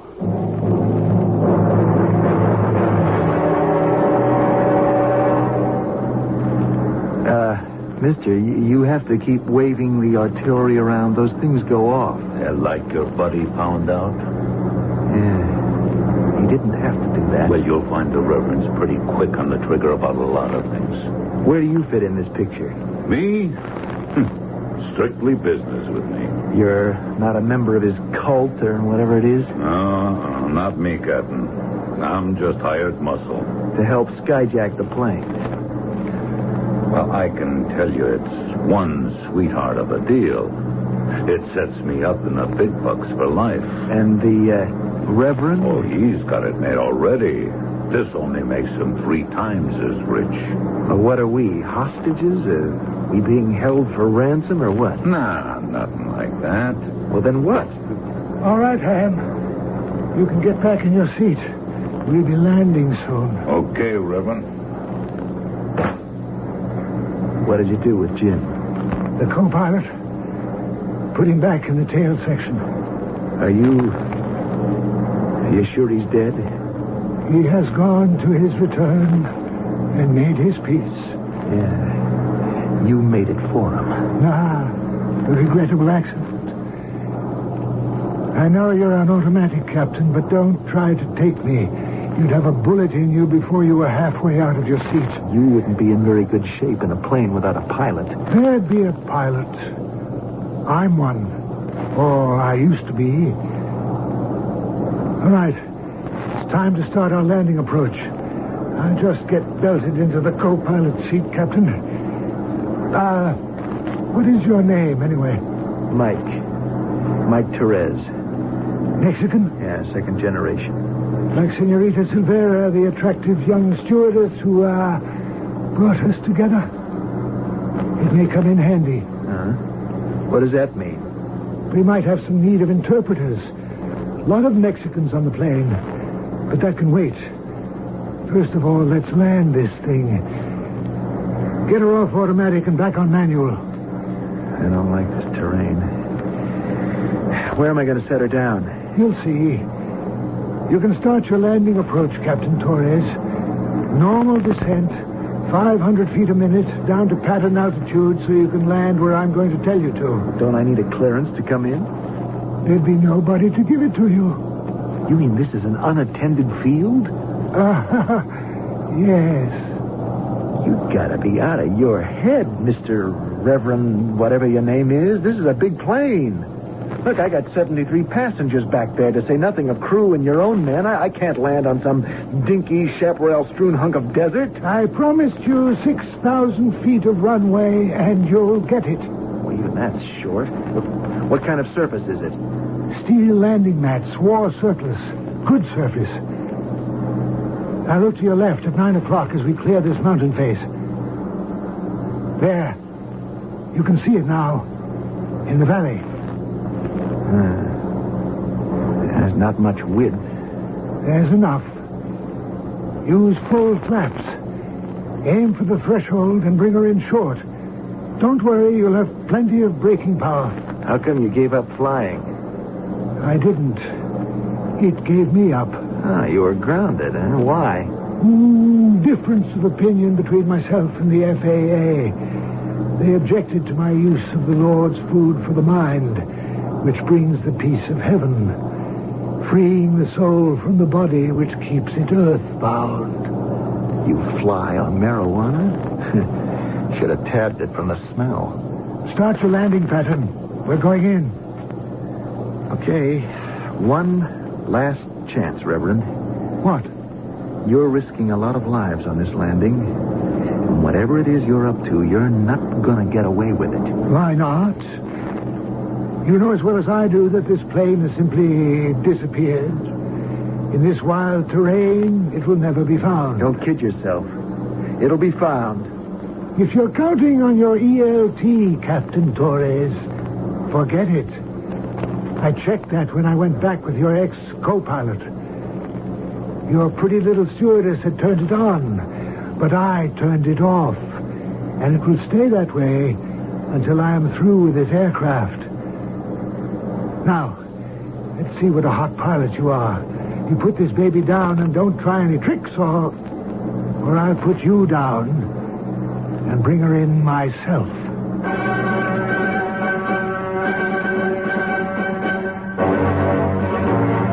Somewhere in the heart of the Sierra Madre Occidental Range in northwest Mexico, a plane drops in between forbidding escarpments to a chancy and marginal landing. The lives of some 80 people depend upon the skill of the pilot and the whim of a fanatic cult leader, his morals and judgment clouded by the influence of drugs. But what brings them all together on this dangerous venture? I shall return shortly with Act 2.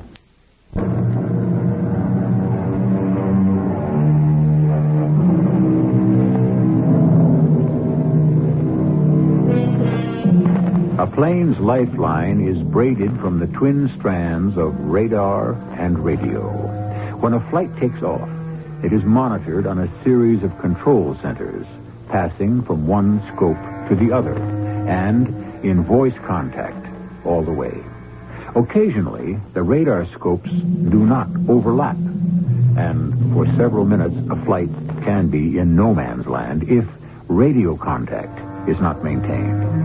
That's what happened to Sierra Alpha 638 when the skyjackers closed down the radio and diverted it into an area not covered by scopes. Now, 2 hours after the plane disappeared, all ground stations are alerted, and a massive search is underway. This is Air Rescue SA-16, Whiskey X-Ray. We have our radars on and emergency transmitters and receivers, but we come up zero. Would you advise future action? This is Harvey Coombs, El Paso Center. I've been named coordinator for the search and rescue, Commander. What area have you swept? We covered the area between the sign-off from El Paso scope to the pickup on Santa Rosa. No show. What about the west sector? Want us to cover that? Let's see. CAP has 2 more planes going out the east sector. Yeah. West is a spot for you. We're sure he hit the deck? We have to presume he's down. Almost 2 hours since he flipped out. He should have checked in somewhere before this. Our radar doesn't show any sign of him.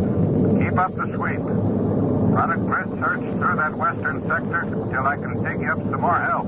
Can do. We'll be in touch. What you figure, Doug? It doesn't add up. If he was in trouble, why didn't he holler? Maybe he never had a chance. Well, he could flip a switch and squawk. Well, he didn't. And if he bought it, where's his ELT? Damaged in the crash, possibly. Well, ours is not the reason why. Where the devil you suppose he is?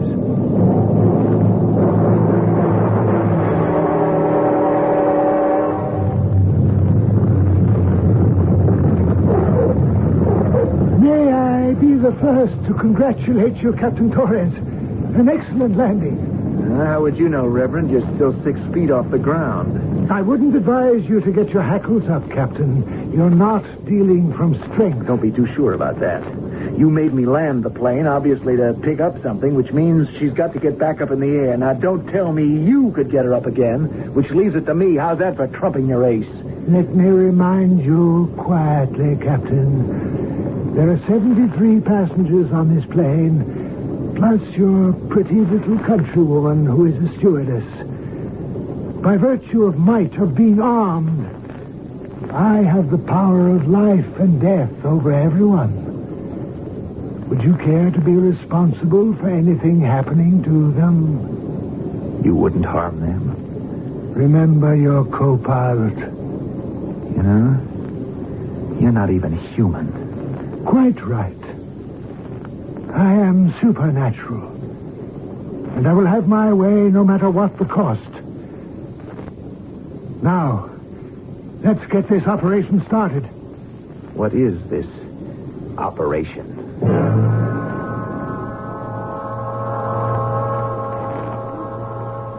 What's he planning to do with us, Mike? I don't know, Anita. What is this place? Some kind of broken down old barn.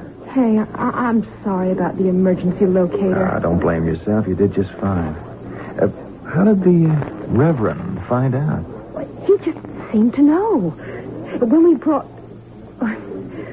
When we wheeled the stretcher back to the tail, he went straight for the bulkhead and turned the switch off.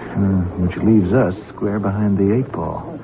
With these mountains all around and the plane camouflaged under the trees, we could never be spotted without the ELT. What are we going to do, Mike? Figure a way out. First of all, we've got to figure out just what the Sam Hill we've gotten ourselves into.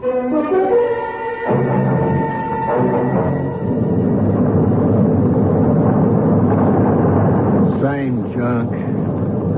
You make anything out of that, Doug? No, just noise. You getting anything on the other frequencies? Negative, no sighting, nothing on radar scans, no radio contact since he bowed out of the El Paso sector. They can't have just vanished in the thin air. Unless he blew up. My hunch says no.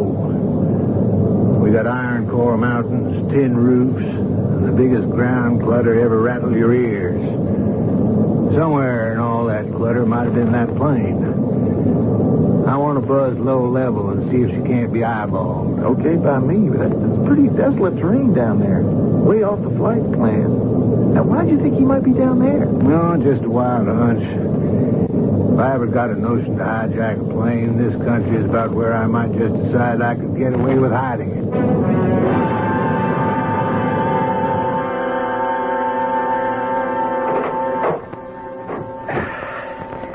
Hi, muscle man. The name is Ham. Now, the man wants to see you, Captain. What about? He'll tell you. Okay. Let's go. Mike? You heard him, Anita. No sweat. Just try to keep the passengers quiet. Let them know I hope to have something concrete to tell them by the time I get back. Sure. Hey, good luck. And it wouldn't hurt to have some for a change.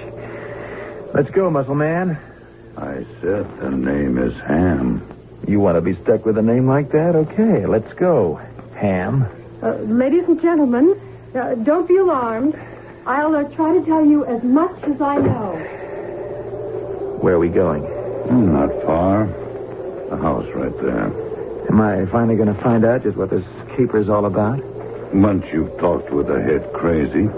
Is that why he sent for me? I don't know. Maybe he just wants to convert you. Reverend, I got your fly, boy. Send him in. Ah, Captain Mike Torres, my hotshot pilot. I need some more of your cooperation. Reverend, just what do you intend to do with my crew and the passengers? I'll answer that after another question. How much reserve fuel do you have in the tanks? Where am I flying it to? Answer my question first. How much gas do we have? Or would you rather fall short and crash? We carry a load for a minimum of 8 hours on this flight. Now, we are airborne for approximately 3¼ hours. You take it from there. Just as I figured. We have no fuel problems. Particularly since our load will be much less on the return flight. What does that mean? We won't have any passengers. We'll have no need of them. What are you going to do with them? Now, what is this all about? It's time you should know. I take it you're not familiar with my church. Your church? Yes, the Temple of the Angelical Revelation. I never heard of it. The more's the pity, Captain. It might have brought you the peace that passeth all understanding. I'm still waiting to hear why you skyjacked my plane. Right where we are was the farm of Miguel Valdez. For many years, he kept me and my flock supplied with the Lord's herb, without whose benign effect my congregation could never have found true communion. You mean he was your connection? He sold you marijuana? The hills here were alive with its promise, till it was harvested a few weeks ago. But the sudden death of Miguel brought everything to a halt. With no money to pay them, all the muchachos disappeared. I came here with the money to find that the crop had not been processed, and the bales of our precious soul food were beginning to rot in the fields. Something drastic had to be done. So you skyjacked my plane with 73 passengers on board and risked their lives to have me land in this godforsaken spot just to pick up a load of marijuana? It is the communion of our church. Pot? Do not mock me, unbeliever. The word of the Lord is not to be denied. The what? It is there in black and white in the book itself. Genesis 1, verse... Let the earth bring forth grass, the herb bearing seed, so saith the Lord. I don't think he meant the same kind of grass. That's the difference between us. I accept the word and live by it. Boy, you are either the biggest con man I've ever met up with, or you are out of your mind. I mean, all this for a few bales of pot? It was a large harvest, which must not be left to rot in the fields.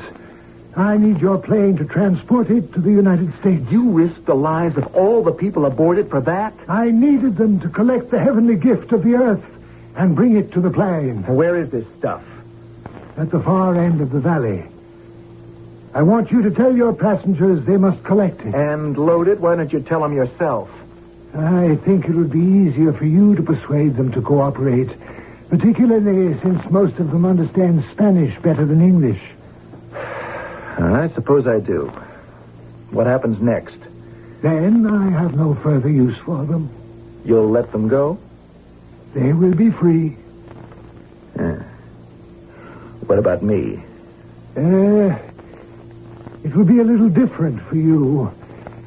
I'm not checked out on that plane, and I wouldn't risk bringing her in safely. I need you to fly it. And after I get you home free? Both you and the plane will be dispensable. Supposing I tell you to just bug off. Then I'd have to persuade you to change your mind. One by one, Captain, starting with your little stewardess. You are mad. Not yet, Captain Torres. But don't try my patience.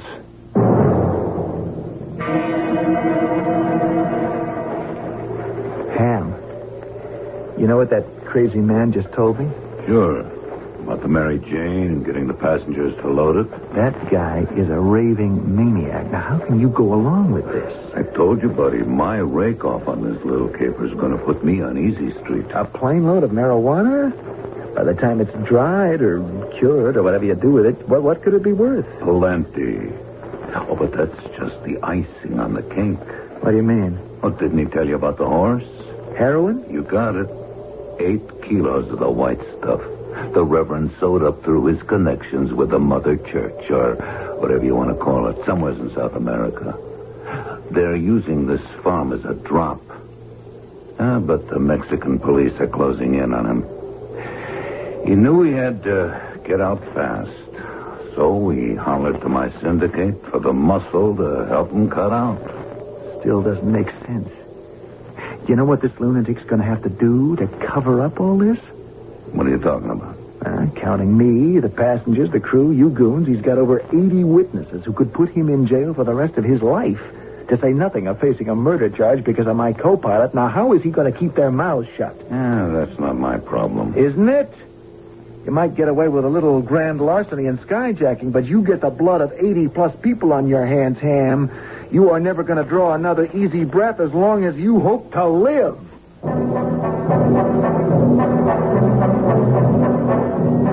The ugly specter of anarchy stalks the world again today. The skyjackers, the terrorists, the unreasoning mobs, the religious fanatics, the cynics who clothe their aims under the guise of religion or a patriotic cause. How can they be stopped from getting away with murder? I shall return shortly with Act 3. KOA Radio 85 reminds you to enter the Diet Pepsi Sweepstakes. You may win a 1980 Chevy Citation pace car or one of the special Runner's digital wristwatches or Diet Pepsi. It's easy to enter the sweepstakes contest. Entry blanks most places Pepsi is sold. Contest ends August 12th. All entries must be received by then. Rules are printed on each entry blank. No purchase necessary. Enter the Diet Pepsi Sweepstakes.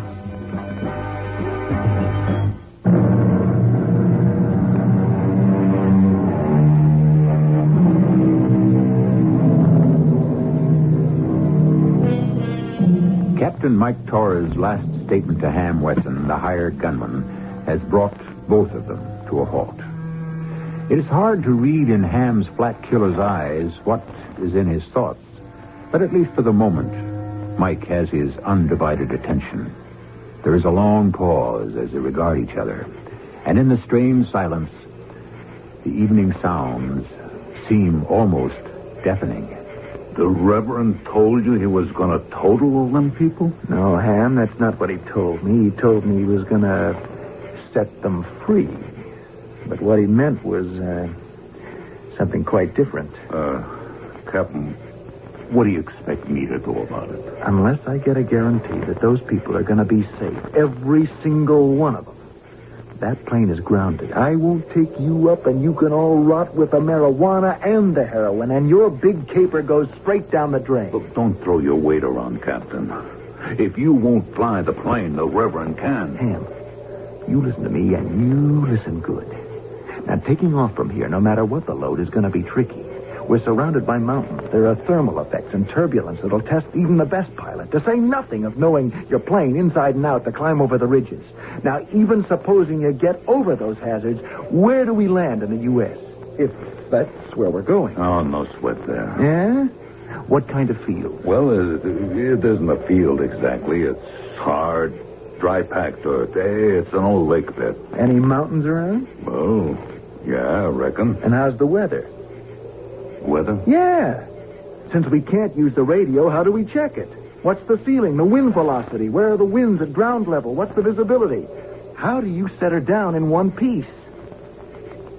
Ham, you want to put your life in his hands? You're getting through to me. Maybe me and the guru better straighten out a few things. Come on. I got to get you back with the rest of the civilians.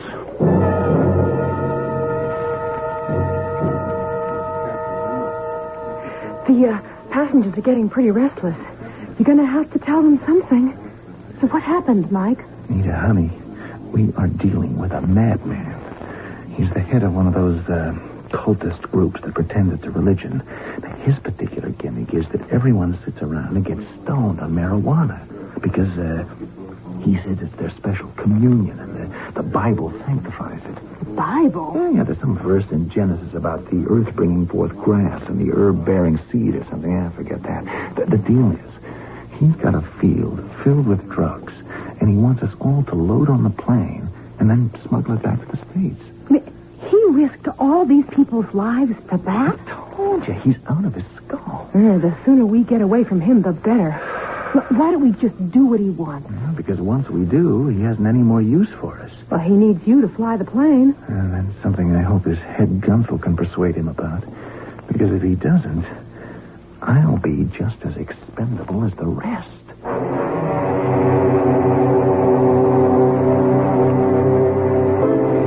We leave them behind with a poisoned water supply. Oh, they will go to meet their Redeemer quickly and painlessly. But they must be disposed of. Reverend, you so much as harm one hair on just one of them passengers' heads. And your pilot ain't taking that plane up in the air. He doesn't have to know. It will happen after we leave them behind. Captain Torres ain't taking off without all of them on board. Oh, how do you know? Because he just told me so. Then he'll be left behind, too, and I'll fly the plane. No way. What do you mean? I ain't risking my neck with you at the controls. You'll do as you're told. Look, I don't have to take orders from you. I've had enough of your wacky notions. I'm taking over this operation, and from now on, what I say goes. You dare defy me, the chosen? Behind me is all the might of my living church, and no one can stand against it. Put the gun down, Reverend. It's like the flying business. It's nothing to be handled by amateurs. I will not be defied. I will rise in my righteous wrath and smite... No. Why hast thou forsaken her? I told you, amateurs shouldn't fool around. And all that marijuana didn't help your aim, neither.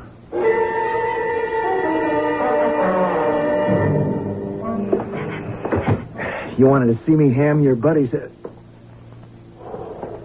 Hey, what happened to the Reverend? We don't have to worry about the nut anymore. I've taken over. What does that mean? I'll make you a deal, Captain. We'll forget the marijuana. It's peanuts anyway compared to the other.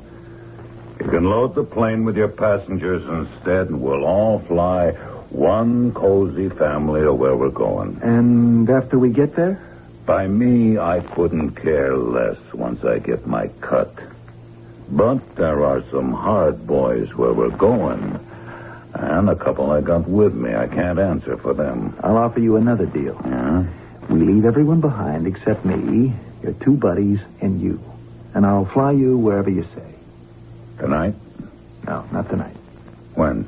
Right after sunup, if the visibility's good. Okay.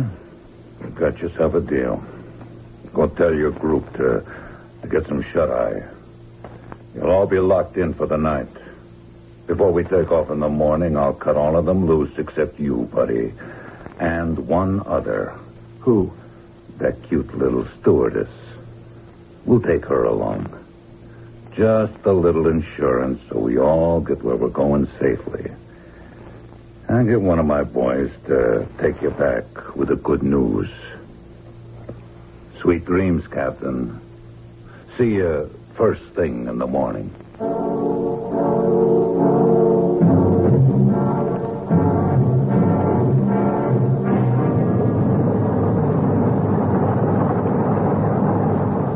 Looks like you hunched backfire, Captain.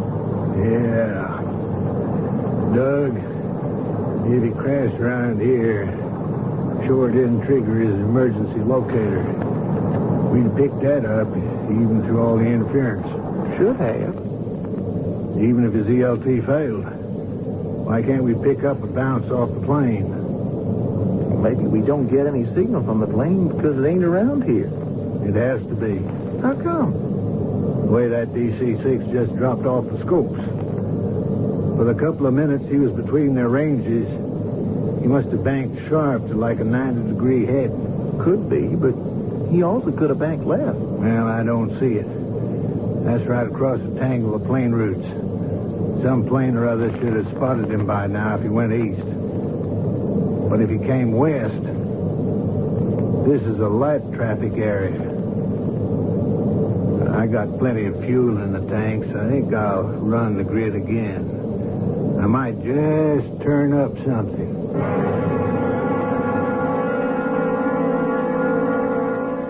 How are the passengers? They'll be all right. I told them to keep out of sight till we get off. Don't want anyone getting hurt now. Oh, I'm glad you got to the plane. Our friends are getting antsy. Yeah? Where are they? One's in the toilet. The other's up talking to the boss who would limit in the cockpit. What a break. Look, I am going to try to sneak back and hit that ELT. Hey, come on, Chester. What do you say we get this bird in the air? Darn it. I'll be right there. I have to give Nita a hand with the boarding ladder and help her close the door. Don't you worry, Mike. I'll switch it on somehow, somewhere along the way. I knew I shouldn't have allowed them to force you to come along. You couldn't have stopped me. And look how handy I might turn out to be. Come on. Shake the lead out. Yeah, on my way. Okay, Louis. You go let George out and strap yourselves in. As soon as I've run my instrument check, we'll be taking off. You better get your seatbelt on, Ham. Yeah, I will. Right beside you, Captain, in the co-pilot seat. With this. Just reach for that radio once and... And what? You shoot me? Who flies the plane? Oh, I don't shoot you, Captain. We just start roughing up our little hostage.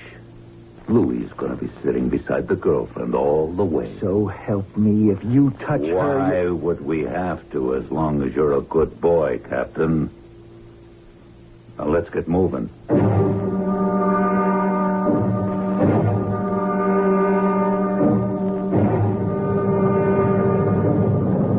Nothing. I guess I should have gone down closer to the deck in case we could find... Hold it, Bill. Listen. Geronimo. We hit pay dirt. Get a bearing on it. I'm looking at the ADF on him right now. Roger. Let me see if I can raise him on the emergency channel. This Coast Guard Search and Rescue calling Sierra Alpha 638. Do you read? You got a fix on him, Doug? There's something screwy. Listen to this. He's at 225, no, 226, 227. That sucker's moving. He's in the air. And what's he doing with his ELT on? You can't raise him on the radio? No. I can guess why. The only reason to have his ELT on while he's airborne means he's in trouble. And I can guess what it is. That baby's been skyjacked. Don't you lose him now, Doug. I'm going to call in the Marines. This is Whiskey X-Ray to El Paso Center Search Coordinator. Do you read?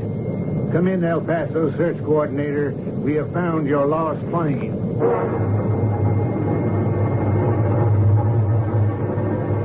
This is El Paso Center to Whiskey X-Ray. You still got the DC-6 on the ELT?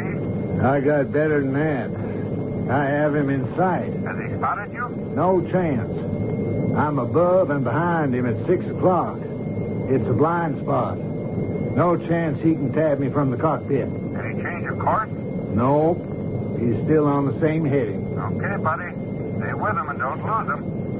I can't send you the Marines, but I've vectored an AAF squadron to intercept.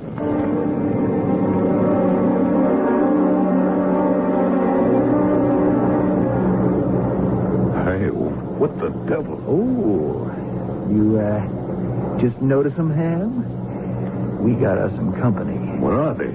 Air Force F-16s. Wing cannon, multiple machine guns. 2 planes your side, 2 on mine. Well, what are they doing there? What do they want? You better let me get on emergency frequency before they blow us out of the air. No, don't touch it. They won't risk firing on us as long as they don't know there are no passengers aboard. Let me think. Now, what do you want? I just brought some hot coffee for you and Mike. Oh, look out!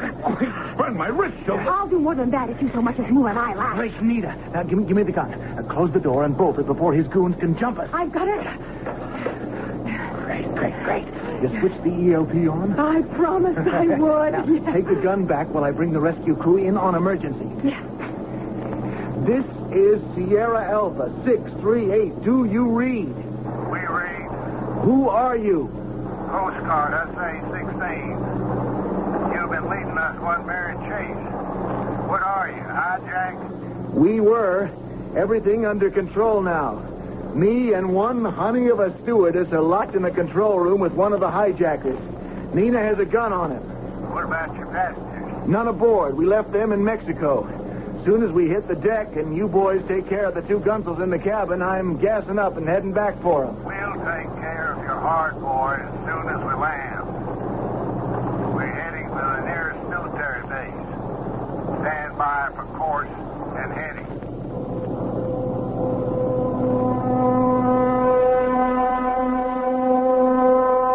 Ham and his brother gunman are in federal prison for what will amount to the rest of their lives.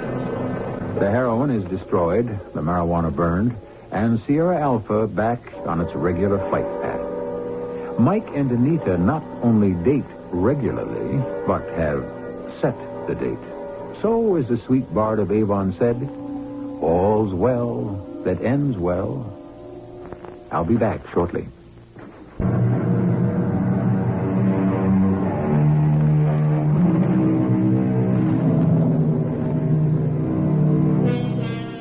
Through the high reaches of the stratosphere, the big birds fly, their contrails trailing behind them in a great white plume.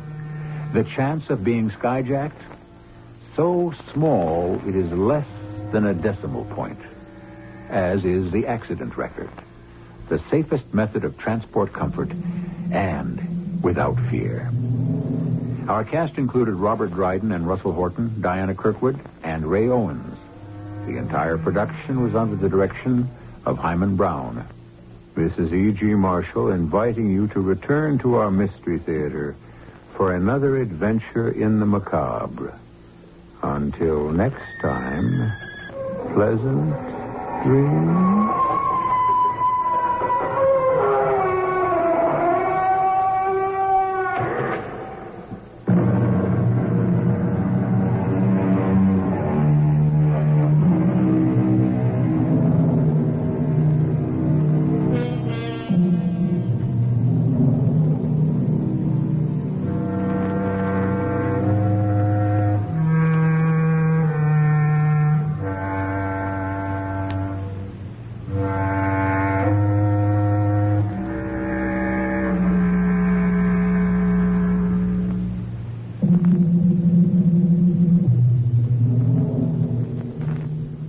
This is the voice of...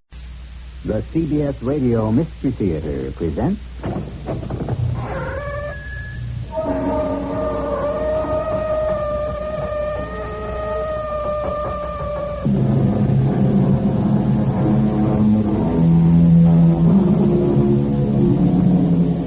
Come in.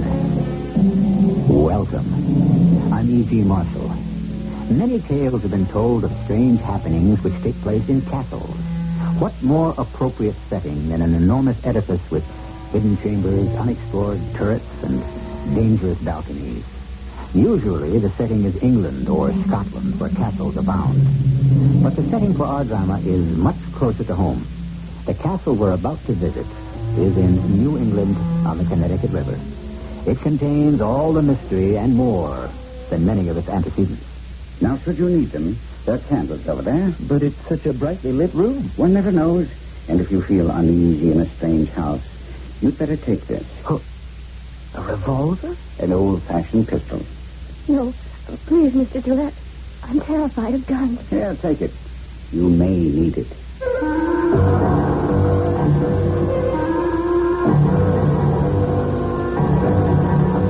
Our mystery drama, Nightmare in Gillette Castle, was written especially for the Mystery Theater by Elizabeth Pennell and stars Kevin McCarthy and Jada Rowland. I'll be back shortly with Act One.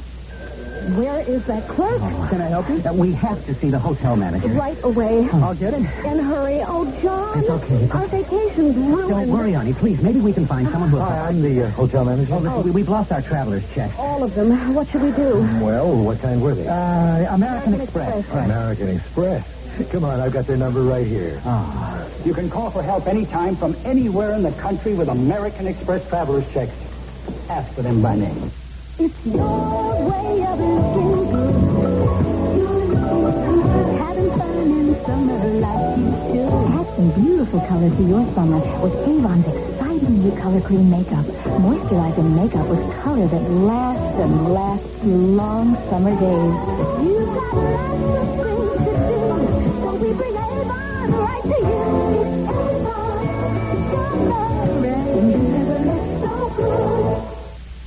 New York, London, Amsterdam. Bob Armstrong's of Armstrong's Diamond Center spent a good deal of time in these and other diamond capitals of the world, inspecting, selecting, and purchasing the finest raw gems to become Armstrong's Diamonds.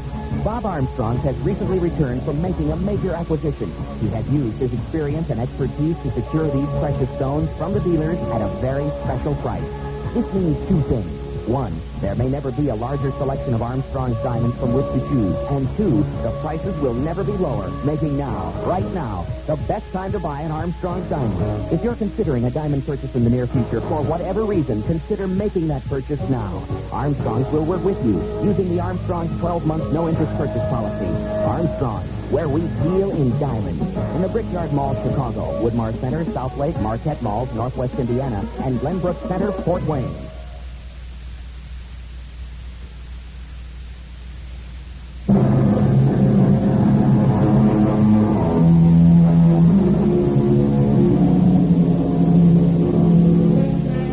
Like many New Yorkers, Jim and Pamela Watson enjoy getting out on weekends to explore the countryside.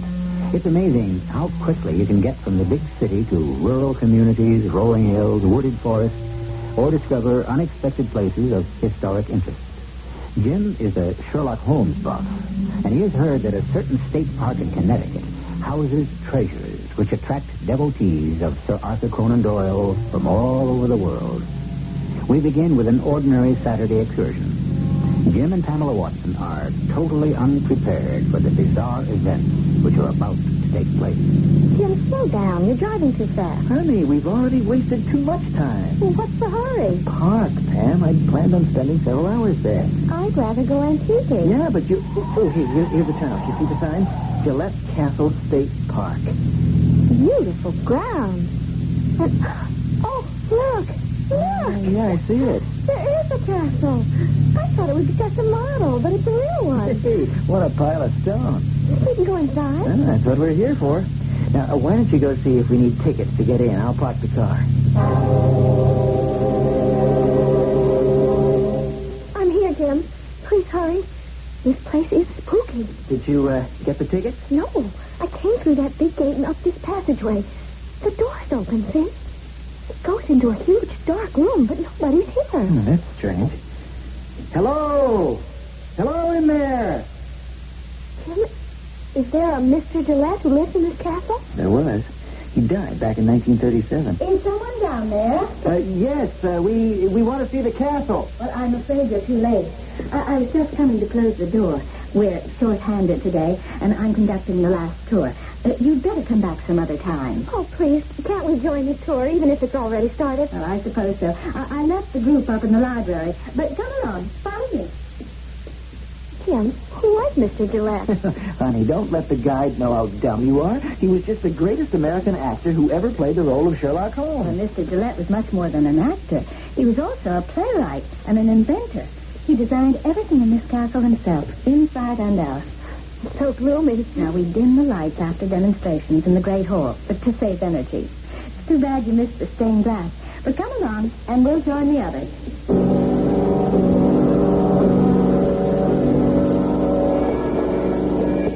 This way, ladies and gentlemen. We don't have time to see everything. There are 24 rooms of varying shapes and sizes. Look, Jim, the hallway's a street name. Mr. Gillette's bedroom opens off this gallery. He could observe whoever was down below by looking toward those mirrors I showed you over the French door. His bedroom's not exactly what you'd call cozy. It would give me claustrophobia. Hey, that could be a sliding panel over there. Oh, you're very observant. Behind it are switches whereby Mr. Gillette could control all the electric lights. He was also able to cut off the telephones when he wanted to. And over here is a panel you could never find unless you knew exactly where to look. Now watch what happens. Oh, yes. This naked staircase.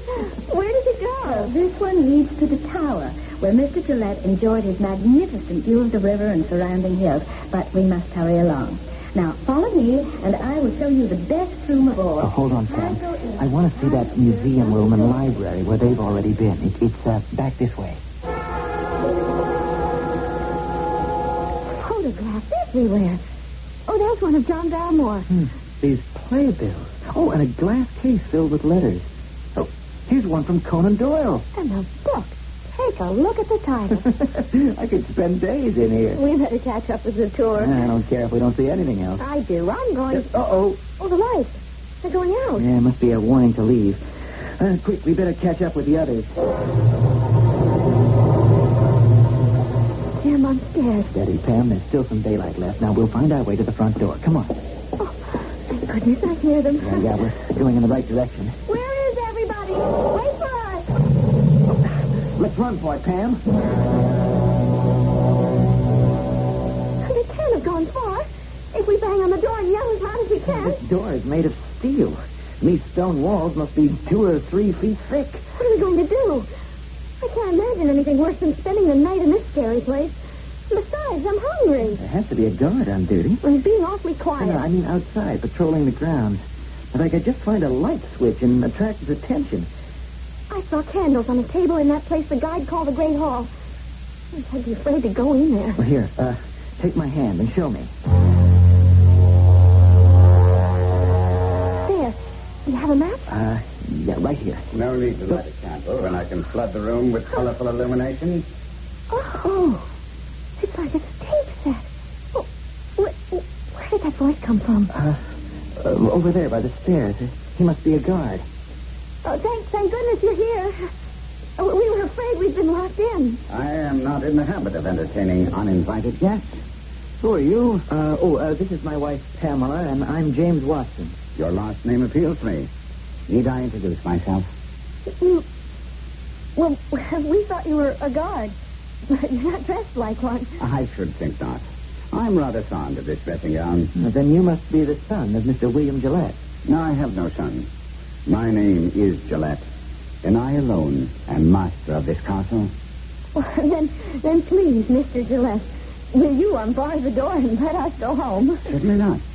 Certainly not. First of all, I want to know how you got in here. Well, it was the last tour of the day, and we were late. And then we became so interested in all those marvelous things in your library. Well, it's preposterous. I do not allow tours through my castle ever. But there was. Never mind. You're talking nonsense. But this is one of those evenings when companionship would be quite pleasant. Oh, we must be on our way. We didn't have much lunch, and I'm... If you have the proper qualifications, you are welcome to partake of my dinner and spend the night. Oh, no, we couldn't do that. Oh, I like the idea of dinner. Well, we wouldn't want to impose. The young lady seems to admire my light fixtures. Oh, yes, such pretty bits of stained glass. All supplied by my visitors. What you might call a ticket of admission to my hospitality. I don't understand. These lampshades are my own handiwork, but the bits and pieces were all contributed by my guests. Oh, if we'd known when we were back in that antique store... I'll wager that you have something with you, which will suffice. I'm afraid not. No, it's up to you. Either you stay as my guest, or I will have you apprehended for housebreaking. You wouldn't dare. Watch your language, young man. I'll leave you alone for 3 minutes to think it over. Ah, Miss Stapleton. Oh, that cat startled me. Come along, Miss Stapleton. He meant it, Pam. Now, look through your purse. See if there's something. That man is mad. You heard what he called his cat. Sure. Miss Stapleton, straight from the Hound of the Baskervilles. I'm beginning to enjoy myself. Oh, and say. What is it now? In my pocket. Look, my sunglasses. Colored glass. You think this will do for our tickets of admission? I see you are making progress. May I hold those spectacles up to the light? Oh, sure. A rather pleasant blue color. Yes, these will be quite usable. Now, what does your wife have to offer? Well, couldn't a pair of glasses be from both of us? No. It doesn't work that way. Look in your purse, Sam. You gotta have something. Compact, lipstick. Oh, here's my key ring with its pendant. A ruby. It's only glass. Exactly. So now you are welcome. Before our repast, we'll climb to the tower and enjoy the last glimmer of fading light.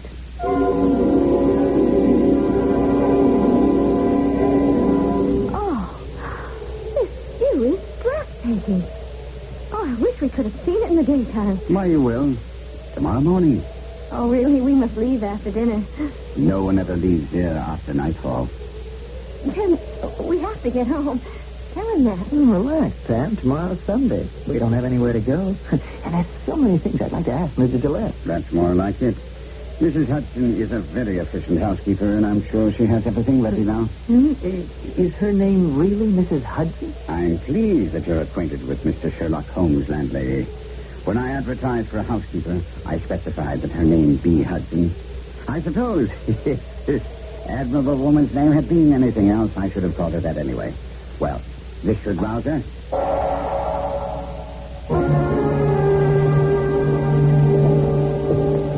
Such a long hallway. Yeah. I think you'll find this room satisfactory. Please note that every door except the steel entrance to the castle opens without a sound. And the light switch works this way. Look at all those books.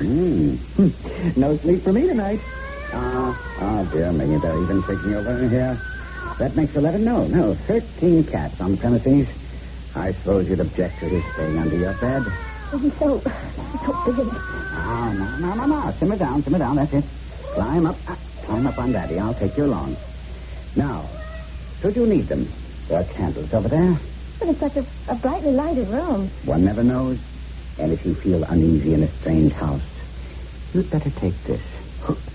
A revolver? An old-fashioned pistol. No, please, Mr. Gillette. I'm terrified of guns. Here. You take it, Mr. Watson. I'd rather not. This pistol's carved of wood. Made it myself. Couldn't fire even a blank cartridge. When it was used in a stage play, the sound effects had to come from off stage. Certainly looks like the genuine article. It's yours. To keep. And now, I'll bid you good night and be off to Europe. To Europe? That's what I call my special hideaway. A room where no one can follow and the rest of the world disappears. Pleasant dreams. Tim, won't you please turn off those blinding lights and come to bed? Much sleepier than I thought. Oh, that food and drink. Can't focus on the books. Bed's more comfortable than it looks. I'm shivering in the dark. Hold my hand. Sleep well. Tim, did you hear something? Go to sleep. Listen. Don't come in here. Stop, I say. Sounds like the housekeeper, Mrs. Hudson. Something terrible is happening. If this is one of Mr. Gillette's games, he's really gone too far this time. Games can be very real, and the effect may be much like that of a psychosomatic illness. Not only does the patient have all the symptoms, but he truly feels the pain and the fear. From the time Gillette Castle was under construction in 1914 until today, strange things have happened there. In a few minutes, I'll be back with Act 2, and we'll continue with what has started off as a very eventful night. The Ritual. Those children were far from innocent. The Ritual. Pulsating with the unexpected horror of those who play deadly games. The Ritual. If Jonathan knew what was going to happen, he never would have left Diana alone with them. A horrifying tale of murder, ancient cults of evil, and shattered innocence. Read The Ritual. Then go to sleep with the lights on. The Ritual. A Charter paperback. A message from CBS News. As the Republicans build their convention platform, many Americans have questions about the vital issues the party will debate. In Louisville, Kentucky. I'm worried about the United States of America, about the United States I grew up in and the things that are meant to me. I'm worried about the effects of things like busing and too much government control. Do the Republicans have an answer? Complete convention coverage continues tonight on the CBS television network. You bet I'll be watching. You can run into a lot of problems these days trying to borrow money. And saving it is getting tougher every day. First Federal of Gary knows your needs. 13 savings centers, all linked electronically by the Big One Honeywell computer to form the Big One network. Process knowledge to provide the know-how to help when you need it. And, brother, do we need it. First Federal of Gary, where the current interest rate on 6-month T-bills is 8.614%. Short-term 90-day jumbo certificates pay 9%. Borrow or save, or both. It's easy. At the one with the Big One network. First Federal of Gary. Member FSLIC.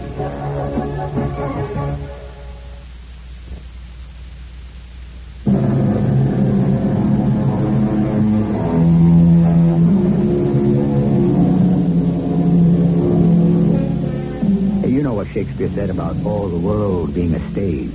Well, William Gillette began play acting and writing when he was a small boy in Hartford.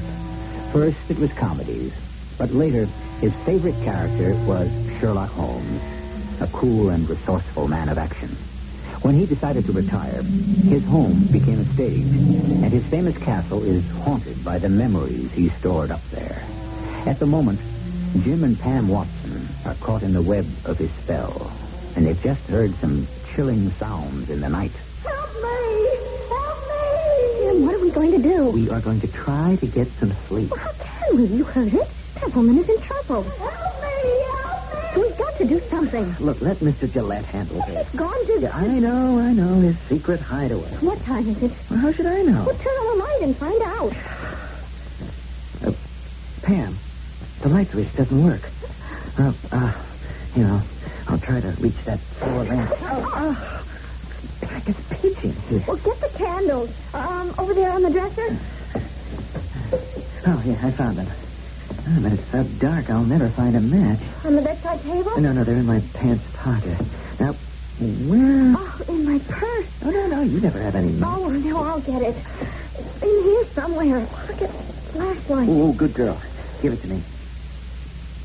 Not much of a beam, but it's better than nothing. Oh, you made a mess of that lamp. Watch out for broken glass. I'm putting my shoes on. In fact, I'm getting dressed. Well, then I will, too. No, you stay in bed. Oh, that does it. I am going to find out what's going on. You're not going anywhere without me. Hang on to me. Oh, this cold, dark hallway. And all those doors. Now, which direction were the sounds coming from? This way. No, this way. Come this way, over here. Oh, Jim, I don't want to go. I'm afraid. We can't stop now. Oh, will you come to my room? But what is it? Mrs. Hudson? Mrs. Hudson? I don't want to know what's happening in there. We have to find out. Mrs. Hudson? What's the meaning of this? We've come to help you. Help me. I was sound asleep, and it's 2 o'clock in the morning. But you were crying out for help. I was what? Yeah, well, we thought you were in trouble. You were screaming and pounding on the wall and calling for someone to come. I assure you I was fast asleep, and I don't take it kindly to be aroused. Well, how could we have been mistaken? You led us right to your door. No one disturbs me in the middle of the night, not even Mr. Gillette. Well, we would have tried to find him, except he said he was going to... Oh, to Europe, huh? That's where he goes when there are people he wants to get away from. But by now he'll be safely in his own bed. And if you know what's good for you, you won't do any more snooping around. Now, you're sure you're all right? Then I'll be much better if I can get some sleep. And I'll thank you to go back to your room and to stay there.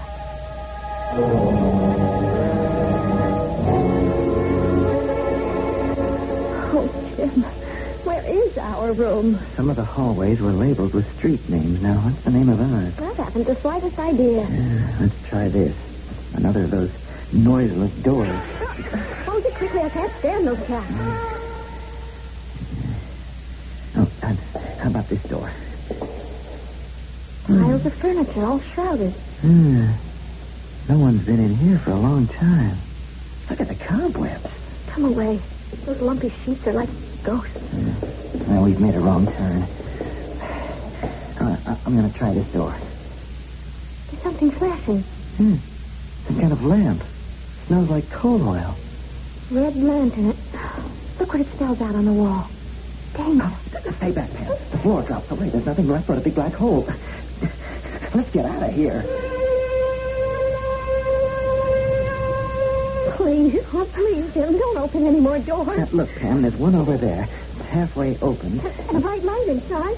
Oh, no, we couldn't be back at Mrs. Hudson's, could we? Not possibly. Anything's possible around here. I wouldn't dare knock. I'm not going to. I'm just going to pull the door wide.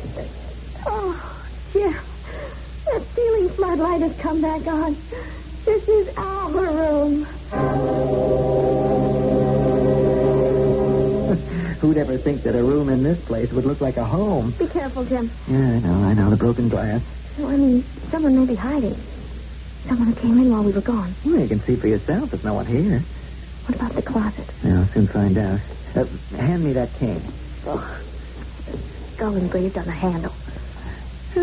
I barely touched the wall and the door glides open. There is someone in there. Hold tight to the cane. Nothing but a dusty old cape on a hanger. Are you sure? It looks just like for yourself. These clothes and hats. They're all black, as if... As if they'd been worn at a funeral. Well, we're going to be worn at one. Come on, Pam, we're getting morbid. I'll bet they're just costumes for a play. I wouldn't count on it. I'm not counting on anything. First off, I'm going to lock our door. But there isn't any key. No, but there's an ingenious wooden arm that comes down like this. There. Now, I defy anyone to break through a barrier as solid as that. Well, I do feel better. But believe me, I am not going back to bed. Neither am I. So now's your chance to tackle those books. Not a bad idea. Maybe if you'd read to me, it would settle my nerves. While I gazed, a feeling of intense cold seized me. I had an impression of an immense and overwhelming power, and sensed my utter inadequacy. Stop reading, please. I've had more than enough. Honey, this is a classic. Those murders in the Rue Morgue, and it scares me every time. There's a copy of that on the table. I know. Please, Tim, find something more cheerful. Okay. Crimes of Passion? No. This one sounds better. The Minister and the Choir Singer. That's the bloodiest of all. True story. Took place in New Jersey. What's on the next shelf? How the Medicis Did It. Heavens, it's a recipe book. A whole roll of volumes on poisons, including the Poisoner's Handbook, the Poisoner's Dictionary. And this shelf is all witchcraft. Maybe that would be more soothing. No, thank you. I think I'll just lie down after all and try to think my own thoughts. Did you hear it, Tim? Hear what? Starting all over, that awful screaming. Oh, not again. Sounds as though she means it this time. So wooden brace off the door? No, don't go out there. You stay here. Not on your life. But I'm not going to give that mad woman the satisfaction of... All right, but this time the hall lights are on. Well, then let Mrs. Hudson take care of herself. I'm not going to her room. I'm going to find Mr. Gillette. And I'm going with you. That guide showed us, remember? His room is right here in the middle of the balcony. Yes, something about mirrors. I hate to do this, but here goes. Come in. His light's on. Mr. Gillette, we're sorry to disturb you, but... We hope you weren't asleep. Not at all. I was reading. Come in and sit down.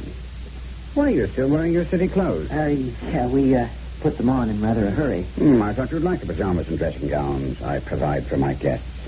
We didn't see any. Did you look in the closets? Well, not those terrible black capes and... Oh, good heavens, my error. I thought those things were in another room. Is that why you came to see me? No, it wasn't that. It was the screams. What are you talking about? Well, we heard cries for help. And the lights went out. Yeah. Our electrical system is not always dependable. But the urgent cries for help, didn't you hear them? Didn't hear a thing. Well, we were sure it was Mrs. Hudson, and she sounded in agony. I'm beginning to understand. She was begging for someone to come to her rescue. And you went to her door and frightened the poor lady out of her wits. No, on the contrary, we were the ones who were scared. Well, she sounded so desperate only when we got there. Occasionally, the dear lady suffers from nightmares. They should be over by now. You mean she was asleep all the time? Exactly. It happens often. I fear that, dark shadows lurk somewhere in Mrs. Hudson's past. But she suits me so admirably, I've never probed into her psyche. I just leave her alone. And you're making us feel quite foolish. I guess we should apologize for behaving like this, but... We're not used to spending the night in the castle. Well, all the more reason I should make you feel at home. Well, I have a hot plate here, and all the fixings over here. How about a cup of nice warm chocolate? Oh, no, thank you. You, Mr. Watson? Thank you just the same. I think we'd better go back to our room and make up for some lost sleep.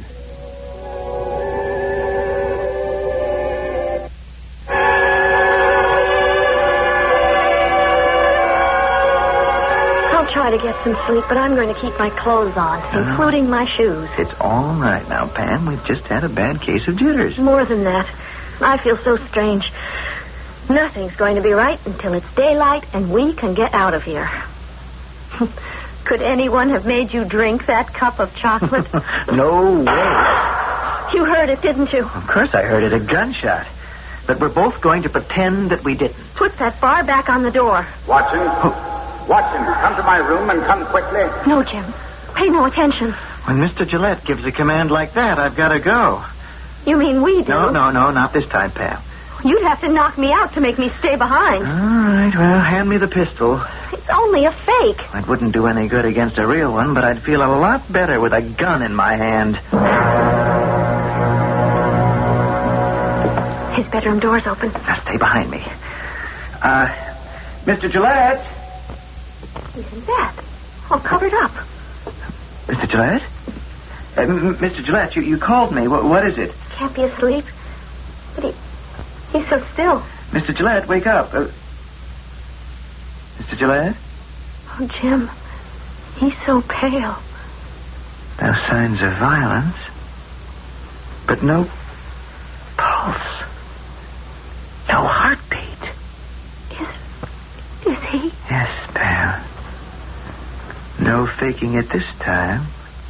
Mr. William Gillette is dead.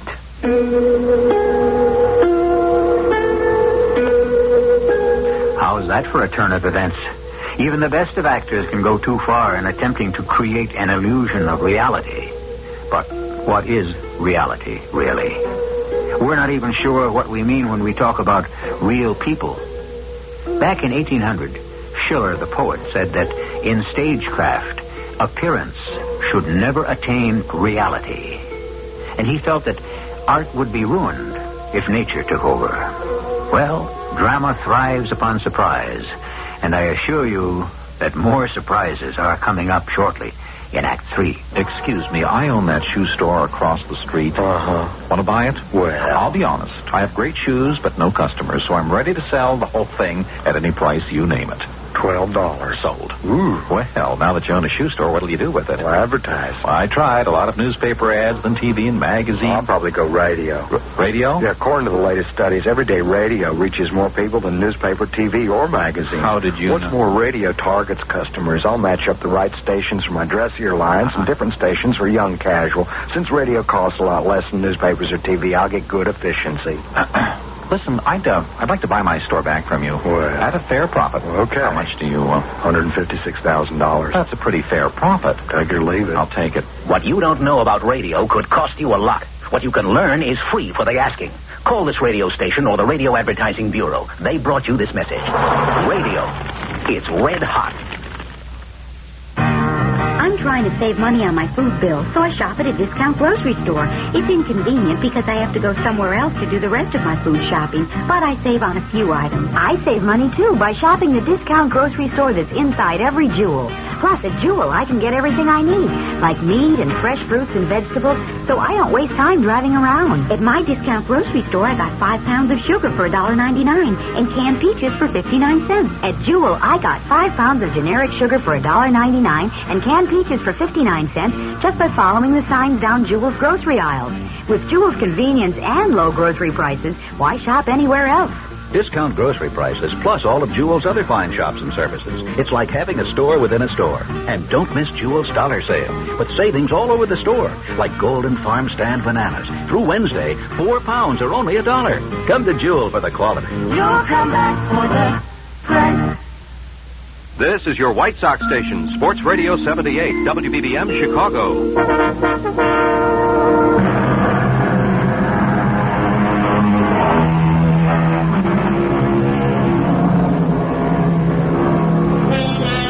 It is nearly dawn, with a glimmer of light catching the small paned windows of Gillette Castle.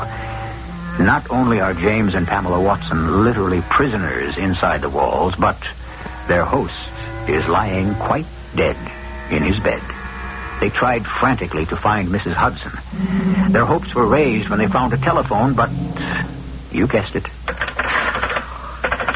No, of course it's not working. That does it. Now all we can do is wait. Oh, what if no one comes? Well, they have to sooner or later. Maybe hours yet. Let's get as far away from that room as possible. I wish I could think of something. Nothing but doors. Wouldn't you think one of them would lead to the outside? Look, Jim. The sign on this hallway says Baker Street. Huh. It would. I bet there's even a number 221B. There is. No harm in trying that door. Unbelievable. Straight out of the books. The fireplace, his slippers, and pipe. A violin? Huh. And all those papers and bottles that look like chemicals. What a stage set. Good morning. Oh, thank God. Mr. Gillette, you've done it again. I beg your pardon. You're alive. Well, of course I'm alive. Although I'm not in the habit of rising this early in the morning. You are truly remarkable. And this is worth everything that's happened. What a performance. Young man, could it be possible that you don't know who I am? Of course we know. You're Sherlock Holmes. That is, you're Mr. Gillette pretending to be Sherlock Holmes. No one pretends to be Sherlock Holmes. Your name could be Watson, that's common enough. But I am the sole individual who has the combined first and last names of Sherlock and Holmes. Come on now, Mr. Gillette. You've had your fun with it. It's been a long night. Now, let's just have a good laugh over the way you fooled us. Well, this becomes more interesting by the moment. Sit down. Sit down, both of you, and tell me more about this Mr. Gillette. Well, he is you, sir, Mr. William Gillette, and there can be no question in anyone's mind that you are a great actor. My profession is not acting, although there are times when I am called upon to use the actor's skills. Your makeup is simply terrific. Every single detail. Young lady, you've never seen me in disguise. But you look so different when you're Mr. Gillette. I am losing my patience. If there is an actor masquerading as Sherlock Holmes, he is an imposter and must be brought to justice. Where did you meet this man? And then, sir, as we came down the long hallway, we saw the sign Baker Street and the number on the door. Mr. Watson, you are presently inside my landlady's house. Draw the curtains over there, and you will look out on one of the most famous streets in London. Jim, look. Just like a London street. Only it can't be. I'd open the window, but that's dangerous for a man in my position. You don't believe what we've just told you, do you? Well, indeed, it may have elements of truth. But I don't accept this fantasy about a castle and screams in the night. We explained that Mrs. Hudson was having a nightmare. That's another thing which makes your case more serious. Mrs. Hudson never has nightmares. How do you know? Elementary, my dear sir. There appear, however, to be 2 impostors involved. I suppose you will claim that this Mrs. Hudson is an actress who shares a castle with your Mr. Gillette? Oh, no. Well, she's the housekeeper. Never fear. I'll get to the bottom of this. And if I'm not mistaken, here comes the answer to our puzzle. It's an old-fashioned carriage. Stopping right in front of the house. Kindly step back from the window. Enemies of mine waste hours across the street peering in this direction. Come in, Mrs. Hudson.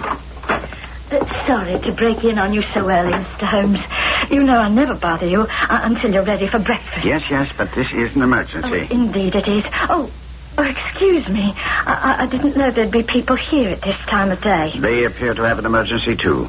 I'm told that they spent the night in a castle, but you spent the night at your sister's. You knew. Call it a logical conclusion. Mr. Holmes, I must go down to the kitchen and get the fire started. But then, if you could spare me a few moments... Come right back. I'm sure what you have to say concerns everyone in this room. Oh, Mr. Holmes, the most terrible thing has happened at my sister's house. But your sister is unharmed? Oh, no, it's not her. But you know she takes in boarders, same as I do. And this man hasn't been here very long. What sort of man? Oh, a proper gentleman. Very thin, dark hair. But he was almost as tall as you. You speak in the past tense. I assume there has been an accident. Well, that's it. We don't rightly know what happened. Come now, Mrs. Hudson. You were there. Well, in the middle of the night, he called out for my sister and told her he was not feeling well. He said he'd sent for the doctor, and he asked her to let him in when he came. Go on. Well, I heard the doorbell ring. It woke me up. And then your sister took the doctor into the boarder's room? But there were two of them. Two doctors? The doctor had a woman with him. Said she was his nurse. Very interesting. My sister left him in the sick man's room. And then she and I were talking in the back hall when we... Heard a gunshot? Well, I don't think it was a gunshot. More like a shutter banging. But right afterward, the doctor and nurse came running down the stairs and rushed out the front door into the street. Well, of course you didn't follow them. It was still dark and you were in your nightclothes. Oh, we went straight to Mr... Oh, dear, you see, I'm so rattled I've forgotten the poor man's name. Well, we went right to his room, and he was in bed, all covered up. We called. We tried to wake him, but it was all so horrible, Mr. Holmes, because he was dead. Here, Mrs. Hudson. Now drink this. It'll make you feel much better. Poor lady nearly passed out. Do you blame her? Now tell me, Mrs. Hudson, what was this boarder's occupation? Well, he seemed to be a gentleman of leisure. Stayed home every day, he did. Oh, that is every day but Saturdays. But he went out every evening. Is that right? Well, it seems so odd. Every night of the week. Around theater time, I imagine. And his name was Mr. Gillette? Of course. Oh, I remember now. But how did you know? Call it deduction. Not Mr. William Gillette. Oh, well, I wouldn't know his first name. But my sister could tell you. It couldn't be. Oh, yes, it could. Now, Mrs. Hudson, did you or your sister send for the police? Oh, no, not yet. It only just happened. My sister runs a very respectable house. She don't want any crowds coming around or any scandal. Were there any signs of violence? But Mr. Gillette's room was neat as a pin. No blood? No weapons? No injury to the body? Oh, I couldn't bear to look. But my sister said he didn't have a mark on him. Well, then isn't it possible that he died in his sleep? Oh, he was wide awake when my sister saw him. And then that doctor and nurse, they were in such a hurry. What did this man and woman look like? Well, I didn't see them. But my sister said they were both quite young. Well, I would guess about the age of this lady and gentleman here. Just as I thought. Oh, and they wouldn't have gone running off like that unless something was wrong. Well, would they? I mean, that's why I came right away to you, Mr. Holmes. Oh, if you could just find them. Perhaps I already have. Oh, you must be joking, Mr. Holmes. Well, I know you're a great detective, but how could you possibly... Run along now, run along. Go back to your sister's house. Tell her to keep the door to that room closed tight and to go about her business as if nothing had happened. But you will help us. Yes. I'll be along just as soon as I finish my business here. Well, it seems that we have more than one actor in this play. Well, just what do you mean? Your whereabouts this past night has shifted to a different stage. Well, you aren't connecting us with this murder at Mrs. Hudson's sister. You do assume, then, that Mr. Gillette was murdered. Which Mr. Gillette are you talking about? My dear Mrs. Watson, you can't believe that all of this is sheer coincidence. Well, what else could it be? Item 1, a sound like a shot was heard. She said it was a banging shutter. Very similar to the clap made by certain pistols. We were nowhere near a house in London. Item 2, A talented actor is found dead in his bed, and his name is William Gillette. Pardon me, sir, but I believe it was you who put that idea in Mrs. Hudson's head. Watson, would you dare impugn my methods of deduction? Of course not, Mr. Holmes. But in this case... Item 3. 2 young people, male and female, discover the body and leave the victim's room in great haste. But Jim is not a doctor, and I'm not a nurse. More likely you than another couple. After all, the Watsons come from a distinguished medical family. Sir, I assure you, I am not... Never mind. Item by item, there is but one case, not 2. No signs of struggle. No visible injury. Oh, it's all very clear. I must now keep my promise to Mrs. Hudson. It may seem clear to you, Mr. but... Holmes, we came to you first. You must help us. The body we found was right here in Mr. Gillette's castle. My dear young lady, in the castles of the mind, many things can happen. You don't believe us, do you? I believe that when you wanted your Mr. Gillette to be there, he was, and you placed him in a romantic setting. But we were in the castle. Call it what you will. You were prisoners and obviously wanted your jailer out of the way. We went to Mr. Gillette for help. Fiendishly clever, that man. He was trying to trick you. I don't doubt that. Well, then let me have the incriminating evidence. I don't know what you're talking about. The pistol. You have it in your pocket? Well, this is nothing but a harmless piece of wood. I want to keep it as a souvenir. The last thing in the world to be found on your person. Give it to me.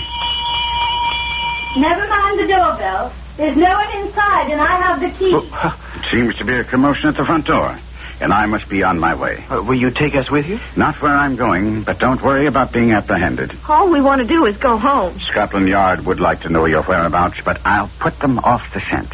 Any imposter who masquerades as Sherlock Holmes deserves to be put out of the way. But what will become of us? You two go out that door, and I'll just slip down the passageway behind the fireplace. Believe me, this has been a most refreshing encounter.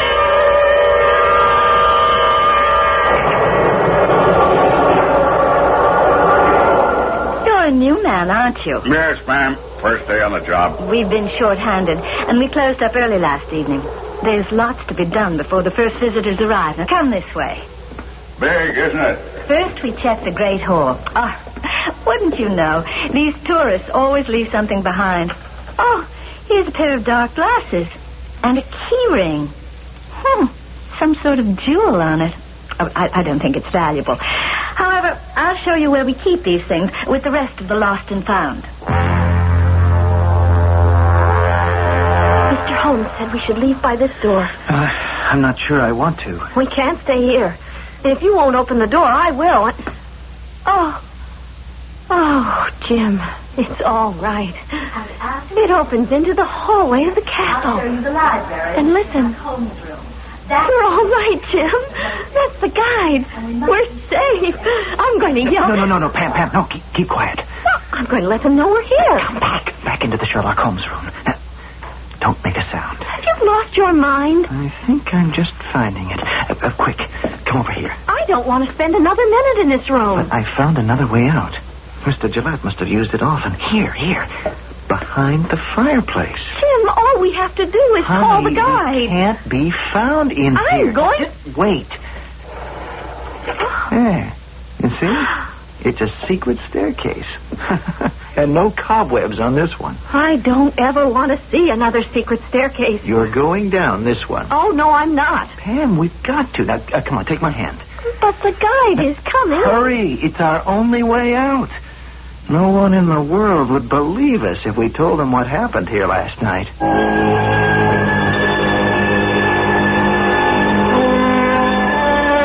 I, for one, am a believer, with reservations, of course. I do believe that a sense of wonder helps keep healthy minds in balance. Playwright Christopher Fry wrote an article on that subject in which he said, the first of our senses, which we should take care never to let rust through disuse, is that sixth sense, the imagination. That's what we're up to in presenting these dramas. Our way of keeping the wheels of your imagination from rusting. I'll be back with a further comment. A message from CBS News. As the Republicans build their convention platform, many Americans have questions about the vital issues the party will debate.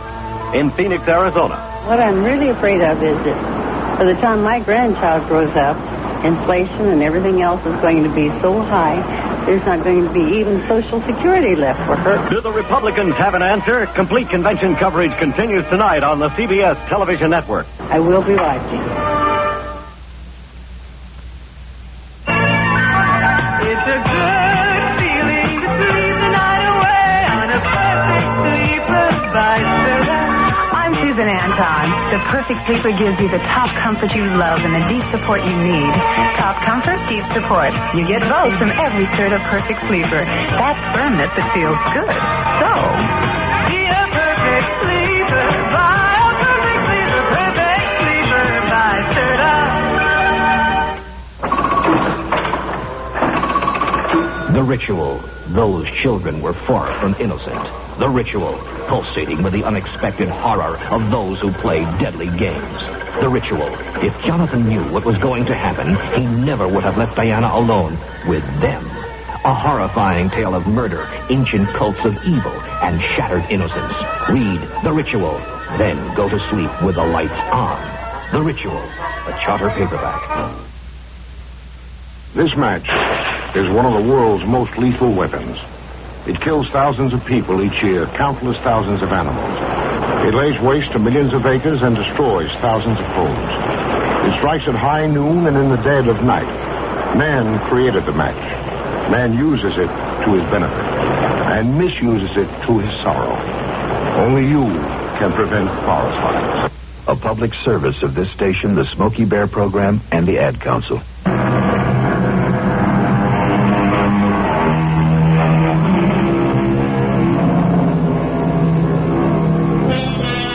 There is a Gillette castle towering above the Connecticut River near the town of East Haddam. The secret stairways are there, the intricate wood paneling and colored glass, fascinating memorabilia everywhere, and, of course, the Sherlock Holmes room, a replica of the Baker Street lodgings as described by Sir Arthur Conan Doyle. Tours of the castle are conducted daily throughout the summer. I assure you, it's a haunting experience. Our cast included Kevin McCarthy, Jada Rowland, Russell Horton, and Carol Teitel. The entire production was under the direction of Himan Brown. This is E.G. Marshall inviting you to return to our Mystery Theater for another adventure in the macabre. Until next time, pleasant dreams.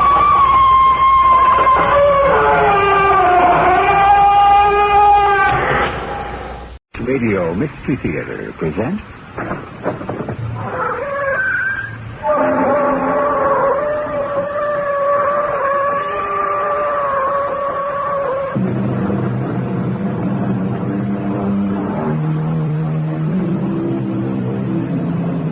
Come in. Welcome. I'm E.G. Marshall. Mystery is our middle name. And if you consult Mr. Webster's dictionary, you'll find out that his first definition of the word is something that has not been or cannot be explained. A profound secret, an enigma. That's exactly what you'll find at the heart of today's story. A profound secret, an enigma. Something that must be explained if a human life is to be saved. But there are other baffling questions to be answered along the way, such as, who is the mysterious piano player named Joaquin Fry? And why does attorney Tom Hendricks get this kind of greeting at his door when he presents an engraved invitation to one of Mr. Fry's piano recitals? Your invitation, sir? Oh, here you are. Sorry I was late. I had a little trouble finding the house. Oh, that's all right. The concert hasn't started yet. Would you please put on your mask? My what?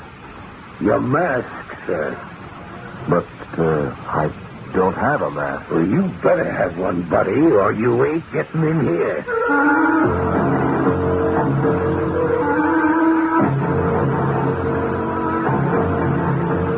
Our mystery drama, Murder Preferred, was written especially for the Radio Mystery Theater by Henry Slessor and stars Tony Roberts. It is sponsored in part by True Value Hardware Stores. I'll be back shortly with Act One.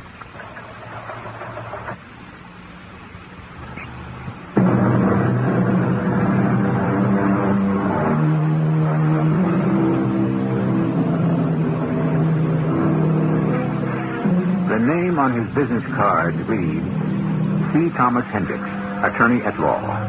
Everybody calls him Tom, and Tom Hendricks likes it that way, especially because the C stands for Clarence, a name not very popular these days. But it was the first name of Clarence Darrow, the famous criminal attorney, and Tom's father, a lawyer himself, admired him enough to name his one and only son after him. Tom is a criminal lawyer, too, but fame hasn't yet reached his tiny office. But who knows? Perhaps that beautiful woman entering it right now may be the beginning. Please, sit down, Mrs. Haven. Thank you. It may be a bit late for condolences, but I'm sorry about your husband. Thank you. I know it probably doesn't help much to know that the police have arrested his murderer. It doesn't help in the least, Mr. Hendricks. In fact, that's why I'm here. Tony Gerard did not kill my husband. I see. I'm sure you don't see it all. Oh, I'm sure you've read all the newspaper stories and heard all the broadcasts about the case. It's your business, isn't it? Murder and arresting people and defending people, Mrs. Haven. Yes. That's what I wanted to see you about. Defending someone. Someone who is innocent. Mrs. Haven, are you trying to hire me for Tony Gerard? Not because he asked me to. You're not acting on his behalf? On his behalf, yes. With his permission, no. Tell me why you're so sure he's innocent. Because of some evidence you have? Nothing tangible. But something? Yes. You just know Tony Gerard didn't commit this murder. That's right. Mrs. Haven, whenever there's a serious crime like murder, someone always comes forward and swears that the accused couldn't have done it or that he wasn't the type. But I didn't say that. You see, Tony is the type. What? Tony is a very rough young man. He has a violent temper. He was in trouble all the time when he was a boy. He has a police record. Are you looking for a cigarette? No. In my pills. You have some water? Yes, right here. Go on talking. But Tony would never kill anybody. That would be against God. He had a strong religious discipline when he was young. Its effect is still there. Oh, thank you. But you admit he was violent. That might lead him to forget that discipline if he had opportunity and motive. I suppose he had that, too. He was in the house that night. Our house. The night Walter was killed. And what about motive? No ideas about that, Mrs. Haven? Not the idea that people have. What idea is that? My father has told me about the rumors. Your father? Yes. You see, Dad is a wonderful source of gossip. He is retired. He used to be a doctor. Now he just plays golf and bridge, and he listens very well. I know people are saying that Tony and I were lovers. But it isn't true? Walter owed Tony some money. That was a problem between them, not me. Walter didn't want anybody to know that he owed anything to a man like Tony Gerard, especially because he was planning to run to the Senate. You're giving your husband a motive for murder, Mrs. Haven, not the other way around. Because there isn't any other way around. Tony didn't kill Walter, I swear it. Now, will you take the case, or won't you? Well, I'll have to think about it. For one thing, I'll have to find out if Tony Gerard wants me to handle it. I want you to. And I'll pay you, at least when the insurance payment is made. Are you sure it will be paid? Well, why not? Walter is dead. Why shouldn't the insurance company pay? That's a very good question, Mrs. Haven.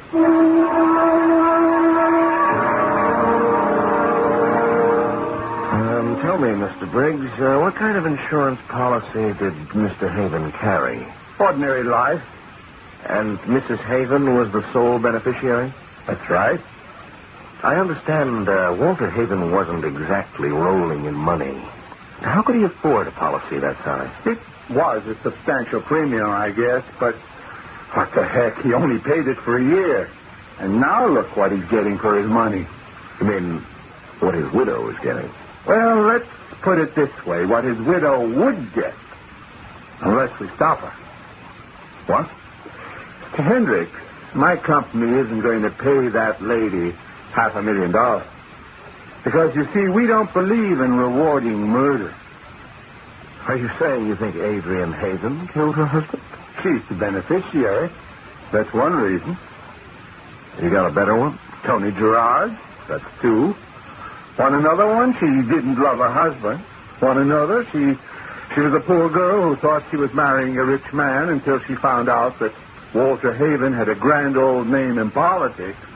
Hardly a grand in his bank account. You know, of course, the police have arrested Tony Gerard for this murder. I also know that Mrs. Haven had a perfect alibi. She was 20 miles from the house when the gun was fired. But you know what I think, Mr. Hendricks? I think it was still her pink index finger on that trigger. Figuratively speaking, of course. You think they were in it together, huh? Gerard and Mrs. Haven? Bullseye. Mr. Hendricks, how would you like to make $10,000? How? Hop over to our side. Help us prove what we know is true, that Mrs. Walter Haven killed Mr. Walter Haven for the sake of her lover boy. That way, they get rid of the guy. Tony collects the money he was owed, and Adrian baby gets a nice bundle to keep her for the rest of her life. Everybody's happy. But not my company, Mr. Hendricks. I'm sorry, Mr. Briggs. I don't think I could do such a thing to a client. I thought you said she wasn't your client yet. She is, now.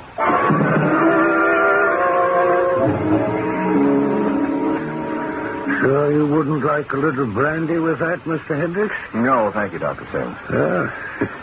Shame to drink coffee without brandy. Shame to do anything without brandy. Only don't tell my daughter I said that. She thinks I drink too much of the stuff as it is. Well, you're the doctor. That's just what I tell Adrian. Oh, hello, Mr. Hendricks. Mrs. Haven. I'm sorry about coming downstairs so late. Mrs. Haven, I've decided to take your case. Oh, I'm so glad. Wait a minute. I don't think I like the way you put that, Mr. Hendricks. You mean Tony Gerard's case? Well, I'm not so sure it is Tony Gerard's case anymore. Well, if you're talking about those darn rumors... Your daughter told me you were a good collector of rumors, Doctor. Then you may have heard what the district attorney is considering. Not just a murder charge against Tony Gerard, but a charge of conspiracy to murder against your daughter. But they can't. It isn't true. What? That would be terrible, Adrian. If the case against Gerard is as solid as it appears, he won't have a chance. His muddy footprints are all over that room. His fingerprints are on the door that leads to the garden. There was no weapon found, but the police believe he simply discarded it. Well, that still doesn't mean my daughter is involved. But if the DA can prove that they were lovers, if not now, then in the past... Please stop this. I don't want to hear any more. Mrs. Haven, I can't defend Gerard because I don't think I can win. But if you want to retain me... Mr. Hendricks, what I want you to do is to hear the whole truth. Adrian, now, wait a minute. No, Dad. I have to tell him. Things are getting out of hand. Mr. Hendricks, the reason I know that Tony didn't kill my husband is because Walter killed himself. I'm sorry, I can't accept that. But it's true. There wasn't a single bit of evidence pointing to suicide. No note, no weapon. And as far as the police know, no motive. But there was such evidence, only I got rid of it. You did what? I'll tell you exactly what. When I came home that night, it was late, after 1:30. I'd been to a party alone. Walter insisted that I go. He had a speech to write for the nominating committee of his party. That was the most important thing in Walter's life, getting that party nomination, becoming a senator. When I arrived at the house, it was terribly quiet. We did have a servant, an old woman who took care of the place, but she was ill in the hospital, so Walter was alone. I saw the light on in his study when I drove up. I went inside. I couldn't believe what I saw. Well, at first, I thought Walter was just asleep at his desk, his head on the blotter. But as I came closer, I saw that he was lying in his own blood. I saw the gun lying on the carpet. Then I saw the note that Walter had been writing just before he shot himself. Half of it was soaked in his blood. It said, "Adrian, darling, forgive me." That's all. I guess it was enough. But then I remembered something else, something I'd heard only a week or so before. Walter on the telephone, joking with one of his political cronies, saying something about committing suicide if he didn't get that nomination. Only he couldn't do that, he said, because it would make his insurance policy void. And then I realized that's exactly what was going to happen. Walter's suicide wouldn't just cost me a husband. I would lose the proceeds on his life policy, too. I'd be penniless again, with no one to take care of me. Or my father. I couldn't bear the thought of it. I picked up the suicide note and threw it in the fire. And then I took the gun and got rid of it. Good Lord, Mrs. Haven. Are you saying that you preferred people to think it was murder? It was the only way I could get that money. I was just being practical. Why shouldn't I think of myself? Walter wasn't thinking of me when he pulled the trigger. Yes, but what was he thinking about? Why did he pull that trigger? I don't know. Did he know about you and Tony? There was nothing between us. There hadn't been for years and years, and Walter knew all about that. Mrs. Haven, you're telling me that your husband was a happy man. But he was. He was the happiest man you could ever want to meet. Oh, nonsense. He was psychotic or something. You can't ever know about people. I can tell you that. I'm a doctor. Or used to be, anyway. Sorry, Dr. Simmons. But let's face it. Why would a happy man kill himself? It's a good question, and it deserves a good answer. Why would somebody with a beautiful wife and a brilliant future decide to put a bullet through his head? Was Walter Haven nourishing a secret so dark and terrible that the only solution for him was oblivion? How do you learn a dead man's secrets? We'll find out how Tom Hendricks tries to do exactly that when we return with Act 2.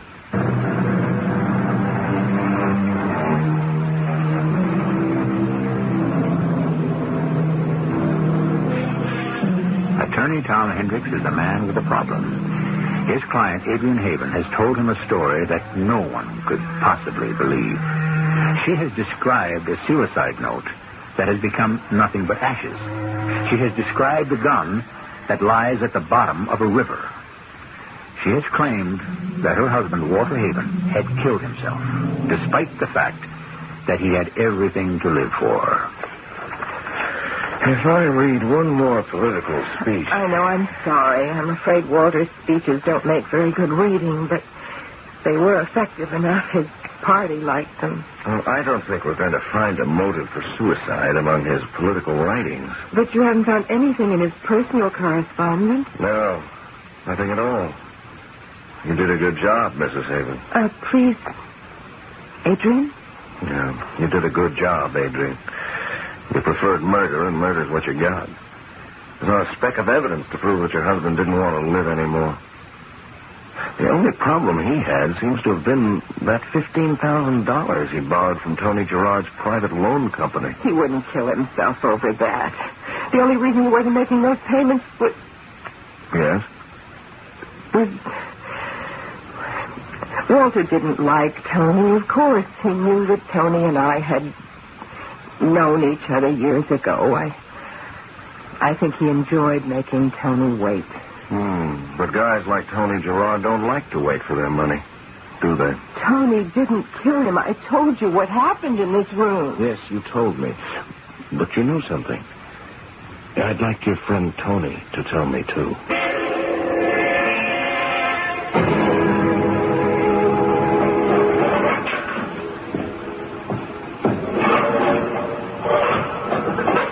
Yeah, I know who you are. You're the lawyer. That's right. I thought we should get together, Mr. Gerard. Why? You're not my lawyer, you're hers. Yes, Mrs. Haven is my client. I thought you might be interested in helping her out. I'm the one that's sitting in jail. I'm sure you know that the district attorney is considering a conspiracy charge against Mrs. Haven. So it might not be too long before she's in jail, too. Come on, that's crazy. Adrian couldn't have killed that creep. She was at a party 20 miles from the house. Look, I know she didn't do it. When I said conspiracy, Mr. Gerard, meaning that you and she were in this together. Well, that's even crazier. Me and Adrian haven't been together in any way for 5 years. Why don't you talk to me? Okay. All right. What do you want to know? To start with, what happened that night? Walter owed me $15,000. He dropped the 15 in Vegas on credit, and he didn't pay. I bought the debt from my buddy at the club, and I tried to collect. Boy, I liked having that creep owe me something. Anyway, he got a little nervous about it, especially when he had the nominating convention coming up. So he said he'd pay. And that's what I was doing out there that night, coming to collect. He sent Adrian off to some dinner party. He had to work on his next speech. He knew I was coming there. He told me to come in by the garden so I wouldn't have to use the front door. It was a cold, wet night. And dark, too. I couldn't find the stone path to the doors right away, so my shoes got all muddy. But I didn't care if I messed up his fancy carpet. I saw a light on. I pushed open the doors.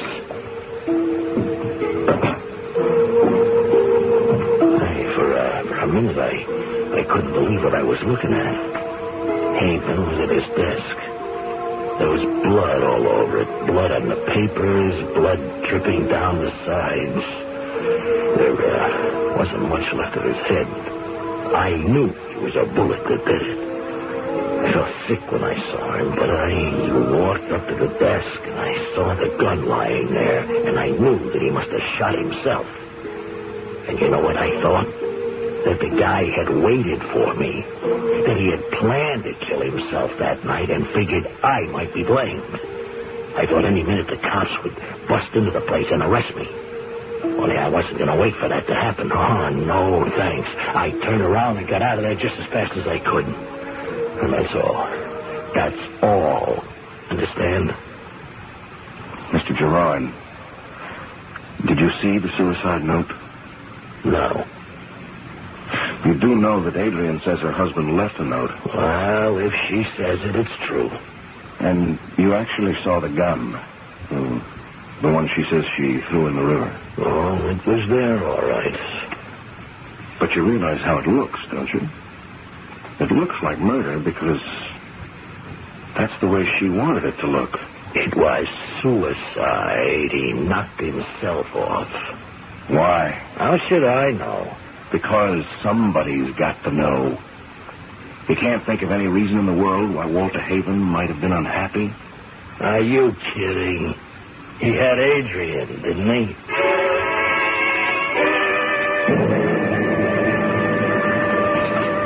Well, if you young folks will excuse me, I think I'll go up to bed. Oh, Dad, I think you should. I'm sorry dinner was so late. If you ask me, young lady, you're the one who should retire early. You don't look well at all. Well, I'm all right. Well, say good night, then. Good night, Dad. Good night, Doctor. We still don't have a lead on a suicide motive. Oh, that reminds me. I found a few more things in Walter's desk. few bills and an invitation. It doesn't sound too promising, but I might as well look through them. Here they are. It's just bills, as you said. And this invitation.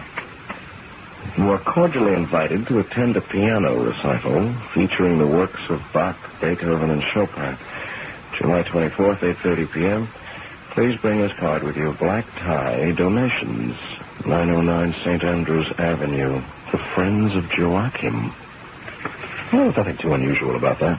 Well, there is one thing. What's that? Walter didn't like music. The Friends of Joachim. That's a funny name. Maybe Joachim was a composer, a pianist.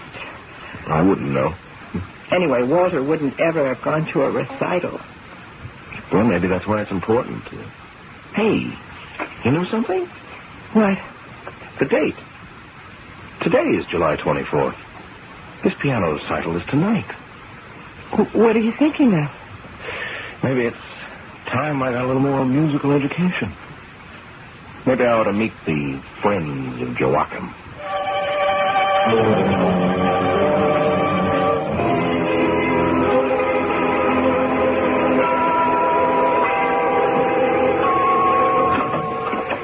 Good evening, sir. Good evening. This is the residence of the Friends of Joachim? This is Mr. Joachim Fry's residence. Please come in. Thank you. Your invitation, sir? Here you are. Sorry I was late. Had a little trouble finding the house. That's all right, sir. The concert hasn't started yet. Would you please put your mask on? My what? Your mask, sir. But I don't have a mask. Well, you better have, buddy, or you ain't getting in here. Oh, I'm sorry. I didn't know this was a costume party. You mean Mr. Fry didn't tell you? No, he didn't. That's funny. Well, okay, buddy. I think I got one here. Yeah, here it is. All right, put it on. Then go inside and sit down.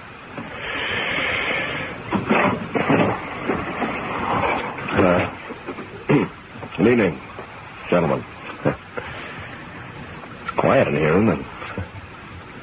Oh, excuse me. Is this seat taken? Yeah. Thank you. Do you come here often? How do I can help it? It's not too big a crowd, is it? And I suppose there are more than half a dozen of us here? Did Mr. Fry tell you to bring your mask? Of course. What's the idea, anyway? I mean, I feel a little foolish sitting around with a bunch of masked men. Ladies and gentlemen, good evening. Who's that? Joachim. You mean you don't know? Welcome, friends of Joachim. Thank you for your attendance this evening. I've planned a very special program tonight. My first offering this evening is a familiar group of preludes and fugues called The Well-Tempered Clavier by Johann Sebastian Bach.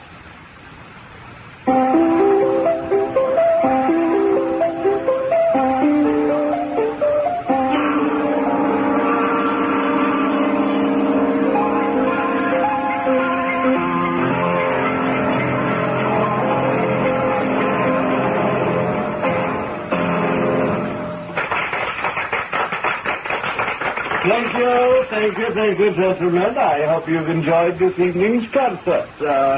And now I shall be pleased to accept your donations. Mr. Sawyer will collect your envelopes. You first, mister. Yes. Thank you, sir. Good night. And you, sir? Thank you very much. Good night.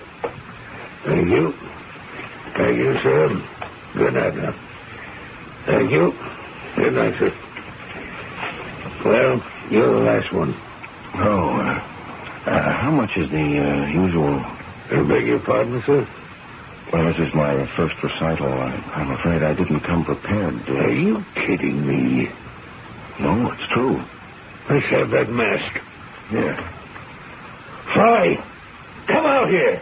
Yeah, what is it, Sawyer? We got a gatecrasher here. Do you know him? I never saw him before. Well, the truth is that it wasn't exactly me who was invited. He had an invitation. He gave it to me. Where'd you get that invitation, buddy? I found it. How dare you do this? This is a private recital.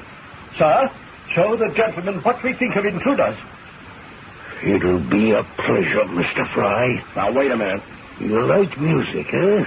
Okay, fella, get set to hear some birdies.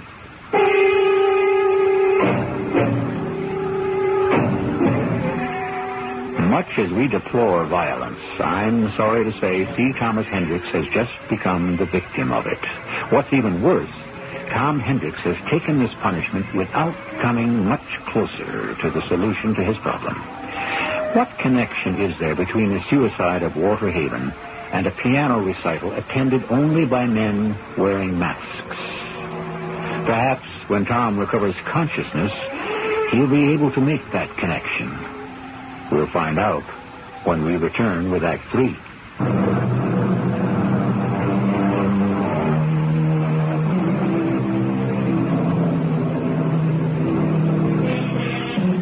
Tom Hendricks doesn't really remember how he got from the brownstone house of Joaquin Fry to the suburban home of Adrian Haven. But when he came to his senses, he found that he had a ministering angel at his bedside. But Tom was lucky. It was only his cheek, his nose, and his ego that were bruised. And when he was well enough to think, he found that his aching head was still clear enough to make some interesting assumptions. It has to be the answer. Everything points to it. Don't you see? No, I don't. All I see is black and blue. Tom, shouldn't you do something about these people? Adrian, I figured it all out.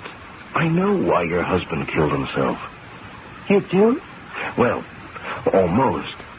You see, I know what was going on at that so-called recital. What? Well, it wasn't for the sake of the music, I can tell you that. The name of the song Joachim Fry was playing was Blackmail. Blackmail? How do you figure that? Those guys handed over their donations because they were forced to, not because they wanted to. Mr. Fry gave them a reason to make donations, a better reason than his questionable talent. But why the recital? Why the friends of Joachim?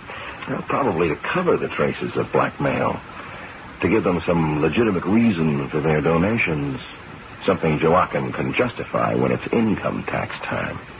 But why the masks? Well, that's the most obvious part of all.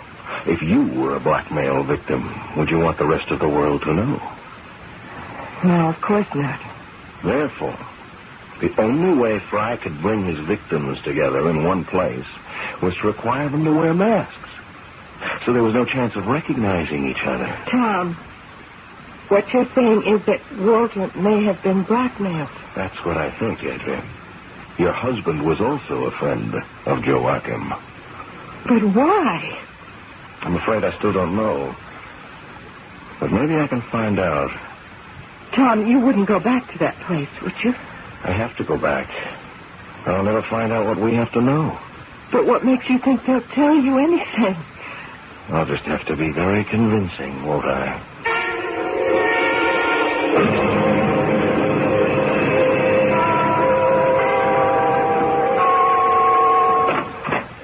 Good evening, sir. Won't you? Hey, what is this? Are you back again? Yeah, that's right, Mr. Sawyer. Maybe you didn't get the message the last time. You're right. I didn't have the whole message, but I know a lot more now than I did then. Let me give you some advice. Do you have another recital tonight? Maybe, but you're not invited. Even if I brought a donation... A what? Here. Have a look at this. What is it? Hey, what's this all about? It's all about you, Mr. Sawyer. It's your rap sheet. A friend of mine at police headquarters was good enough to give me a copy of it. So, you see, I know more about you than you do me. I know you've been arrested 4 times for dealing in what they refer to as toxic substances. Drugs to you, pal. Hey, who are you, anyway? A friend of Joachim, that's all.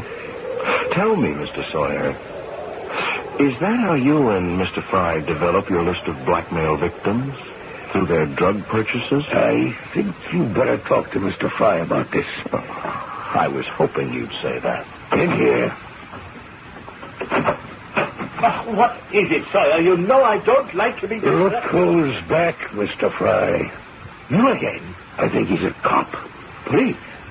Well, what has the police got to do with me? I'm a musician. You're a blackmailer, Mr. Fry. That is ridiculous. Everyone who attends my recitals is here voluntarily. They're here because they're users, Mr. Fry. And they don't want the rest of the world to know about it. Or because they've gotten so mixed up in things involving drugs that they want to keep quiet. Get rid of him, Sawyer. Now, wait a minute. I want to hear what he has to say, Fry. I don't want to get him mixed up with cops. He can't be police. He would have flashed his badge the last time he was here. You're right, Mr. Fry. I'm not with the police. But I can blow a whistle as loud as any cop.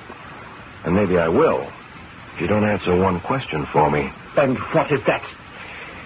You were blackmailing a man named Walter Haven, weren't you? No. I never heard of him. Well, he was one of the friends of Joachim. It was his invitation I used the last time I was here. It is not true. I never heard of Walter Haven, and he was never at one of my recitals. Now, look, you've got nothing to lose by telling me the truth. Walter Haven is dead. Dead or alive, we don't know the guy. What the devil? What do you want in here? You've given your last concert, Fry. Sir, he's got a gun. Take it easy, mister. You're never gonna play another note. Leave that gun, you crazy...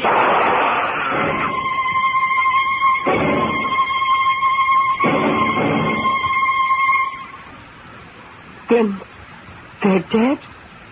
Both of them? That's right, Adrian. They're dead. Both Sawyer and Joachim Fry. Killed by one of their blackmail victims. Now we'll never know what Walter's secret was. But I do know. You what? I know the answer, Adrian.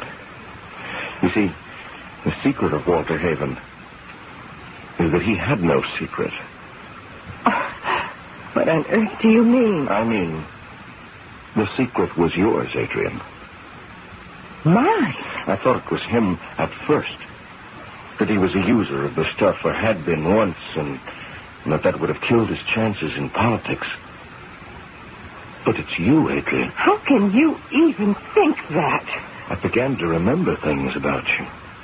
Your sudden illnesses, your reliance on pills, the long-sleeved dresses you always wear. Really, Tom? Can you honestly tell me that there aren't puncture marks on your body? As a matter of fact, there are. You can ask Father. I need vitamin injections all the time. Those funny little B vitamins and iron and liver and all that. I may be a human pincushion, but I'm not one of those... What's that awful word? Junkies?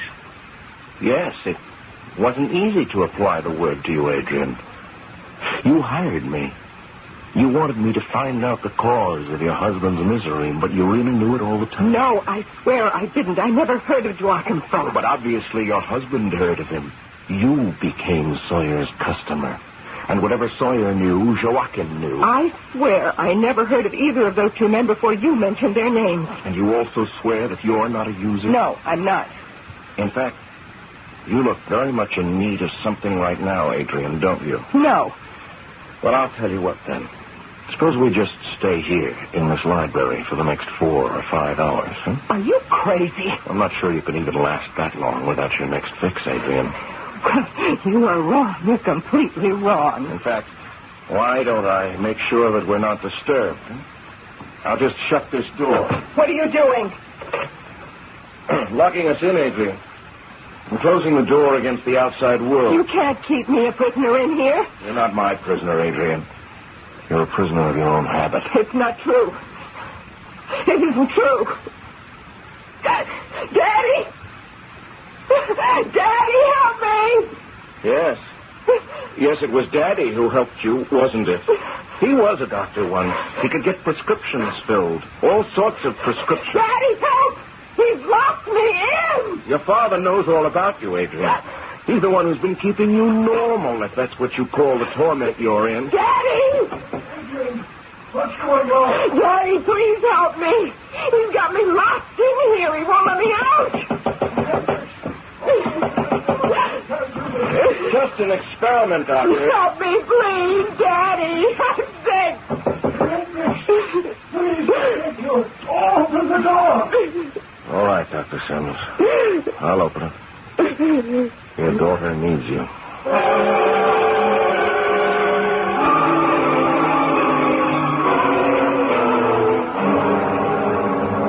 Please try to understand.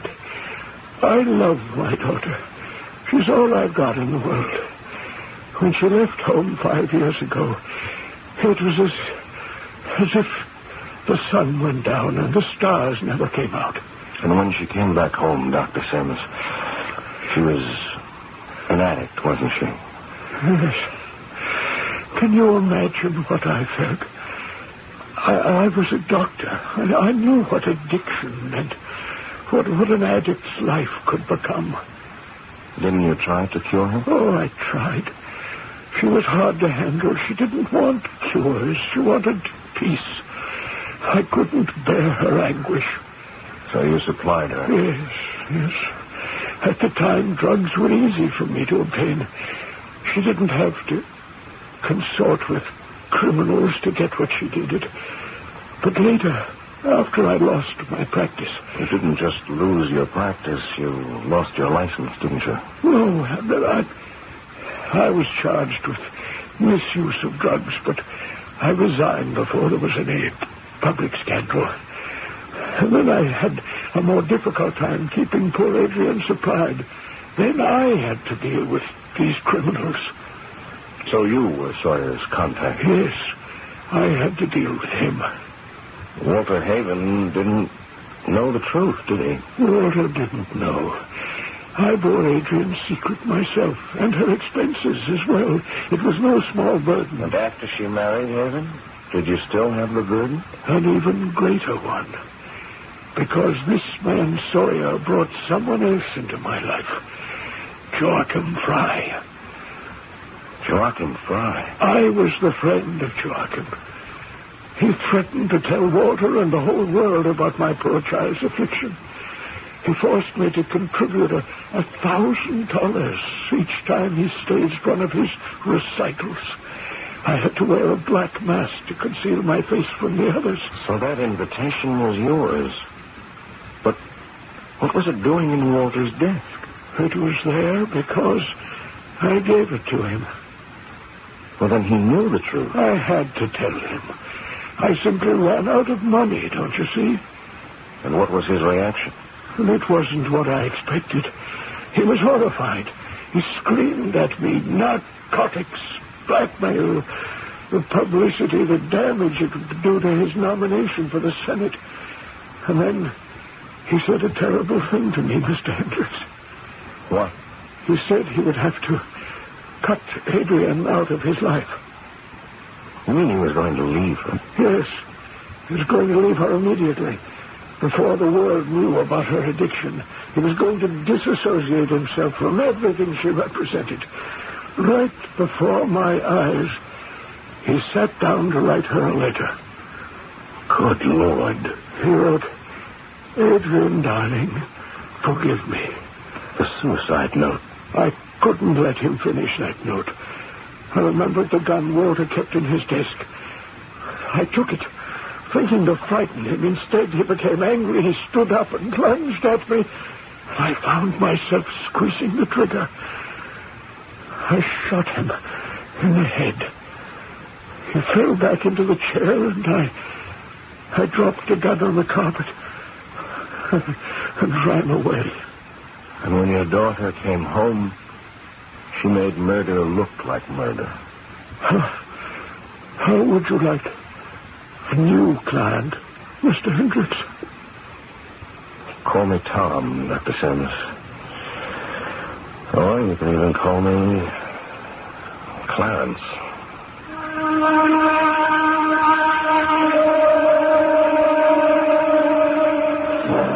So, Clarence Thomas Hendricks has a new client. And even if the defense of Dr. Sims doesn't make him as famous as Clarence Darrow, he still had the satisfaction of knowing that an innocent man has been set free. But what happened to Adrian Haven's father at the trial? Well, we'll be back to tell you what the verdict was shortly.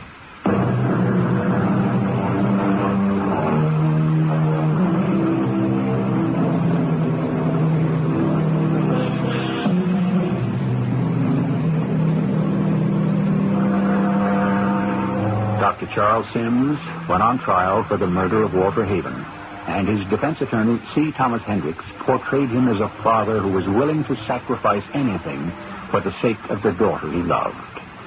This sentiment wasn't lost on the jury, but they still returned a verdict of guilty of murder in the second degree. And Dr. Sims is dispensing his medical advice in the prison infirmary. Well, you can't win them all, Clarence. Our cast featured Tony Roberts, Terry Keane, Court Benson, and Earl Hammond. The entire production was under the direction of Himan Brown. This is E.G. Marshall inviting you to return to our Mystery Theater for another adventure in the macabre. Until next time, pleasant dreams.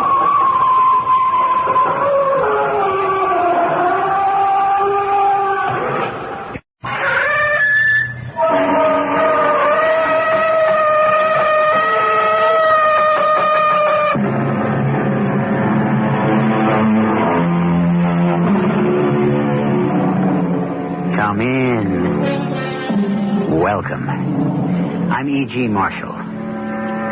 Gold, it shines like fire blazing in the night, supreme of lordly wealth. Yes, gold throughout history has kindled the hottest, most ravaging fires known to humanity. It has burned away men, women, cities, entire civilizations. How can it generate such all-consuming heat, such awesome power?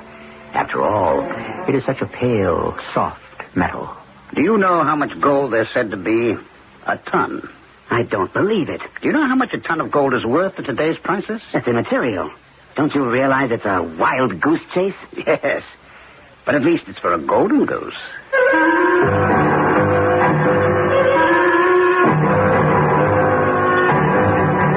Our mystery drama, A Ton of Gold, was written especially for the Mystery Theater by Sam Dan and stars Earl Hammond and Ralph Bell. I'll be back shortly with Act One.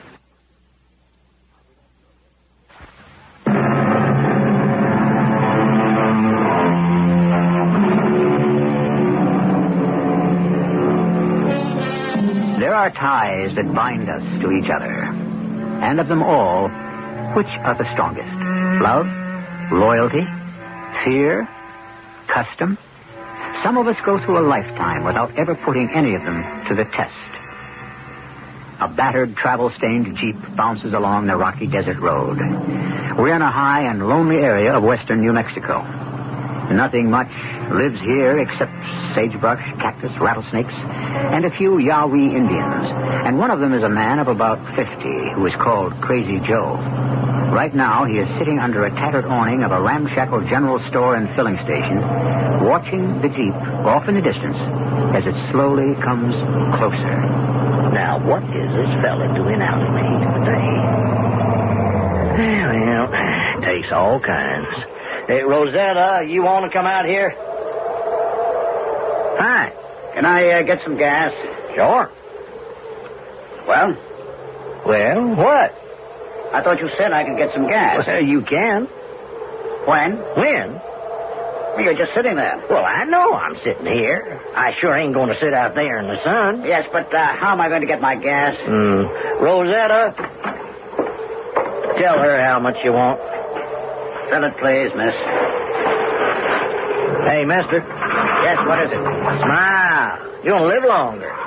Hey, why don't you get out of the sun, huh? If this young lady can put up with it, so can I.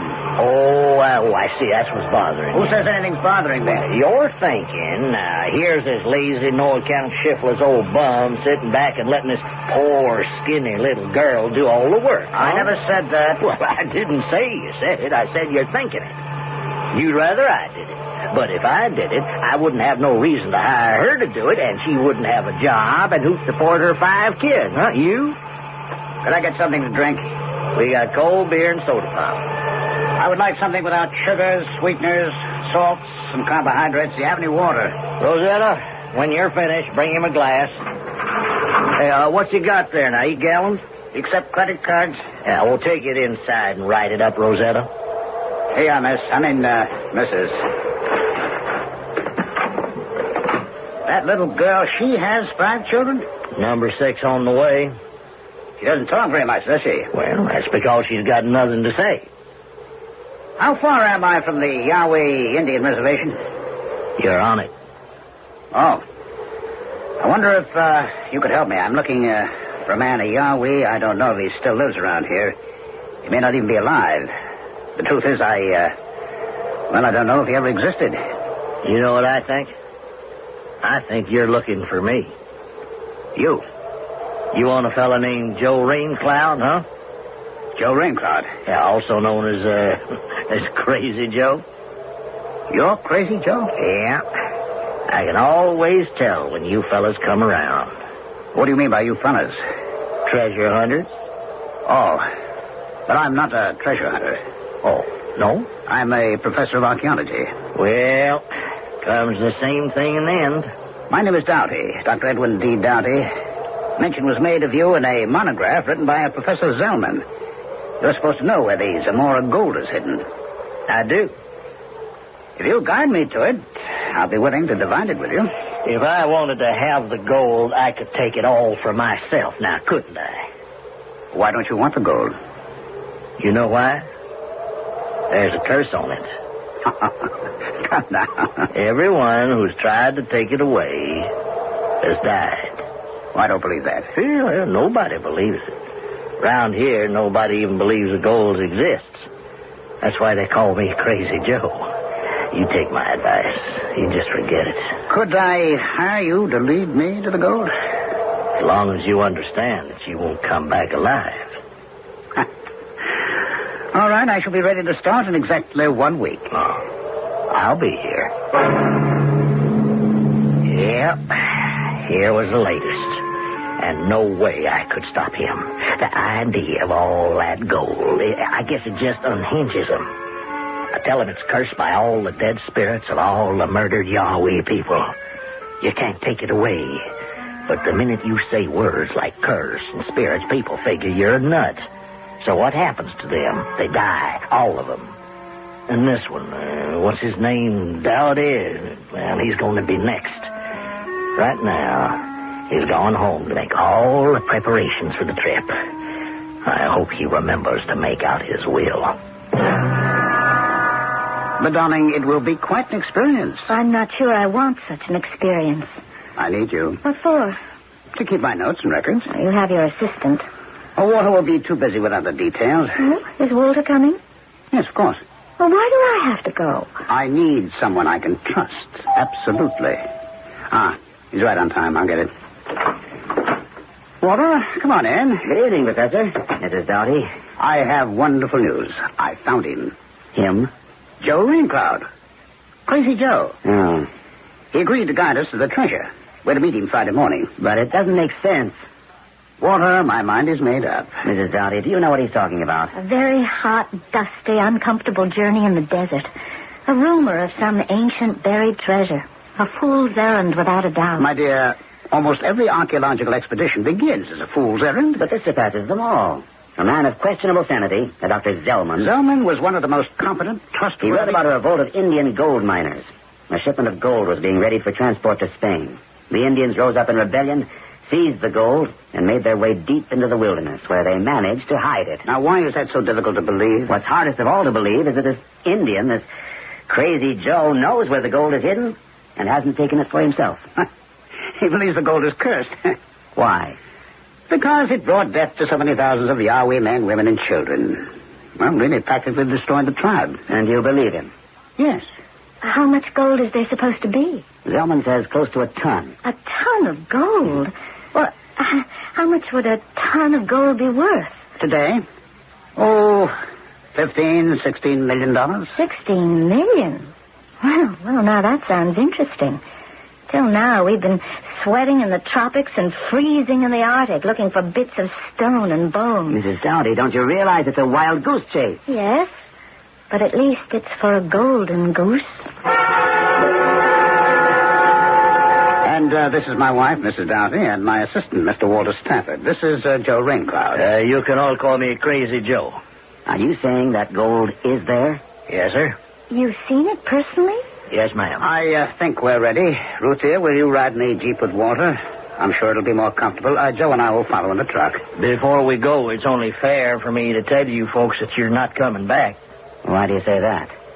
You'll be dead. Evelyn, what is this man talking about? Now, dearest, it's just a superstition. It ain't a superstition. It's fact.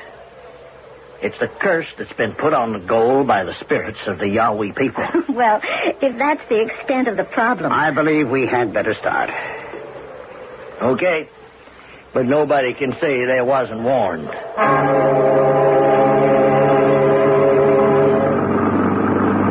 Joe, how long should it take? 3-4 days.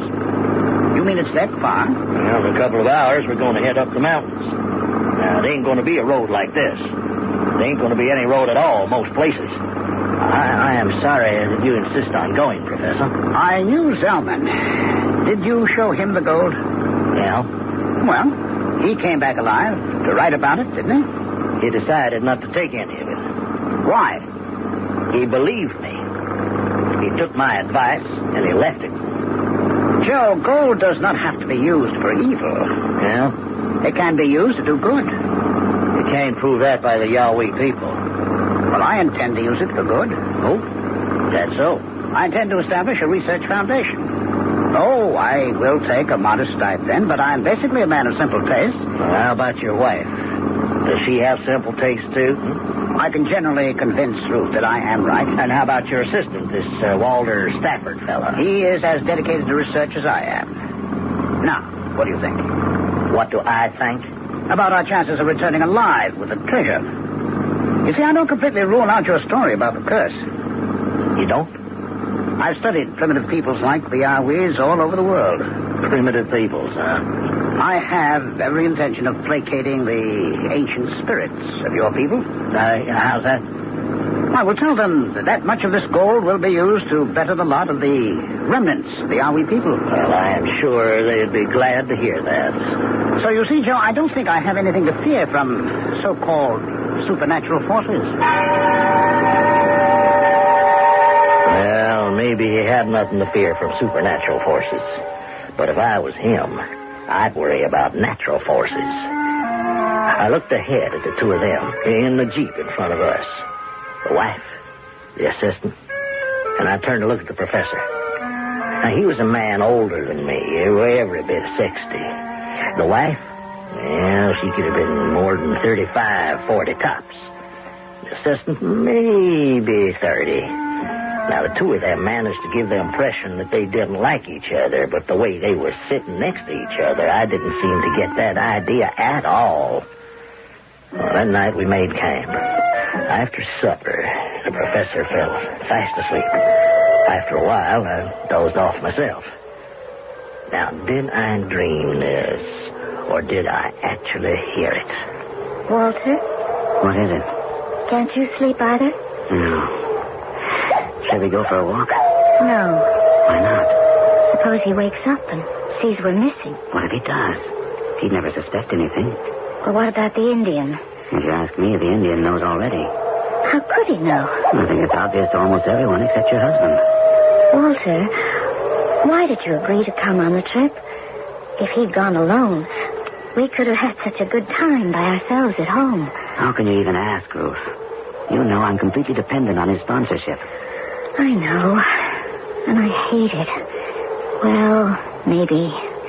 Maybe what? I need his recommendation for the teaching post, and that's all there is to it. If you had a ton of gold, you wouldn't have to teach, would you? No.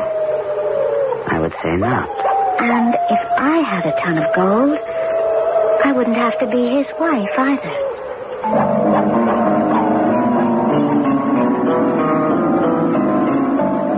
And on such statements of expectation, let us end our first act. So, what do we know?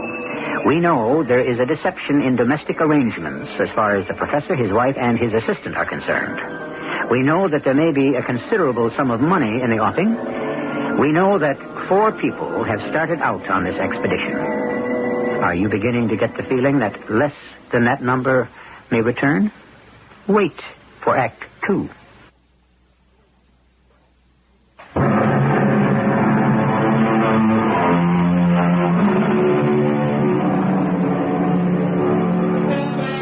It was the celebrated Honoré de Balzac who claimed that it was impossible for most married men to keep their wives perfectly happy. Therefore, we find that many of them have what can be charitably labeled as assistants. Most husbands are blissfully unaware of this state of affairs. Professor Edwin Doughty has an assistant in his department of archaeology in the college. Little does the good professor realize that the assistant also assists him at home. But back to the narrator of our story, a certain Joe Raincloud. On the second day, we were in the mountains.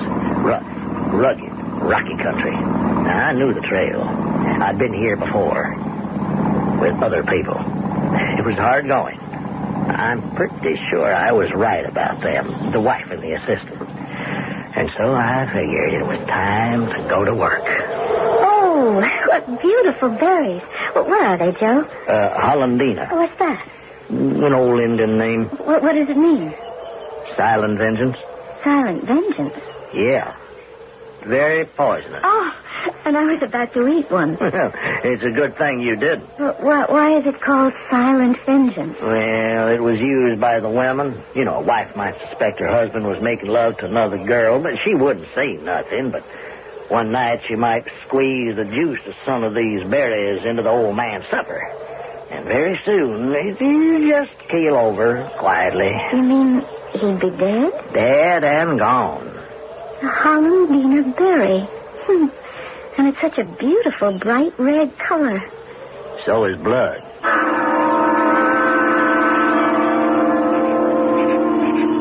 Joe? Yes, Professor? You think we'll be there tomorrow? Tomorrow, next day. What's the difference? Gold's been there almost for 100 years. Another day or two won't matter. You mean there's a place where there's this ton of gold, and you're saying we'll be there tomorrow or the next night? Now, Walter, we've already agreed the gold exists. We haven't agreed, sir. I've come because, well, that's the way you wanted it. We're traversing the ancient road, are we not, Joe? Yeah. What road? The road of the rebellion, as Zellman termed it in his monograph. There was a medicine man of the Yahweh people, and one morning he said, "My brothers, too long have we lived as slaves. Let us die like men." And they turned on the overseers and they killed them. You see, Walter, how each nation has a similar legend? Ours is no legend. Ours is the truth. Well, of course, Joe, of course. Well, here's the one thing I don't understand. Why did the Indians take the gold? It had no value for them the way it did for the white man. Why not just make good their escape? Well, I'll tell you why. They kept the gold in order to destroy Garcilaso de Zamora. Now, he was the cruelest of all the Spanish conquistadores. Garcilaso, the butcher.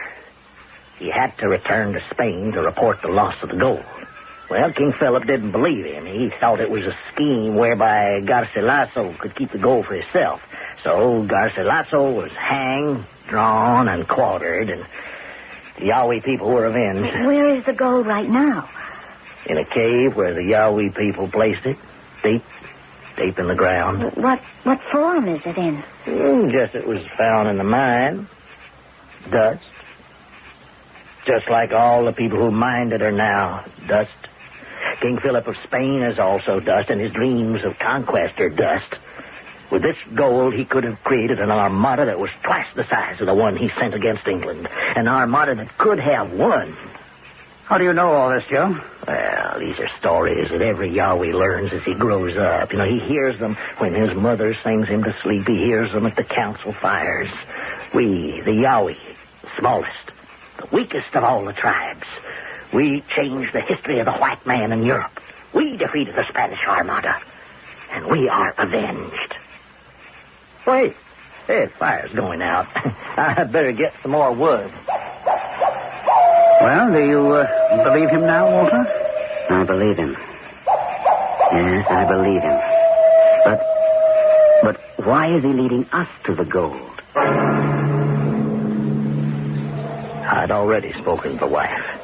Now it's time to see about the assistant. Was I right about him? I had to be right.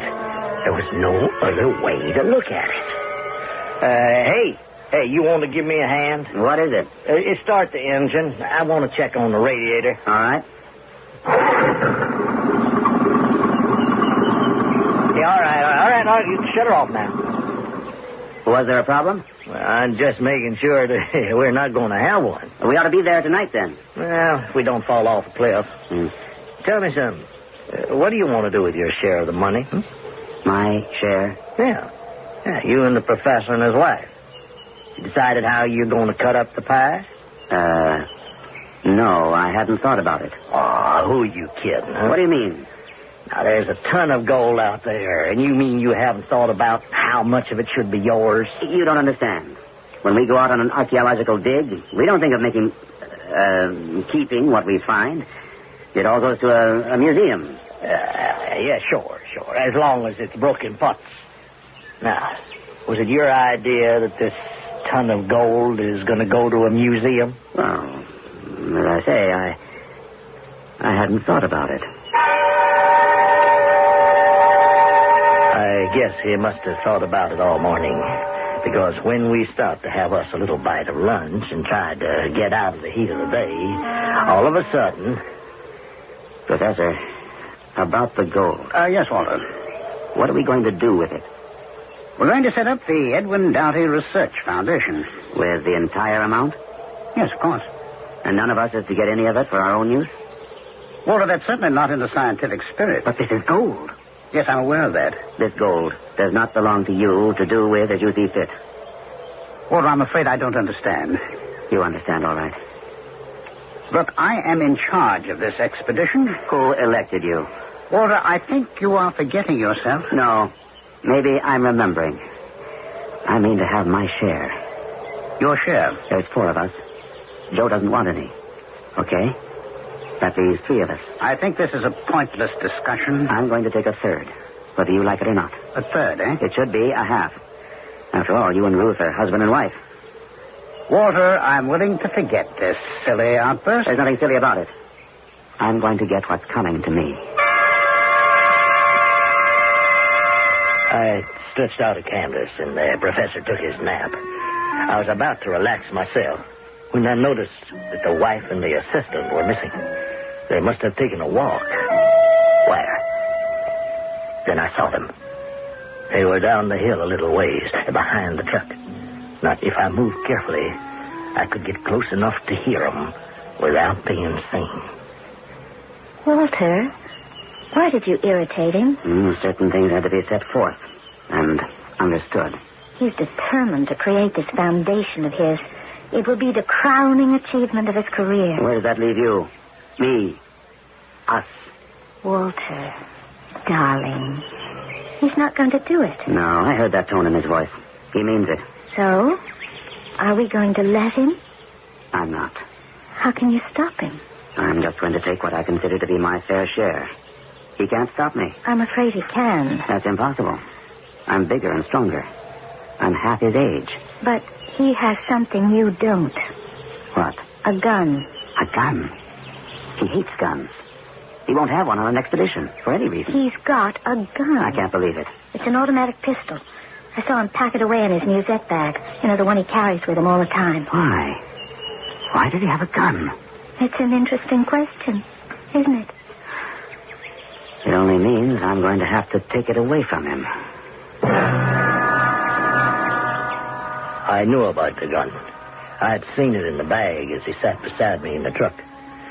Things were right on schedule. Maybe even a little bit ahead. And I sneaked back up the hill. I figured I could use a little nap myself. And when I woke up, I saw the professor was looking through some papers. Think it's time we got rolling? Where's Walter? Down at the Jeep. And you folks want to get moving, I'll start bringing the stuff down. I'll be with you in a few minutes. I just want to go over these papers.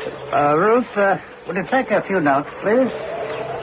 The others will be down soon. Will we be there by nightfall? Yeah, just about. You going to knock the old boy off? What are you talking about? I just asked a simple question. Of all the... What? And it only needs a simple answer. Yes. No. Now, you didn't see either one. Maybe you're not sure yet. Now, the only thing is, a ton of gold can usually win any argument. You don't know what you're talking about. Oh, I know what I'm talking about. Now, you should start thinking about a couple of things. This discussion is in very bad taste. Murder is always in bad taste.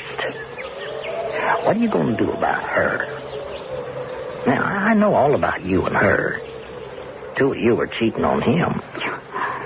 You're crazy. Oh, that's right. I'm Crazy Joe. But she's a little older than you. She's the boss's wife.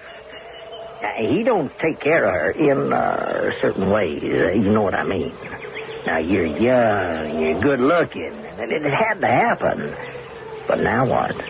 If you kill him, you're stuck with her for life. Now, she's okay for now. But when you own a ton of gold, you can spread those wings, huh?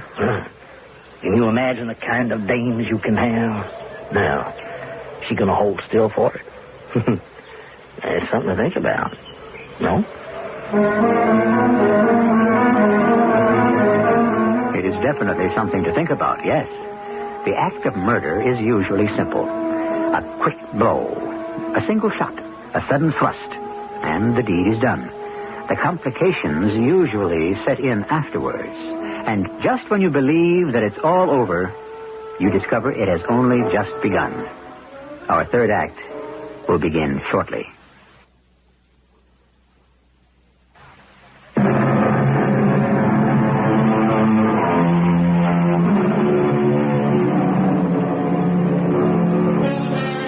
While, unfortunately, we have many murders that are committed by criminals in the pursuit of their activities, it is also true that many more are committed by people who really cannot be considered as belonging to the criminal class. There are people who have never killed, who have never even conceived of killing, and who suddenly find themselves in a situation where they have lost all control, where the morality that has guided their conduct till now is suddenly swept away. Yeah. How many times have I seen it happen? And I know I'm going to see it happen again. Well, we were getting ready for the last leg of the trip. That night, we would reach the cave and the gold. Now, she was sitting in the Jeep, and the professor just called over the assistant. Hold on. Can you come over here for just a moment? There's the most interesting rock formation. So, you're going to kill the professor, huh? How dare you say that? Well, if you dare to do it, I can dare to say it. What gives you the right to make such a monstrous accusation? Because it happens to be true. So, you kill him, And then what? You'll have the gold, sure. But you'll also have each other. Now, this young fella's not bad for now. He ain't no live wire. Now, you're going to have a ton of gold.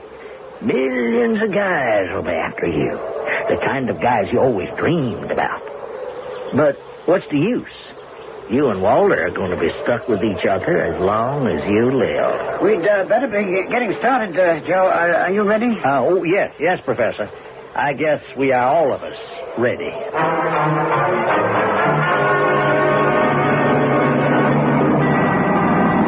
Is it much further? It looks like it's just about another mile. Oh, then we're practically there. Yeah, well, I was hoping to get there before dark. Hey, can I ask you something? Of course. Why do you have a gun? Gun? Yeah, the gun in your musette bag. Oh, that gun. In case of snakes or wild animals? Yeah. Oh, yeah, only if that's why you got it, I don't see why you don't wear it. So if you need it, it's handy. It's not going to do you much good packed away in a bag now, is it? Oh, I hadn't thought about that. Oh. Well, what do you plan to do? Kill them both? I'm afraid I don't understand. But maybe you figure that you have to kill him. Are you aware of what you're saying? It's the only way you could use the money the way you want to. Joe, I'm afraid you've taken leave of your senses. Maybe it has nothing to do with the gold. Maybe you found out about the two of them. Well, you have to know about them. You'd have to be deaf, dumb, and blind not to see it. Maybe I have been. Well, whatever it is, it's your own business. Just one little question. After you do it, What do you plan to do about me? Wasn't a bad question. But these three people, they were so full of themselves, they didn't stop to think about me. Well, sooner or later, they'd have to think about me. And, of course, I was thinking about me all the time. Suddenly we were there. It was night. But there was a big desert moon, and the place was almost as bright as day. Well, we're here, folks. Where is the cave? It's behind those rocks. How did the rocks get here? The cave is very high and hollow. And I guess if you make a noise inside, you start vibrations, and it causes a rock slide. Let's start getting the area cleared. Why don't we have supper first, sir? I'm not hungry. Nor am I. It's going to take hours. Well, the sooner we begin, the better. Joe, there are picks and shovels in the truck. Well, why don't you men start working and I'll prepare supper? You want to prepare supper, ma'am? Well, I know it's your job, Joe, but I don't mind. Certainly not tonight. Come on, what are we waiting for? Hey, please. Please, now listen to me for a minute. I told you I'd bring you to the place, and I did. I also told you about the spirits of the Yahweh people. If you'll forgive me, Joe, you're repeating yourself. No, I only want to say this. Whether or not you come back home alive is up to you. The curse of the gold is either inside you now or it isn't. If it is, save yourselves. Drive out the curse.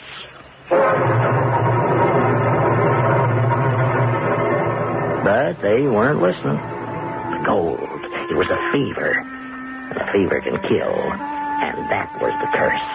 But you couldn't talk to them. They worked and worked until the last rock was removed from in front of the cave. I kept watching each of them. She had built a fire. She was busy cooking. But I was watching her, every move she made. And I have to tell you, she made some pretty interesting moves. And then, finally, the last rock was pushed out of the way. We did it. Now, let's get the lanterns and go inside. Why don't we eat supper first? Yes, that's a good idea. No, let's go inside first. Oh, but everything's hot now and ready. The gold can wait. Come on, sit down, everyone. I've made a delicious stew. Oh, that smells so good. I didn't know you were such a good cook. Well, I'm not really. It's just that you're very hungry. Oh, Joe, would you pass me your plate, please? No, thanks, ma'am. I'm not hungry now. Are you sure I can't persuade you? No, I'm kind of tired. Maybe later. What a deliciously tart taste. I watched real close. The two men were packing it away. But she didn't eat a single bite. A delicious tart taste, the professor had said. That was the Hollandina berry. That delicious taste would stay with you for maybe an hour. And it would be the last taste you would ever know. Finally, they was finished. I noticed the professor put on his musette bag. I guess that should have told me something. Are we ready to enter the cave? Let's go. We'll each take a lantern.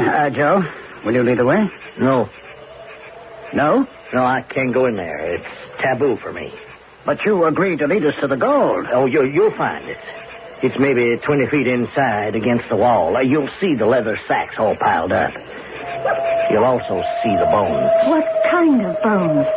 The people who went there before you. Oh. If they're bones, they're dead. What can they do to you? Walter, Ruth, are you ready? All right, follow me. I'll be waiting out here. And remember, don't make any loud noises.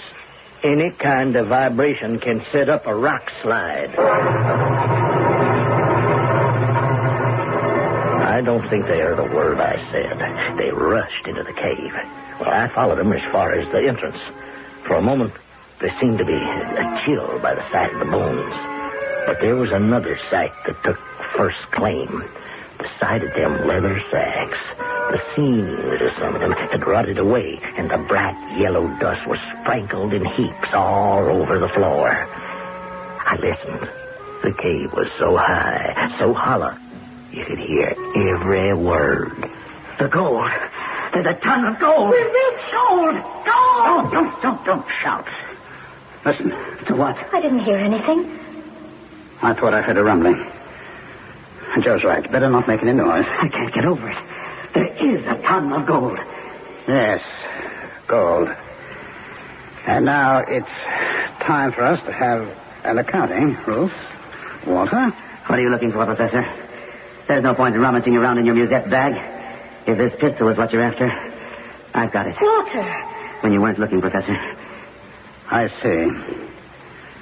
Well, Walter, now what? You said it was time for an accounting. I want half of the gold. I see. And are you offering me the other half at pistol point? No. The other half belongs to Ruth. The two of you then have decided to kill me. You had decided to kill us. That's why you brought the gun. Do you feel you can trust each other? She has already betrayed her husband. And you have betrayed your employer, your friend.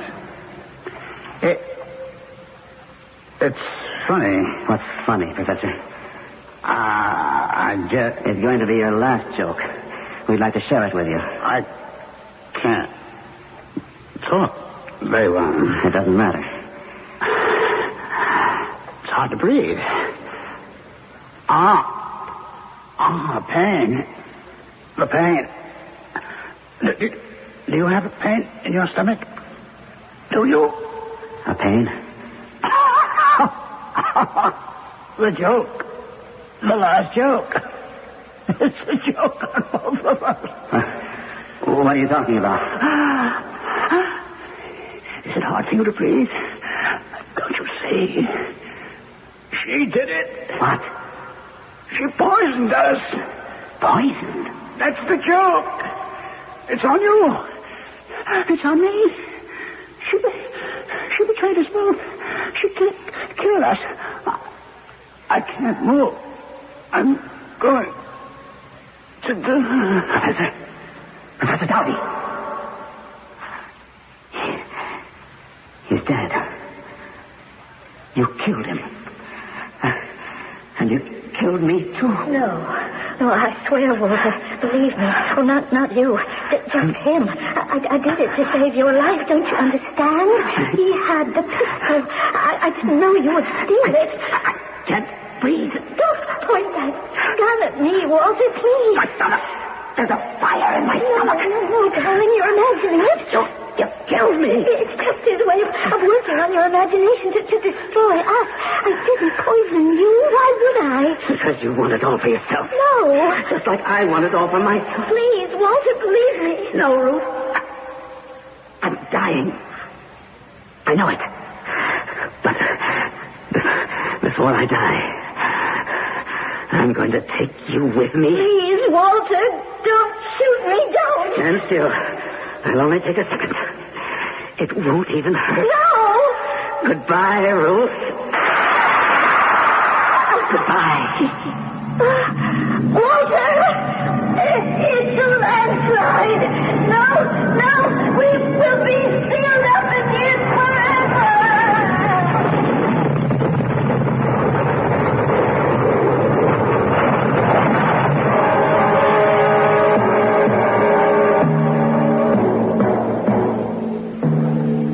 Well, maybe not forever. Just until the next party comes along to look for the treasures of Garcilaso de Zamora. It's a ton of gold, and it's here for the taking. The problem is, you've got the curse of the ancient spirits of the Yahweh people.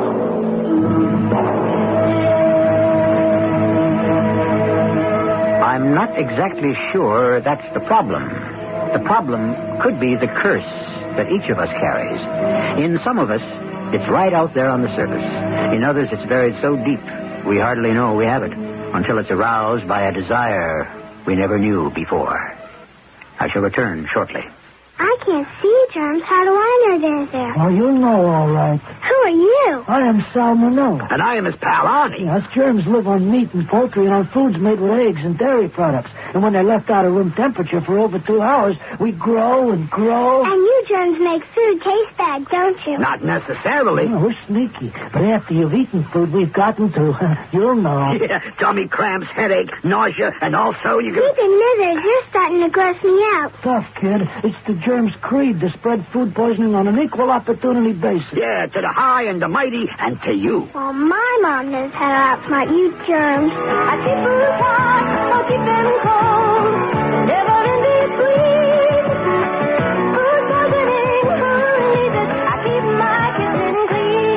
free booklet right to Food Safety, U.S. Department of Agriculture, Washington 20250.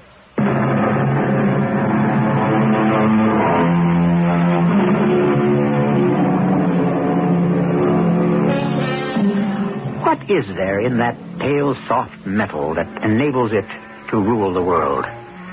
Who made the decision that gold should be the standard of value for all of us? And why do we continue to abide by it? Our story concerned a ton of gold.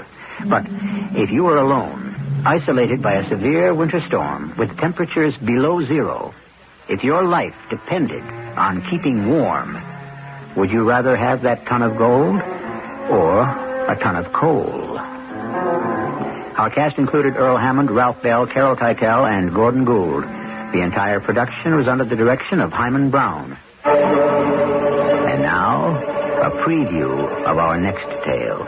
Is it illegal to change one's name? Ah, but it is suspicious. Now, madam, a hustle is a hustle. But to take advantage of a father's vulnerability... I am only trying to help. What you are doing is illegal. Is it? I only promised I would reach his daughter spiritually, Lieutenant. I approach you filled with the spirit of cooperation. This is a job for scientific police work. Has scientific police work yielded any tangible results so far? Let me contact her spirit. Contact her spirit? You have not been able to contact her body. Look, I really don't have time for this kind of nonsense. Lieutenant, why do you fight me? Why do you refuse to open your mind to an infinite variety of other possibilities? Madam, I am telling you, watch your step. This is E.G. Marshall inviting you to return to our Mystery Theater for another adventure in the macabre. Until next time, pleasant dreams.